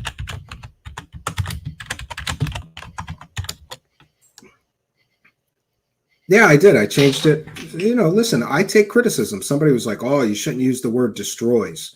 So I changed it from the word destroys to discusses. Okay. You never, and by the way, David Wilcock makes these hyperbolic clickbait titles all the time. He's going to slag me for that? It's so stupid. Yeah, I changed it from destroys to discusses. Okay. I don't want people to be so offended, and people were very offended by my use of the word destroys. When I make a mistake, I admit it. Okay, maybe that's too much. So I'll change it from destroys to discusses. UFO Lucifer destroys UFO Jesus's fake narratives about Bob Lazar. And I did destroy the fake narratives about Bob Lazar that he was pushing. And he's promoting himself. So again, he wants to destroy people just like the police had said. No, UFO I want to destroy Lucifer fake narratives. Of alien hopium. I mean, I find this very entertaining. I have to admit, he's kind of a likable guy. If he wasn't so mean to me, I would probably enjoy talking to him. But I know that he can't see me in any other way except through hatred. We just got a couple more of these. Oh, what am I supposed to be kind to somebody that's slandering me to 60,000 people, making all these false claims and claiming that I did all these things that I didn't do, telling everybody I'm satanic and that I'm a child predator? I'm supposed to be kind to you, David Wilcock? You have no idea the can of worms that you just opened up. So let's keep going. He says, your promised disclosure was coming any day now. What, 3 years ago? Silly UFO Jesus, always reaching for alien hopium to sell people who are dumb enough to listen to you. So he's insulting our audiences. UFO Lucifer does not approve. No. Well, okay, you got one comment, Lucifer. One like. Fair enough. Then he retweets that he wants to be in a battle to the death for UFO entertainment. That again is, he's mentioned the word death. Oh yeah, like I want to murder people now. I'm a terrible person. People, okay. This so one got stupid. taken down. We have it in our archive. Baby Blank said, and that name's pretty provocative too. I want to see blankety blank, aka UFO Jesus, and Steven, aka UFO Lucifer, may battle to the death for the soul of modern UFO entertainment. It's a and joke. Again, the police will be able to click on this in our archive, and he retweeted it. So he likes the idea of the battle to the death. Oh, come on. That's pretty freaking disturbing, isn't it? You're so childish. And then he was smart enough to take it down, because when you click on that link in our archive, it says this page doesn't exist. I don't recall taking it down. And he wrote a book about, I guess, being in hell. Music video made a video called Down Here, a song. Yeah, that's a song. It's in our archives. It's a music video for a song that I made, and I used the same devil mask that I use for UFO Lucifer, and the song's called Down Here. And again, I'm not going to apologize for being an artist. Sometimes artists have dark times, and their work reflects that. So I made a whole album called A Very Dark Place. And included in that is a song called Down Here, which I wrote about feeling down and depressed. And, this is so stupid. Like, this is his evidence that I'm a terrible person, that I'm an artist that once made a very dark song. Yeah, because no artist in the history of songwriting ever wrote a dark song. Come on, David Wilcock, you lived through the 90s. Every song was dark in the 90s. But you're going to say I'm a terrible person because I made a video? I made a song called Down Here about feeling down and despondent?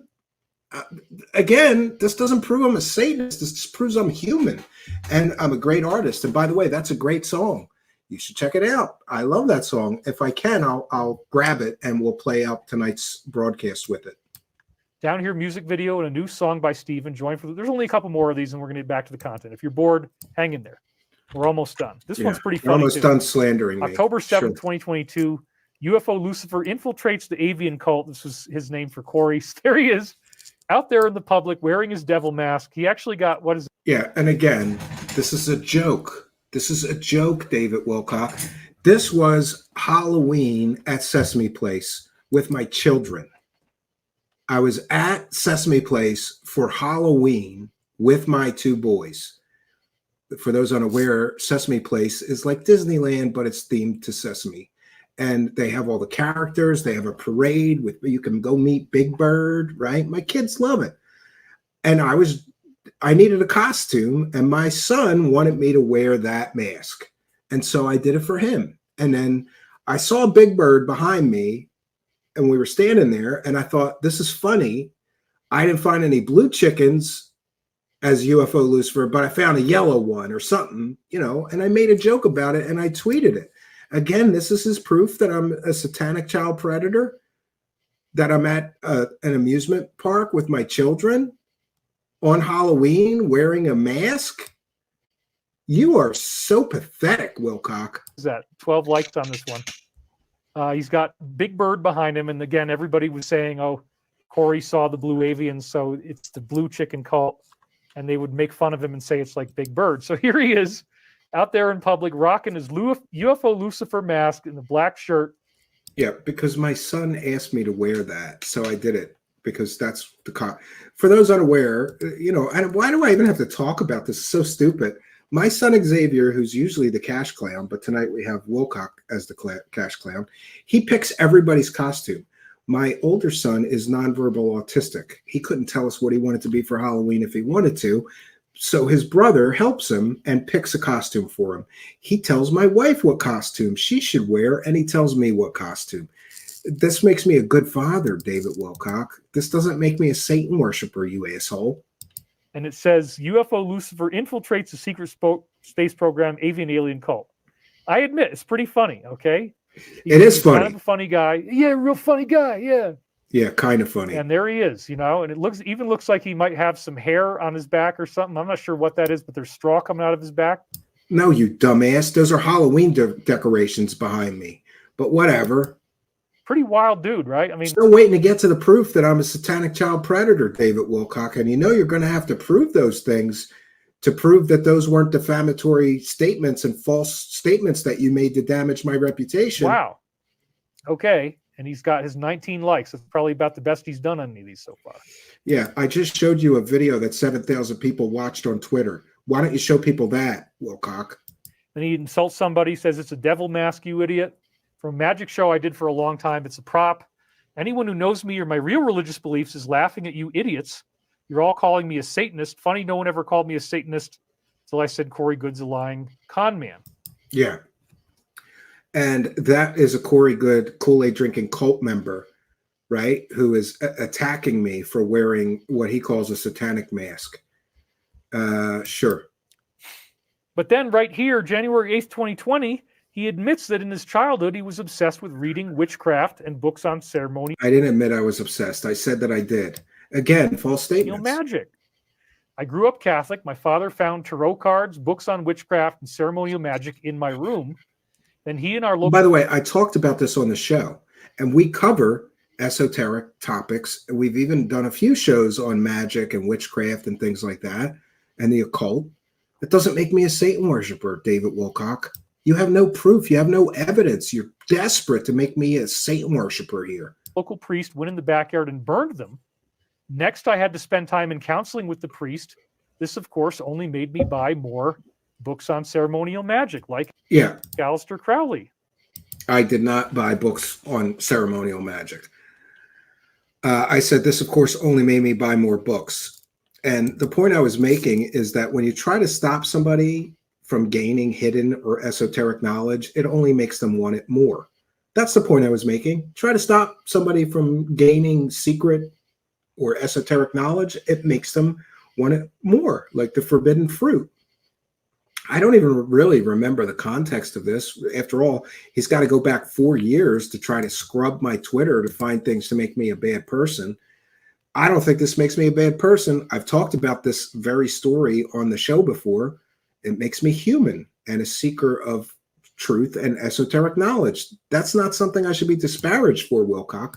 Okay. So you want to be sued, you want to have lawyers come after you, and you're admitting that you practiced, that you at least were reading books on this stuff. So I never performed any spells, any rituals, any ceremonial magic. Let's just put that on the record. I did read many books on witchcraft, on angels, on demons, on Bigfoot, on UFOs as a child, which I'm sure Wilcock did too. So by his logic, that makes him a Luciferian, Satan-worshipping Aleister Crowley ceremonial magician somehow. Oh, wow. Okay. Interesting. October 21st, he took another one down. It's in our archive where he said, I want a bat cow demon as a pet. It's kind of funny. I don't look at the acts too. Like, I don't know where he got this from. I think it's a joke. Somebody showed some kind of bat cow demon or something. I don't know. I mean, I don't know where he got it's this. a joke. It's funny, but he took it down because he's Again, like, maybe I went too far 3 on years. that one. So once again, you click on it and nothing shows up. And again, he's trying to make it like I'm a terrible person because I took some tweets down.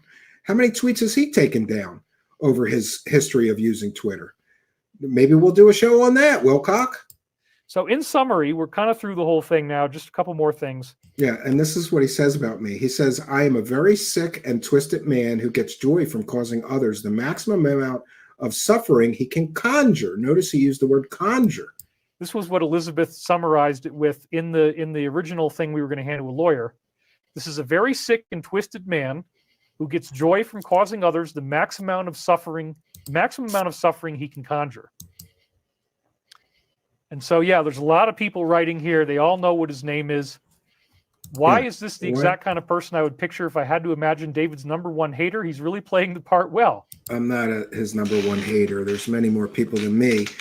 People hate him more than me. After all, I didn't call animal control on him. Other people did. Maybe they hate him more than me. Why am I the number one hater? And by the way, many people in his live chat were mentioning my name, my channel name. Say my name, David Wilcock. Say Steven Cambian from Truth Seekers. You're going to make these public accusations. Say my name. Yeah, I mean, I really think it's funny. The UFO Lucifer thing is funny. The pictures are funny. I don't really dislike him, but he actually does apparently want to destroy me. He does want to hurt me. No, none of those things are things publicly are true. deny that he went that far, but he did make death threats on June 29th. How did he find your house? Well, the Dark Alliance posted this address all over the place. And when he says data dump, I'm sure that was in there. No, I never doxed him. Destiny before me says, I'm so sorry, Dave. I never doxed him. I never shared his address. I went out of my way to redact things on documents I shared here on the show. In the last 2 years, I had to put 2 sisters to sleep, ages 14, 15 Rottweilers. I have a 17-year-old hanging in there, Yoki Pomeranian. These are our children. Hugs. You got to learn your lesson. Take it easy, Stevie. LOL. Sheesh. Apparently, he has a team of hellacious attorneys wanting to traffic DW. No, well, up until now, he's not done anything real. And then somebody says, miracle hands, please don't. Well, David Wilcock, you're going to find out what kind of attorneys that I have. If you continue on this dark and dangerous path that you're on, you're going to find out. Forget group prayer for the fires. We will do that. A big hug. UFO Jesus, my man. You need the dog to watch your back, says Richard Osterman. Stephen is the anti-David. Mindy Newman says, I'll take that one. Yeah, I am the anti-David. David Wilcock lies to everybody for money. I tell people the truth. That's a fair characterization, then. really sorry, David, this guy is a pest. Yeah, I mean, it's pretty wild. You're having a really good time slandering me on a public live stream to 60,000 people. I hope the fun you had doing this to me was worth it to you, David. We're already 3.5 hours in, and I haven't gotten to the end of it. So we're going to have to, I guess I'm going to have to do the Ezra slides next week because this was important that I get through all this stuff. Yeah, it was important that he spends, let's see, almost an hour straight slandering me, making false claims, false accusations, and claiming other things. Great. It's taken longer than I thought. So again, very sick and twisted man, that's what Beth's opinion was. Then, this is great. He says I harassed the Sloth Foundation. After he demanded to be sued, he actually called the Sloth Conservation Foundation and harassed. By the way, the results of the call that I made to the Sloth Foundation are in my investigative report that's in the description of this video or podcast. So if you want to see what really happened between me and the Sloth Foundation, you have to watch or listen to that video about David Wilcock's charity. Harassed them, saying he was investigating, and he began yelling at her. Yes, I was investigating. And by the way, does this make any sense that I would yell and scream at somebody I'm trying to get information from? I really have never, to the best of my knowledge or recollection, ever raised my voice to somebody I was calling for information. It would be kind of counter to the act of investigative journalism to start yelling at people who could potentially give you the information you're looking for. I called the Sloth Foundation because David Wilcock had it listed on his website. And I'm going from memory here, so forgive me if I get something wrong, but I called to say, hey, David Wilcock and Elizabeth Wilcock have you listed on their charity's website. Are they giving you charitable donations from the money they're collecting? I was told no at that time. Maybe later he gave them some money. As we saw from the 990 forms, he gave about 5 cents on the dollar of the hundreds of thousands of dollars he collected for his charity to other charities. This one may be one of them. But at the time I made the call, I'm always very nice. I called it. I'm an investigative journalist. I'm working on a story on David and Elizabeth Wilcock's charitable foundation. I noticed that your organization is listed on their website. Can you tell me what your relationship with them is? And as best I can recall, the woman at the Sloth Foundation told me, well, I know Beth, and they agreed to put my charity on their charity website. And I said, are they giving you any money out of their charitable donations? And she said no. And so I said, well, then why are you on their website? And she said, oh, well, they're just trying to help us get donations too. And I said, okay. And I thanked her for her time and I hung up. He's going to claim that I said, all those sloths, I hope they die. It's so stupid. When he didn't get the results he wanted. So here's the foundation. And by the way, we're going to call her David Wilcock, or I'll pay somebody, and I'll pay an investigative journalist to do a whole story. By the way, if you're a good researcher or journalist and you want to do this story, contact me at truthseekershow@gmail.com. You're going to have to contact this woman and verify that she told David Wilcock I yelled and screamed at her. And he called her up and he said, you know, I know that what's happening is that David is stealing money and he's posing as this foundation. I never said any of that. Never. And like I said, Wilcock, I may have that call recorded in my archives. I'm going to check. And if I do, I'm going to release it publicly. But all the money that's supposed to go to you guys is actually going to him. She said, no, that's not true. That's not what's going on. And then he actually yelled at her. She's willing to testify to this effect. There she. All right. I'm going to have to call her and make sure that she's going to be willing to testify against me in court. And by the way, even if I did yell and scream at her, that's not a criminal act. You're getting me arrested for yelling at some woman that runs a sloth foundation? She is. Come on. He yelled and screamed and actually cursed at her and said, I hope the sloths will effing die. Yeah, this is completely and totally a false claim. Just to be clear, I would never yell and scream and curse at somebody that I was calling for information. It would be counterproductive. And David Wilcock, you got to know that I'm going to fact check this, or I'm going to get somebody to fact check this. So this is an example of what happens. He actually calls people up, anybody attached to me, and he threatens them and he curses at them and he yells at them. No, people attached to him, I may call for information. when I'm running a story on David Wilcock, but that's what a good investigative journalist does. Phone calls, boots on the ground, ask people questions, give out business cards, ask people to contact you or email you with information. I would never curse or yell at scream at somebody that I was asking for information to include in one of my stories. I conduct myself ethically, morally, and correctly and professionally, David Wilcock. And many of the people that I have spoken with in order to do the investigative journalism work that we do here would agree with that. And he was threatening death, in this case, to an animal. And again, he wanted my... What an attempt to paint me the bad guy. I want them sloths to effing die. I hope those sloths all die. I like sloths. I would never say that. I love sloths, and I love monkeys, and I love all animals, really. I got a soft spot in my heart for animals. I would never tell somebody that's running a charitable organization that's helping animals, I hope those animals die. This is a pure attempt to paint me as some kind of terrible, horrible person, so people don't believe the things I'm uncovering about Mr. Wilcock. My dog to be hurt as well. So this is the kind of person he is. I never wanted his dog to be... I mean, this is the pièce de résistance, where he actually mocks me for crying about this abuse that I now have remembered going through. Yeah, very convenient that David Wilcock has this whole fiasco happen where everybody finds out he's been lying to everybody for 5 years, with Corey Good admitting in a deposition that he made it all up and the stories weren't true and he'd never been to space. Suddenly, David Wilcock has recovered memories that include him getting butt banged by reptilian aliens, eaten and killed and brought back to life. I'm allowed to make fun of that, David Wilcock. I'm allowed to make fun of somebody that's so ridiculous that he's telling people he was abused by reptilian aliens, eaten, killed, and brought back to life. That's what this tweet is about. Making fun of a guy for crying on a live stream and got new superpowers. I stand by this tweet. I didn't take it down. I won't take it down. It's kind of amazing that anybody would go this far. Ancient Aliens, David Wilcock. It's amazing that anybody would go this far trying to make me a bad person. Area 51 so they're dumb as rocks. Join me tonight, 9 p.m. Eastern, for a breakdown of David Wilcock's latest stream. He cries again, and he gets new superpowers, plus he got molested by evil aliens!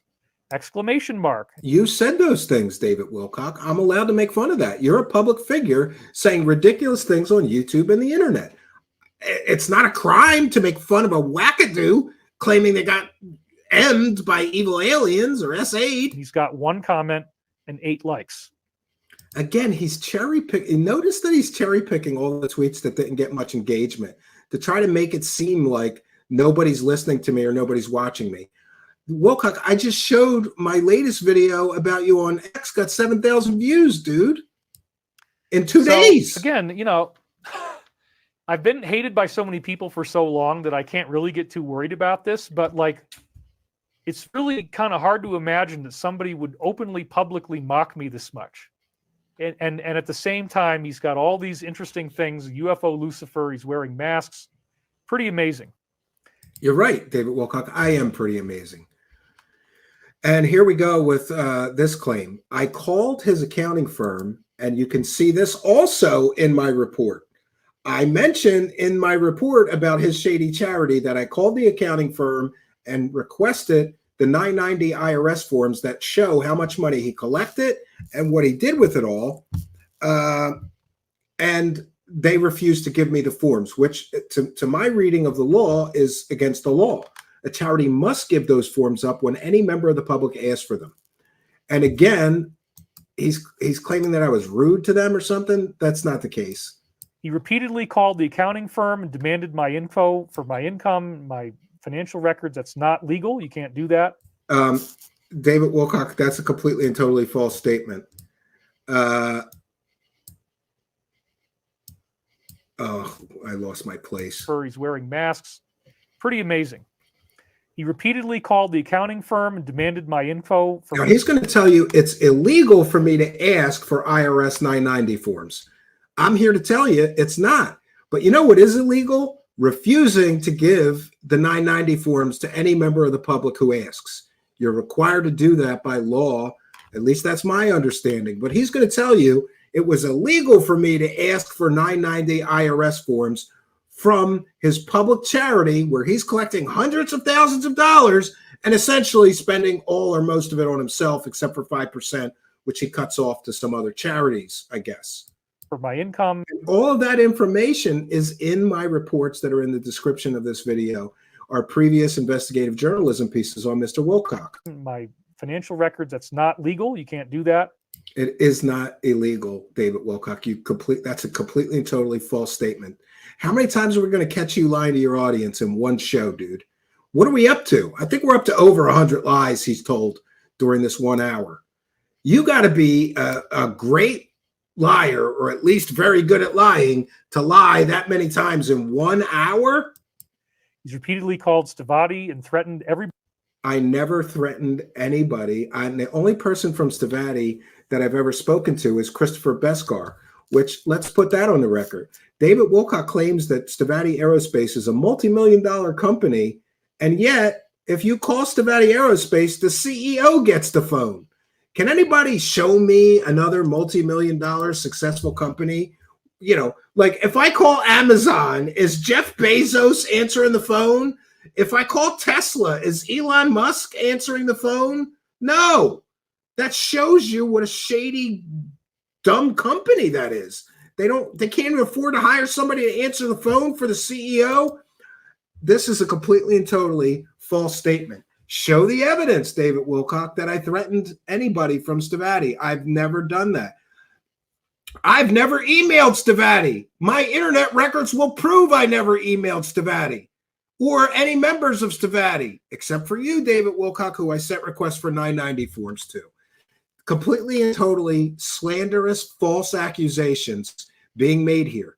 My internet records, if we have to go to court, Wilcock, you can subpoena my internet records and all my emails. And what you'll find out is I have never emailed Stavatti at all. Never. Period. Full stop. I've never emailed anybody from Stavatti. I've talked to Christopher Beskar on the phone because that clown gets the phone of his fake aerospace company that for 30 years has never produced a single product or service in the aerospace market. What a joke. Everybody publicly attached with the company. He basically threatens anybody whose name's attached to me. I've never threatened any person attached to him. I've called people for information while I was doing my job as an investigative journalist, either for truth seekers or for this Washington, D.C. based news organization that I'm writing an article about David Wilcock and Stavatti for. Yes, I have called people asking for information. I've never threatened any of those people that I called. Full stop. Produced 2 fake lawsuit threats in the Those letters did not come from me. I know who they came from, but I'm not going to help him or throw that person under the bus. I don't know what I know this person sent some letters. I don't know. Basically, somebody who David Wilcock doxed and called the P word did send a letter to Stavatti saying, you have to retract that, apologize, and take that video down, or make your board member, David Wilcock, do that. Those letters did not come from me. Those letters did not come from me, David Wilcock, but you're telling people on a public live stream to 60,000 people that I did that. I did those things. I did not, and I can prove it. Last 2 months. And these lawsuit threats use the pseudonyms. And here is where he essentially calls me a child. You know what? Pedro Mend and Peter Mendoza, which have potential encoded names in them. And again, this is not slander. And by the way, that person's real name is Peter Mendoza. He's saying it's not slander to put that up on the screen and tell people that's what I am. He's saying this is not slander. It is a provable fact that builds a profile. He's saying it's a provable fact that I am a P word. And he's saying it's not slander. This is how dumb David Wilcock is. Wilcock, I'm going to say it one more time. You need to speak to a real attorney. And any real attorney, make them watch my video refuting all of these false claims. Any real attorney is going to make you take this down, take that video down, or advise you it's in your best interest to take that video down. This is a provable fact. It builds a profile. Those words can be derived from these names. I showed it to you. But you're implying that I am those things. Called our CEO last Monday, impersonating Washington Post. I've explained that. I did not say I was calling from the Washington Post. I gave him my correct press credentials. And he routinely is mocking top UFO personalities, Dr. Greer, Luis Elizondo. That's true. I do mock them. They're all public figures, and I mock them for the same reason that I mock David Wilcock, because they make ridiculous statements. Steven Greer has said that people on his team got assassinated, right? And Elizondo is telling people he's got superpowers. It's just completely ridiculous. Et cetera. 40 to 50 fake identities a week, as I said. I never made 40 or 50. I never made any sock accounts on Twitter. That's a false statement. Had to hire 3. Show the receipts then. Show the receipts. People, as I said. But again, it's not me doing all those things. Maybe he had to hire people to deal with his haters, but I'm not doing all those things. He says nobody agrees with me. We've got hundreds of people watching me. Millions of people watch my show, David Wilcock. We've got millions of views. You keep saying nobody agrees with me. Keeps doing it even though nobody seems to agree with him. And he says I got almost no views.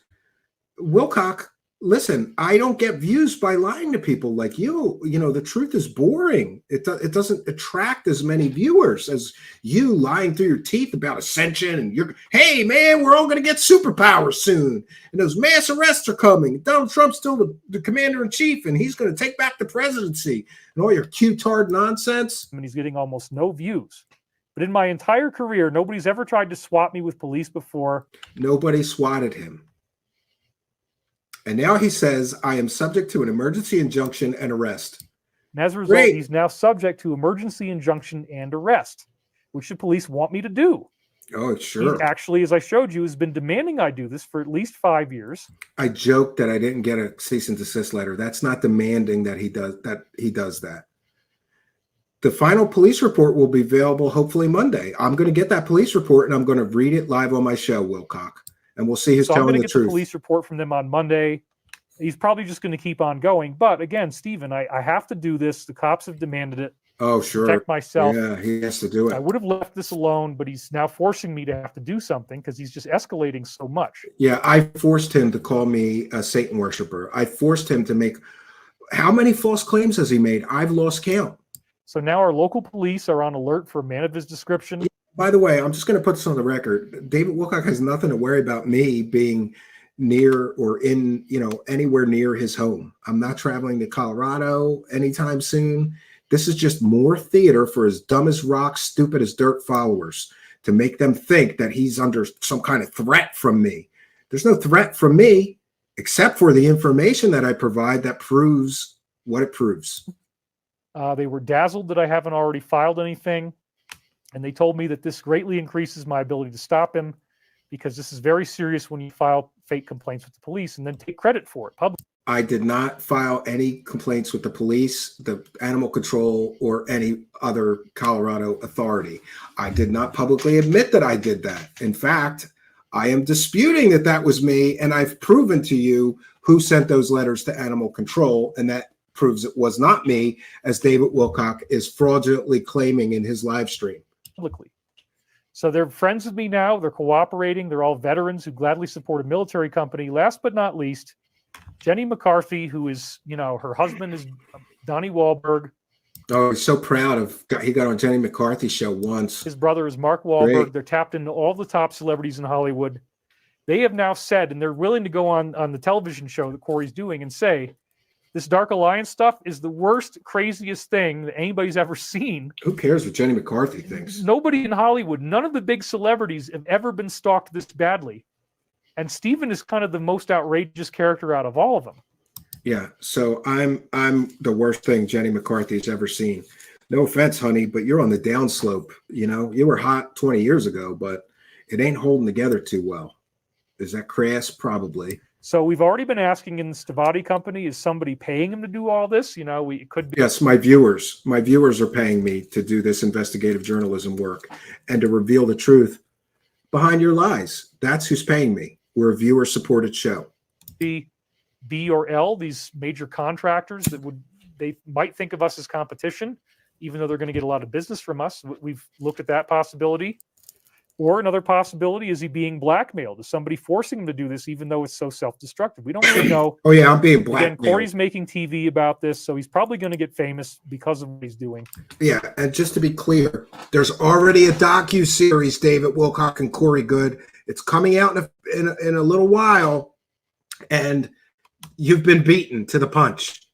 So you can brag all you want that there's a television series. There's a docu-series going to be on streaming services soon.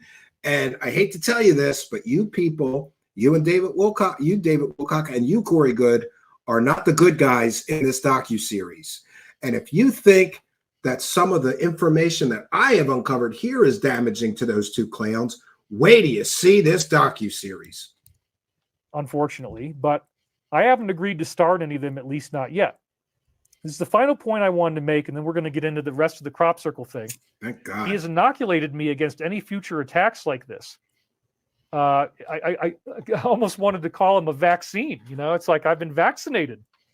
I've got my team, so nobody can hate me on Twitter. Yeah. In other words, I am hiring people so that I can have an echo chamber, and none of my dumb as rock, stupid as dirt followers will ever hear the truth about the lies that I tell them.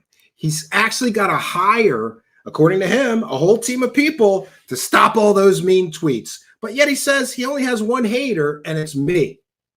If you only had me, I'm blocked on Twitter. You wouldn't need a whole team if it was only me. I've gotten in touch with the local police, you know, and his absolute hatred of me triggered this remarkable response from the universe in the form of this crop circle. So yes. Oh yeah. I don't hate David Wilcock. I feel sorry for him, and I feel even more sorry for his victims, but I don't hate him.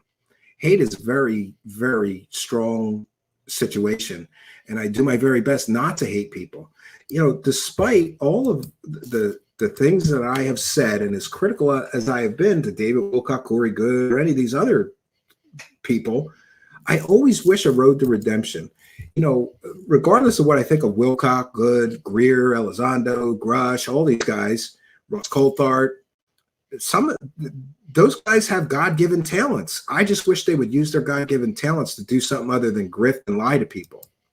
If you're going to go after somebody, if you try to shoot 45, there's divine intervention. You try to get me swatted, there's divine intervention. Oh yeah, God made a crop circle for David Wilcock. So even though not very many people hate me, this quote from John 3:13 is really appropriate. Do not be surprised, brothers and sisters, if the world hates you. Well, You got to love that he's going to throw in a Bible verse after he just spent an hour lying about me, and I have a wife and children and a good reputation. He just spent a full-on hour making completely and totally provably false claims about me, blaming me for every hater he has on the internet, telling his followers I posted all that stuff on Twitter when I clearly did not, telling his followers I sent those emails when I clearly did not send anything to animal control. Let's throw in a Bible verse at the end so people think I'm a godly man. You are far from godly, David Wilcock. You are a false prophet, pathological liar. Not the world's just one guy. Whoever, there might be somebody behind him. I don't know. It's possible. Maybe not. I'm not really sure. Maybe we'll find out. Stavatti is now within weeks of massive startup success, and this crop formation has... Stavatti's getting that loan. Any minute now. Any minute now, Stavatti's getting that loan. And they're going to make the hover cars. Many additional prophetic references. So now I want to close out the show with a return to our overview of the 2024 season, and then give you this final piece because it's really fascinating. All right, so we've made it through. We have made it through, friends. I hope that I have properly defended myself. One other thing, however, David Wilcock claimed that I visited his home. Yes, and Macario says, you can tell them that is me. I sent that email to Beskar telling him to talk to Wilcock because, again, he put my name on the screen calling me the P word and saying it's you. I have sent 3 emails to Beskar. The first was years ago when Beskar himself, gave me info on David. He is the one that told me he put 1 million plus into the company. Second was after David said he was going to sue people. I sent an email to Beskar asking him if that was true. After that, Wilcock showed my real name and called me the P word. and then said I sent a third email to Beskar telling him that video must be taken down. So every time David Wilcock claimed that I sent him fake lawsuit threats, that was Mr. Mendoza defending himself when Wilcock called him the P word as well. And let's talk about that for a minute. How dangerous and defamatory is it that Wilcock is willing to call multiple people he doesn't even know, with families and children, the P word? This is your spiritual guru, right? The context is here. It says, I'm just tuning in. Is this new? Is Wilcock really threatening you? Bro can go find a big box in the woods. Welcome, Daniel. And yes, you got to watch the whole thing. It is a laugh riot. So I had a lot more to share with you, but I didn't realize that we've gone this long. Some of these shows go by so fast, and then I don't realize that we're here 4 hours. And I'm sorry for keeping it so long. I'm sorry. I don't know how to make it any. I didn't know how to make it any more, succinct or short. But one of the other claims, David Wilcock claims that I went to his house and I knocked on his door. That's a completely and totally false claim too, but I know who did it. Here, have some proof, David Wilcock says Spooky. And in full disclosure, occasionally Spooky does some graphics, like tonight's excellent thumbnail, which has been called the best David Wilcock thumbnail ever on the internet. Thanks to Spooky for that. He says, Steven Cambian never knocked on your door, and I can prove it. April 18th, 2023. I was working with a filmmaker. By the way, that's the people who made the docuseries. It's already edited and done and being delivered. And they're going to start promoting it soon, and it's going to air on all the streaming services, David Wilcock and Corey Good. Spooky says, I was working with a filmmaker who knocked on your door to ask for an interview. It was filmed. You then called Jim Martin at 1091 and threatened calling law enforcement. You threatened the filmmaker over text messages that if the footage ever got released, you would sue. So we see that David Wilcock has a habit of overreacting, threatening to sue people, and threatening people. For someone who is terrified of being sued and going through discovery, you love to threaten others. You went live on April 23rd talking about psychopathic negative greetings. We watched your stream in Seattle Airport. We were warned before going live. You were warned before going live not to slander our production team. Our reply was, I'm too smart to do that. That's what he said. And here's the filmmaker. And here they are on the plane. But anyway, another completely and totally false claim. Wilcock claimed that I knocked on his door and I'm stalking him. I've never been anywhere near his home. Full stop.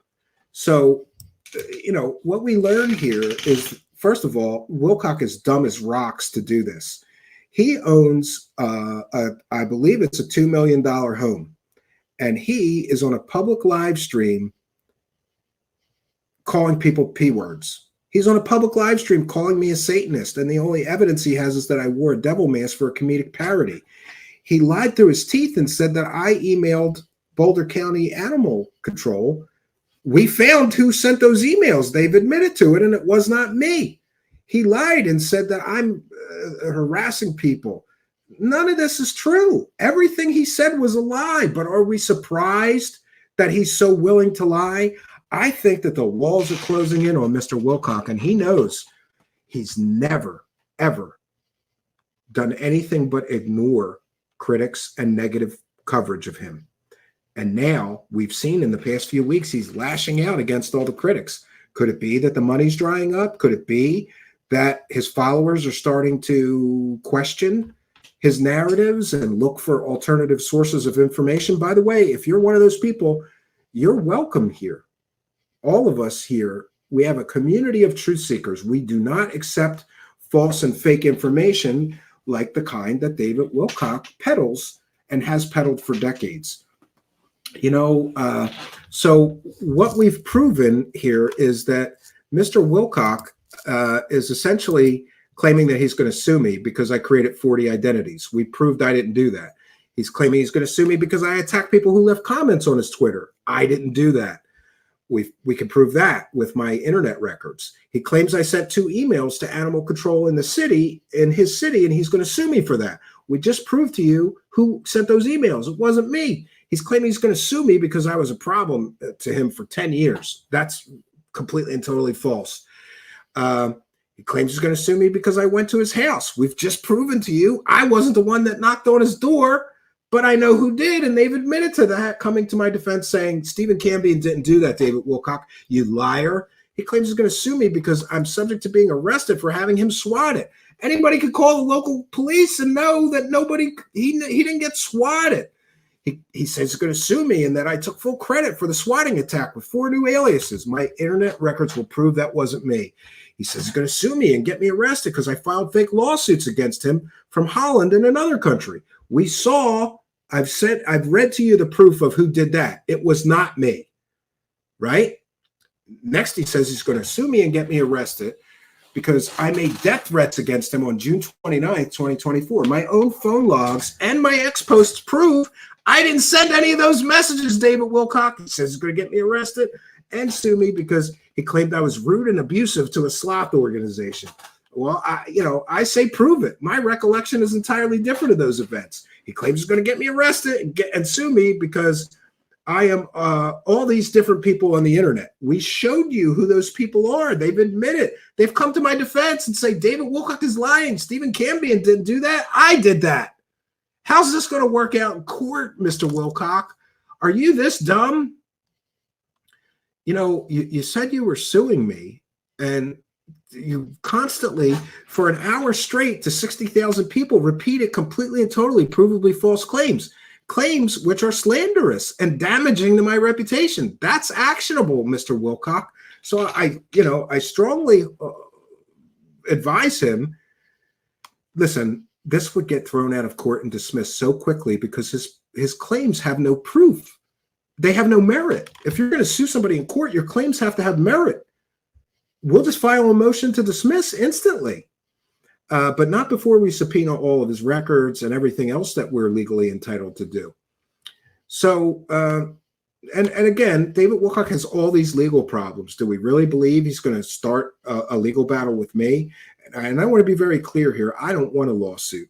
I would prefer at all costs to avoid that. But I will not be threatened into silence by threats of lawsuits from a man who claims that angels told him to take baths in his own piss so he could get superpowers and save Donald Trump from an assassin's bullet. No. If you're going to say ridiculous things on the internet, welcome to the internet, David Wilcock. I'm allowed to make fun of you. You're a public figure. I'm allowed to do comedic parodies about you. You're a public figure. I'm allowed to investigate your claims and report on the results. I have freedom of speech. I have freedom of expression. And I have this microphone and I have this webcam and I have an incredible ability to investigate things. And I have done so. All of my previous really important investigative journalism pieces about David Wilcock are in the description of this video. Now, let's talk for a moment about the Streisand effect. David Wilcock, how dumb are you to have done this to me? You don't think that any of your followers are going to look me up and watch this video? You don't think maybe some people are getting curious about whether you're really in communication with the Archangel Michael? You don't think any of your followers have a little bit of doubt that maybe, just maybe, you might be sort of a swindler and selling false, fake opium and fake information to them?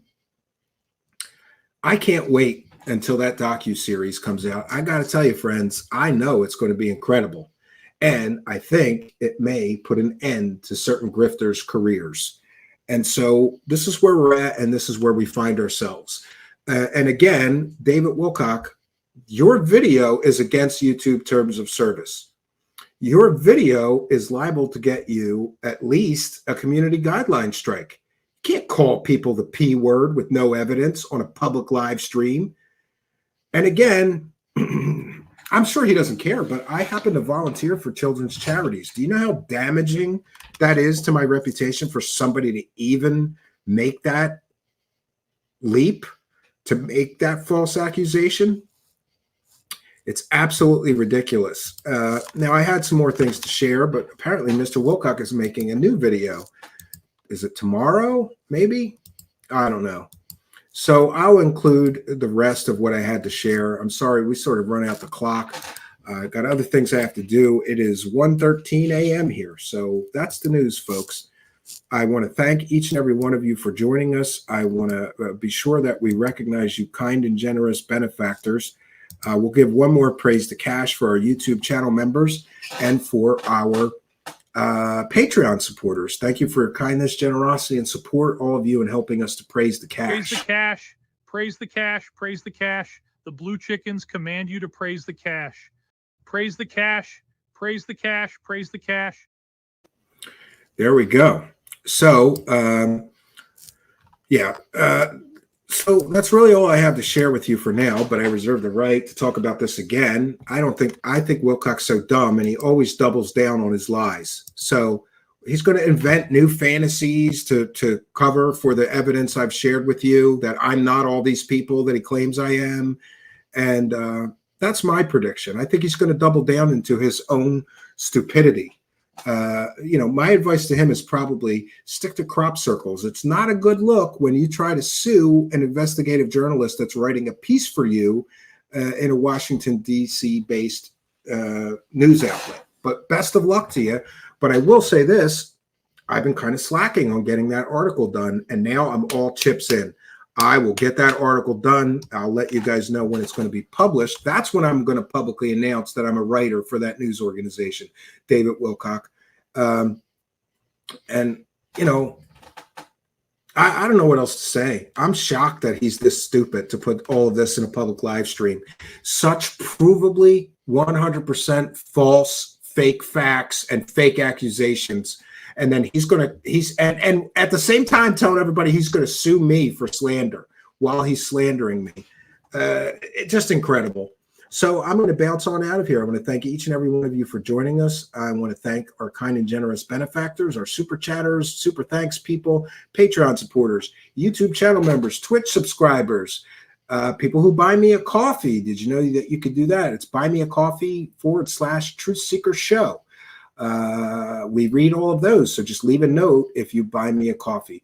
We appreciate each and every one of you. Thank you guys for letting me vent. I felt the need that we have to do this and defend myself. I'm sorry it took so long to do that. But as Brandolini's law clearly states, the amount of Brandolini's law, I've talked about it several times, and it states that the amount of energy required to dispel bullshit is orders of magnitude more than it takes to create it. David Wilcock just clicked go live and said all kinds of things with no evidence or proof. Now, he's got slides of tweets he found objectionable, but that's not evidence. That's not proof. And I will once again just warn Mr. Wilcock, if he does not take that video down and he does not apologize for all these false and defamatory statements, then, may God have mercy on your soul, because I won't. That's all I got for you, friends. Until next time, my name is Steven Cambian. Good night, and God bless all of you.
Sheriff's Office.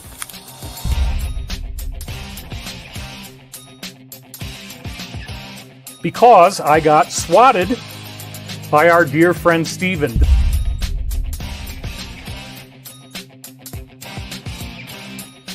Do you realize as you're lying on a public live stream about being swatted that there's records that are going to prove that never happened? But again, I don't hate Steven. It just kind of amazes me that since 2018 that he just won't stop. He's just so mad at me, and he's so disrespectful, and he's always making up these lies that are very easily disproven. And he's got a show on YouTube, and he does 2.5 hours a week, sometimes more than once a week, just to hate me.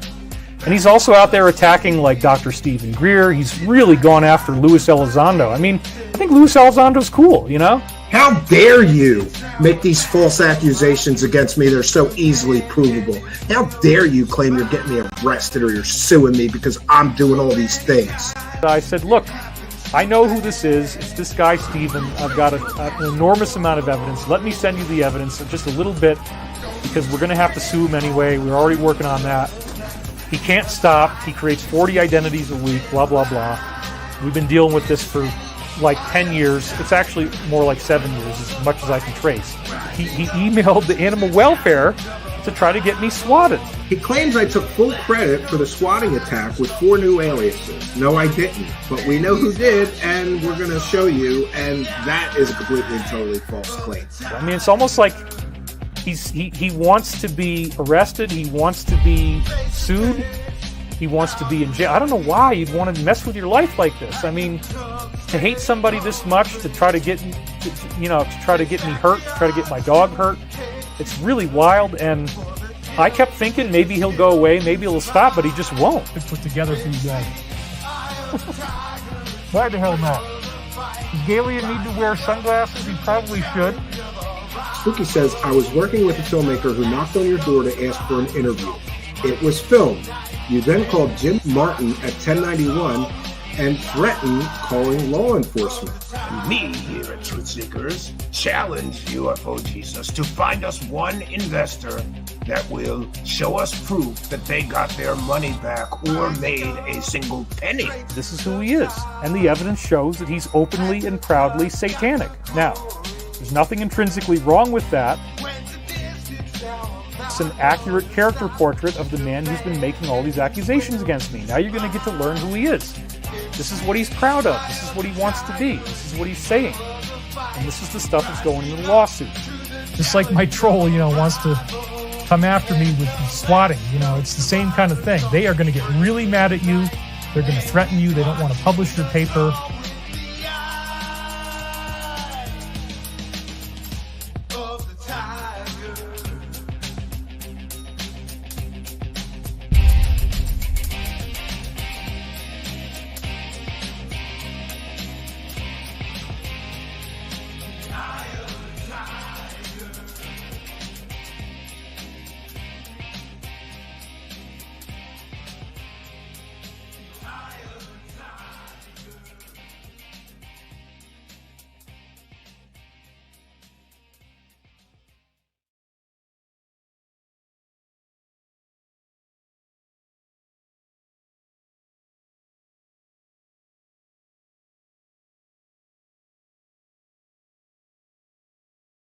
But there is a very important reason why I'm doing this, because I got swatted by our dear friend Steven. This was the business card that was left on my door on Tuesday, and he then took public credit for swatting me on Wednesday with the police. That's right, this person who has been stalking me for at least 7 years that we know of escalated to the point of actually calling in a police hit on me to try to say that I was abusing my dog. And he wrote 2 different emails to them, which is all going to be in the investigation they're doing that's done on Monday. I did get swatted, and I never expected this to happen, is that this turned into the most dramatic escalation of stalking and threatening behavior from a particular person that I've ever had in my whole career. He clearly wants me to be destroyed. That was one of the terms that one of the police used. He wants to destroy you. I'm like, yeah, that's true. In essence, what's happened is that we've had this very intense invasion of my freedom and privacy, this person who wants me to feel bad, this person who is trying to hurt me. Steven wrote two letters under pseudonyms to the police here in Boulder, which is, again, a serious crime. I mean, the police are very, very angry about this. They are not happy about this. They do not appreciate people calling in false claims like this.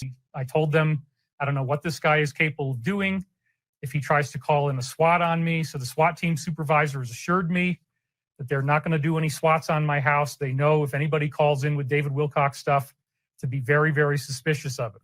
Plus, I don't have anybody here. Somebody will call in, say, oh my God, there's violence. And what they're trying to do is to get a SWAT team to show up at your house, and they have their guns drawn, and it could be AR-15s or something like this. They could have body armor on, helmets, and riot gear, and they pound on your door. They might even break the door open, and they put you at gunpoint because they think that you're killing somebody inside the house. And I was so busy with what happened with this guy calling in a fake SWAT on me and trying to say I was abusing my dog that I wasn't even involved in this stuff. So thankfully, I didn't post anything about this. So I got to be very careful when I post because, again, this guy is attacking me with like 40 aliases a week. We now have hired a team and then 2 individuals. So I don't even know how many people are on the team. I think there's like 8 people on the team. So there's like a total of 10 people involved in stopping this one guy from bombarding my Twitter page with constant amounts of very, very vicious attack. But for him to escalate to the point of calling the police on me, he's actually now gotten himself in way more trouble. And it's much easier now for the police to cooperate with me to make sure that I'm safe. The crop circle directly tied back in with this business card that ended up on my front door thanks to getting swatted, which again shows that whoever this person, Steven, is, he's really stepped it up and he's made mistakes. I mean, he's going to be, the police have told me I need to get a lawyer immediately. They're going to cooperate with the investigation. They're going to give me whatever help I need. They don't want to see me get hurt. Nobody should be threatened like this. And the police have already, as a result of him doing this swatting thing, the police have already spoken to the veterinary clinic. I know who this is. It's this guy, Steven. I've got an enormous amount of evidence. Let me send you the evidence just a little bit because we're going to have to sue him anyway. We're already working on that. He can't stop. He creates 40 identities a week, blah, blah, blah. We've been dealing with this for like 10 years. It's actually more like 7 years, as much as I can trace. So again, he emailed the animal welfare to try to get me swatted. And the phone number for records is 303 blank. Now, why didn't she give me the phone number for records? Because we talked about on the phone that there's going to be an investigation. We're going to use her document that might be available as early as Monday. Going to contact the people in Philadelphia, the police there. She's going to talk to them directly. So is the SWAT team supervisor. So is the deputy. Okay. And they are going to help me because they see that this is like a very bizarre situation. Nothing about this SWAT attack was made public. And then this is the part that's so crazy. After he's under police investigation, because if you do this and you're lying, then they're going to get mad at you, not at me. After he already did this, he admitted publicly with his name that he was the one responsible for this. The fact that somebody swatted me and I have a police investigation now underway, and the police have basically demanded that I do a lawsuit. So now we're going to have to do a Stavatti lawsuit and a David Wilcock lawsuit. They'll help me. But they're like, you need to do this immediately. We don't want you having this guy stalking you and he wants to destroy you. You got to do something. All right, you guys. All right, I'll do it. The thing that I couldn't even believe is he took full credit for this swatting attack, created 4 new aliases. He clearly wanted you to see these statements. He wants people to know that he was the one responsible. So in this one case, we're going to give him what he wants. He was called up Chris Beskar on Monday of last week and said he was the Washington Post. And I can't imagine he's not going to do another video, but the faster that he keeps attacking me, the faster the injunction is going to come down and the faster they're likely to arrest him with the cooperation of Boulder. Okay, that's what's going on. I've already spoken to the commander of the SWAT team, the local deputy, the head of animal welfare. None of them have ever heard anything like this. They don't know what the hell to make out of it. I gave them evidence that death threats had already been made in a 15-minute period on, I think it was June 29th from 4:43 to 4:58 p.m. in a 15-minute period. He attacked me like 30 times with 4 or 5 different identities. And in those 30 or 40 attacks were death threats. And I'm not going to, if I give them all to you, he's going to try to pick it apart and say da-da-da-da. But they're death threats. And I think the judge is going to agree that they're death threats. And it has significantly escalated this to a much higher level. So now I have to do a lawsuit. Now I have to get all this evidence together. So that's what I've been doing most of the week. I've been investigating the self-declared investigator. So as I just said, he had multiple death threats within a 15-minute period on June 29th. The judge is going to see that. That'll be in the lawsuit. I've got my team, so nobody can hate me on Twitter. I've gotten in touch with the local police, and his absolute hatred of me triggered this remarkable response from the universe in the form of this crop circle. So yes, if you're going to go after somebody, if you try to shoot 45, there's divine intervention. You try to get me swatted, there's divine intervention.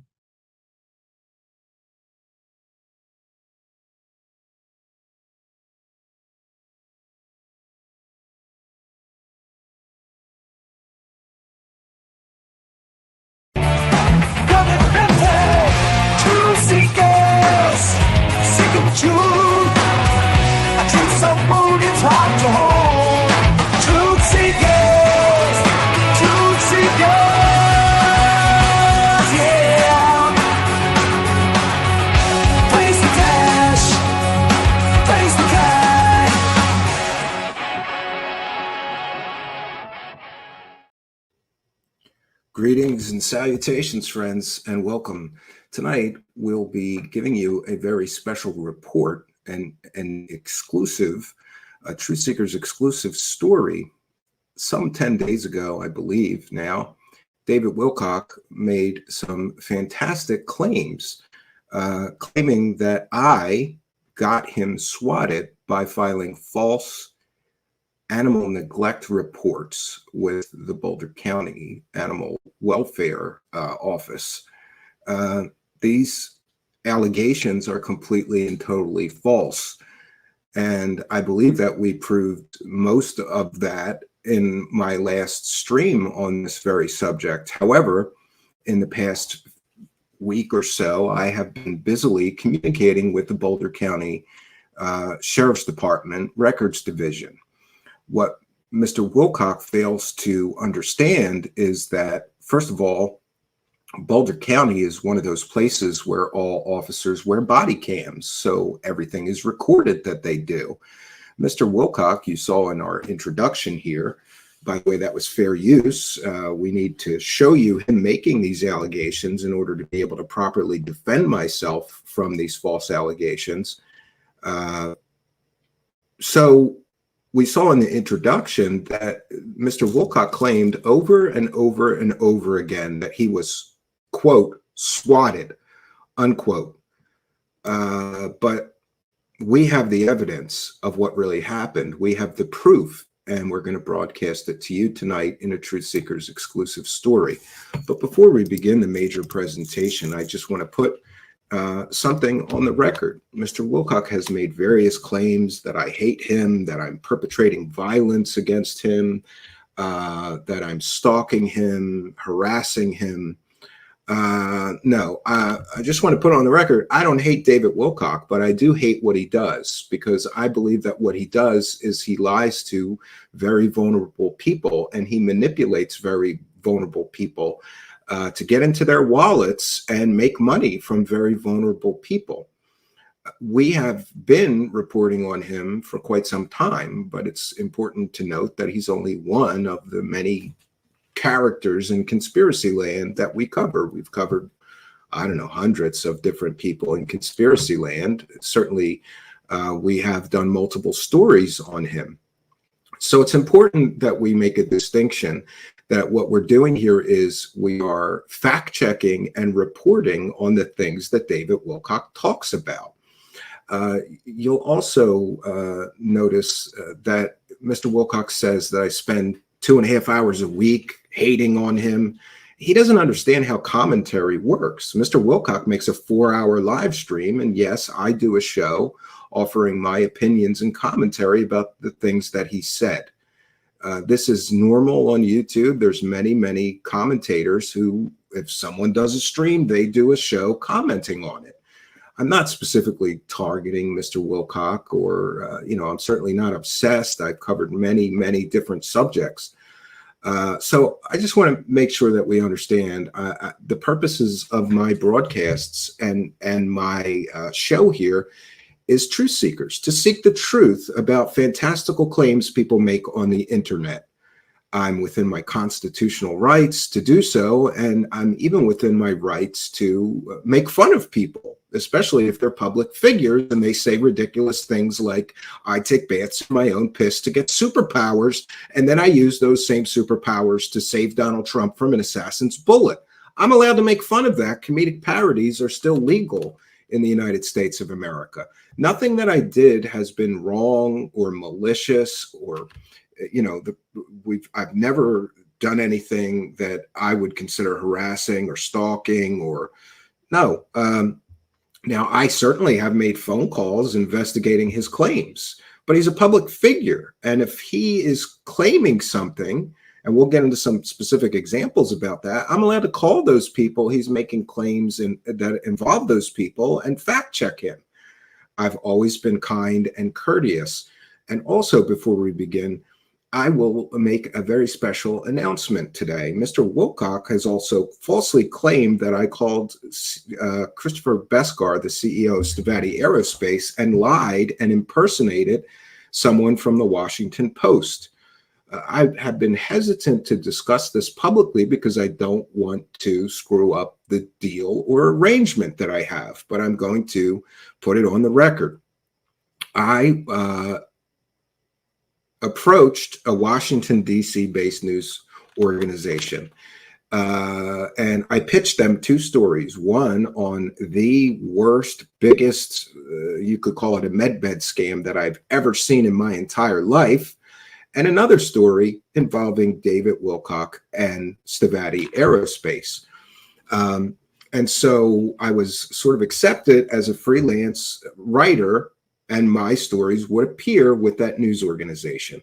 That news organization is not the Washington Post, it is the Washington Spectator. And so I have, I have the emails, I have an agreement with them to write these two articles. It's called a spec deal. Look it up, David Wilcock. So I just want to make sure that we understand that, in fairness, maybe Christopher Beskar misheard me and thought I said the Washington Post. I know for a fact that I told him I'm a freelance writer and I'm doing a story that will appear in the Washington Spectator on David Wilcock and Stavatti Aerospace. That's how I opened the call immediately after I said hello. I did not say the Washington Post. And any reasonable person would understand I have no reason to lie about my press credentials if I have valid press credentials with, so maybe he misheard me. Washington Post, Washington Spectator. In fairness to him, maybe he misheard me. But Mr. Wilcock is free to take that off his list of lies that he's told about me and apologize to that. I'll show him the written contracts. And also, if anybody has any questions about that arrangement, they could speak to well-known journalist Art Levine, who is a contributor for the Washington Spectator and will be serving as my editor for those two spec pieces. So that's a complete and total lie that Wilcock told about me. And hopefully that one is cleared up. I have no reason to impersonate someone from the Washington Post when I'm writing a spec article for the Washington Spectator about David Wilcock and about Stavatti Aerospace. And also what this proves is that Mr. Wilcock is attempting to threaten into silence an investigative journalist. Clearly, if I have a spec deal to write an article about him and Stavatti Aerospace, and he's threatening to sue me and get me arrested, that is a form of intimidation and a tactic used to try to silence a critic. Clearly, Mr. Wilcock said multiple times, if he just stops covering me or just stops making videos about me, I will not sue him. That is clearly a threat intended to stomp all over my rights to free speech and freedom of expression. And I, for one, will not stand for it. And by the way, I'm in touch with multiple journalist organizations, all of which are going to help me should this situation get any worse for me. But I think tonight we're going to get to a great deal of the proof about this whole entire situation. But before we begin, I think it's important that we clearly establish another thing. I have a good reputation for telling people the truth. After all, my show is called Truth Seekers. We kind of pride ourselves on doing good research, and we're very fact-based. If we make a mistake, we admit it, and we talk about it. I've made very few factual errors here in my run here. We're known for good research. We're known for very good investigative work. And by the way, a great deal of that investigative work, specifically about David Wilcock and Stavatti Aerospace, is in the description of this video or podcast. And one of the things that's very disturbing is that Mr. Wilcock won't address any of my reporting. Instead, he's gone on a public live stream, which I think has gotten 100,000 views now, and told everybody that I'm a Satan worshiper and also a child predator, or heavily implied I was a child predator. Mr. Wilcock, go through my reporting. Tell me where I got a fact wrong. Tell me what is wrong. You're even free to come here and we can have a debate about any of my previous reporting. But you won't do that, will you? Because you're an intellectual weakling and a coward who instead chooses to try to stomp all over my free speech and silence me with threats of getting me arrested. By the way, that's not happening, Mr. Wilcock, and we have the proof of it, and I'm going to broadcast it tonight.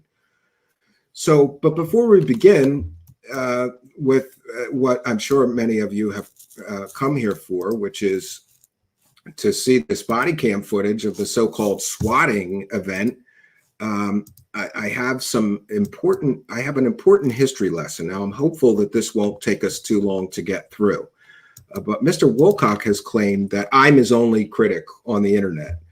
And by the way, we're going to get into that. He has created a supervillain, and he's put my name and face to that supervillain, which actually is an amalgam of all these different people on the internet that either he considers a troll or a critic or a hater. He has provably combined all these different things that people have done and blamed me for all of it. And we're going to prove it. But before we begin, this is an interesting video. It's quite old. It's called Proof David Wilcock is a Fraud by Truth Be Told. So this kind of busts the notion that he only has one hater. This is a years old video, but it details David Wilcock lying and making false predictions and just straight bullshitting people for decades. This goes back to before the year 2000, and here is the proof of that. Who is David Wilcock? Prophet? Con man? Douchebag? By the way, well, he's probably a douchebag, but let me explain. Ascension2000.com. This was David's first website that he tried to scrub from the internet back in the days when he claimed to be the reincarnation of Edward Casey and was channeling through Raw. He made predictions as far back as 1999. Yes, before David Wilcock was claiming that he was channeling secret and sacred knowledge from the Archangel Michael, he was claiming he was doing the very same thing from the Egyptian god Ra, but this is back just before the year 2000. Such as gems like 1998 will bring many of the great awakenings that lead into the Aquarian age. This is being caused by the great cycle of the sun. This great solar cycle is in turn caused by the revolution of the sun through the various spheres of activity in the galaxy. And by the way, that didn't happen in 1998. So false prediction. But one of the strangest predictions that Wilcock made was that we would all have Christ-like abilities, the ability to... This is pre to the year 2000. He claimed that a big event was going to happen, an ascension event, and we would all get superpowers. This is the first time he made that prediction. Then he made the very same prediction again in the year 2000, but slightly different, or 2012, leading up to 2012, but slightly different. Fast forward and rewind linear time as though it were a video cassette. The ability to fly at will and to manipulate consciousness by thought alone. Yeah, flying in 1999. Even in 1999, Wilcox was always claiming something was always on the precipice of happening. Like in 1999, something big is just about to happen. He's always claiming something big is just about to happen, just as he's doing right now. This message here, The message in this article are of extremely urgent nature as they deal with a series of massive events that are going to unfold in the near future upon our planetary sphere. These events will dramatically, permanently affect every living person on Earth. The key question is what these effects will be and how to prepare yourself to reap the positive benefits of what is about to happen. And nothing happened that he predicted in 1999. He's Other the world's worst outlandish psychic. Claims that Wilcock's claims will happen ranges from San Andreas Fault is soon to disappear altogether. That never happened. To other outlandish claims such as buses in Atlanta will be seen to blow up. Yeah, that never And who happened could either. Forget the Y2K fiasco. Do all of you have 2 weeks of food ready? Because the Sound computer familiar? virus is getting ready. Have to 2 weeks of strike. food and water ready David for says this here, big there event will be coming. localized He's disturbances saying that from the same Y2K shit computer now. virus. But you are correct in ascertaining that its effects will be cumulative over time rather than a sudden bang up at the turn of the century. This rippling effect in the global economy will, however, lead to economic downturns and changes that are unavoidable. There are pages you can go through that David probably assumed was gone from the internet and scrubbed. But unfortunately, He doesn't here want we you to have know a cache that he of did pages this of before. lies. You can visit pages where other people decided to channel through David and give us their lies as well. Like in this gem here, if you don't plug into the ascension part, people will be very upset by what he is offering. He's saying He is Ascension's saying coming that you're next going to year. uphold He was shit saying it and was there's coming in nothing you can do about it. 1999, That's friends. the way the Earth moves. It never There is came. another opportunity for it to Nothing happen he in predicts October or November happens. of this year. But also, if it's a 6.5-year cycle and it adds up to 13, it does loosely add up to the 2012-13 vortex. And you may very well be able to get or take 8 months like that.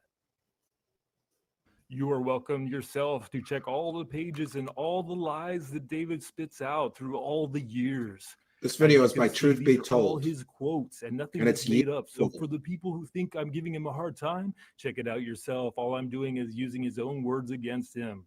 If he is who he says he is, and he does predict correctly, and he does tell the truth, then why are there pages and pages of lies, lies, lies? That's a good point. If he's such a great prophet, why are there pages and pages of false predictions and lies on his original website? All these things that he predicted that never happened. Other gems that you can research yourself include 2001 magnetic pole shift on Earth, also associated with the dawning second coming of Christ. In 2001, he predicted a magnetic pole shift that never happened and the second coming of Christ that also never happened. Or, I don't know whether this will be the big one or just a major quake, but I do know that this is what we're heading into and is truly beyond description. Our bodies will be transformed. Oh, into the light and as body explained in the book, prediction. there is full scientific explanation for how, when, and why this will happen. February 1999. We're all going to get light bodies when the year 2000 hits, but nothing happened. Lastly, there is again a repeated reference to the upcoming Ascension event here on the planet. We need Again to with the realize that Ascension. this is not speculation, but fact. I have written a comprehensive book called Convergence from a largely scientific standpoint that gives definite proof that this Ascension event is really going to happen. Yeah, he said the Ascension event was going to happen in the year 2000. Then he said it was going to happen in the year 2012. Now he's saying it's going to happen in 2025. Just keep kicking the can, Mr. Wilcock. April 1999. And who could forget the first chapter of his book, Convergence? Why do we somehow know that we are indeed about to experience something so fantastic as to be the single greatest moment of all time? We will demonstrate that in the 1999-2000 Ascension Vortex, which is the result of all dimensions in the solar system operating through large, approximately 25,000-year cycles. He must not be able to do basic math. He's still talking about these 25,000 year cycles, making new predictions. But his 1999 predictions for the year 2000, none of them came true. Yep, that's basically what it amounts to. Yep. Now let's talk about those books. So if you go to duplychecker.com, you can check to see if any type of text This is a has been plagiarism plagiarized. checker for Mr. Wilcock. Now, I'm not accusing David Wilcock of plagiarizing any type of works. I'm sure he sources everything that he copies, but I took an ordinary book here, as you see. It's just a comprehensive universe, which is done by generic authors. If you You're come right, down here Mama and you scroll Stowboy. down and you grab any type of text from the book, Yeah, so run a plagiarism and checker what on you his pop book. up is 0% if it's an original work of the author. Yeah, so this is an Now, example. all I did was go to divinecosmos.com and under the free books highlight, You click on the link, and it should give you free books. He's a copy and paste artist. Watch what on The happens Shift of the Ages. when you copy his work into a plagiarism And as you checker. scroll down and highlight any of the text, And we see, paste the text into what the box happens. and click check plagiarism. And as you can see in the results, there's 58% plagiarism, 42% unique. Now the first part He copied and pasted 60% of the book in the first part of the plagiarized works. It isn't plagiarized, it's just recognizing his own text. But as you scroll down, you can see that there's other texts that are in bulk that are verbatim copied into his book. Copy and If you paste. come back and you grab another piece of his book so that you know it's not just one section, you can pretty much grab any part of David Wilcock's books and they will always show up as 50% at least cited through other works. Yeah, and he gives the sightings, but who thinks they're And as paying you can see in Wilcock the for a results here, book? we have 53% plagiarism. He just copied and 37% pasted unique. half of it. And then below we have the highlighted text. And then on the right, we have the other websites that have the text that he used in his book verbatim in block words. Now, again, I'm not accusing David of plagiarizing any works, but most of his ideas are not his own. Let's check out some of his previous predictions. This is where it gets great. Remember, he's Earth's greatest prophet. Is don't stop here. Go back to my website, divinecosmos.com. Look it up. Read all this stuff. This is just a tiny portion of what I've done. Yes, you have to buy the book. It's only $30 retail. You can get it for like $18 on Amazon. Always pitching. Yes, divinecosmos.com. David's new website that was created in the hopes of helping you forget about his first website that had all the lies. But don't fret, because there's plenty of lies on this one. There's plenty of lies on this one. Right now, it's reached the point where I've heard that the people in the CIA, the Pentagon, and the other agencies are ready to take action against the financial cabal. November 2011. Not satisfied with that one? Well, then what about if you have been following this and certain other websites, then you have already heard the eyewitness testimony suggesting that thousands of conspirators in finance, media, defense, military, corporations, and government are about to be arrested. The mass arrests. Look at, here's the 2012. He's saying these mass arrests are going to happen this year before November now. He said that stuff already in 2012. He thinks everybody forgets. The internet never forgets, Mr. Wilcock. April 2012. And then there's gems like the greater story was that something big was about to happen either way.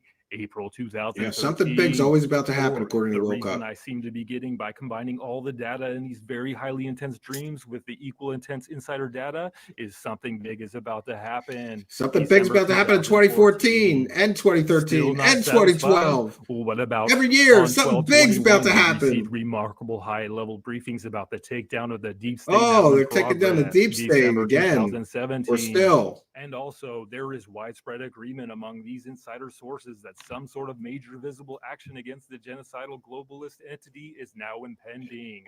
September 2018. Oh, geez. So when Gariev transformed those salamander eggs, I remember the salamander eggs that turn into frogs. It's so stupid. zapped it into. It's so dumb. I believe that's How can people believe this man? We're moving into this new energy zone. Here's where he's predicting we're going to get superpowers and Ascension's coming. Actually move faster. This is pre-2012. Increasing the source field vibration, which is He's making the us same become kind of more predictions intelligent. right now. So we're dealing now with the next wave that's coming in 2009. As we head into 2010, 2011, they're going to start happening every couple months, and then they're going to start happening. Oh, every these couple big weeks, solar and they're gonna events start that give us happening every couple days. superpowers. By the time we get to 2012, We're gonna getting be those getting superpowers. We're every getting the hour. And then at the superpowers. end, it's multiple times. I can't wait to get Okay, now my readings have superpowers. told me, for what it's worth, that some of us will be able to have ascended abilities. I mean, full-on ascended abilities prior to the actual shift happening.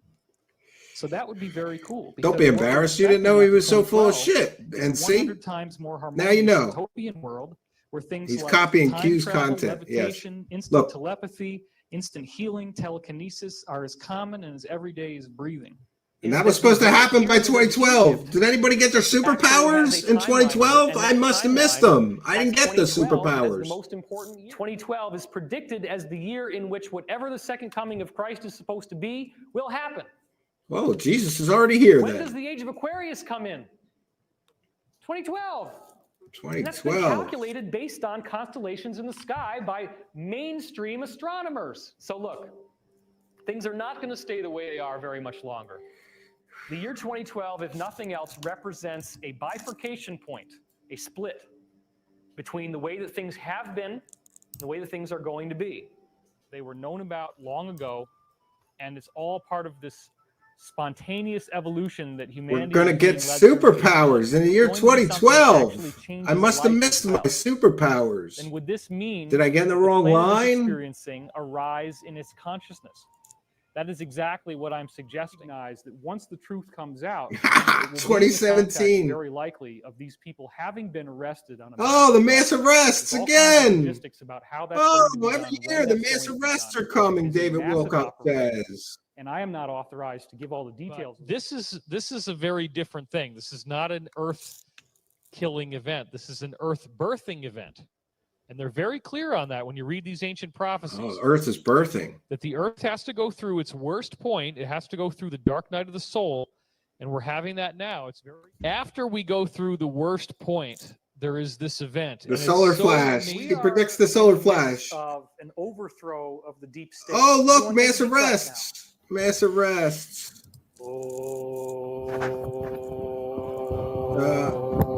The rest of this is just him doing this stupid chant. So there's a history lesson for you. So Mr. Wilcock is claiming that he's going to sue a journalist for reporting on him, and he's going to get a journalist arrested for reporting on him. And these are the kind of things that I've been reporting, that Mr. Wilcock makes all of these prophecies and predictions, and all of them fail. And I don't consider that any form of stalking, harassing, attacking, or violence like he does. I consider it a public service to just let people know the truth. You know, false prophets are prevalent on the internet. And Mr. Wilcock, I believe it can clearly be established, is a false prophet. He has clearly made completely and totally false prophecies over and over and over again. And it's just, it is what it is. And so he's attacking me for reporting things like we just showed you. And you know, it says a lot about Mr. Wilcock that he is willing to, you know, essentially make false claims against a journalist who's covering him critically in order to shut that journalist up. But let me go to my notes here. We have a great deal more to share with you. So it's very important that we establish that reporting on David Wilcock lying or getting predictions wrong constantly to his audience is not stalking. Now, another history lesson is these false arrests. Right now, mass arrests. Right now, David Wilcock is claiming that big mass arrests are coming before November, and the deep state is being taken down. But these are the same predictions that he made. We just showed you how many times he's made them. But one of the interesting things is that Mr. Wilcock kind of forgets. I believe he's a pathological liar, and we're going to get into that next. And I'm entitled to my belief about that, having observed him lie to his audience and lie to the public over and over and over again constantly. Now, when it comes to these mass arrests, he kind of forgets. Right now, he's predicting mass arrests are coming by November, and an ascension event is coming by 2025, and open contact with angelic extraterrestrial human-like ETs is coming by 2025. These are his current predictions.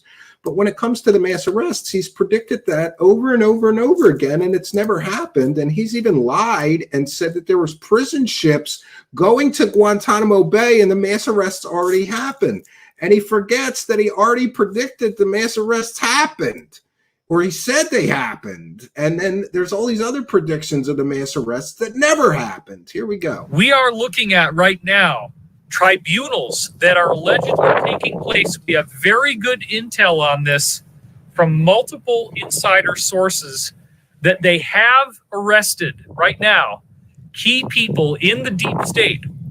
They already have tribunals going on in several locations in the United States and apparently Guantanamo There are prison barges Prison taking barges. people to Guantanamo. You said there was and what they've prison done is barges. they have started with the mid-level people who were directly involved in child trafficking. The sealed indictments that we've been hearing so much about are being unsealed. This is 2019. People are being put on trial. Does anybody remember any mass arrests or trials in 2019 or unsealed indictments? I don't. In secret tribunals. These are military trials. If you've come to this work through my material on the Alliance, and then you're saying, well, okay, David's talking about people being arrested and he's talking about tribunals. How does this relate to the idea of ascension? And I believe the two are fundamentally interconnected because part of it is this concept of the tribunals and the arrests. I believe this is going to happen. I've spoken to multiple people in the Alliance. Happen in 2019. That's what's so exciting about the sealed indictments. That's what's so exciting about the idea that tribunals have begun.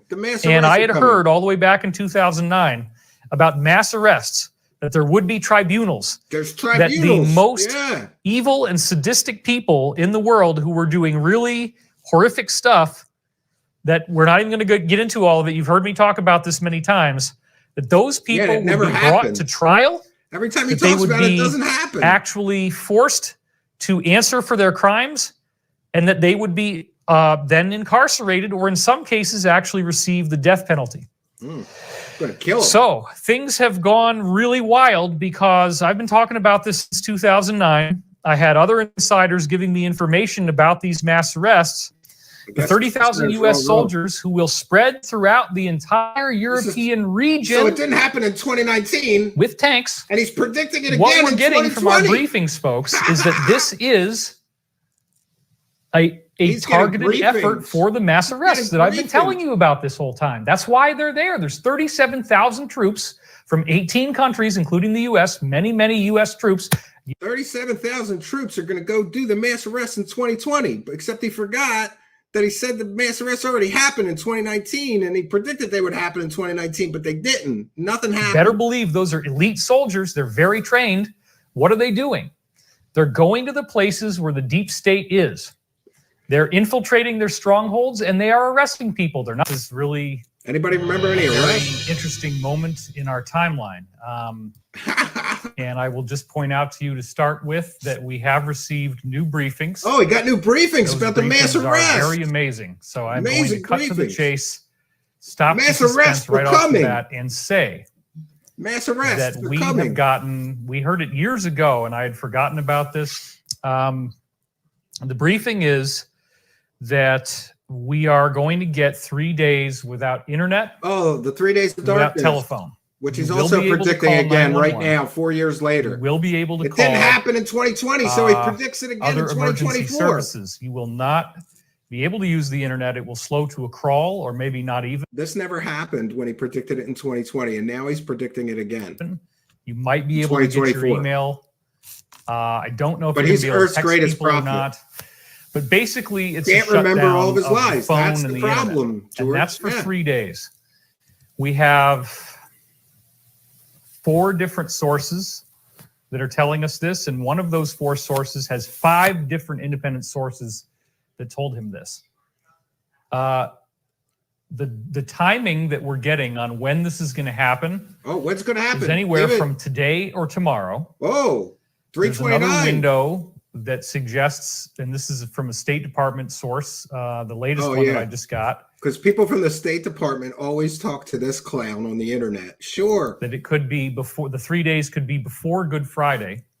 Right before Easter. But 2020. during those 3 days. Does anybody remember 3 days of darkness in 2020 with no internet and mass arrests? There's going to be the arrest of the bad guys. Oh, the mass arrests This is a very again. wonderful thing. Oh, the mass arrests. So that's where you get your sealed indictments from. Now, we have a lot of sealed indictments, and from what we're hearing, during those 3 days, many of these who's he hearing this from? His imaginary friends? Indictments will be unsealed, and many people will be arrested.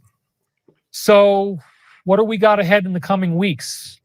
2022, same predictions. If they didn't happen in 2019, he predicted them again in 2020. They didn't happen in 2020.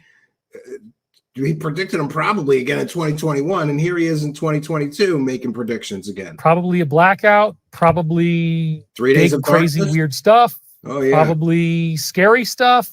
It could get a lot worse. I don't know. I don't know if it's all going to roll up this week. I don't know if it's going to take weeks more after the cabal has been arrested and exposed, which is going to take a while. When we get into the next class, and I'm going to talk about the solar cycles and how that's working. Yeah, he's so accurate. Buy his course for $333, and he'll tell you more about the mass arrests coming.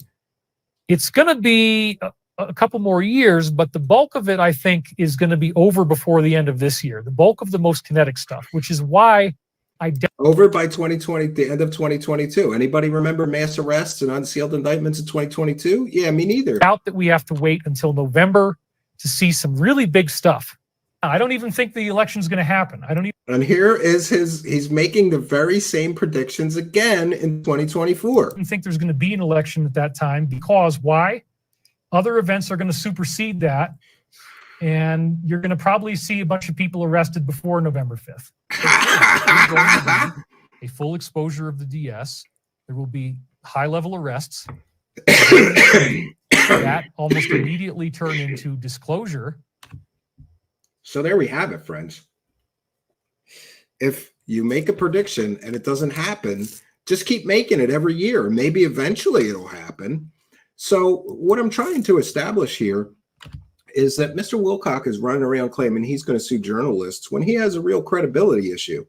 I haven't made false predictions over multiple years. I haven't repeated predictions. I haven't sold courses on my predictions.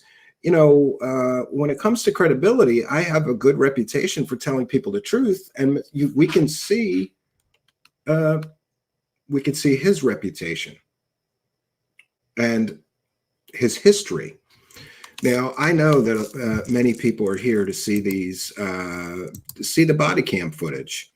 So just to be clear, Mr. Wilcock is claiming that I'm getting arrested, that he's suing me because I filed false claims with Boulder County Sheriff's Office. We have shown you I did not file those claims. In fact, I'm such a good reporter and investigator, we tracked down who did make those claims. They've given me on the record statements that they made those complaints to animal welfare. And I've got written on the record statements from the people who actually sent the animal welfare complaints. But before we do that, let me explain something. This is very important to establish that what Mr. Wilcock is doing is he is creating an amalgam of multiple people on the internet, including me, and he is claiming that I am doing everything all of those people are doing. So I think it's important that we first explain that, and I'm going to try my best to explain this. So this is one of the people that he claims is me. It is not me. It's somebody who lives in an entirely different country. His name is Peter, or he's from an entirely different country. This is at Macario Mend on Twitter, who is someone that I think Mr. Wilcock would characterize as a hater or a troll. And he also makes clips of David Wilcock making ridiculous claims, which we, in full disclosure, have used here. That is one person that Mr. Wilcock is claiming Steven from Canada is. He did one stream attacking that individual, claiming he was Steven from Canada and he was doing all these horrible things to him. And then we have another person that Mr. Wilcock is claiming is me, which is not me. And here is another person, and that's his real name, Osiris Christensen, who again is from a foreign country. And he is also one of the people who wrote the animal neglect complaints to the Boulder County Sheriff's Office. And I have on the record statements from both of these individuals saying that they are the people who wrote those emails to animal control, not me. And there's one other person, and remember, David Wilcock claimed that this person, this individual, Osiris Christensen, was Stephen from Canada. He doesn't even know who's who in this stories that he's telling. So talk about credibility problems. And then we have a third individual who he is also claiming was Stephen from Canada, and that would be John Christian Stavatti, who is a researcher and journalist and is writing a book on Stavatti Aerospace. So David Wilcock has made various false claims saying that I, Steven Cambian, harassed or emailed board members of Stavatti. No, I didn't.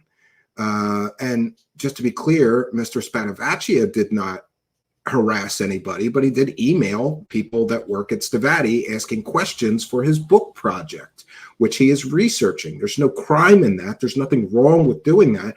That's not stalking. That's not harassing. That's doing good research and asking people for comments about a book that he is writing. Mr. Wilcock has also claimed that John Christian Stavatti is Stephen from Canada. But we know the latest is that I'm Stephen from Canada. And he claimed that he got the information that Stephen was from Canada from Corey Good. And we all know what a great source of information Corey Good is. So what we have here is that David Wilcock is creating a fake supervillain. And all of these people who he considers online haters, trolls, or harassers of his, including me, I suppose, he has combined into one person who he has called Stephen from Canada. And as I said, just to be clear, he's accused Macario Mend, Peter, of being Stephen from Canada. Then he accused this Osiris person, Osiris Christensen, of being Stephen from Canada. Then he accused John Christian Stavatti of being Stephen from Canada. And finally, he said, it was me. Now, all of these things that people have done, which I don't find any fault with, that's up to Mr. Wilcock, to make his false claims that people are harassing him. Mean tweets, by the way, are not death threats. He's also claimed that there was death threats and that I sent him death threats. He won't show them. Show the death threats, David Wilcock. Mean tweets are not death threats. But just to be clear, he has created an amalgam of all of these different people, and then he's blamed me for everything that those people sent or said or did or tweeted, and this is really wrong.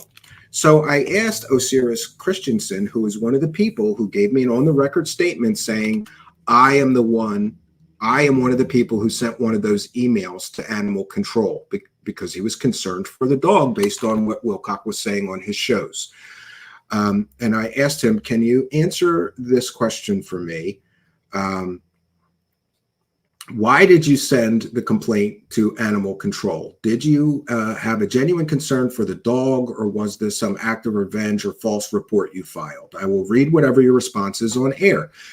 And so let me bring back 1 second. Let me bring back the right one here. So Mr. Christensen has given me an on-the-record statement admitting that he was one of the people that sent one of the animal neglect complaints into the Boulder County Sheriff's Office. And what he told me in response to my question was, and this is a direct quote from him, quote, I sent the complaint out of genuine concern for the dog's welfare. I am a longtime animal lover and activist. I also put nothing in the report that David did not mention himself in his streams. There was no mention of swatting by anyone at any time. Wilcock is lying about all of that, just like he is lying about making lawsuits. David is deflecting and dodging to make himself look better after the fact. So that's an on-the-record statement from one of the people who sent the animal neglect complaints. It's very important to point out that Mr. Wilcock has claimed that I'm sorry, I didn't realize that was small. Mr. Wilcock has claimed that I'm getting arrested for filing false reports with the Boulder County Sheriff's Office. But what we're going to see is that David Wilcock filed false reports with them in this phone call. Mr. Wilcock wasn't aware, but he was being recorded in this call with the animal control officer, and Mr. Wilcock blames me for one of these complaints that this person has admitted to with an on-the-record statement that he sent the complaint out of genuine concern for the animal. Now we have another on-the-record statement from Peter. Peter is another person that Mr. Wilcock has blamed me for his actions. And by the way, I'm not supporting or condoning these people sending these complaints. I'm simply reporting on the fact that David Wilcock falsely claimed that I sent those complaints. I have on the record statements from the people that have actually sent the complaints, and the complaints were not sent by me.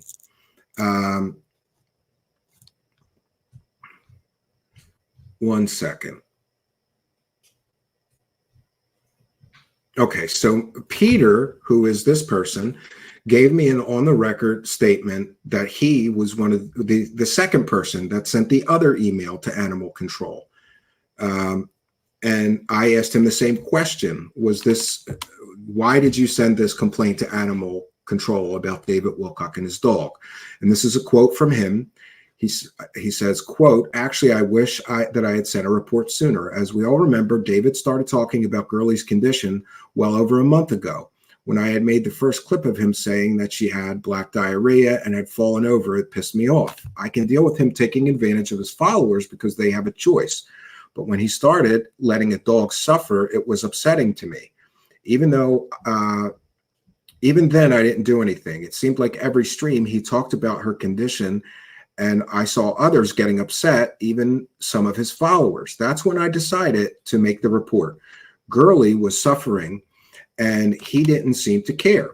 I would do that for any animal. We all heard Wilcock say her condition was so bad, and I don't think it could have been a false report. The things I wrote just repeated what David Wilcock said weekly on his streams about his dog. So there's the proof that I did not send those complaints into animal control at Boulder County Sheriff's Office. We have these on the record statements. These are the people, I tracked them down, who actually sent the complaints. I did not do it. So David Wilcock lied to the police, claiming that I sent those emails under pseudonyms. Those are the people's real names. I have their real names. I have on the record statements proving they sent those emails to animal control. And remember, David Wilcock claims that he was swatted as a result of me, Steve Cambian, sending those emails. He repeated over and over again that he got swatted. I'll play just a short portion of his swatting claims again to remind you he keeps saying that he was swatted. But there is a very important reason why I'm doing this, because I got swatted by our dear friend Steven. This was the business card that was left on my door on Tuesday, and he then took public credit for swatting me on Wednesday with the police. He actually, that's right, this person who has been stalking me for at least 7 years that we know of, escalated to the point of actually calling in a police hit on me to try to say that I was abusing my dog. And he wrote 2 different emails to them, which is all going to be in the investigation they're doing that's done on Monday. I did get swatted. So Mr. Wilcock continually claimed that he got swatted. But not only did he claim that he got swatted, he claimed that I got him swatted, which is completely and totally factually inaccurate. I did not send those emails. I've provided more than adequate evidence that we know who sent the emails, and it was not me. But I want to take a moment to recognize that language is important. Mr. Wilcock claimed over and over and over again on his Instagram that he got swatted. Now, one second. Swatted is not in the dictionary, is it? Okay, so according to Google, swatted is a criminal harassment technique that involves making a false report to emergency services to get a SWAT team sent to a victim's location. The term comes from SWAT, which stands for Special Weapons and Tactics, a specialized police unit in the United States. The goal of swatting is to provoke an emergency response from law enforcement against the target victim under false pretenses. For example, a swatter might call 911 and falsely report a violent situation, like a hostage situation or a shooting at the victim's address. So in order to be a swatting, you got to have the SWAT team there. David Wilcock over and over and over again. Now, I'm sure he's going to try to weasel out of this somehow. Over and over and over again said that he was swatted. But before we get to the main event here with this body cam footage, I just want to play this clip about David Wilcock continually claiming that mass arrests are coming. The people who give me money, they all forgot I did this whole grift before, and nothing I predicted ever happened. So here, I am once again kicking the can and predicting the very same global event again. Anyone want to bet what the odds are that this time all this stuff will happen now? Mass arrests. It's a massive global event, and I've been predicting it since the early 2000s. Now everyone will know I am Earth's greatest prophet and psychic medium. It's about time. 3 days of darkness. Your internet may go out.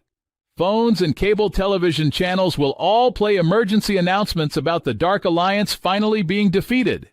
Everything I have been saying will happen in the next couple days.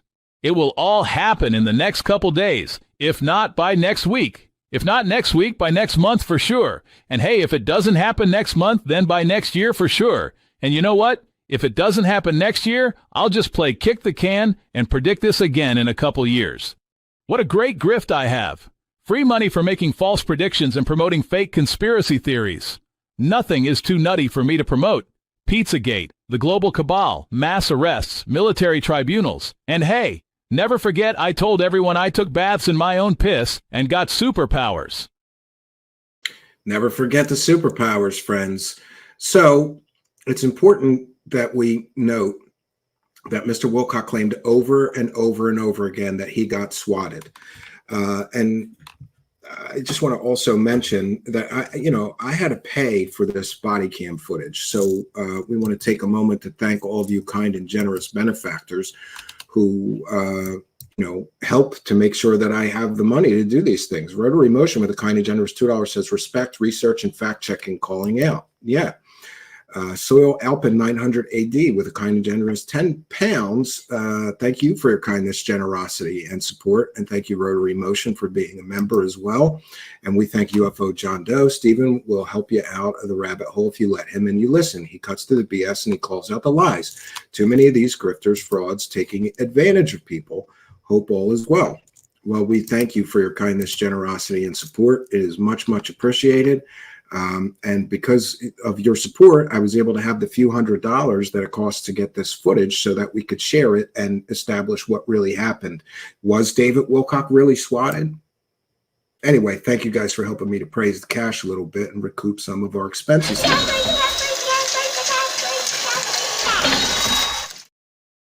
All right. So, and we have Yash with a kind and generous $5 super sticker. Thank you for your kindness, generosity, and support. It is much, much appreciated. Thanks for helping us praise the cash, you Patreon supporters and channel members as well.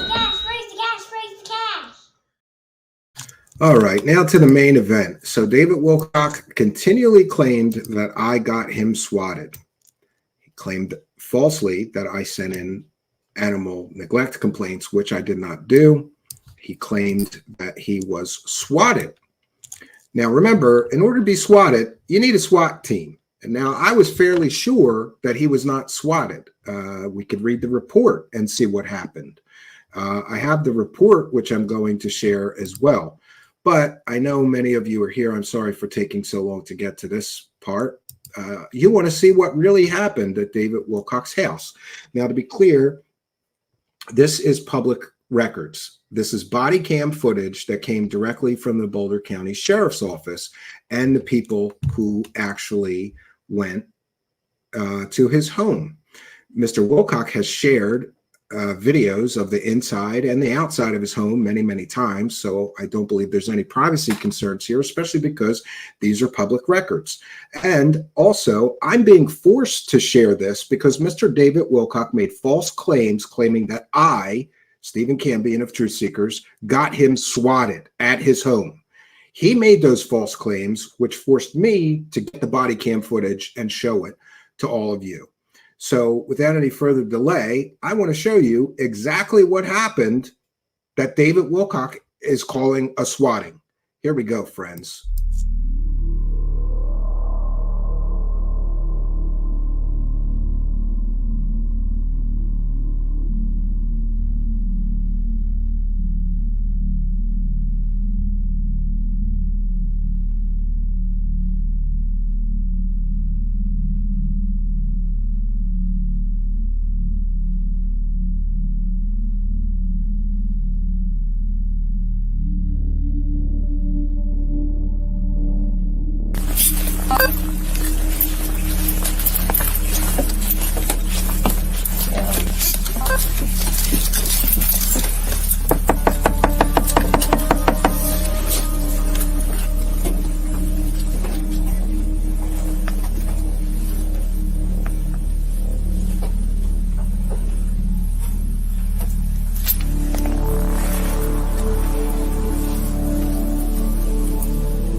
Sheriff's Office.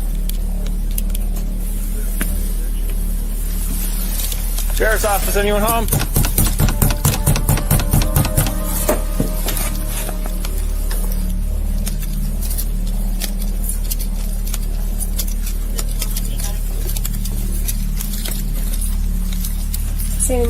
His bedroom sliding glass door is open, screen shut.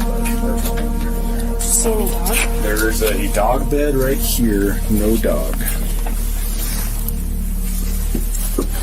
Oh. Will you run and grab tape? Thank you.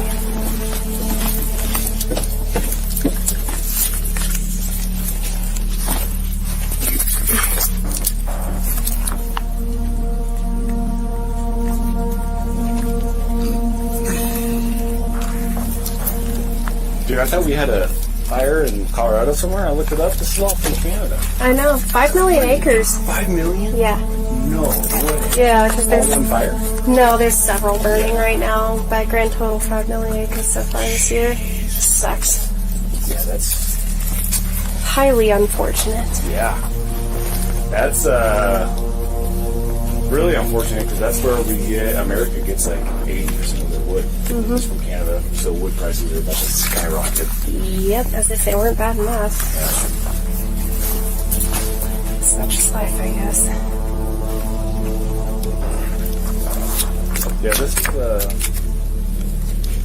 beautiful place. Yeah, hell of a obviously property. making money off his YouTube accounts. I'm sure he gets some nice gratuity. I don't know what the right word is for ancient aliens. Well, I mean, he clearly isn't broke. Yeah. I don't know why he's not taking a thought to that. That's a great question.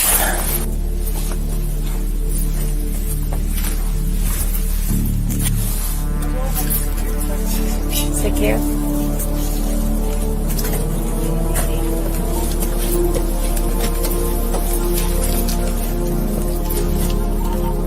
Seven and seven on debit. 7 and 7. Can I have a CR goods call on Ridge?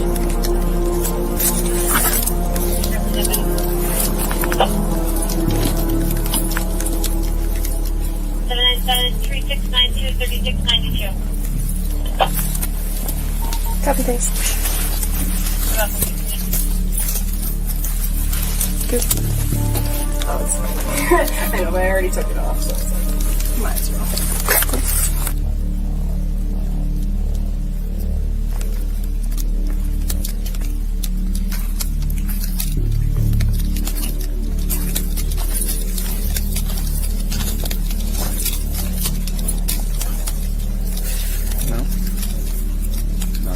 Through the garage, but the blinds are closed. There's a trail cam at the beginning of this driveway, but there's no other cam.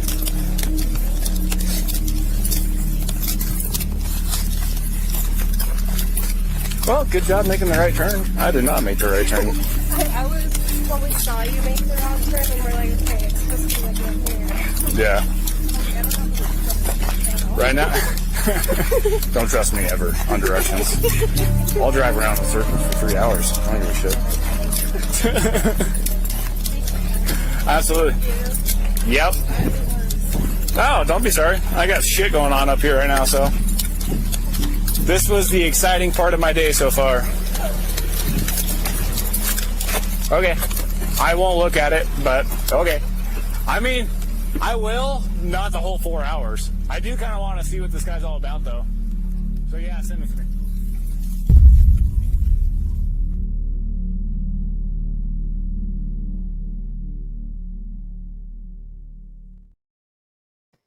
Over and over and over again on his latest 2 live streams, David Wilcock claimed that I got him swatted. As we can clearly see from the body cam footage of the actual event, the only event at David Wilcock's home, there was no SWAT team. There was no men with rifles. There was no body armor, no shields, no busting down of his door. There was, in fact, zero danger to him. What actually happened is they received some animal neglect complaints. They went to speak to him about it. He was not home, and they knocked. He wasn't home. Although Mr. Wilcock has claimed that he was sleeping through this event, which I'm here to tell you, if you get swatted, you're not sleeping through it. I believe he said he was sleeping or something like that. Clearly, Mr. Wilcock lied. These are completely and totally false claims. All of his claims of being swatted fall apart under scrutiny. And Mr. Wilcock was so dumb, he didn't realize that there's body cam footage of everything in Boulder County. But I knew that. Well, I didn't know that. I had to check. I checked with Boulder County Sheriff's Department and found out that there was body cam footage of all of these things. And then I had to contact records and get the report. And the report, I have the report here. We'll go through it very quickly. The report just says exactly what happened. That Mr. Wilcock, there were some reports of animal neglect. Here, I will share my screen. Again, these are public records. And I always say this, Mr. Wilcock lied to his audience. He lied and made completely and totally false claims about me, claiming I got him swatted. He used that word over and over again. Our friend Steven got me swatted. No, I didn't. You lied about me. And what's worse about all of this is in the same streams, Mr. David Wilcock claimed that I was a Satan worshiper and a child predator. I happen to have a wife and children, and it's despicable and disgusting that he would make such dangerous claims about a good family man. Not, what do you don't realize the kind of problems that could bring a good family man, even that those allegations that you made with no evidence whatsoever? Now, about the report. I apologize. I made a mistake here. Should have cut off that open with Google Docs.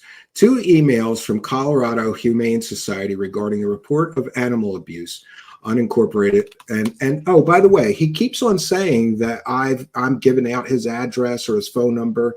These reports that I received from Boulder County Records Division clearly had his home address, his home telephone number, I think his cell phone number.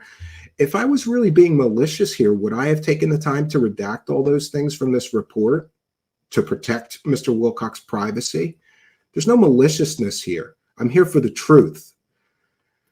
Okay, I reviewed those emails which stated the following. The owner, Mr. Wilcock, was a YouTuber. Over the last month, he has said that his dog is in bad shape. He's no longer eating, falling over, was trying to walk, and possibly bleeding while using the bathroom. He has refused to get her care from a vet, even though people are telling him to get her help. People have even sent him money for her. I believe she is in pain and needs care that he will not give her. And here's the funny part. The submission, the email came from Steven Canada. And the only contact information provided was an email address. And the German Shepherd appears to be old and clearly dying, as per witnessing the animal of David's video via YouTube. Within the last week, the dog is shaking, whelping, and clearly in extreme pain. The owner, David, claims that the dog is dying. The German Shepherd needs immediate medical intervention. The suffering of the animal is horrendous. The submission was from Robert Crawford, and the only contact information was an email address. So, and this report is by the woman we saw in the body cam footage. I went to David's YouTube channel and watched the latest live stream on his channel. At 7 minutes, 6 seconds into the video, he mentioned that his dog is ill with bloody black diarrhea and that she may not survive the week. At 3 hours and 6 minutes into the video, he again mentions that his dog is dying. This poor woman had to sit through 3 hours of David Wilcock ranting. At no point in the video did I observe the dog or hear it yelp or cry. I responded to both emails with the complaints the video does, asking if the video showed the dog in distress or yelping. I received a response from, and they redacted that one, using a different name than the one on the report submission from Colorado Humane.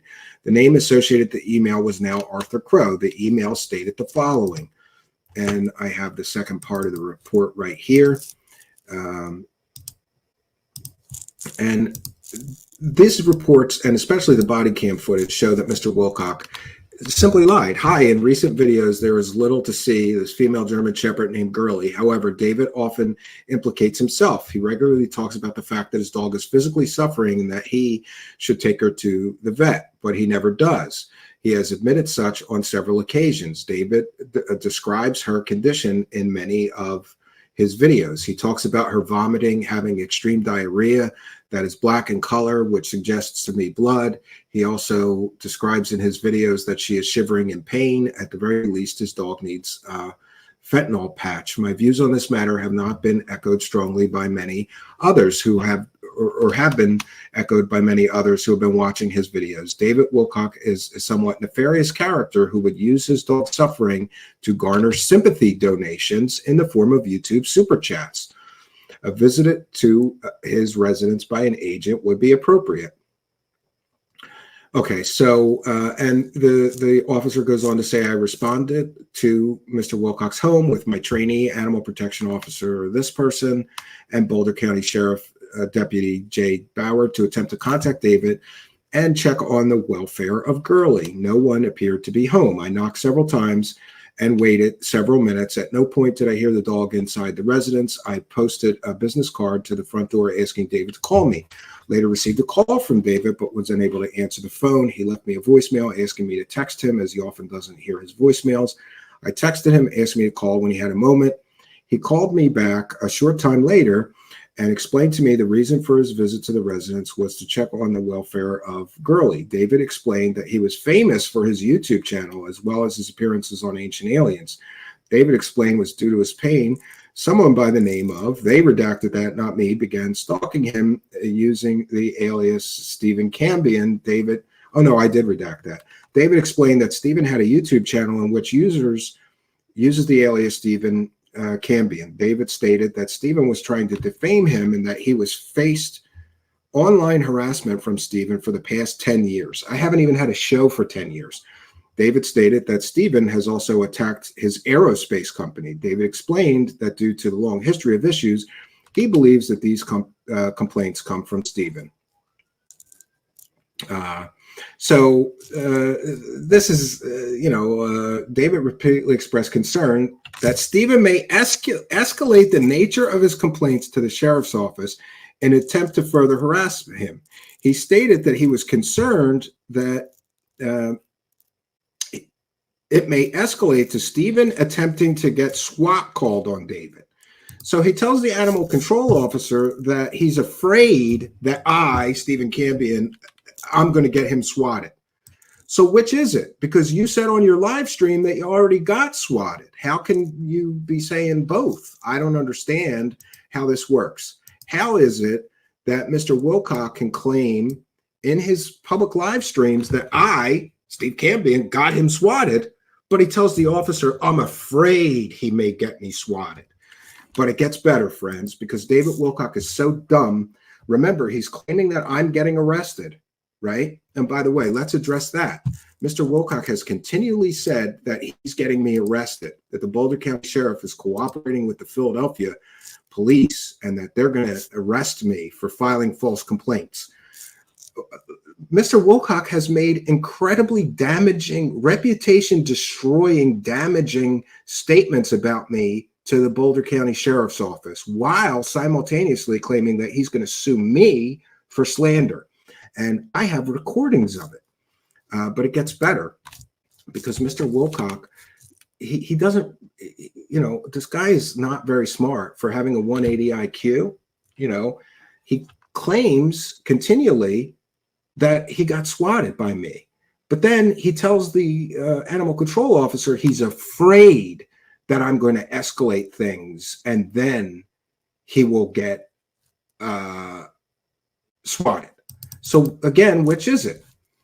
Now, in regard to Mr. Wilcock claiming that there's a criminal investigation into me, that is not the case. And we know that because I placed a records request for all records relating to my name, my show name, my legal name. And here's the response we got. Good afternoon. In looking at your multiple requests, the only case we have involving Mr. Wilcock is 24-03892. That's the report that I just showed you of the animal neglect, and the body cam footage I showed you relate to that case. And that has already been emailed to you. But here's where it gets interesting. There are no other cases involving the names you gave us.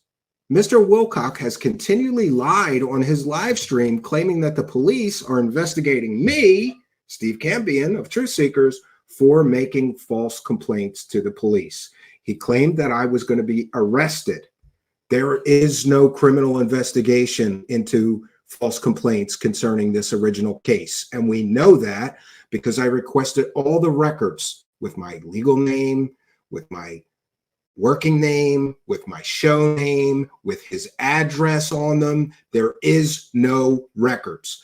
And what that means is, that means David Wilcock lied to his audience, not only about me having him swatted, but about there being a criminal investigation into me. There is no criminal investigation. But just to be sure, I still have some friends, a source within the Philadelphia Police Department.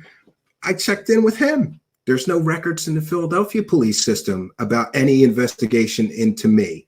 There's no records of these Boulder County officials contacting the Philadelphia police officials about any of this. Mr. Wilcock bluffed. He lied through his teeth to his audience in order, in my opinion, to garner sympathy and make, they all do this. They all pretend, oh, I'm under attack. I'm getting swatted. We saw what happened. They knocked on his door and they left a card on his door. Nobody got swatted, David Wilcock. You lied about that. And no, the police are not investigating me for filing false reports, which is good, Mr. Wilcock, because I did not file those reports, but I have on the record sources admitting that they filed those reports, so it was not me. How many times have you lied about me while claiming that you're going to sue me for defamation, sue me for slander? But it gets even better, friends, because Mr. Wilcock is so stupid that he does not realize that all calls to the Boulder County Sheriff's Office, including animal control, all calls are logged. So I requested actually it came with the body cam footage, but the call that Mr. Wilcock made to the Boulder County Animal Control Office, that was recorded. And in that recorded call, Mr. Wilcock made an incredible amount of completely and totally easily proven false claims against me. He claimed that I am stalking and harassing him. That's not true. He claimed that I am harassing Stavatti board members. I've never emailed any member of Stavatti board. He claimed that I lied and said he doesn't have an admiral on his board. I did call Stavatti to fact check that and found out there is a vice admiral. But remember, David Wilcock always lies, embellishes, and exaggerates out the wazoo, because in a recent live stream, Mr. Wilcock claimed that there was a general and 2 admirals on the Stavatti board. No, there isn't. There is a vice admiral on their board. So, yeah, I'm guilty. I called to fact check. He makes all kinds of defamatory, slanderous accusations against me to this Boulder County animal control officer. And Mr. Wilcock is so stupid that I don't think he realized that the call was being recorded, or he would not have made these statements. And again, these are public records. And because David Wilcock made all of these false, slanderous, defamatory accusations against me, I was forced to pay for these records and broadcast them to defend my reputation. I have never done any of the things that Mr. Wilcock is claiming, or he's twisting the facts. A great example is claiming that I called and harassed them about they don't have an admiral on their board. No, I called Mr. Stavatti, Mr. Beskar, who's supposed to be the CEO of a multi-million-dollar aerospace company, but he gets their phone. Yeah. And I asked him, is there an admiral on your board? And he goes, yeah, we'll go right to our website. There's this vice admiral. And then I asked Mr. Beskar, I said, well, what about the general and the other admiral that David Wilcock said? Oh, I'm not at liberty to discuss that. I can't discuss that with you. In other words, David Wilcock lied about there being 2 admirals and a general on the Stavatti board.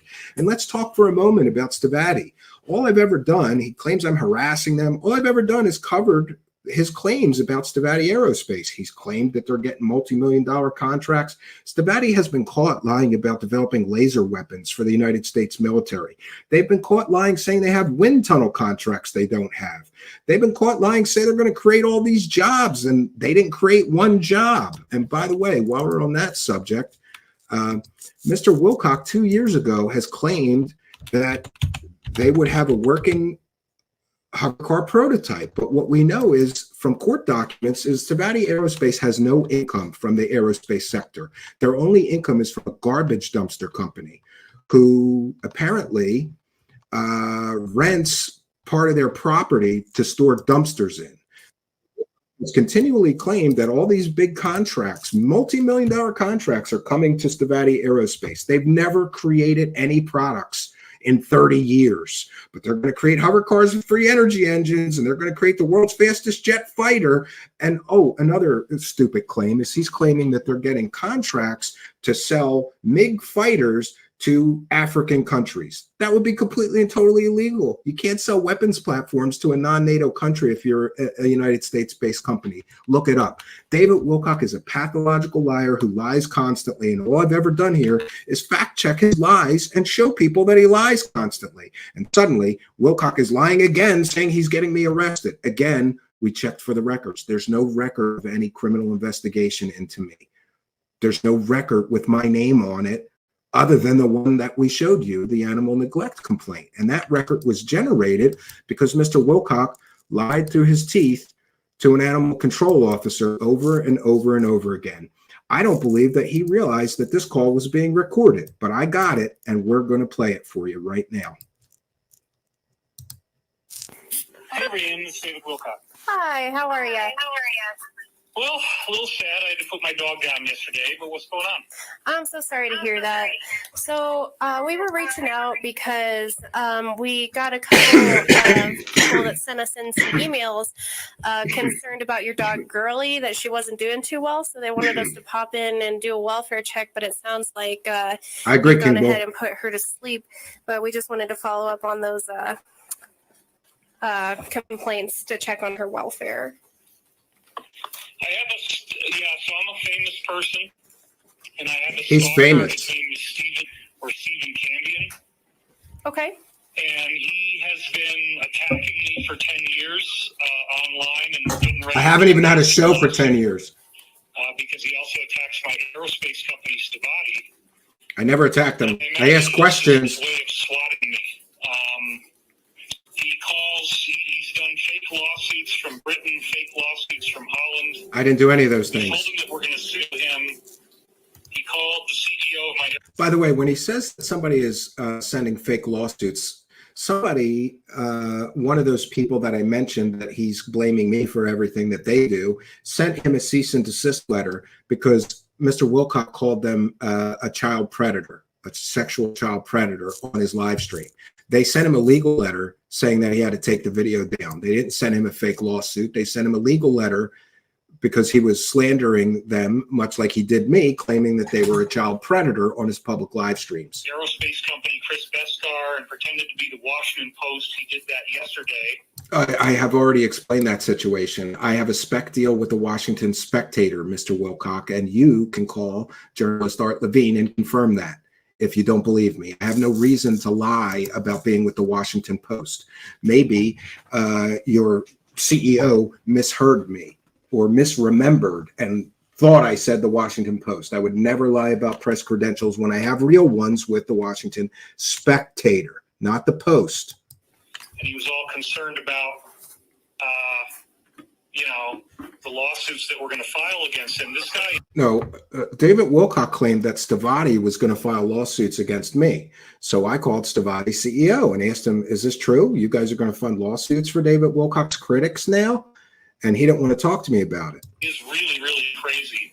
Okay. Oh, I'm the crazy one. So my guess is that because I said that Gurley had this accident, that he is, again, trying to use... I mean, he's a psychopath. He's a stalker. Oh, yeah, I'm a psychopath. And so it would make sense in his warped mind that he would... Listen, only a psychopath would accuse somebody of being a sex creeper with children and a Satan worshiper with absolutely no evidence. But he's going to call me a psychopath. Great. Try to swap me with the police and say that I was abusing my dog. But no, she had septicemia, and if I hadn't have... Yeah, see, here he says he's trying to swat me. Does he not understand what a swatting means? He's telling the animal control officer, Steve Cambian's going to try to get me swatted. But on his stream, he said he was swatted by me. Taken her to the vet yesterday and euthanized her. She could have been, she could have gone into convulsions because she had this black diarrhea. I filmed that there was like a 15-foot splatter area of diarrhea all over the carpet. I mean, she's been degrading for 3 years. But this is part of it. This is going to be part of our lawsuit. It's almost certainly him. So if you could get me those emails, it would really help with the lawsuit. Notice he said it's almost certainly him. But on his live streams, he didn't say it's almost certainly him or I think it's him. He said it was me. He made vile, disgusting, false claims against me, claiming that I did all these things. Here, talking to the animal control officer, I'm almost certain it's him. No, it wasn't, Mr. Wilcock, and you should apologize to me. Okay. I'm almost certain it'll end up chasing him. What I will do is I'll text you a I'm almost certain it will come back to him. Okay. case number that we have where all of this will be documented. And the emails will be included in that. You can then go forward with making a records request with our records unit. And I just have some follow-up questions regarding Gurley, just because I need to dot my I's and cross my T's. You mentioned in your voicemail that your regular veterinarian was Netherland. Yeah, I took her to Netherland Veterinary Hospital yesterday. They have 2 doctors. I met with Dr. Nate. We debriefed about Gurley for probably an hour before the decision to go ahead with the euthanasia was made. She was diagnosed with degenerative myoplegia, and he didn't really know what the internal bleeding was. It could have been a massive stomach ulcer or something, but of course it's going to lead to septicemia. So. And you said she had been going downhill for a few years. I'm assuming you had her seen by a veterinarian in that time? No, I did not. Okay. Is there any reason? It was never bad enough to take her to the vet. Okay. I mean, she just wouldn't get up off the floor, and she'd grown, and she was peeing on the floor a lot. And, she had intermittent pooping and peeing. Sometimes she'd do it, sometimes she wouldn't. Okay. But I never felt, I mean, I'm a very busy guy. I'm a public figure. I'm always struggling financially. So it never seemed real. He just said he's always struggling financially. On his latest one of his latest live streams, he mentioned that he makes $10,000 a month on YouTube, and that's not enough. Could you live off of $120,000 a year? Why does he need a millionaire's lifestyle? He can't survive on $120,000 a year? Feel enough to go take her to the vet until this happened. But when I took her in there, I wasn't 100% sure that we were actually going to carry through with it. That's why we talked for so long. Okay. And when did she start to go downhill pretty badly? Well, I mean, this has been a very long process, but I would say that as of maybe 3 months ago, she started to have these farts that smelled really bad. Like Again with the farts. When I would have her in my room, I'd have to air out. Yeah, please hit the like button and share this video. Help us get the truth out. She was about to die. Share I this just had a video. conversation with my mother on, I guess, Friday, and I still didn't want to put her down. But we had discussed, well, you got to take her to the vet. You got to get a diagnosis because she's smelly farts and she's peeing on the floor and her legs don't work. And on the day that I called my mother, that was the first time that she had fallen while she was walking. I mean, she would fall sometimes on the stairs trying to get upstairs or something, but This part about the dog is a little bit boring, but I assure you that it gets so much better with him making all the false claims against me in a short amount of time here. that day, Friday, was the first time that she had fallen while she was just walking through the house. Okay. I was like, oh, man. And about when did her legs really start to fail? You said that was a few weeks ago. Sorry, I just wanted to make sure I was understanding the timeline. Well, I mean, yeah, there was periodic stuff where she would stumble when she was going up the stairs, and that's been happening.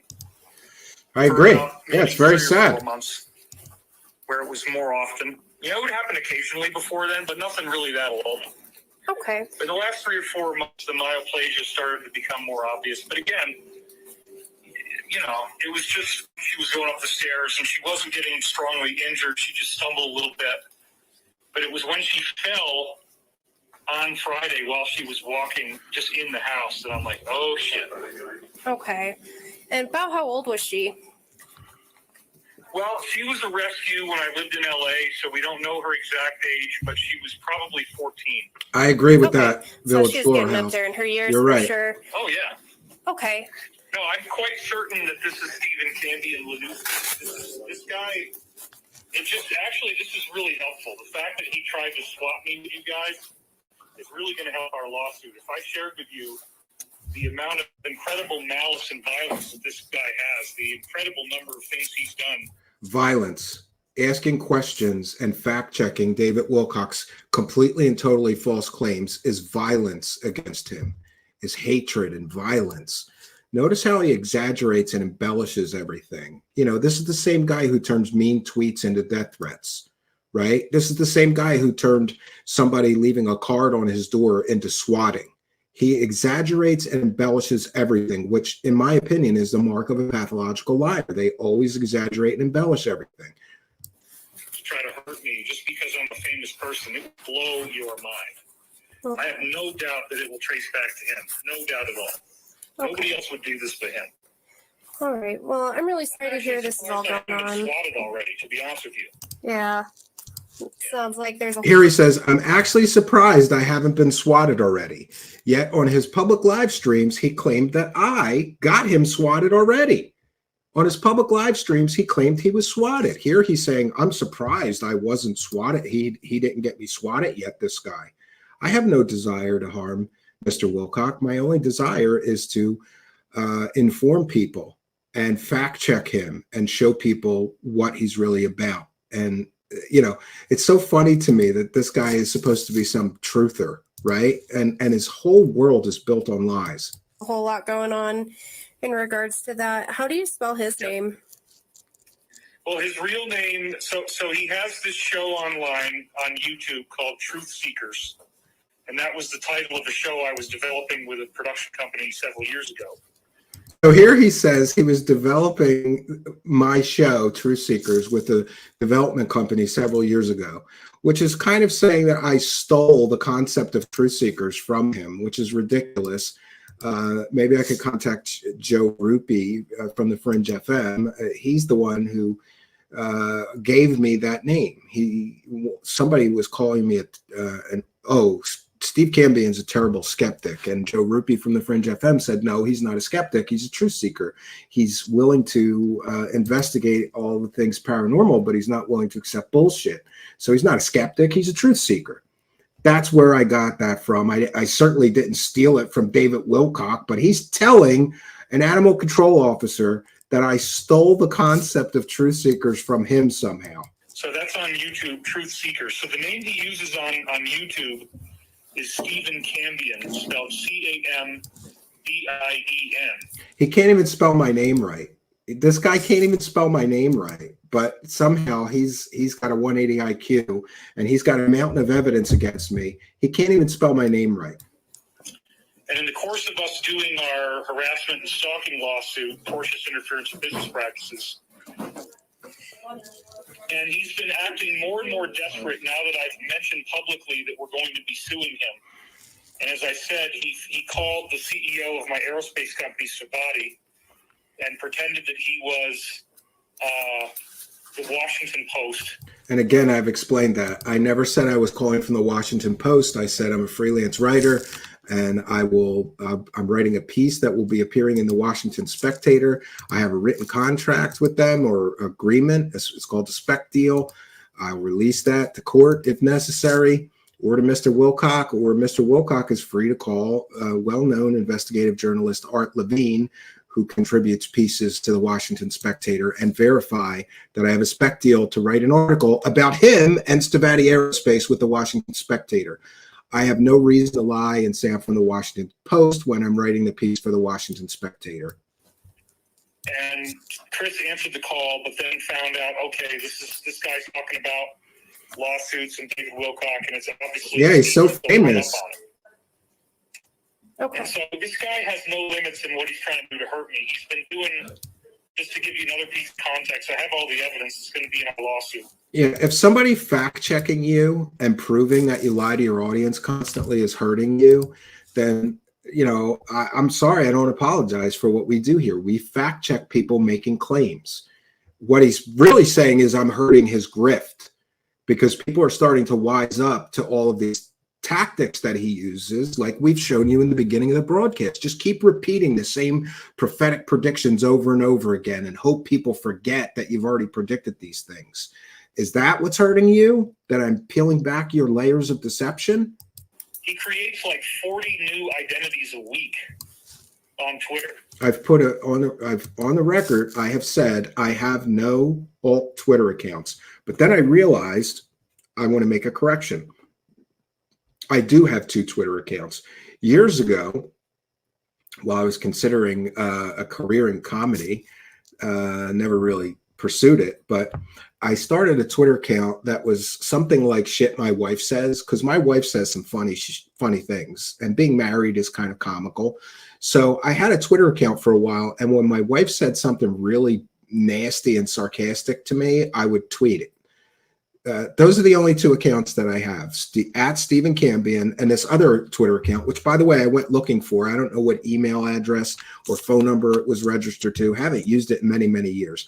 I have no alt Twitter accounts, but we did track down who was tweeting those things at him, and it was not me. So here he's lying to the animal control officer, saying that I'm creating all these fake sock accounts. Everybody knows how I feel about sock accounts. I don't believe in using a sock account. If I have something to say to you, I'm going to say it with my name at Steven Cambian. I have no SOC accounts, and he's free to subpoena all my IP records. What Wilcock fails to understand is he's making all these claims. I have a background in computer science. Maybe he doesn't know this. In order to prove in court that I made all those accounts, he has to match them to my internet service provider, my IP number, my computers, my home, or my cabin. He cannot and he will not, because I never made fake Twitter accounts, and he's blocked me years ago. I can't tweet at him. But here he is lying through his teeth to the animal control officer, slandering me, making false accusations. And again, he's going to claim that mean tweets are death threats. And he's constantly bombarding my page with just spectacular hatred, which includes death threats. He's actually made, I mean, they're not strong death threats, but he said, like, we are going to get you and stuff like this. Yeah, why won't David Wilcock show those alleged death threats that I made against him? Could it be because they don't exist, or because they're just people tweeting mean stuff at him, like you're a liar and a con artist, or you scam your audience? Like, I've seen people tweeting stuff like that at him. He's blaming me for every mean tweet on Twitter about him, claiming those are my sock accounts. I have no sock puppet accounts. And they're just the level of malice and hatred and violence in these things that he puts on my Twitter are incredible. Mean tweets are not violence. It might be hatred, Mr. Wilcock, but that's not violence. And we've had to take down probably like 6 impersonation accounts just in the last 2 weeks. Yeah, and I know who was making those fake David Wilcock accounts, and they pissed him off because somebody was making fake David Wilcock accounts, and they would reply to his tweets or to his followers and say things like, I'm so glad Stavatti got funded. Now I don't need any more money from you guys. I could just give away my content for free. They were trolling him in a humorous fashion. This was not violence. It was not hatred. It was somebody trolling him that doesn't like him on Twitter. In other words, mean tweets. Those are not death threats, Mr. Wilcock. Where he uses my name, David Wilcock, but then he misspells it. I have all that evidence as well. There's another one that he just did that I got to take down now, actually. I haven't done that yet. Okay. And so given the fact that I actually had to hire 3 different people just to stop him, because it's like whenever I post on Twitter, he just absolutely bombards it with these fake identities, and the hatred is incredibly violent. Yeah, the hatred is violent. Mean tweets are not violent, Mr. Wilcock. You may perceive them as such. And you notice that he told this animal control officer that he had to hire 3 people. In his public live stream, he said that he had to hire a team of 8 people. Then he said, I'm not even sure. I think it's 10 people, right?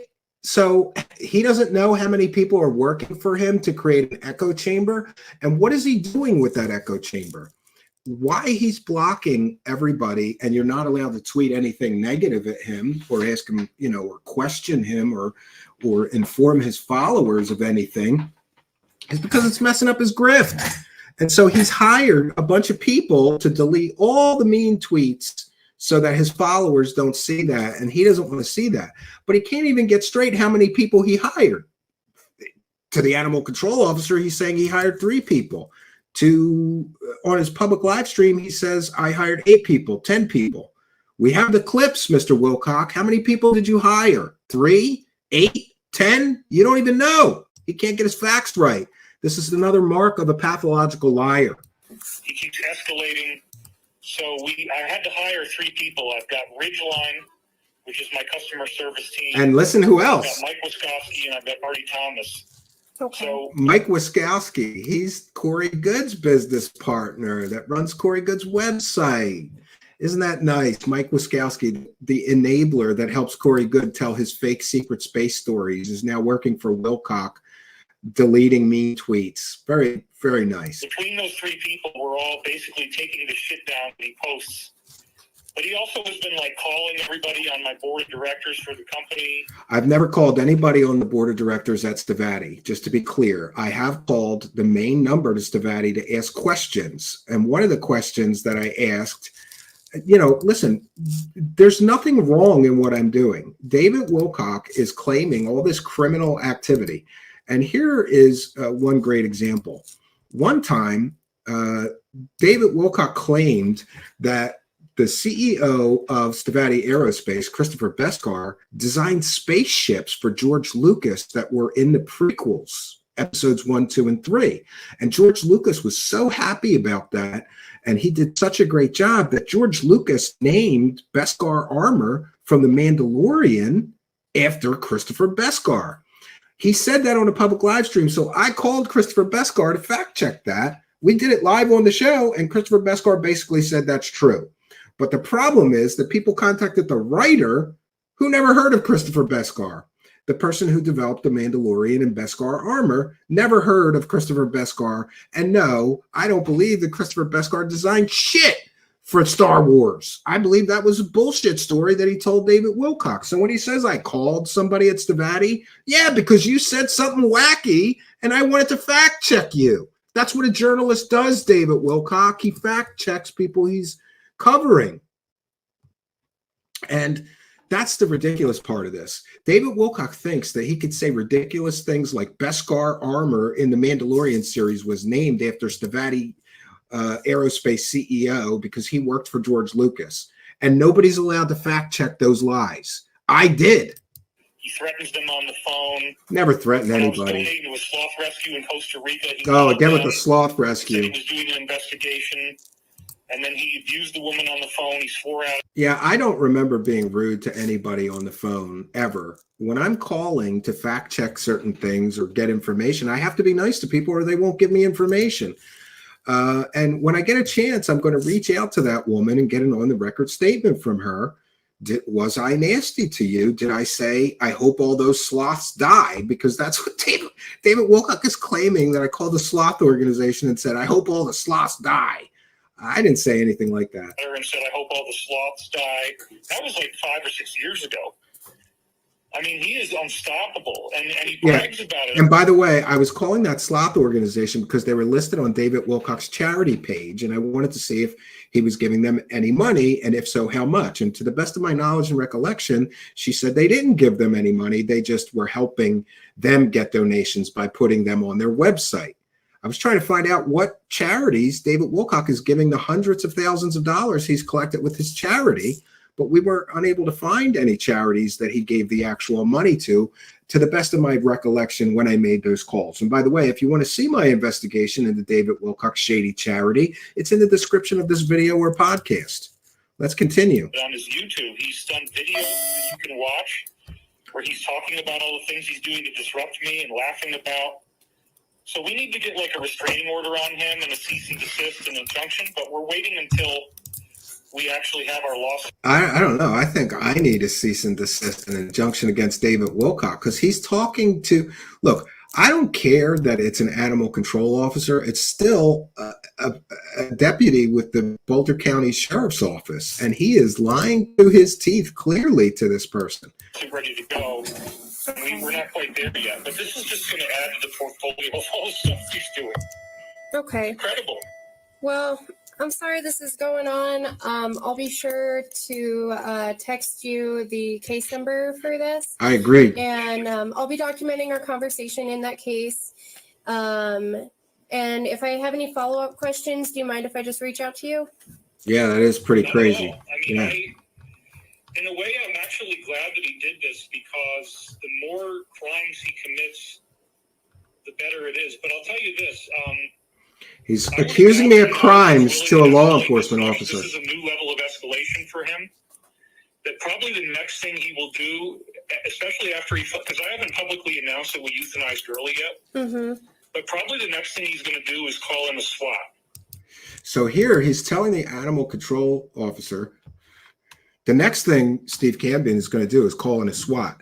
But on his public live streams, he said over and over again that I already got him swatted. So which is it, David Wilcock? And are you this dumb that you didn't realize this call was being recorded? Are you really this stupid, Mr. 180 IQ? And say that there's somebody here and that I have a gun and I'm threatening them. So I probably do need to speak to whoever in Boulder County Hey, that Jeremy. he would call, because I would imagine that's going to be his next move, so that I don't get swatted or that you guys know to be suspicious if somebody calls that in. Or maybe you can help me warn them to expect that somebody might be about to do that, because this guy is the worst. I mean, I'm friends with Jenny McCarthy.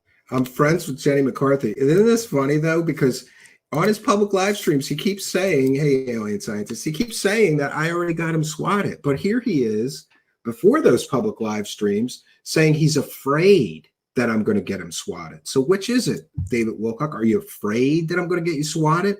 That's an irrational fear. You ought to see a therapist about that. I have no desire to do anything like that to you.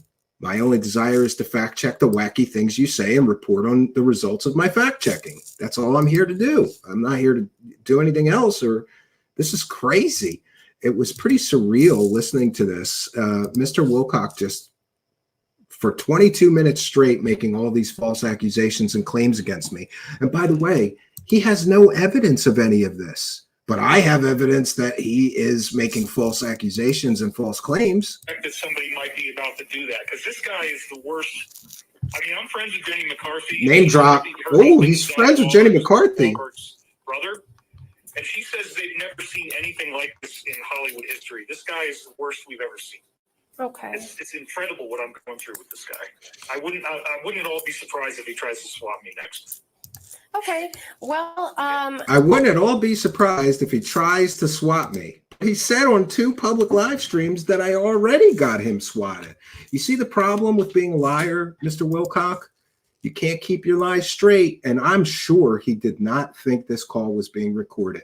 And he never thought that people were going to hear all of these false accusations he's making against me.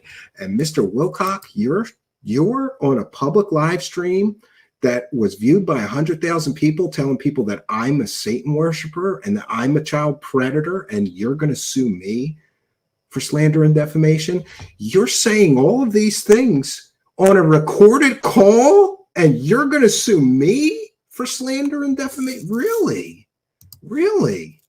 Since I am part of the sheriff's office, I do work pretty closely with the deputies. So I'll just make the Netherland cars aware of what's going on and the allegations. And yeah, we'll just kind of go from there. But do you have any further questions for me while I've got you on the line? Maybe. Well, I have a gigantic, overwhelming amount of evidence that I could give you if you need more proof of what I've been telling you. He gave them no evidence. If you need any of that, I'm happy to provide it, but you probably don't. I mean, at this point, I don't think it's necessary. I have 500,000 subscribers on YouTube. I have 500,000 subscribers on YouTube. I'm famous. And on his streams, I think that he said he gave them all this evidence. He didn't give them any evidence. They did not want it. They didn't want. Did you hear? We don't need that. He didn't give them any evidence. And just to be clear, once again, there is no criminal investigation against me or about these animal neglect complaints being false. I believe that the people who made those complaints believed that the dog was being neglected or was in danger and were concerned for the dog and made the complaints. That doesn't really qualify as false complaints if the people were truly concerned and truly had a genuine concern. But again, he's accusing me of all these crimes, and he's telling people on a public live stream that he's getting me arrested, that I'm getting arrested for all of these accusations he's making against me with absolutely no evidence that they're true. I'm on Ancient Aliens. I'm in over 100 episodes. It runs all day Friday and Saturday on the Got it. Oh, I'm on Ancient Aliens. I'm famous. There's people who just really, really hate you and want to hurt you. And this guy just happens to be like the worst anybody's ever seen in Hollywood history. So it obviously I'm the worst anybody's ever seen. Anybody else in my audience would have done this but him. Okay. What exactly? It obviously is him, but he doesn't know it's me, but he's still saying it's me. He has no evidence that I made those animal neglect complaints, but he's still telling law enforcement officers that I did this terrible criminal thing to him. What did the letters say? They said they were worried about the health of my dog or something? Yeah, here, I'll pull up the email complaints and I can read it to you verbatim. Yeah, this is going to be a Truth Seekers classic for sure. A few emails. So Absolutely. I can't believe he would go that far. But then again, I mean, he keeps escalating more and more and more and more. So it's really scary, actually. I don't know but what he's going to come out here and try to kill me. I mean, it's very frightening.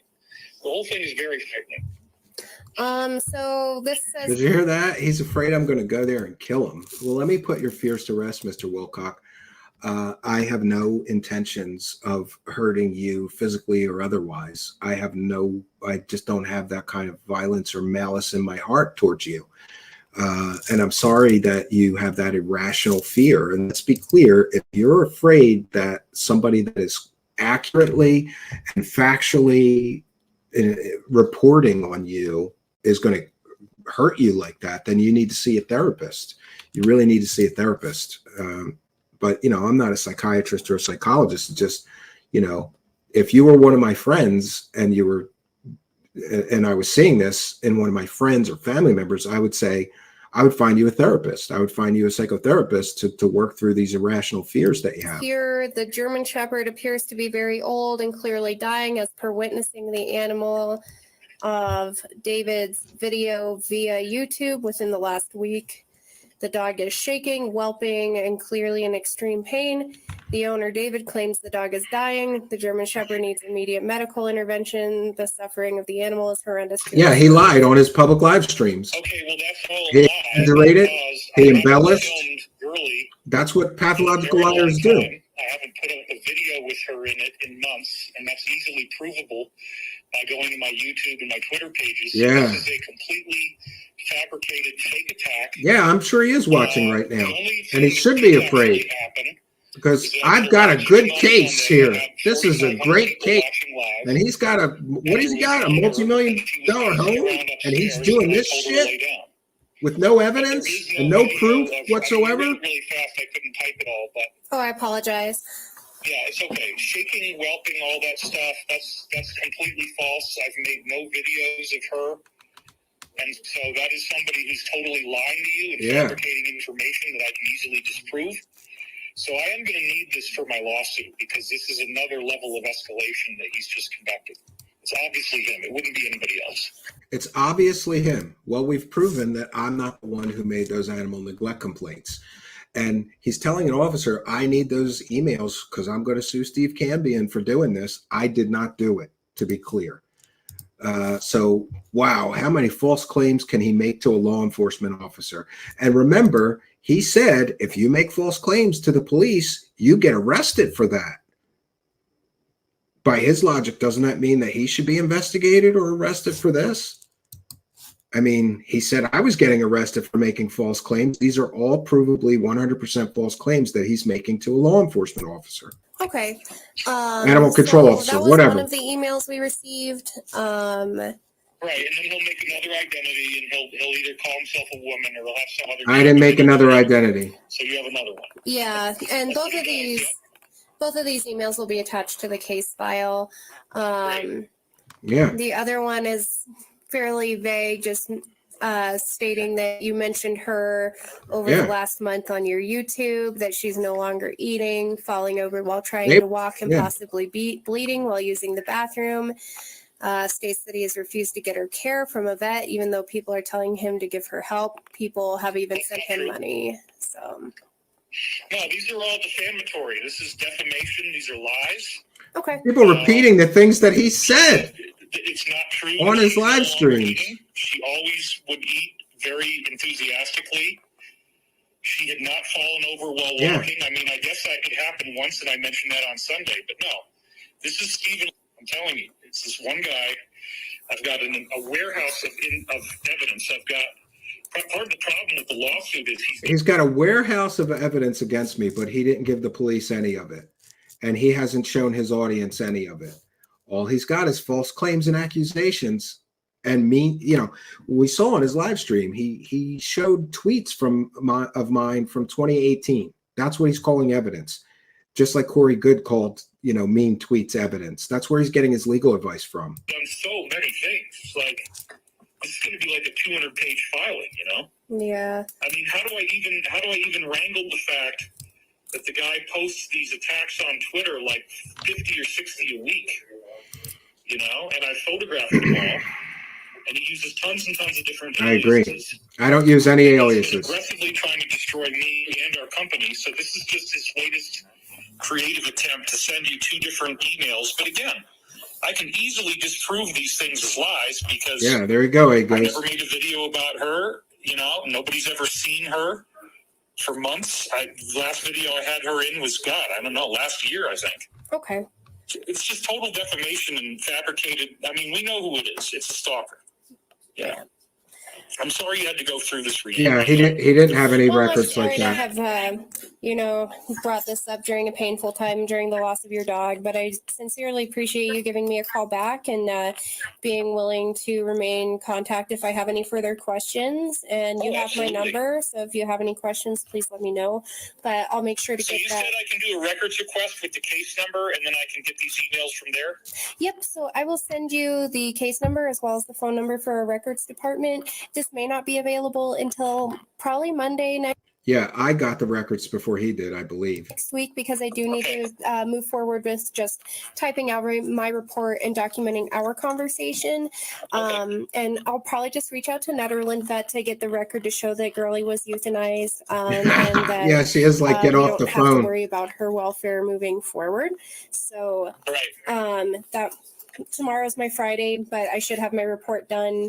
Yeah, I've been in by the end Hollywood of circles for tomorrow, and then it years, Emma needs to go Starr. through the approval Sure. process with records before it's available to the public. Man, I think I'm being very calm, and I'm not cursing, and I'm not getting angry, but I am very, very angry that he did this. This guy will not leave me alone. Again, I didn't do He it. started doing this 10 years ago. He does it on a week-by-week basis. Yeah, I haven't even had a show for that long, David Wilcock. That's a false statement. Completely and totally factually false statement. 10 years? I think the first time I reported on him was 2018. I'd have to check my records, though. He tried to get people to get me audited by the IRS. I have a not. That's not true. I've never tried to get David Wilcock audited by the IRS, but somebody tweeted at David that they were contacting the IRS to have him audited. That was not me. That was another individual. Nonprofit that I donated to animal rescues and stuff. Like I said, the sloth thing.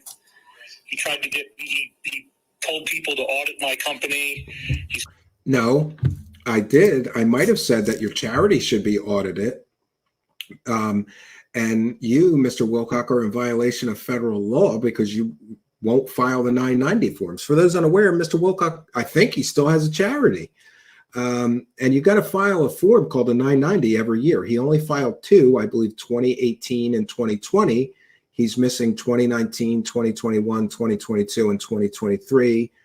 And really, his charity should be on the auto revocation list. If you don't file those forms showing the IRS how much money you collected and what you spend it on, they auto revoke your charity license.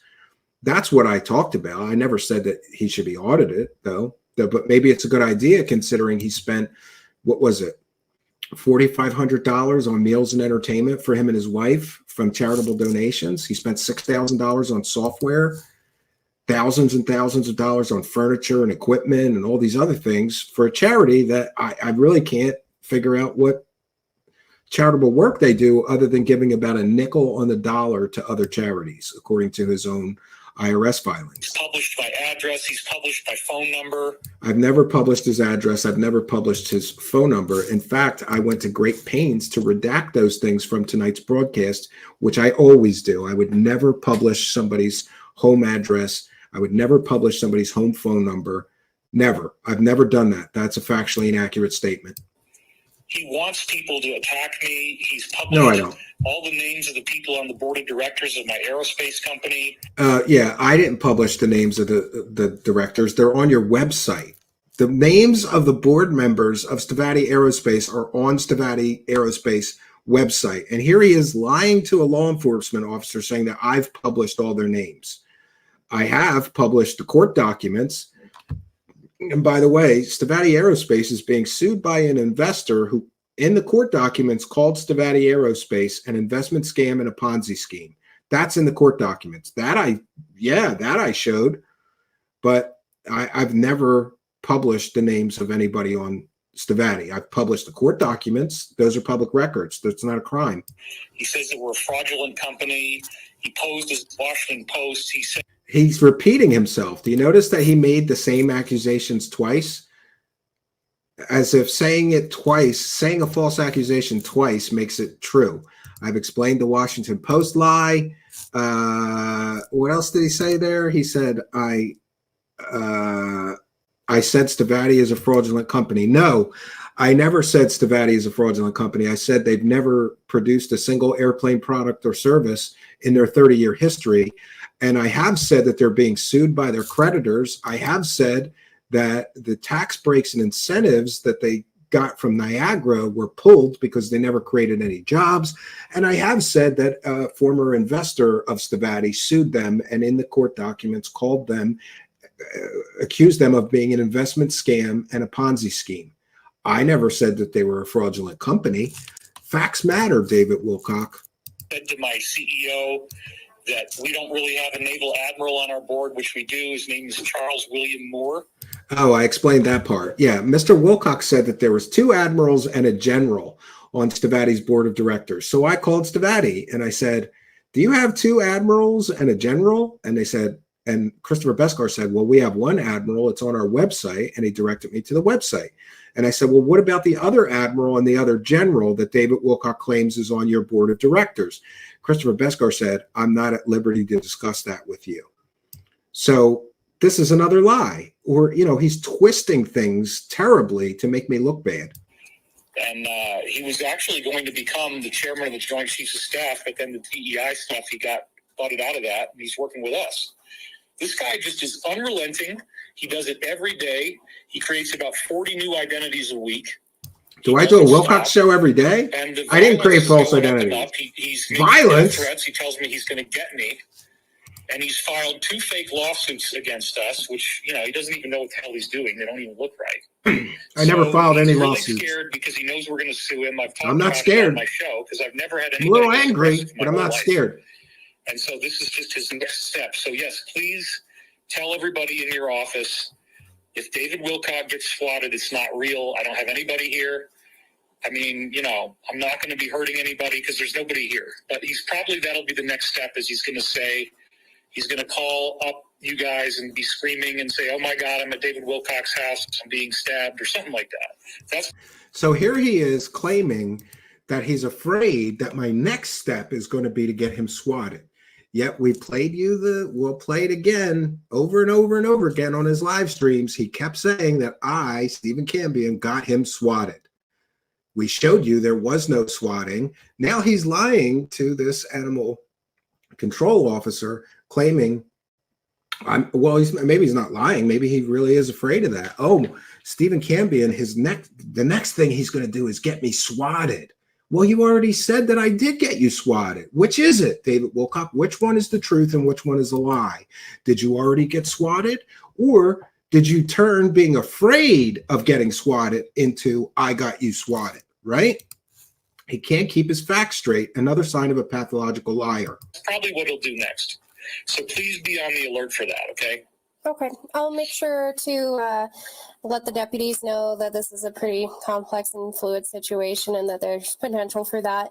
Yeah, I would call it terrorism. He's essentially terrorizing me, and he's trying. I'm a terrorist. Hurt me and hurt my life and hurt me in any way that he can. And this is just the next step for him, you know? Yeah. And no fear.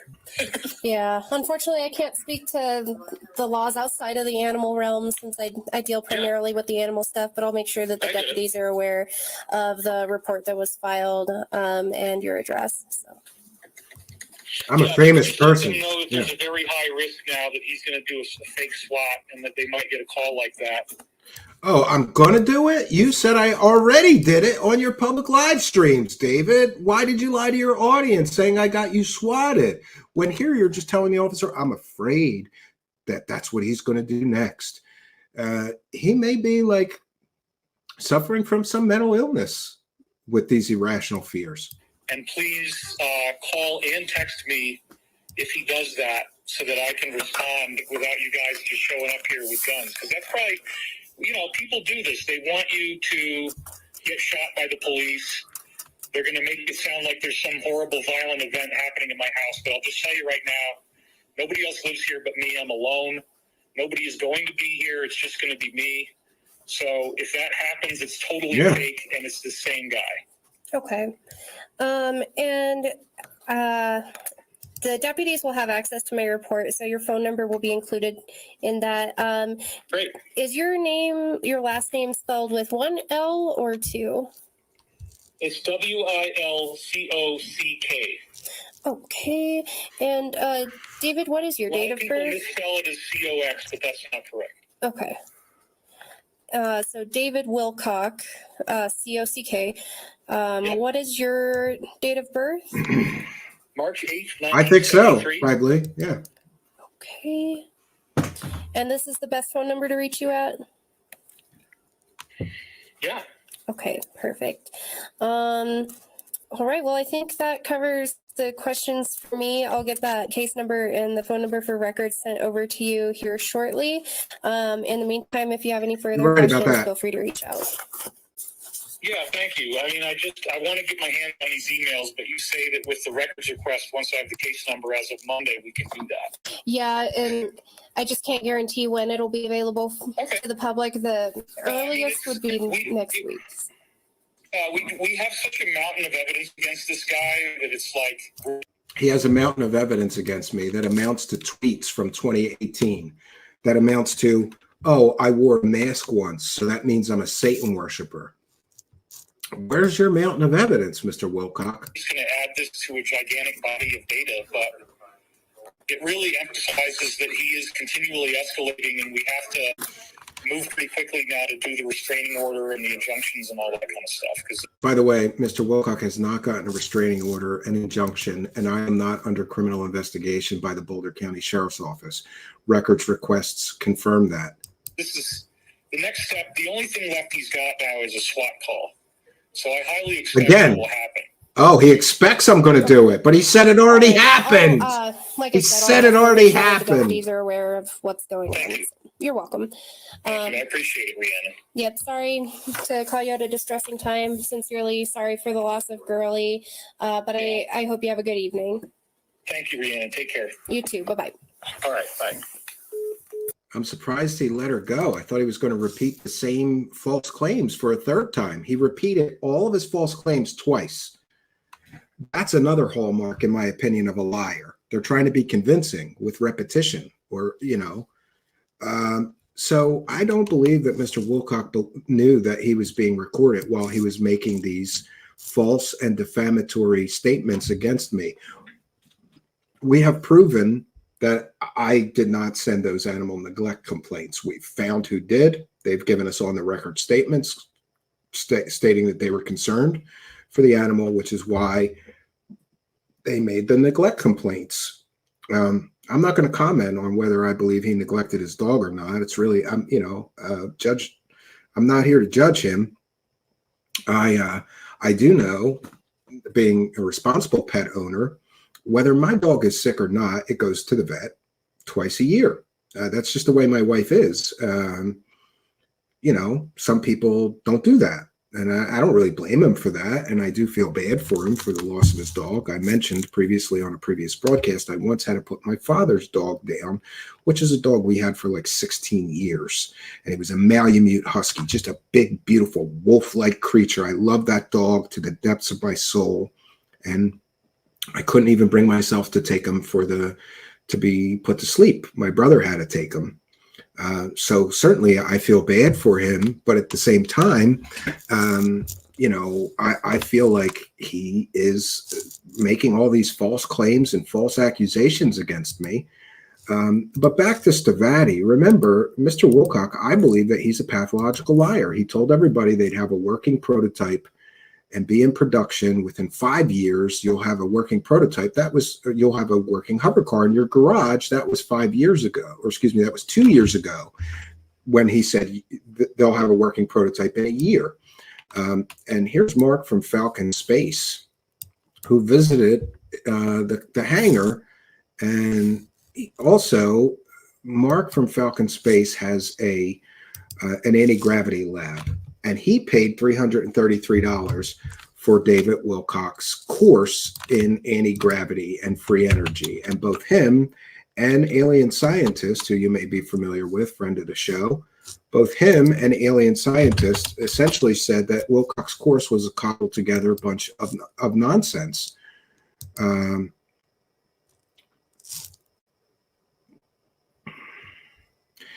Yes, and I'm receiving multiple messages. I'm going to try to, so please pardon me. But Mark from Falcon Space says his course was complete bullshit. It was him and the Stavatti Aerospace guy talking nonstop about everything but actual science, engineering, or theory. Like I'd give him a pass if his science was wrong and a D+ for trying, but there wasn't even an attempt to give anything meaningful. I couldn't even watch the whole thing. It was just too boring and too long. And this is a person who has a real anti-gravity lab in New Jersey, right near me. So we're here in Niagara Falls, New York, at Stavatti Aerospace, aka David Wilcock's UFO factory. And as you can see, there's nothing going on. The main entrance is locked. There's nobody there. There's nobody in the parking lot. It's on the side of a semi-busy road, but there's not a single person in the building. And yeah, they're supposed to be in full production right now, and I don't see a single employee there. So, David Wilcock, you're full of shit. So there we have it from Mark from Falcon Space, who has a science background and thought that David Wilcock's anti-gravity and free energy course was essentially a scam. It was cobbled together nonsense from all over the internet, nothing original and nothing that worked. Alien Scientist says, facts. Wilcock's $333 anti-gravity course was recycled old stuff like Eric Waite and Sandy Kidd. Yeah, that's what I've heard. And by the way, David Wilcock, Jeremy Rise, the Alien Scientist, has a physics degree, and he said that your course was a cobbled together old nonsense, nothing that worked. But yet you told people, if you take my $333 course, you'll be able to do it too. Has anybody been able to build a free energy device from your course? Has anybody been able to build a working anti-gravity machine from your course? So I guess your course was bullshit. But back to, I have a few more things that I need to share here. 1 second, let me get to my Google Drive. By the way, all of this information I have shared with a number of other show hosts. And they're going to be doing shows about this, Mr. Wilcock. So while my bullhorn may not be bigger than yours, my bullhorn and maybe 10 or 20 or who knows how many more show hosts interested in this story, I'm giving them all the source material. And even though I had to pay for it, I'm giving it to everybody that wants it for free. In fact, there is a Google Drive link. And you know what? I'm going to do this right now before I forget. I'm going to share the Google Drive link with all of the information that I'm sharing tonight on a Google folder. And anybody that wants to can go through and see and use it. Now, there's one other point I wanted to make. David Wilcock is such a pathological liar. In his live stream, Mr. Wilcock claimed that his wife compiled these screenshots of me. And his wife compiled these screenshots in 2018.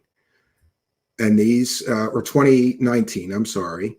So anyway, his wife, he claims, compiled these screenshots of me and my tweets years ago. But there's just one problem. David Wilcock lied to his audience again. Because one thing you'll notice when you look at these screenshots that he said that were compiled years ago is that there's a blue check mark next to my name in every one of these screenshots. Well, my friends, I did not get a blue check mark on Twitter until the last week in July. That means that David Wilcock even lied about when the screenshots were taken. Again, just to be clear, I did not have a blue check mark on my Twitter account or X account in 2019 or when he claims that these screenshots were taken. So he's even lying about when he's taking the screenshots. He's claiming that these screenshots were taken years ago, but I didn't have a blue check mark on my Twitter or X account until this last couple of weeks. So he had to take them recently. He lied to his audience. He lies about meaningless things like when screenshots were taken. So is it a big surprise that maybe just maybe, he would lie about these false accusations. And let's be clear, what this is about is that my fact-checking and investigating his claims is affecting his grift. He used to be able to just say anything he wanted. Nobody would fact-check him. Nobody would check if his claims were real or any of that.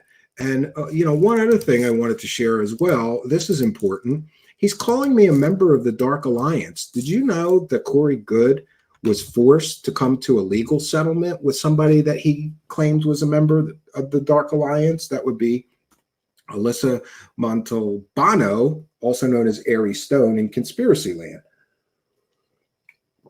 So Wilcock is calling me a member of this fictional Dark Alliance. Corey Goode says, we apologize for associating her with the cyber-stalking group we dubbed the Dark Alliance. And we retract those public statements, as well as the statements regarding her dream visions. We are in the process of removing social media posts on these topics. Corey Goode got sued into oblivion and had to take down all of his false and defamatory statements about this person. Yet Wilcock is making the same claims and statements about me, claiming that I'm a member of the Dark Alliance somehow. I'm not. That's a fictional group, just like the Alliance, and it was created by con artist Pete Peterson. So, it's just the lies never end with this guy. Also, proof of David Wilcock's pathological lying. Remember, credibility has some place in a courtroom situation. My credibility is not in question, Mr. Wilcock. Yours is. On a public live stream, David Wilcock claimed that only people that are participating in top secret classified briefings can get these coins.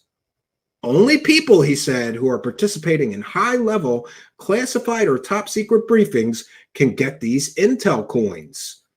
But it turns out that anybody can buy these coins on Amazon. You know how I know? Because we bought them. He lies all the time. David Wilcock, you're going to sue me for telling people the truth? I have a reputation, a good one, for telling people the truth. Your reputation is of being a proven liar. Why did you tell people that you can only get these coins in a top secret or a classified briefing? You can buy them on Amazon or eBay. Anybody can buy them on Amazon or eBay. Now, to be fair to him, he may have just been repeating claims from some stupid sources of his. And let's take a moment and talk about his sources. David Wilcock has repeatedly used problematic, let's just call them problematic sources, like Pete Peterson. Remember that Mr. Wilcock has made a multitude of claims about Pete Peterson, that he worked for Ronald Reagan, that he worked for the Russian equivalent of NASA, that he was an early computer pioneer. None of that is true. And we have a whole report on Mr. Wilcock and his false claims. Pete Peterson claimed that David Wilcock made that Pete Peterson was an early computer pioneer who beat Apple, Commodore, Tandy, Atari, and more to market with the first alphanumeric personal computer to market, brought by major universities and major businesses. We called 10 vintage computer museums. No one ever heard of Pete Peterson, his company, or his personal computer. We talked to early computer pioneer Dave Haney of Commodore and Amiga fame. He never heard of Pete. He's a real early computer pioneer. And Mr. Haney said that there would be magazine articles or a history supporting his claims, and there is not. David Wilcock claimed that Pete Peterson invented a revolutionary central processor that had 40 cores and was 50 times faster than any available evidence. Any other available CPU. But here's the evidence. No evidence of this fictional CPU ever mentioned in any magazine, trade publication, website that covers technology or computers anywhere on the internet. Likely another fake claim. If he beat Intel and AMD and Apple with a CPU like that, he would be a billionaire. Instead, he died penniless and broke. And here, Pete Peterson is using his completely fake, fictionalized biography, which, by the way, his education is completely and totally fake. His college degrees are fake. We checked all that. Here, Pete Peterson is participating in what can only be described as a pump and dump stock scam. in which they used Mr. Peterson's fake biography as an early computer pioneer to pump up the price of a stock, and then they dumped it. And here we go. Claimed degrees in electronics, philosophy, and physics from Golden State University, now known as Stanford University. No record of him at Stanford at all. His educational claims are all fake. Then there was the Pete Peterson GoFundMe, in which they made a multitude of false claims about Mr. Pete Peterson being a former government employee or whistleblower. He never worked for the government, near as I can tell. David Wilcock claimed that he was worked for Ronald Reagan as a science and technology advisor. We checked. If he had, there'd be some record of him in the Ronald Reagan library. There isn't.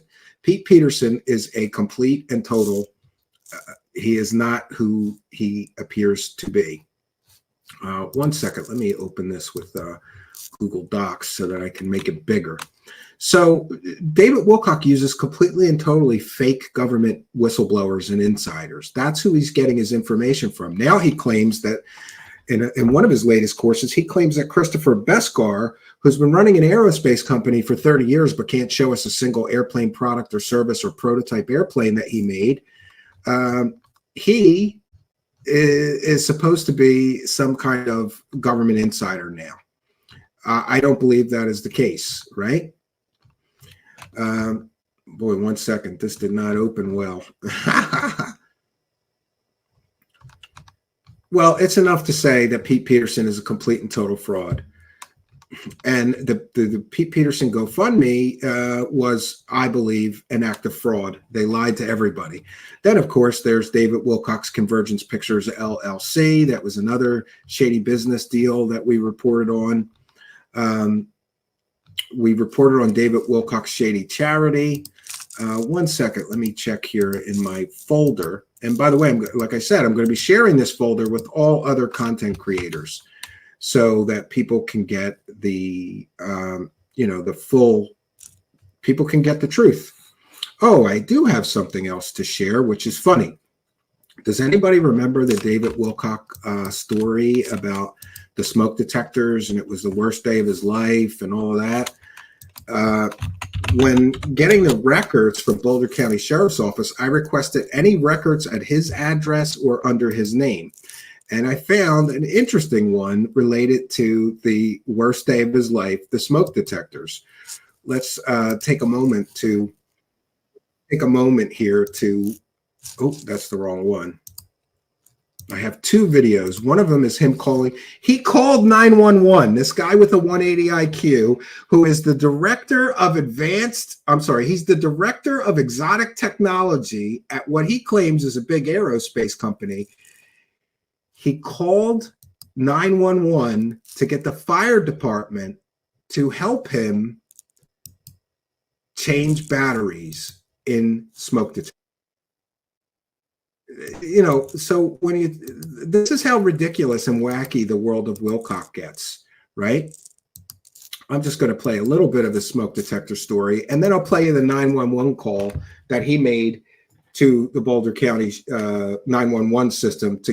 He insisted that the fire department come out and help him change the batteries in his smoke detector, right? And listen, Mr. Wilcock's home is worth millions of dollars. Couldn't he have hired a handyman with a ladder to change the batteries in the smoke detectors? By the way, this is fair use. I had such a horrible day yesterday in this house. And you have no idea how bad it was. Okay, check this out. I just want to show you something. Both of these smoke alarms. Well, we had to rip them out. And the reason why is that when the house was built some 20 years ago, these guys have a terminator cell in them, as it turns out. And so even if you change the battery, it just says, nope, F you, we're too old, we're not going to work anymore, and we're not going to work for you. So I had my smoke alarms go out on me for 2.5 hours as beeping is happening. And then what was so strange was that Wilcock said this was the worst day of his life. Smoke detectors beeping. Not only did one of these two things go out where you put the battery back in, it's still beeping, but I also had a separate carbon monoxide detector smoke alarm that I had also unplugged and thrown into a box in the closet. Yeah, and here he's making fun of he's actually making fun of the fire department people for trying to help him find what was beeping. That started beeping and dying at exactly the same time as the other smoke alarm did. In my bedroom in the middle of the night, somewhere between 5:30 and 8:30 in the morning yesterday. And by the time I got up, the dog was so traumatized that she had to immediately go outside, and then she had to immediately go outside again. The wind was insane. The cold was insane. And then the next thing you know, I got the fire department here. And yes, because he called the fire department and he insisted to the 911 operator that every time he needs to change the batteries in his smoke detectors, he calls the fire department and makes them come and do it. Talk about a rich, entitled slob. You live in a multi-million-dollar house. You can't buy yourself a ladder so you could change a smoke detector battery. And also, remember, he's the director of exotic technology at an aerospace company. He's going to develop anti-gravity engine hover cars with a free energy engine so you won't even need to put fuel in them, and you could go anywhere. You could even power your house from it. He's going to develop that technology, but he's so dumb he can't change a smoke detector battery by himself. He has to call the fire department and insist that they come to his home and help him. We could not figure out what. And we have the 911 call. Was beeping. It was like there was some kind of time bomb in the house, you know. So we literally, I mean, these guys. I had basically officials in my closet yesterday, ripping through my stuff. The very serious look on his face. Is this what it is? Are you sure that this isn't beeping? I'm like, dude, I got this in Kentucky. Yeah, so he's making fun of the fire department people who came to help him change his smoke detector batteries, right? He's making fun of them throughout this video because they couldn't find the beeping or something, right? These people who came and helped him. And don't the fire department have better things to do than help people with million-dollar houses change batteries in their smoke detectors? But hey, don't let things like that get in the way. And by the way, when I made these record requests, I requested every 911 call, everything from Mr. Wilcock's home. This is one of the things that we found. This is David Wilcock's emergency call to the fire department to help him change smoke detector batteries. Remember, this is the guy with the 180 IQ. This is the guy who's going to develop anti-gravity technology and hover car technology. He's the director of exotic technology at a big aerospace company. And he has to call the fire department to help him stop smoke detectors from beeping because they need batteries. Hi there. I'm calling because my smoke alarm is beeping loudly every 30 seconds and from an inaccessibly high location. It's driving me crazy. I've usually had the fire department come out when these things happen and get the batteries changed, and I wasn't able to find anybody who'd answer the phone until I called this number. So thank you for answering. Okay. So in the past, what have you done? So I have a smoke alarm that's beeping every 30 seconds. Yes. It makes you want to kill yourself. And in the past, what have you done? He wants to kill himself because he can't figure out how to get a smoke detector to stop beeping. The man with the 180, who claimed 180 IQ, which would make him smarter than Einstein, can't figure out how to get a smoke detector's battery changed. What I've done is called the fire department, and they come, and we use a ladder, and they crawl all the way up there with me spotting them so that it's safe. Okay. So you can change the battery. What is your address? Oh, and by the way, Mr. Wilcock keeps claiming that I dox him or give out his address or his phone number. Went out of my way to redact his phone number and his address from this recording. This is a 911 call. I believe it's a 911 call or a call to the fire department.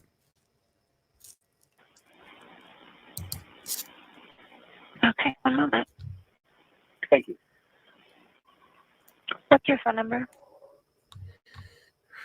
And your name? David, and I do have a gate code they should probably have too. Gate code was redacted as well. It's responsible journalism. But he's saying that I'm such a disgusting, terrible person. Might be open, might be closed, and that's... Yeah.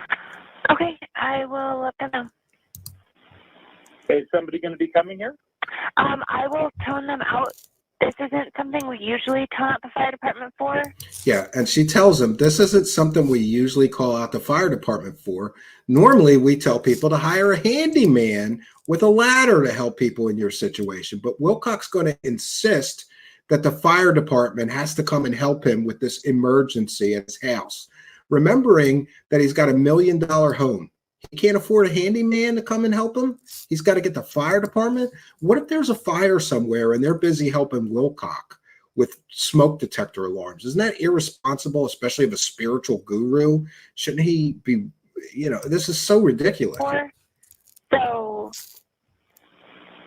Well, I have no other way to fix it, and it is a very, very intense, bad situation with how noisy it is and how frequent it's beeping. I can't even live in my house like this. I can't live in my house. I can't live in my $1 million house. It's When beeping. people usually call with these, we ask that they call like a handyman or someone else. Call with ahead, a ladder. and pal. He insists. Well, this is the third time I've called the fire department. You guys never had any issue with it before or told me that it was a problem. It's the first time anybody's given me pushback. Okay, all right, I'll tone them out. Thank you. You're welcome. Bye-bye.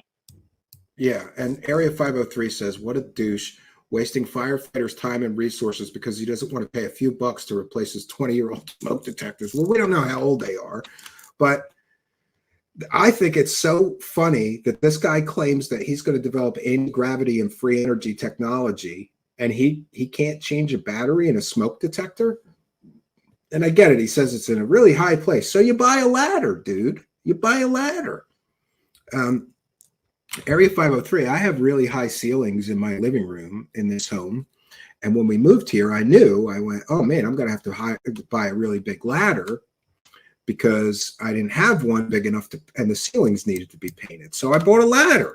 I didn't call the fire department. It's just so ridiculous. But this is the wacky world of Wilcock, where you live in $1 million home. You're the director of exotic technology at an aerospace company, but somehow you can't figure out how to change the battery in a smoke detector, right? It's just absolutely ridiculous. Now, I have more information in this folder, including how much money David Wilcock spent from his charitable donations. That's his 990 forms. But I think we've covered enough for one stream. This is what David Wilcock is claiming was a swatting. He is claiming that he was swatted because an animal control officer knocked, there was no answer, and then left a business card taped to his door saying, please call me. He lied to everyone, claiming that he was swatted. We want to take a moment to thank some kind and generous benefactors. I'm sorry if I missed anybody. Yash with a kind and generous $5 super sticker. Thank you for your kindness, generosity, and support. It is much, much appreciated. We're a viewer-supported show. And to be very honest with you, this David Wilcock making these false claims against me has cost me hundreds of dollars, because not only did I have to pay, I can't remember how much it was, $100 or $200 for these Boulder County records, which I am sharing with the public so that the people can know the truth of David Wilcock's so-called swatting event. But I also had to pay Spooky to help me with the editing and redactions for this broadcast. So thanks to Spooky. I don't believe in, sometimes people offer to volunteer, but I knew it was a big job. So I asked for Spooky's help and got that help. But I have to pay Spooky for Spooky's time because Spooky's a very talented video editor, much more talented than me. I'm not going to expect Spooky to do that for free. So all of this cost me hundreds and hundreds of dollars. And I have a question for David Wilcock. Are you going to give me my money back that I had to spend to defend myself against your false and defamatory claims against me on public live streams? Are you going to give me my money back and apologize? I shouldn't have had to spend that money. I could have bought other things for our show here. Right? I could have went on a road trip for the show and covered some, convention or conference. I could have bought some new microphones or new cameras or new lighting or new set equipment or whatever. But no, I had to waste my show's resources so that I could prove that you lied to your audience. But thank you, Yash. All right. And we thank Legal Eagle with the kind and generous $15 super chat, and Thank you for being a member, and thanks for putting a smile on my face, because Legal Eagle, longtime show supporter, said David was squatted. That's right, and thank you for helping us praise the cat. Praise the cash, praise the cash. All right, and now we have Elise de Avalon, who's a longtime show supporter, and I have a treasure trove of Stephen Greer material still to get to.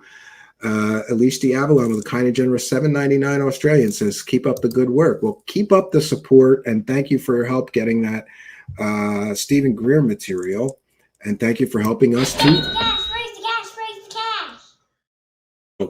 Quick on the draw there. Thank you for helping us to praise the cash. And we want to thank Chet for a kind and generous $10. Says, Stephen, Langley is grateful for your hard work and dedication to the company. Management is pleased. Yes, and that's, of course, is a joke about the CIA, which is headquartered in Langley. Mr. Wilcock and other people, well, I don't know about Wilcock, but other people have claimed that I'm a CIA disinformation agent. Yet all of my reporting is completely factual and accurate. And one of the reasons you know that my work is factual and accurate is, let's take tonight, for example. Anybody can go over all the evidence that I have shown you tonight and find the same evidence.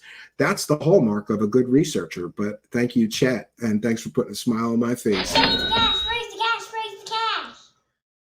All right, and we have UFO John Doe with another one, longtime show supporter, stayed away last 6 months from all the UFO circle jerking. Question for you, has Grush provided any evidence? Has Nat produced element 115?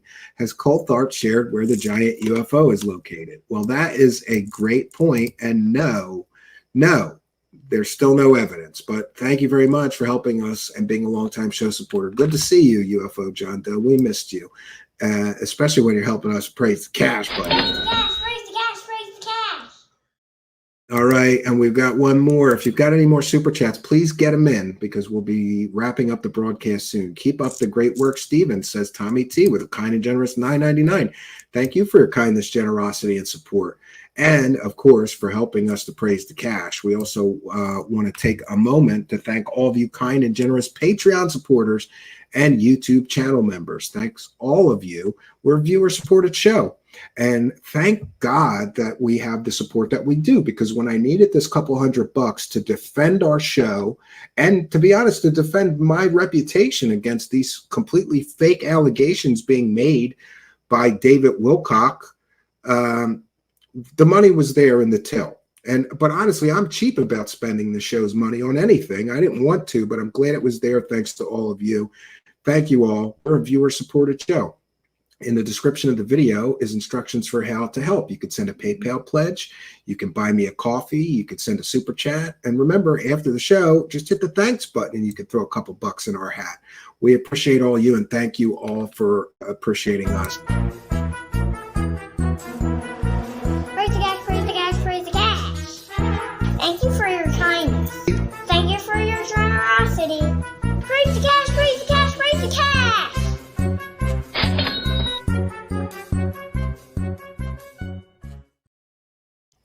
All right. Well, we thank you all for your kindness, generosity, and support. And I want to thank all the viewers. Today was one of our most attended shows in a long time. Mr. Wilcock is claiming that is one more issue that I do want to address. Mr. Wilcock claimed he went out of his way to throw digs at me. Like he showed tweets from 2018 or 2019 of mine, and he made claims like nobody is listening to him, nobody pays attention to him, nobody is watching him. So he does this stuff, but nobody is watching. That's not the case. He was very selective in trying to insult me or imply that nobody is watching me. Because just on Twitter alone, we just had a video about Mr. Wilcock and his false claims. I think it got 10,000 views, right?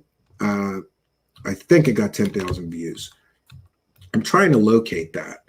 And also, I want to take a moment to put on the record, you guys know this, but Mr. Wilcock claimed that I issued death threats to him at a time that I was at the cabin, And my phone log clearly shows I only had 2 interactions with the internet, and that was posting pictures of my son catching fish.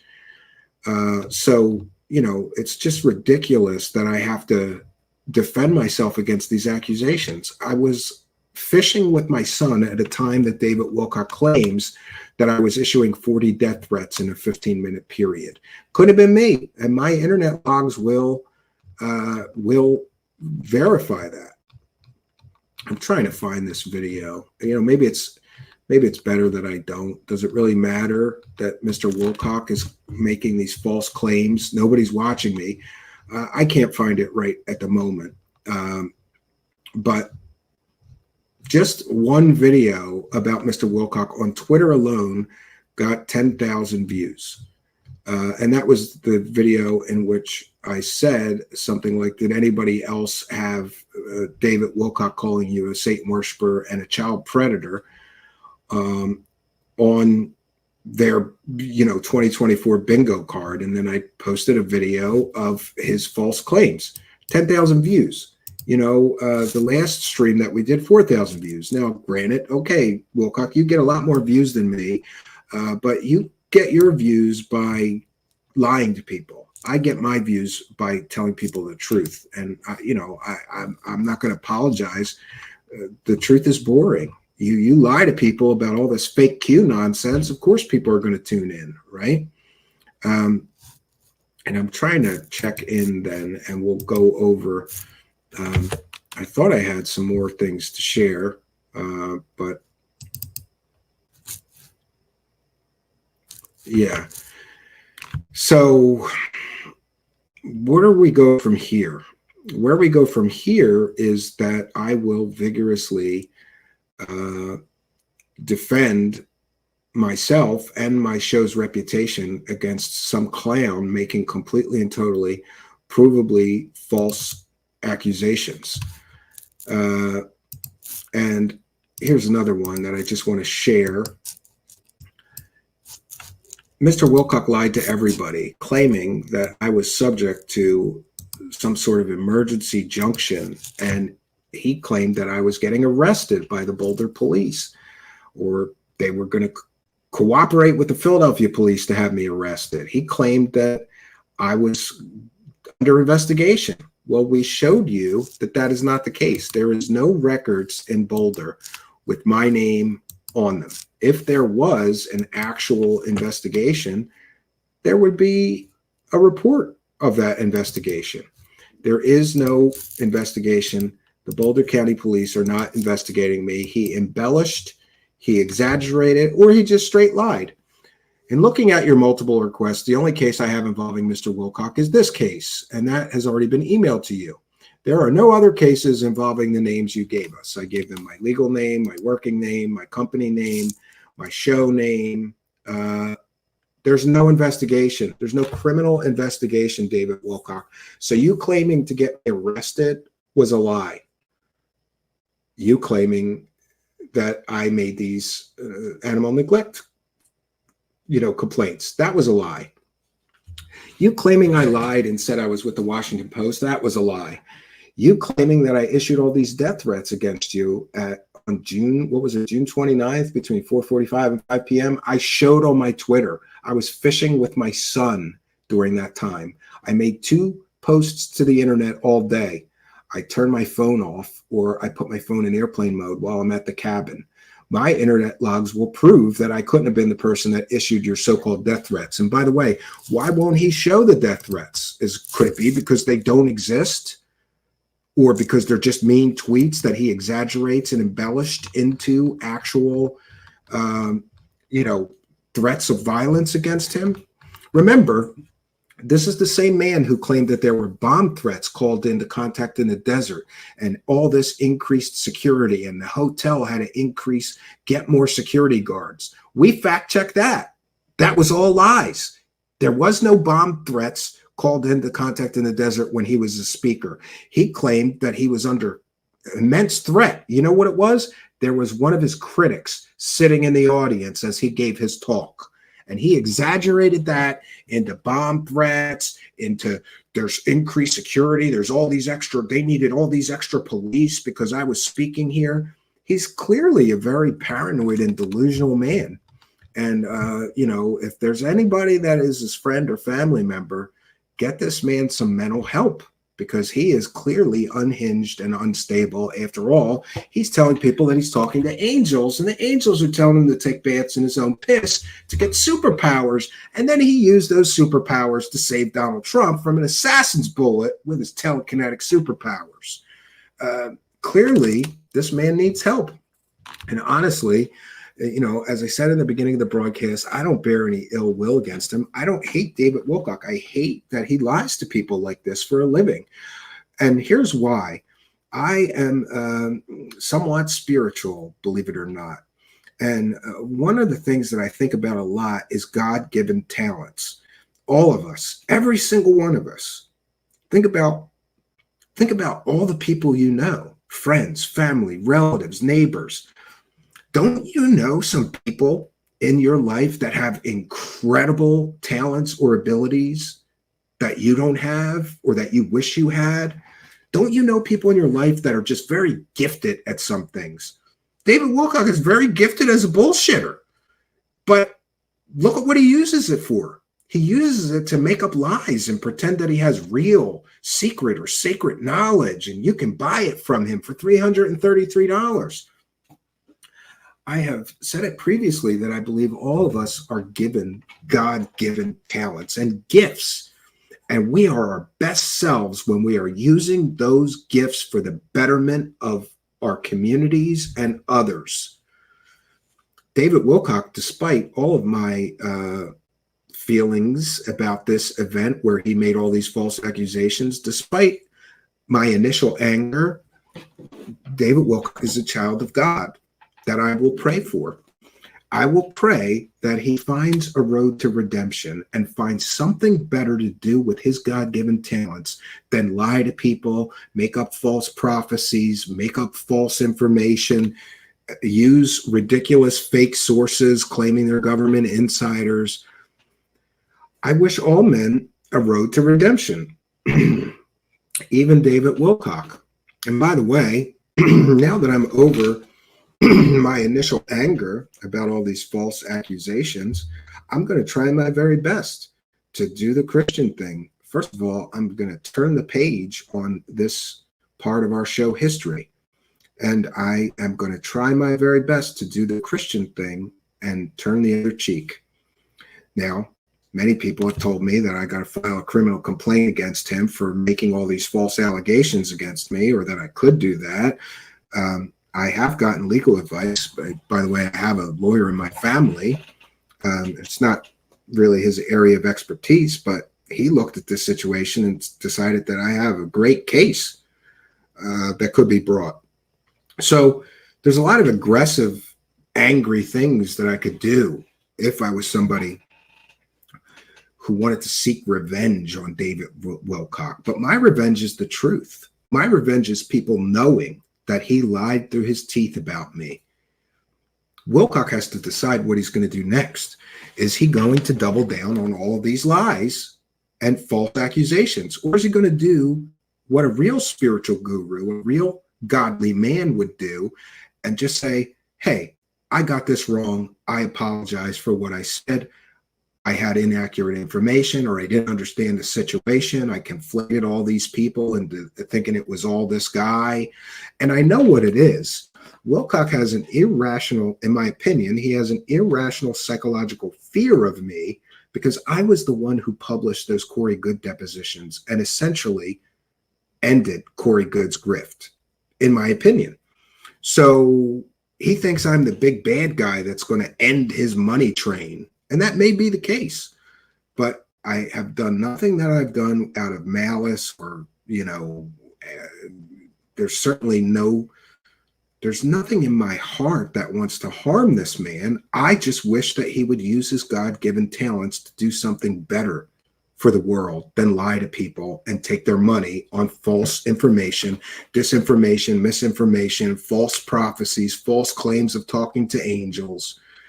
You know, He said complimentary things about me. Oh, well, the guy's funny. He's an affable guy or something. You know, there's, despite the fact that I think that he really is a bottom feeding grifter that takes advantage of people, he's a child of God and he has God-given talents. I don't hate the guy. I hate that he lied about me. I certainly hate that he claimed that I was a Satan worshiper when that's not the case. I certainly hate that he heavily implied or all but said that I was a child predator. After all, I have children of my own. I also volunteer for children's charities, and I'm planning to do more of that in the future. You know, I hate that he has done this, but I don't hate him. And I don't wish him ill will. I don't wish Stavatti Aerospace ill will, but the truth is the truth. And that's what we give people here. So I'll take some comments and questions. Oh, and by the way, so I got off in the weeds here. I'm going to try to do the Christian thing and just forgive him for what he did. But Mr. Wilcock has made repeated threats in an attempt to silence me, to stop me from fact-checking him, to stop me from peeling back these layers of deception and showing people his history of these false promises over and over and over again and these grandiose prophetic visions he had that never pan out. He's essentially threatened me multiple times saying, just stop covering me, Stephen, and I won't sue you. And I'm not going to bow to that kind of pressure. I will do what I think is in the best interest of my show and of the community. And certainly that is fact-checking somebody like him who's making, and here's the ridiculous thing. He keeps making all these grandiose claims and he thinks that he's just allowed to do that. And people aren't allowed to be critical of him because somehow he's Earth's greatest prophet. And how dare you? It's not the way the world works. You know, there are people who make videos about pop stars that they think suck and can't sing and use auto-tune and whatever. When you're a public figure, you have to deal with that. And by the way, I've had my own detractors here making hit piece videos on me, and they were hit pieces. He doesn't have the right to silence someone's free speech.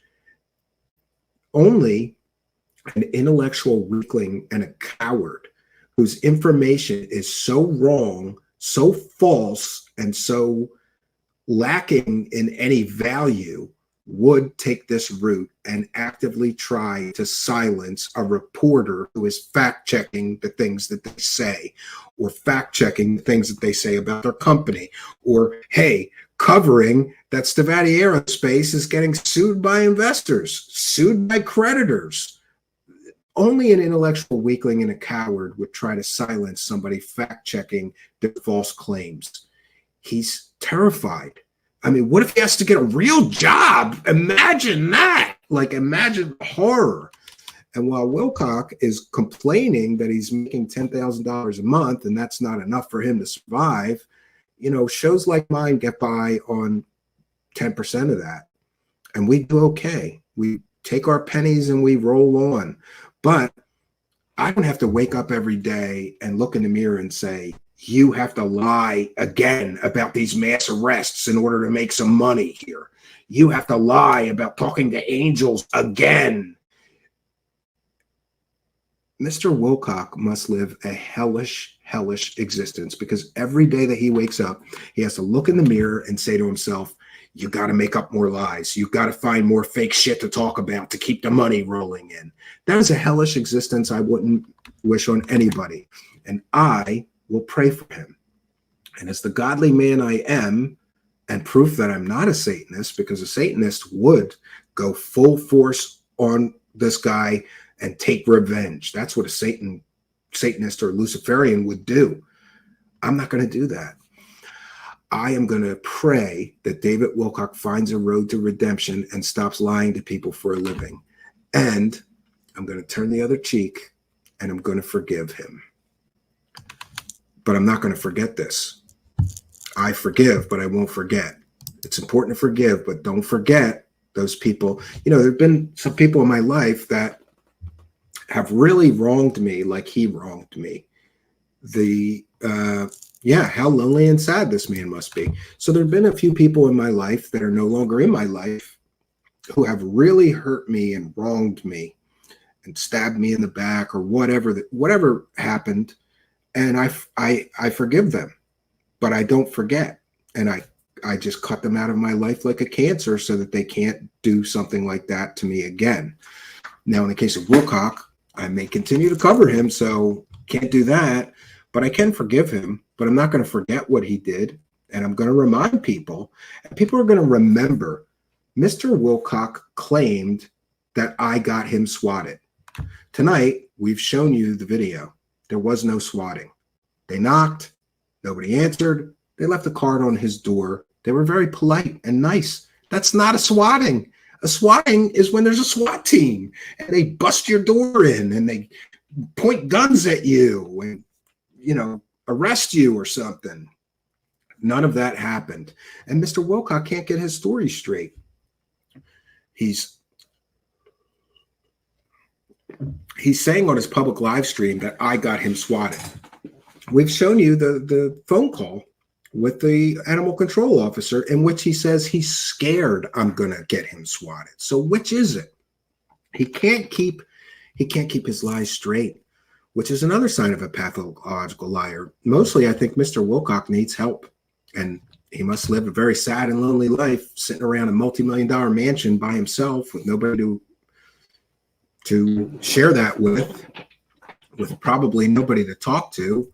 He's mentioned he doesn't have anybody he can trust.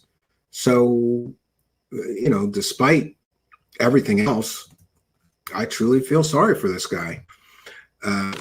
What a hellish existence to have to lie to people every day. He's by himself. His wife left him. He has nobody, no friends or family he can trust, apparently. And he even lost his dog, which he turned into theater for his Dumb as Rocks audience and to, you know, get donations, I guess, as people said, for sympathy. It's just terrible what happened to him. So we're going to take a couple of comments and questions from the live chat before we bounce on out of here. He needs help, but he's not going to seek it. He's too dense. Yeah. He claimed you stole the name Truth Seekers. Yeah. I mean, there's an English comedy called Truth Seekers as well. And you know what's funny is that came out right after I started my show. A few months after I started my show. I was so pissed because anytime you Google Truth Seekers, you got that English comedy. You didn't get me. But now I think we beat them in the search rankings. We certainly beat them on YouTube. If you put Truth Seekers, one word in the YouTube search bar, the first thing that comes up is me. By the way, that reminds me, if you haven't already, please like, comment, and subscribe to our channel. Like and comment this video, subscribe to our channel, hit the notification bell, and you too will know when we're doing a live broadcast. Tonight has been a banger of a special report. I want to thank Spooky for help with the editing and all of Team Truth Seekers for their support. We've had a lot of support. Talmud says, great show, Steven. Thank you. Special cranberry sauce. I don't know what that's about. Does he really believe that you're the only person who think that he is batshit? Yeah, he thinks I'm his only critic on the entire internet. That's what he has said publicly. He's got his action figures. Was it Barbies? Yeah, yeah. You can hear the sick desperation in his fake laughter when performing his comedy acts. Yeah. Cobra says, I think you changed my life, man. This has been unreal. I feel hatred now, bro. You really are a godsend. Thank you, Cobra 3015, who says he has been waiting for years for somebody to prove these things that I'm proving about Wilcock. If only his followers would come over and watch the truth unfold on this channel. Well, invite them. And by the way, I'm certainly not encouraging anybody to reply bomb or anything. But if David Wilcock has not blocked you on Twitter or his YouTube channel, you can copy and paste this video to any of his stuff. You know, like you would just put it as a reply, and maybe some of his followers will see it. I hope people who follow his streams tuned into this broadcast tonight. Well, we had great attendance, and there was a lot of new names in the chat. David could find redemption if he would be honest and expose the UFO Cosmic Con shuffle, and it'd probably make him a lot of money. Yeah, what if he turned on Corey Good and told the whole story? You know, and that's another thing. This man is claiming that he's going to take me to court and sue me. We're going to bring in everything if that happens. The fact that he spent 5 years telling everybody about secret space program that didn't exist with a secret space astronaut that later admitted under oath he'd never even been to space. He spent 5 years of his life selling stories that Corey Good admitted were part or fiction, you know. Then he's got these fake whistleblowers like Emery Smith and Pete Peterson. This guy's got a history of lying to people, and he thinks he's going to take me to court and that's going to work out for him, especially when I'm the guy exposing all of his lies. It's not going to work out. The best he can do now is confess and start exposing grifters like him, and his followers will still donate to him. He could become even bigger than before. Maybe. The deposition under oath would be the end of his grifting career. Yeah, I mean, if he does take this to a legal arena, and by the way, Aaron, I'm also going to subpoena all 10 of the people he claims works for him. I need their names. We're going to subpoena them and have them testify. Then I'm going to testify and ask his wife how she took screenshots of my Twitter in 2019 or 2020 that had a check mark that wasn't there in 2019 or 2020. Then we're going to ask his wife about who spent all the money for the charity. Was that David or you or both of you? Where did all the money go? It's not going to go good for him. I still have an account that he hasn't blocked. I'll share the show and phone calls. Great. If he did flip and told what was going on through his connections, he would be almost heroic. Yeah. Truth Seekers is broadcasting those. Yeah, a lot of people say that. Truth Seekers broadcasting those depositions ended Corey Good's career. His last live stream, he only had 245 live viewers. I watched it live. And I don't mean like that was at the beginning of the stream. That was the total. That was like the highest, I think. I could be wrong, but I think that Corey Good's influence is over. He just wants George Knapp's spot on Coast to Coast, the new Art Bell. Yeah. Me too, Ghost. I'm with you. Yeah. So listen, I'm going to take down my fair use banner. We've done our due diligence. I've tried my very best to hold my composure. You know, there was another time not so long ago when I would have yelled and screamed at this guy through this entire thing. But I really am proud of myself for not getting angry or upset. I'm kind of over the injustice, right? You know, when somebody does something like call you a Satan worshiper and a pedophile on a live stream to 100,000 people, well, there wasn't 100,000 watching, but it got 100,000 views, you're going to get angry. But I've kind of dealt with it. You know, I've been meditating, and I'm not going to let something like this disrupt the zen of my life, right? I've got too many things more important to worry about, like my children home with me all day, trying to be a good stay-at-home dad and also run a business from home. It's a challenge. It's a nightmare. And I'm not going to let some idiot like Mr. Wilcock ruin that for me or ruin my good mood. And to be honest with you, this did I don't recommend that you have something like this happen to you, because it will fry your brain a little bit. It was surreal, right? But I think I'm over it. Like I said, I'm going to try to turn the other cheek and forgive him, but I'm not going to forget this, and I'm not going to let people forget what he did to me.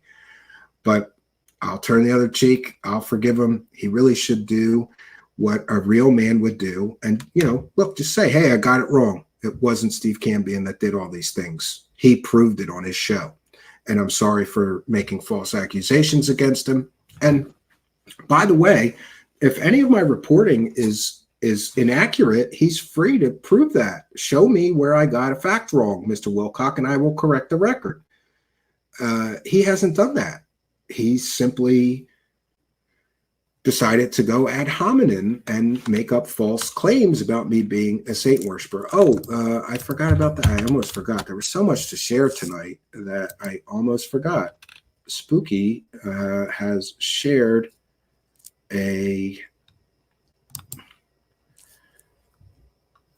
Spooky had shared with me a graphic. Mr. Wilcock's only proof that I was a Satan worshiper is that I once wore a devil mask. But the record will reflect that on this show, I have appeared as many different characters. Thanks to Spooky for putting this together. There's David Wilcox. There's Crazy Kerry Cassidy. There's Jeremy Connor Lockerbie Cowbell. There's Nick Pope. There's Grift On. There's Lou Lizelotto. There's Nick Pope. There's Dr. Stephen Greed. And there's the character UFO Lucifer. So I've played all these different characters on my show. I think that shows a lot of talent. And, you know, we made all the masks and customized them, at least some of them. You know, for him to suggest that I'm a Satan worshiper because I once wore a mask on my show where we do comedic parodies, and by the way, Spooky said parody, an imitation of the style of a particular writer, artist, or genre with a deliberate exaggeration for comic effect. So somehow David Wilcock turned me wearing a mask into I'm a Satan worshiper. It's not the case, and I strongly deny that. I'm a good family man. I was raised Catholic. I consider myself non-denominational Christian right now. So there we have it, friends. I want to thank each and every one of you for joining us. And again, thanks, Spooky, for helping putting together this broadcast, which was very difficult considering the number of things that we had to share and put on the record. But we did. We put those things on the record, and to be honest, I'm glad that this is behind me. All week I've been trying to get these records and get the body cam footage. It is what it is. And, you know, unfortunately, sometimes the guy with the bigger bullhorn wins. So everybody's speculating in the live chat. Is he going to double down and lie more on Sunday? Or is he going to finally own up to making a mistake and tell the truth?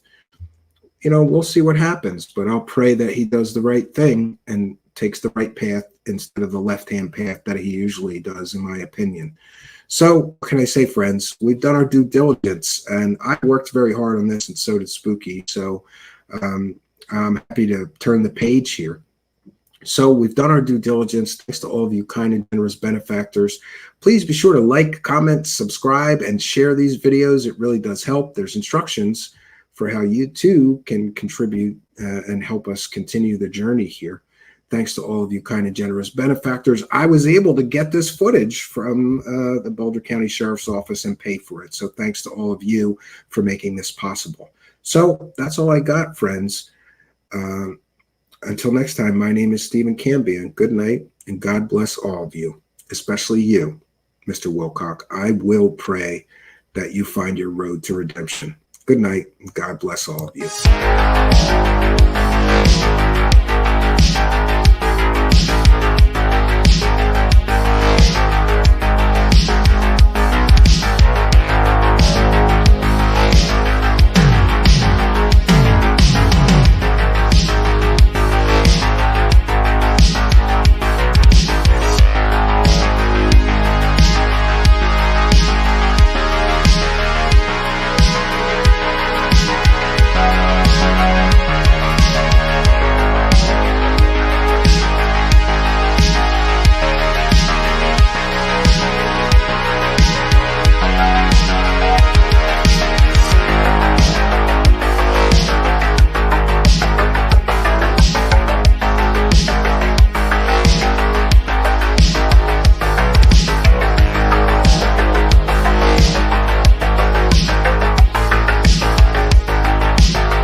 yeah, look at that. Very good. Oh yeah, look at that. Very good. Oh yeah, look at that. Very good. Oh yeah, look at that. Very good.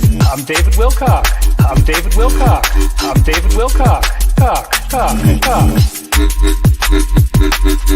Wow. Wow. Wow. Wow. Extraterrestrials, angels, angels suck. Extraterrestrials, angels, angels suck. Extraterrestrials, angels, angels suck. Extraterrestrials, angels, angels suck. Wilcock.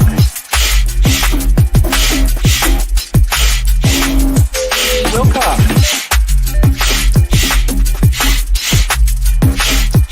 Wilcock.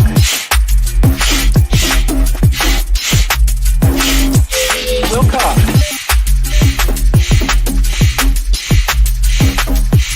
Wilcock.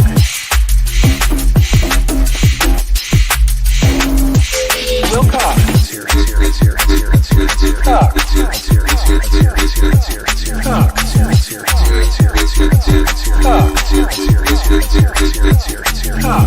Extraterrestrials, angels, angels suck. Extraterrestrials, angels, angels suck. Extraterrestrials, angels, angels suck. Extraterrestrials, angels, angels suck. Woo! Woo! Woo! Woo! Woo! Suck. Woo!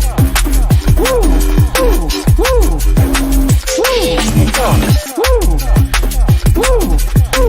Woo! Woo! Suck. Woo! Woo! Woo! Woo! Woo! Suck. I'm David Wilcock.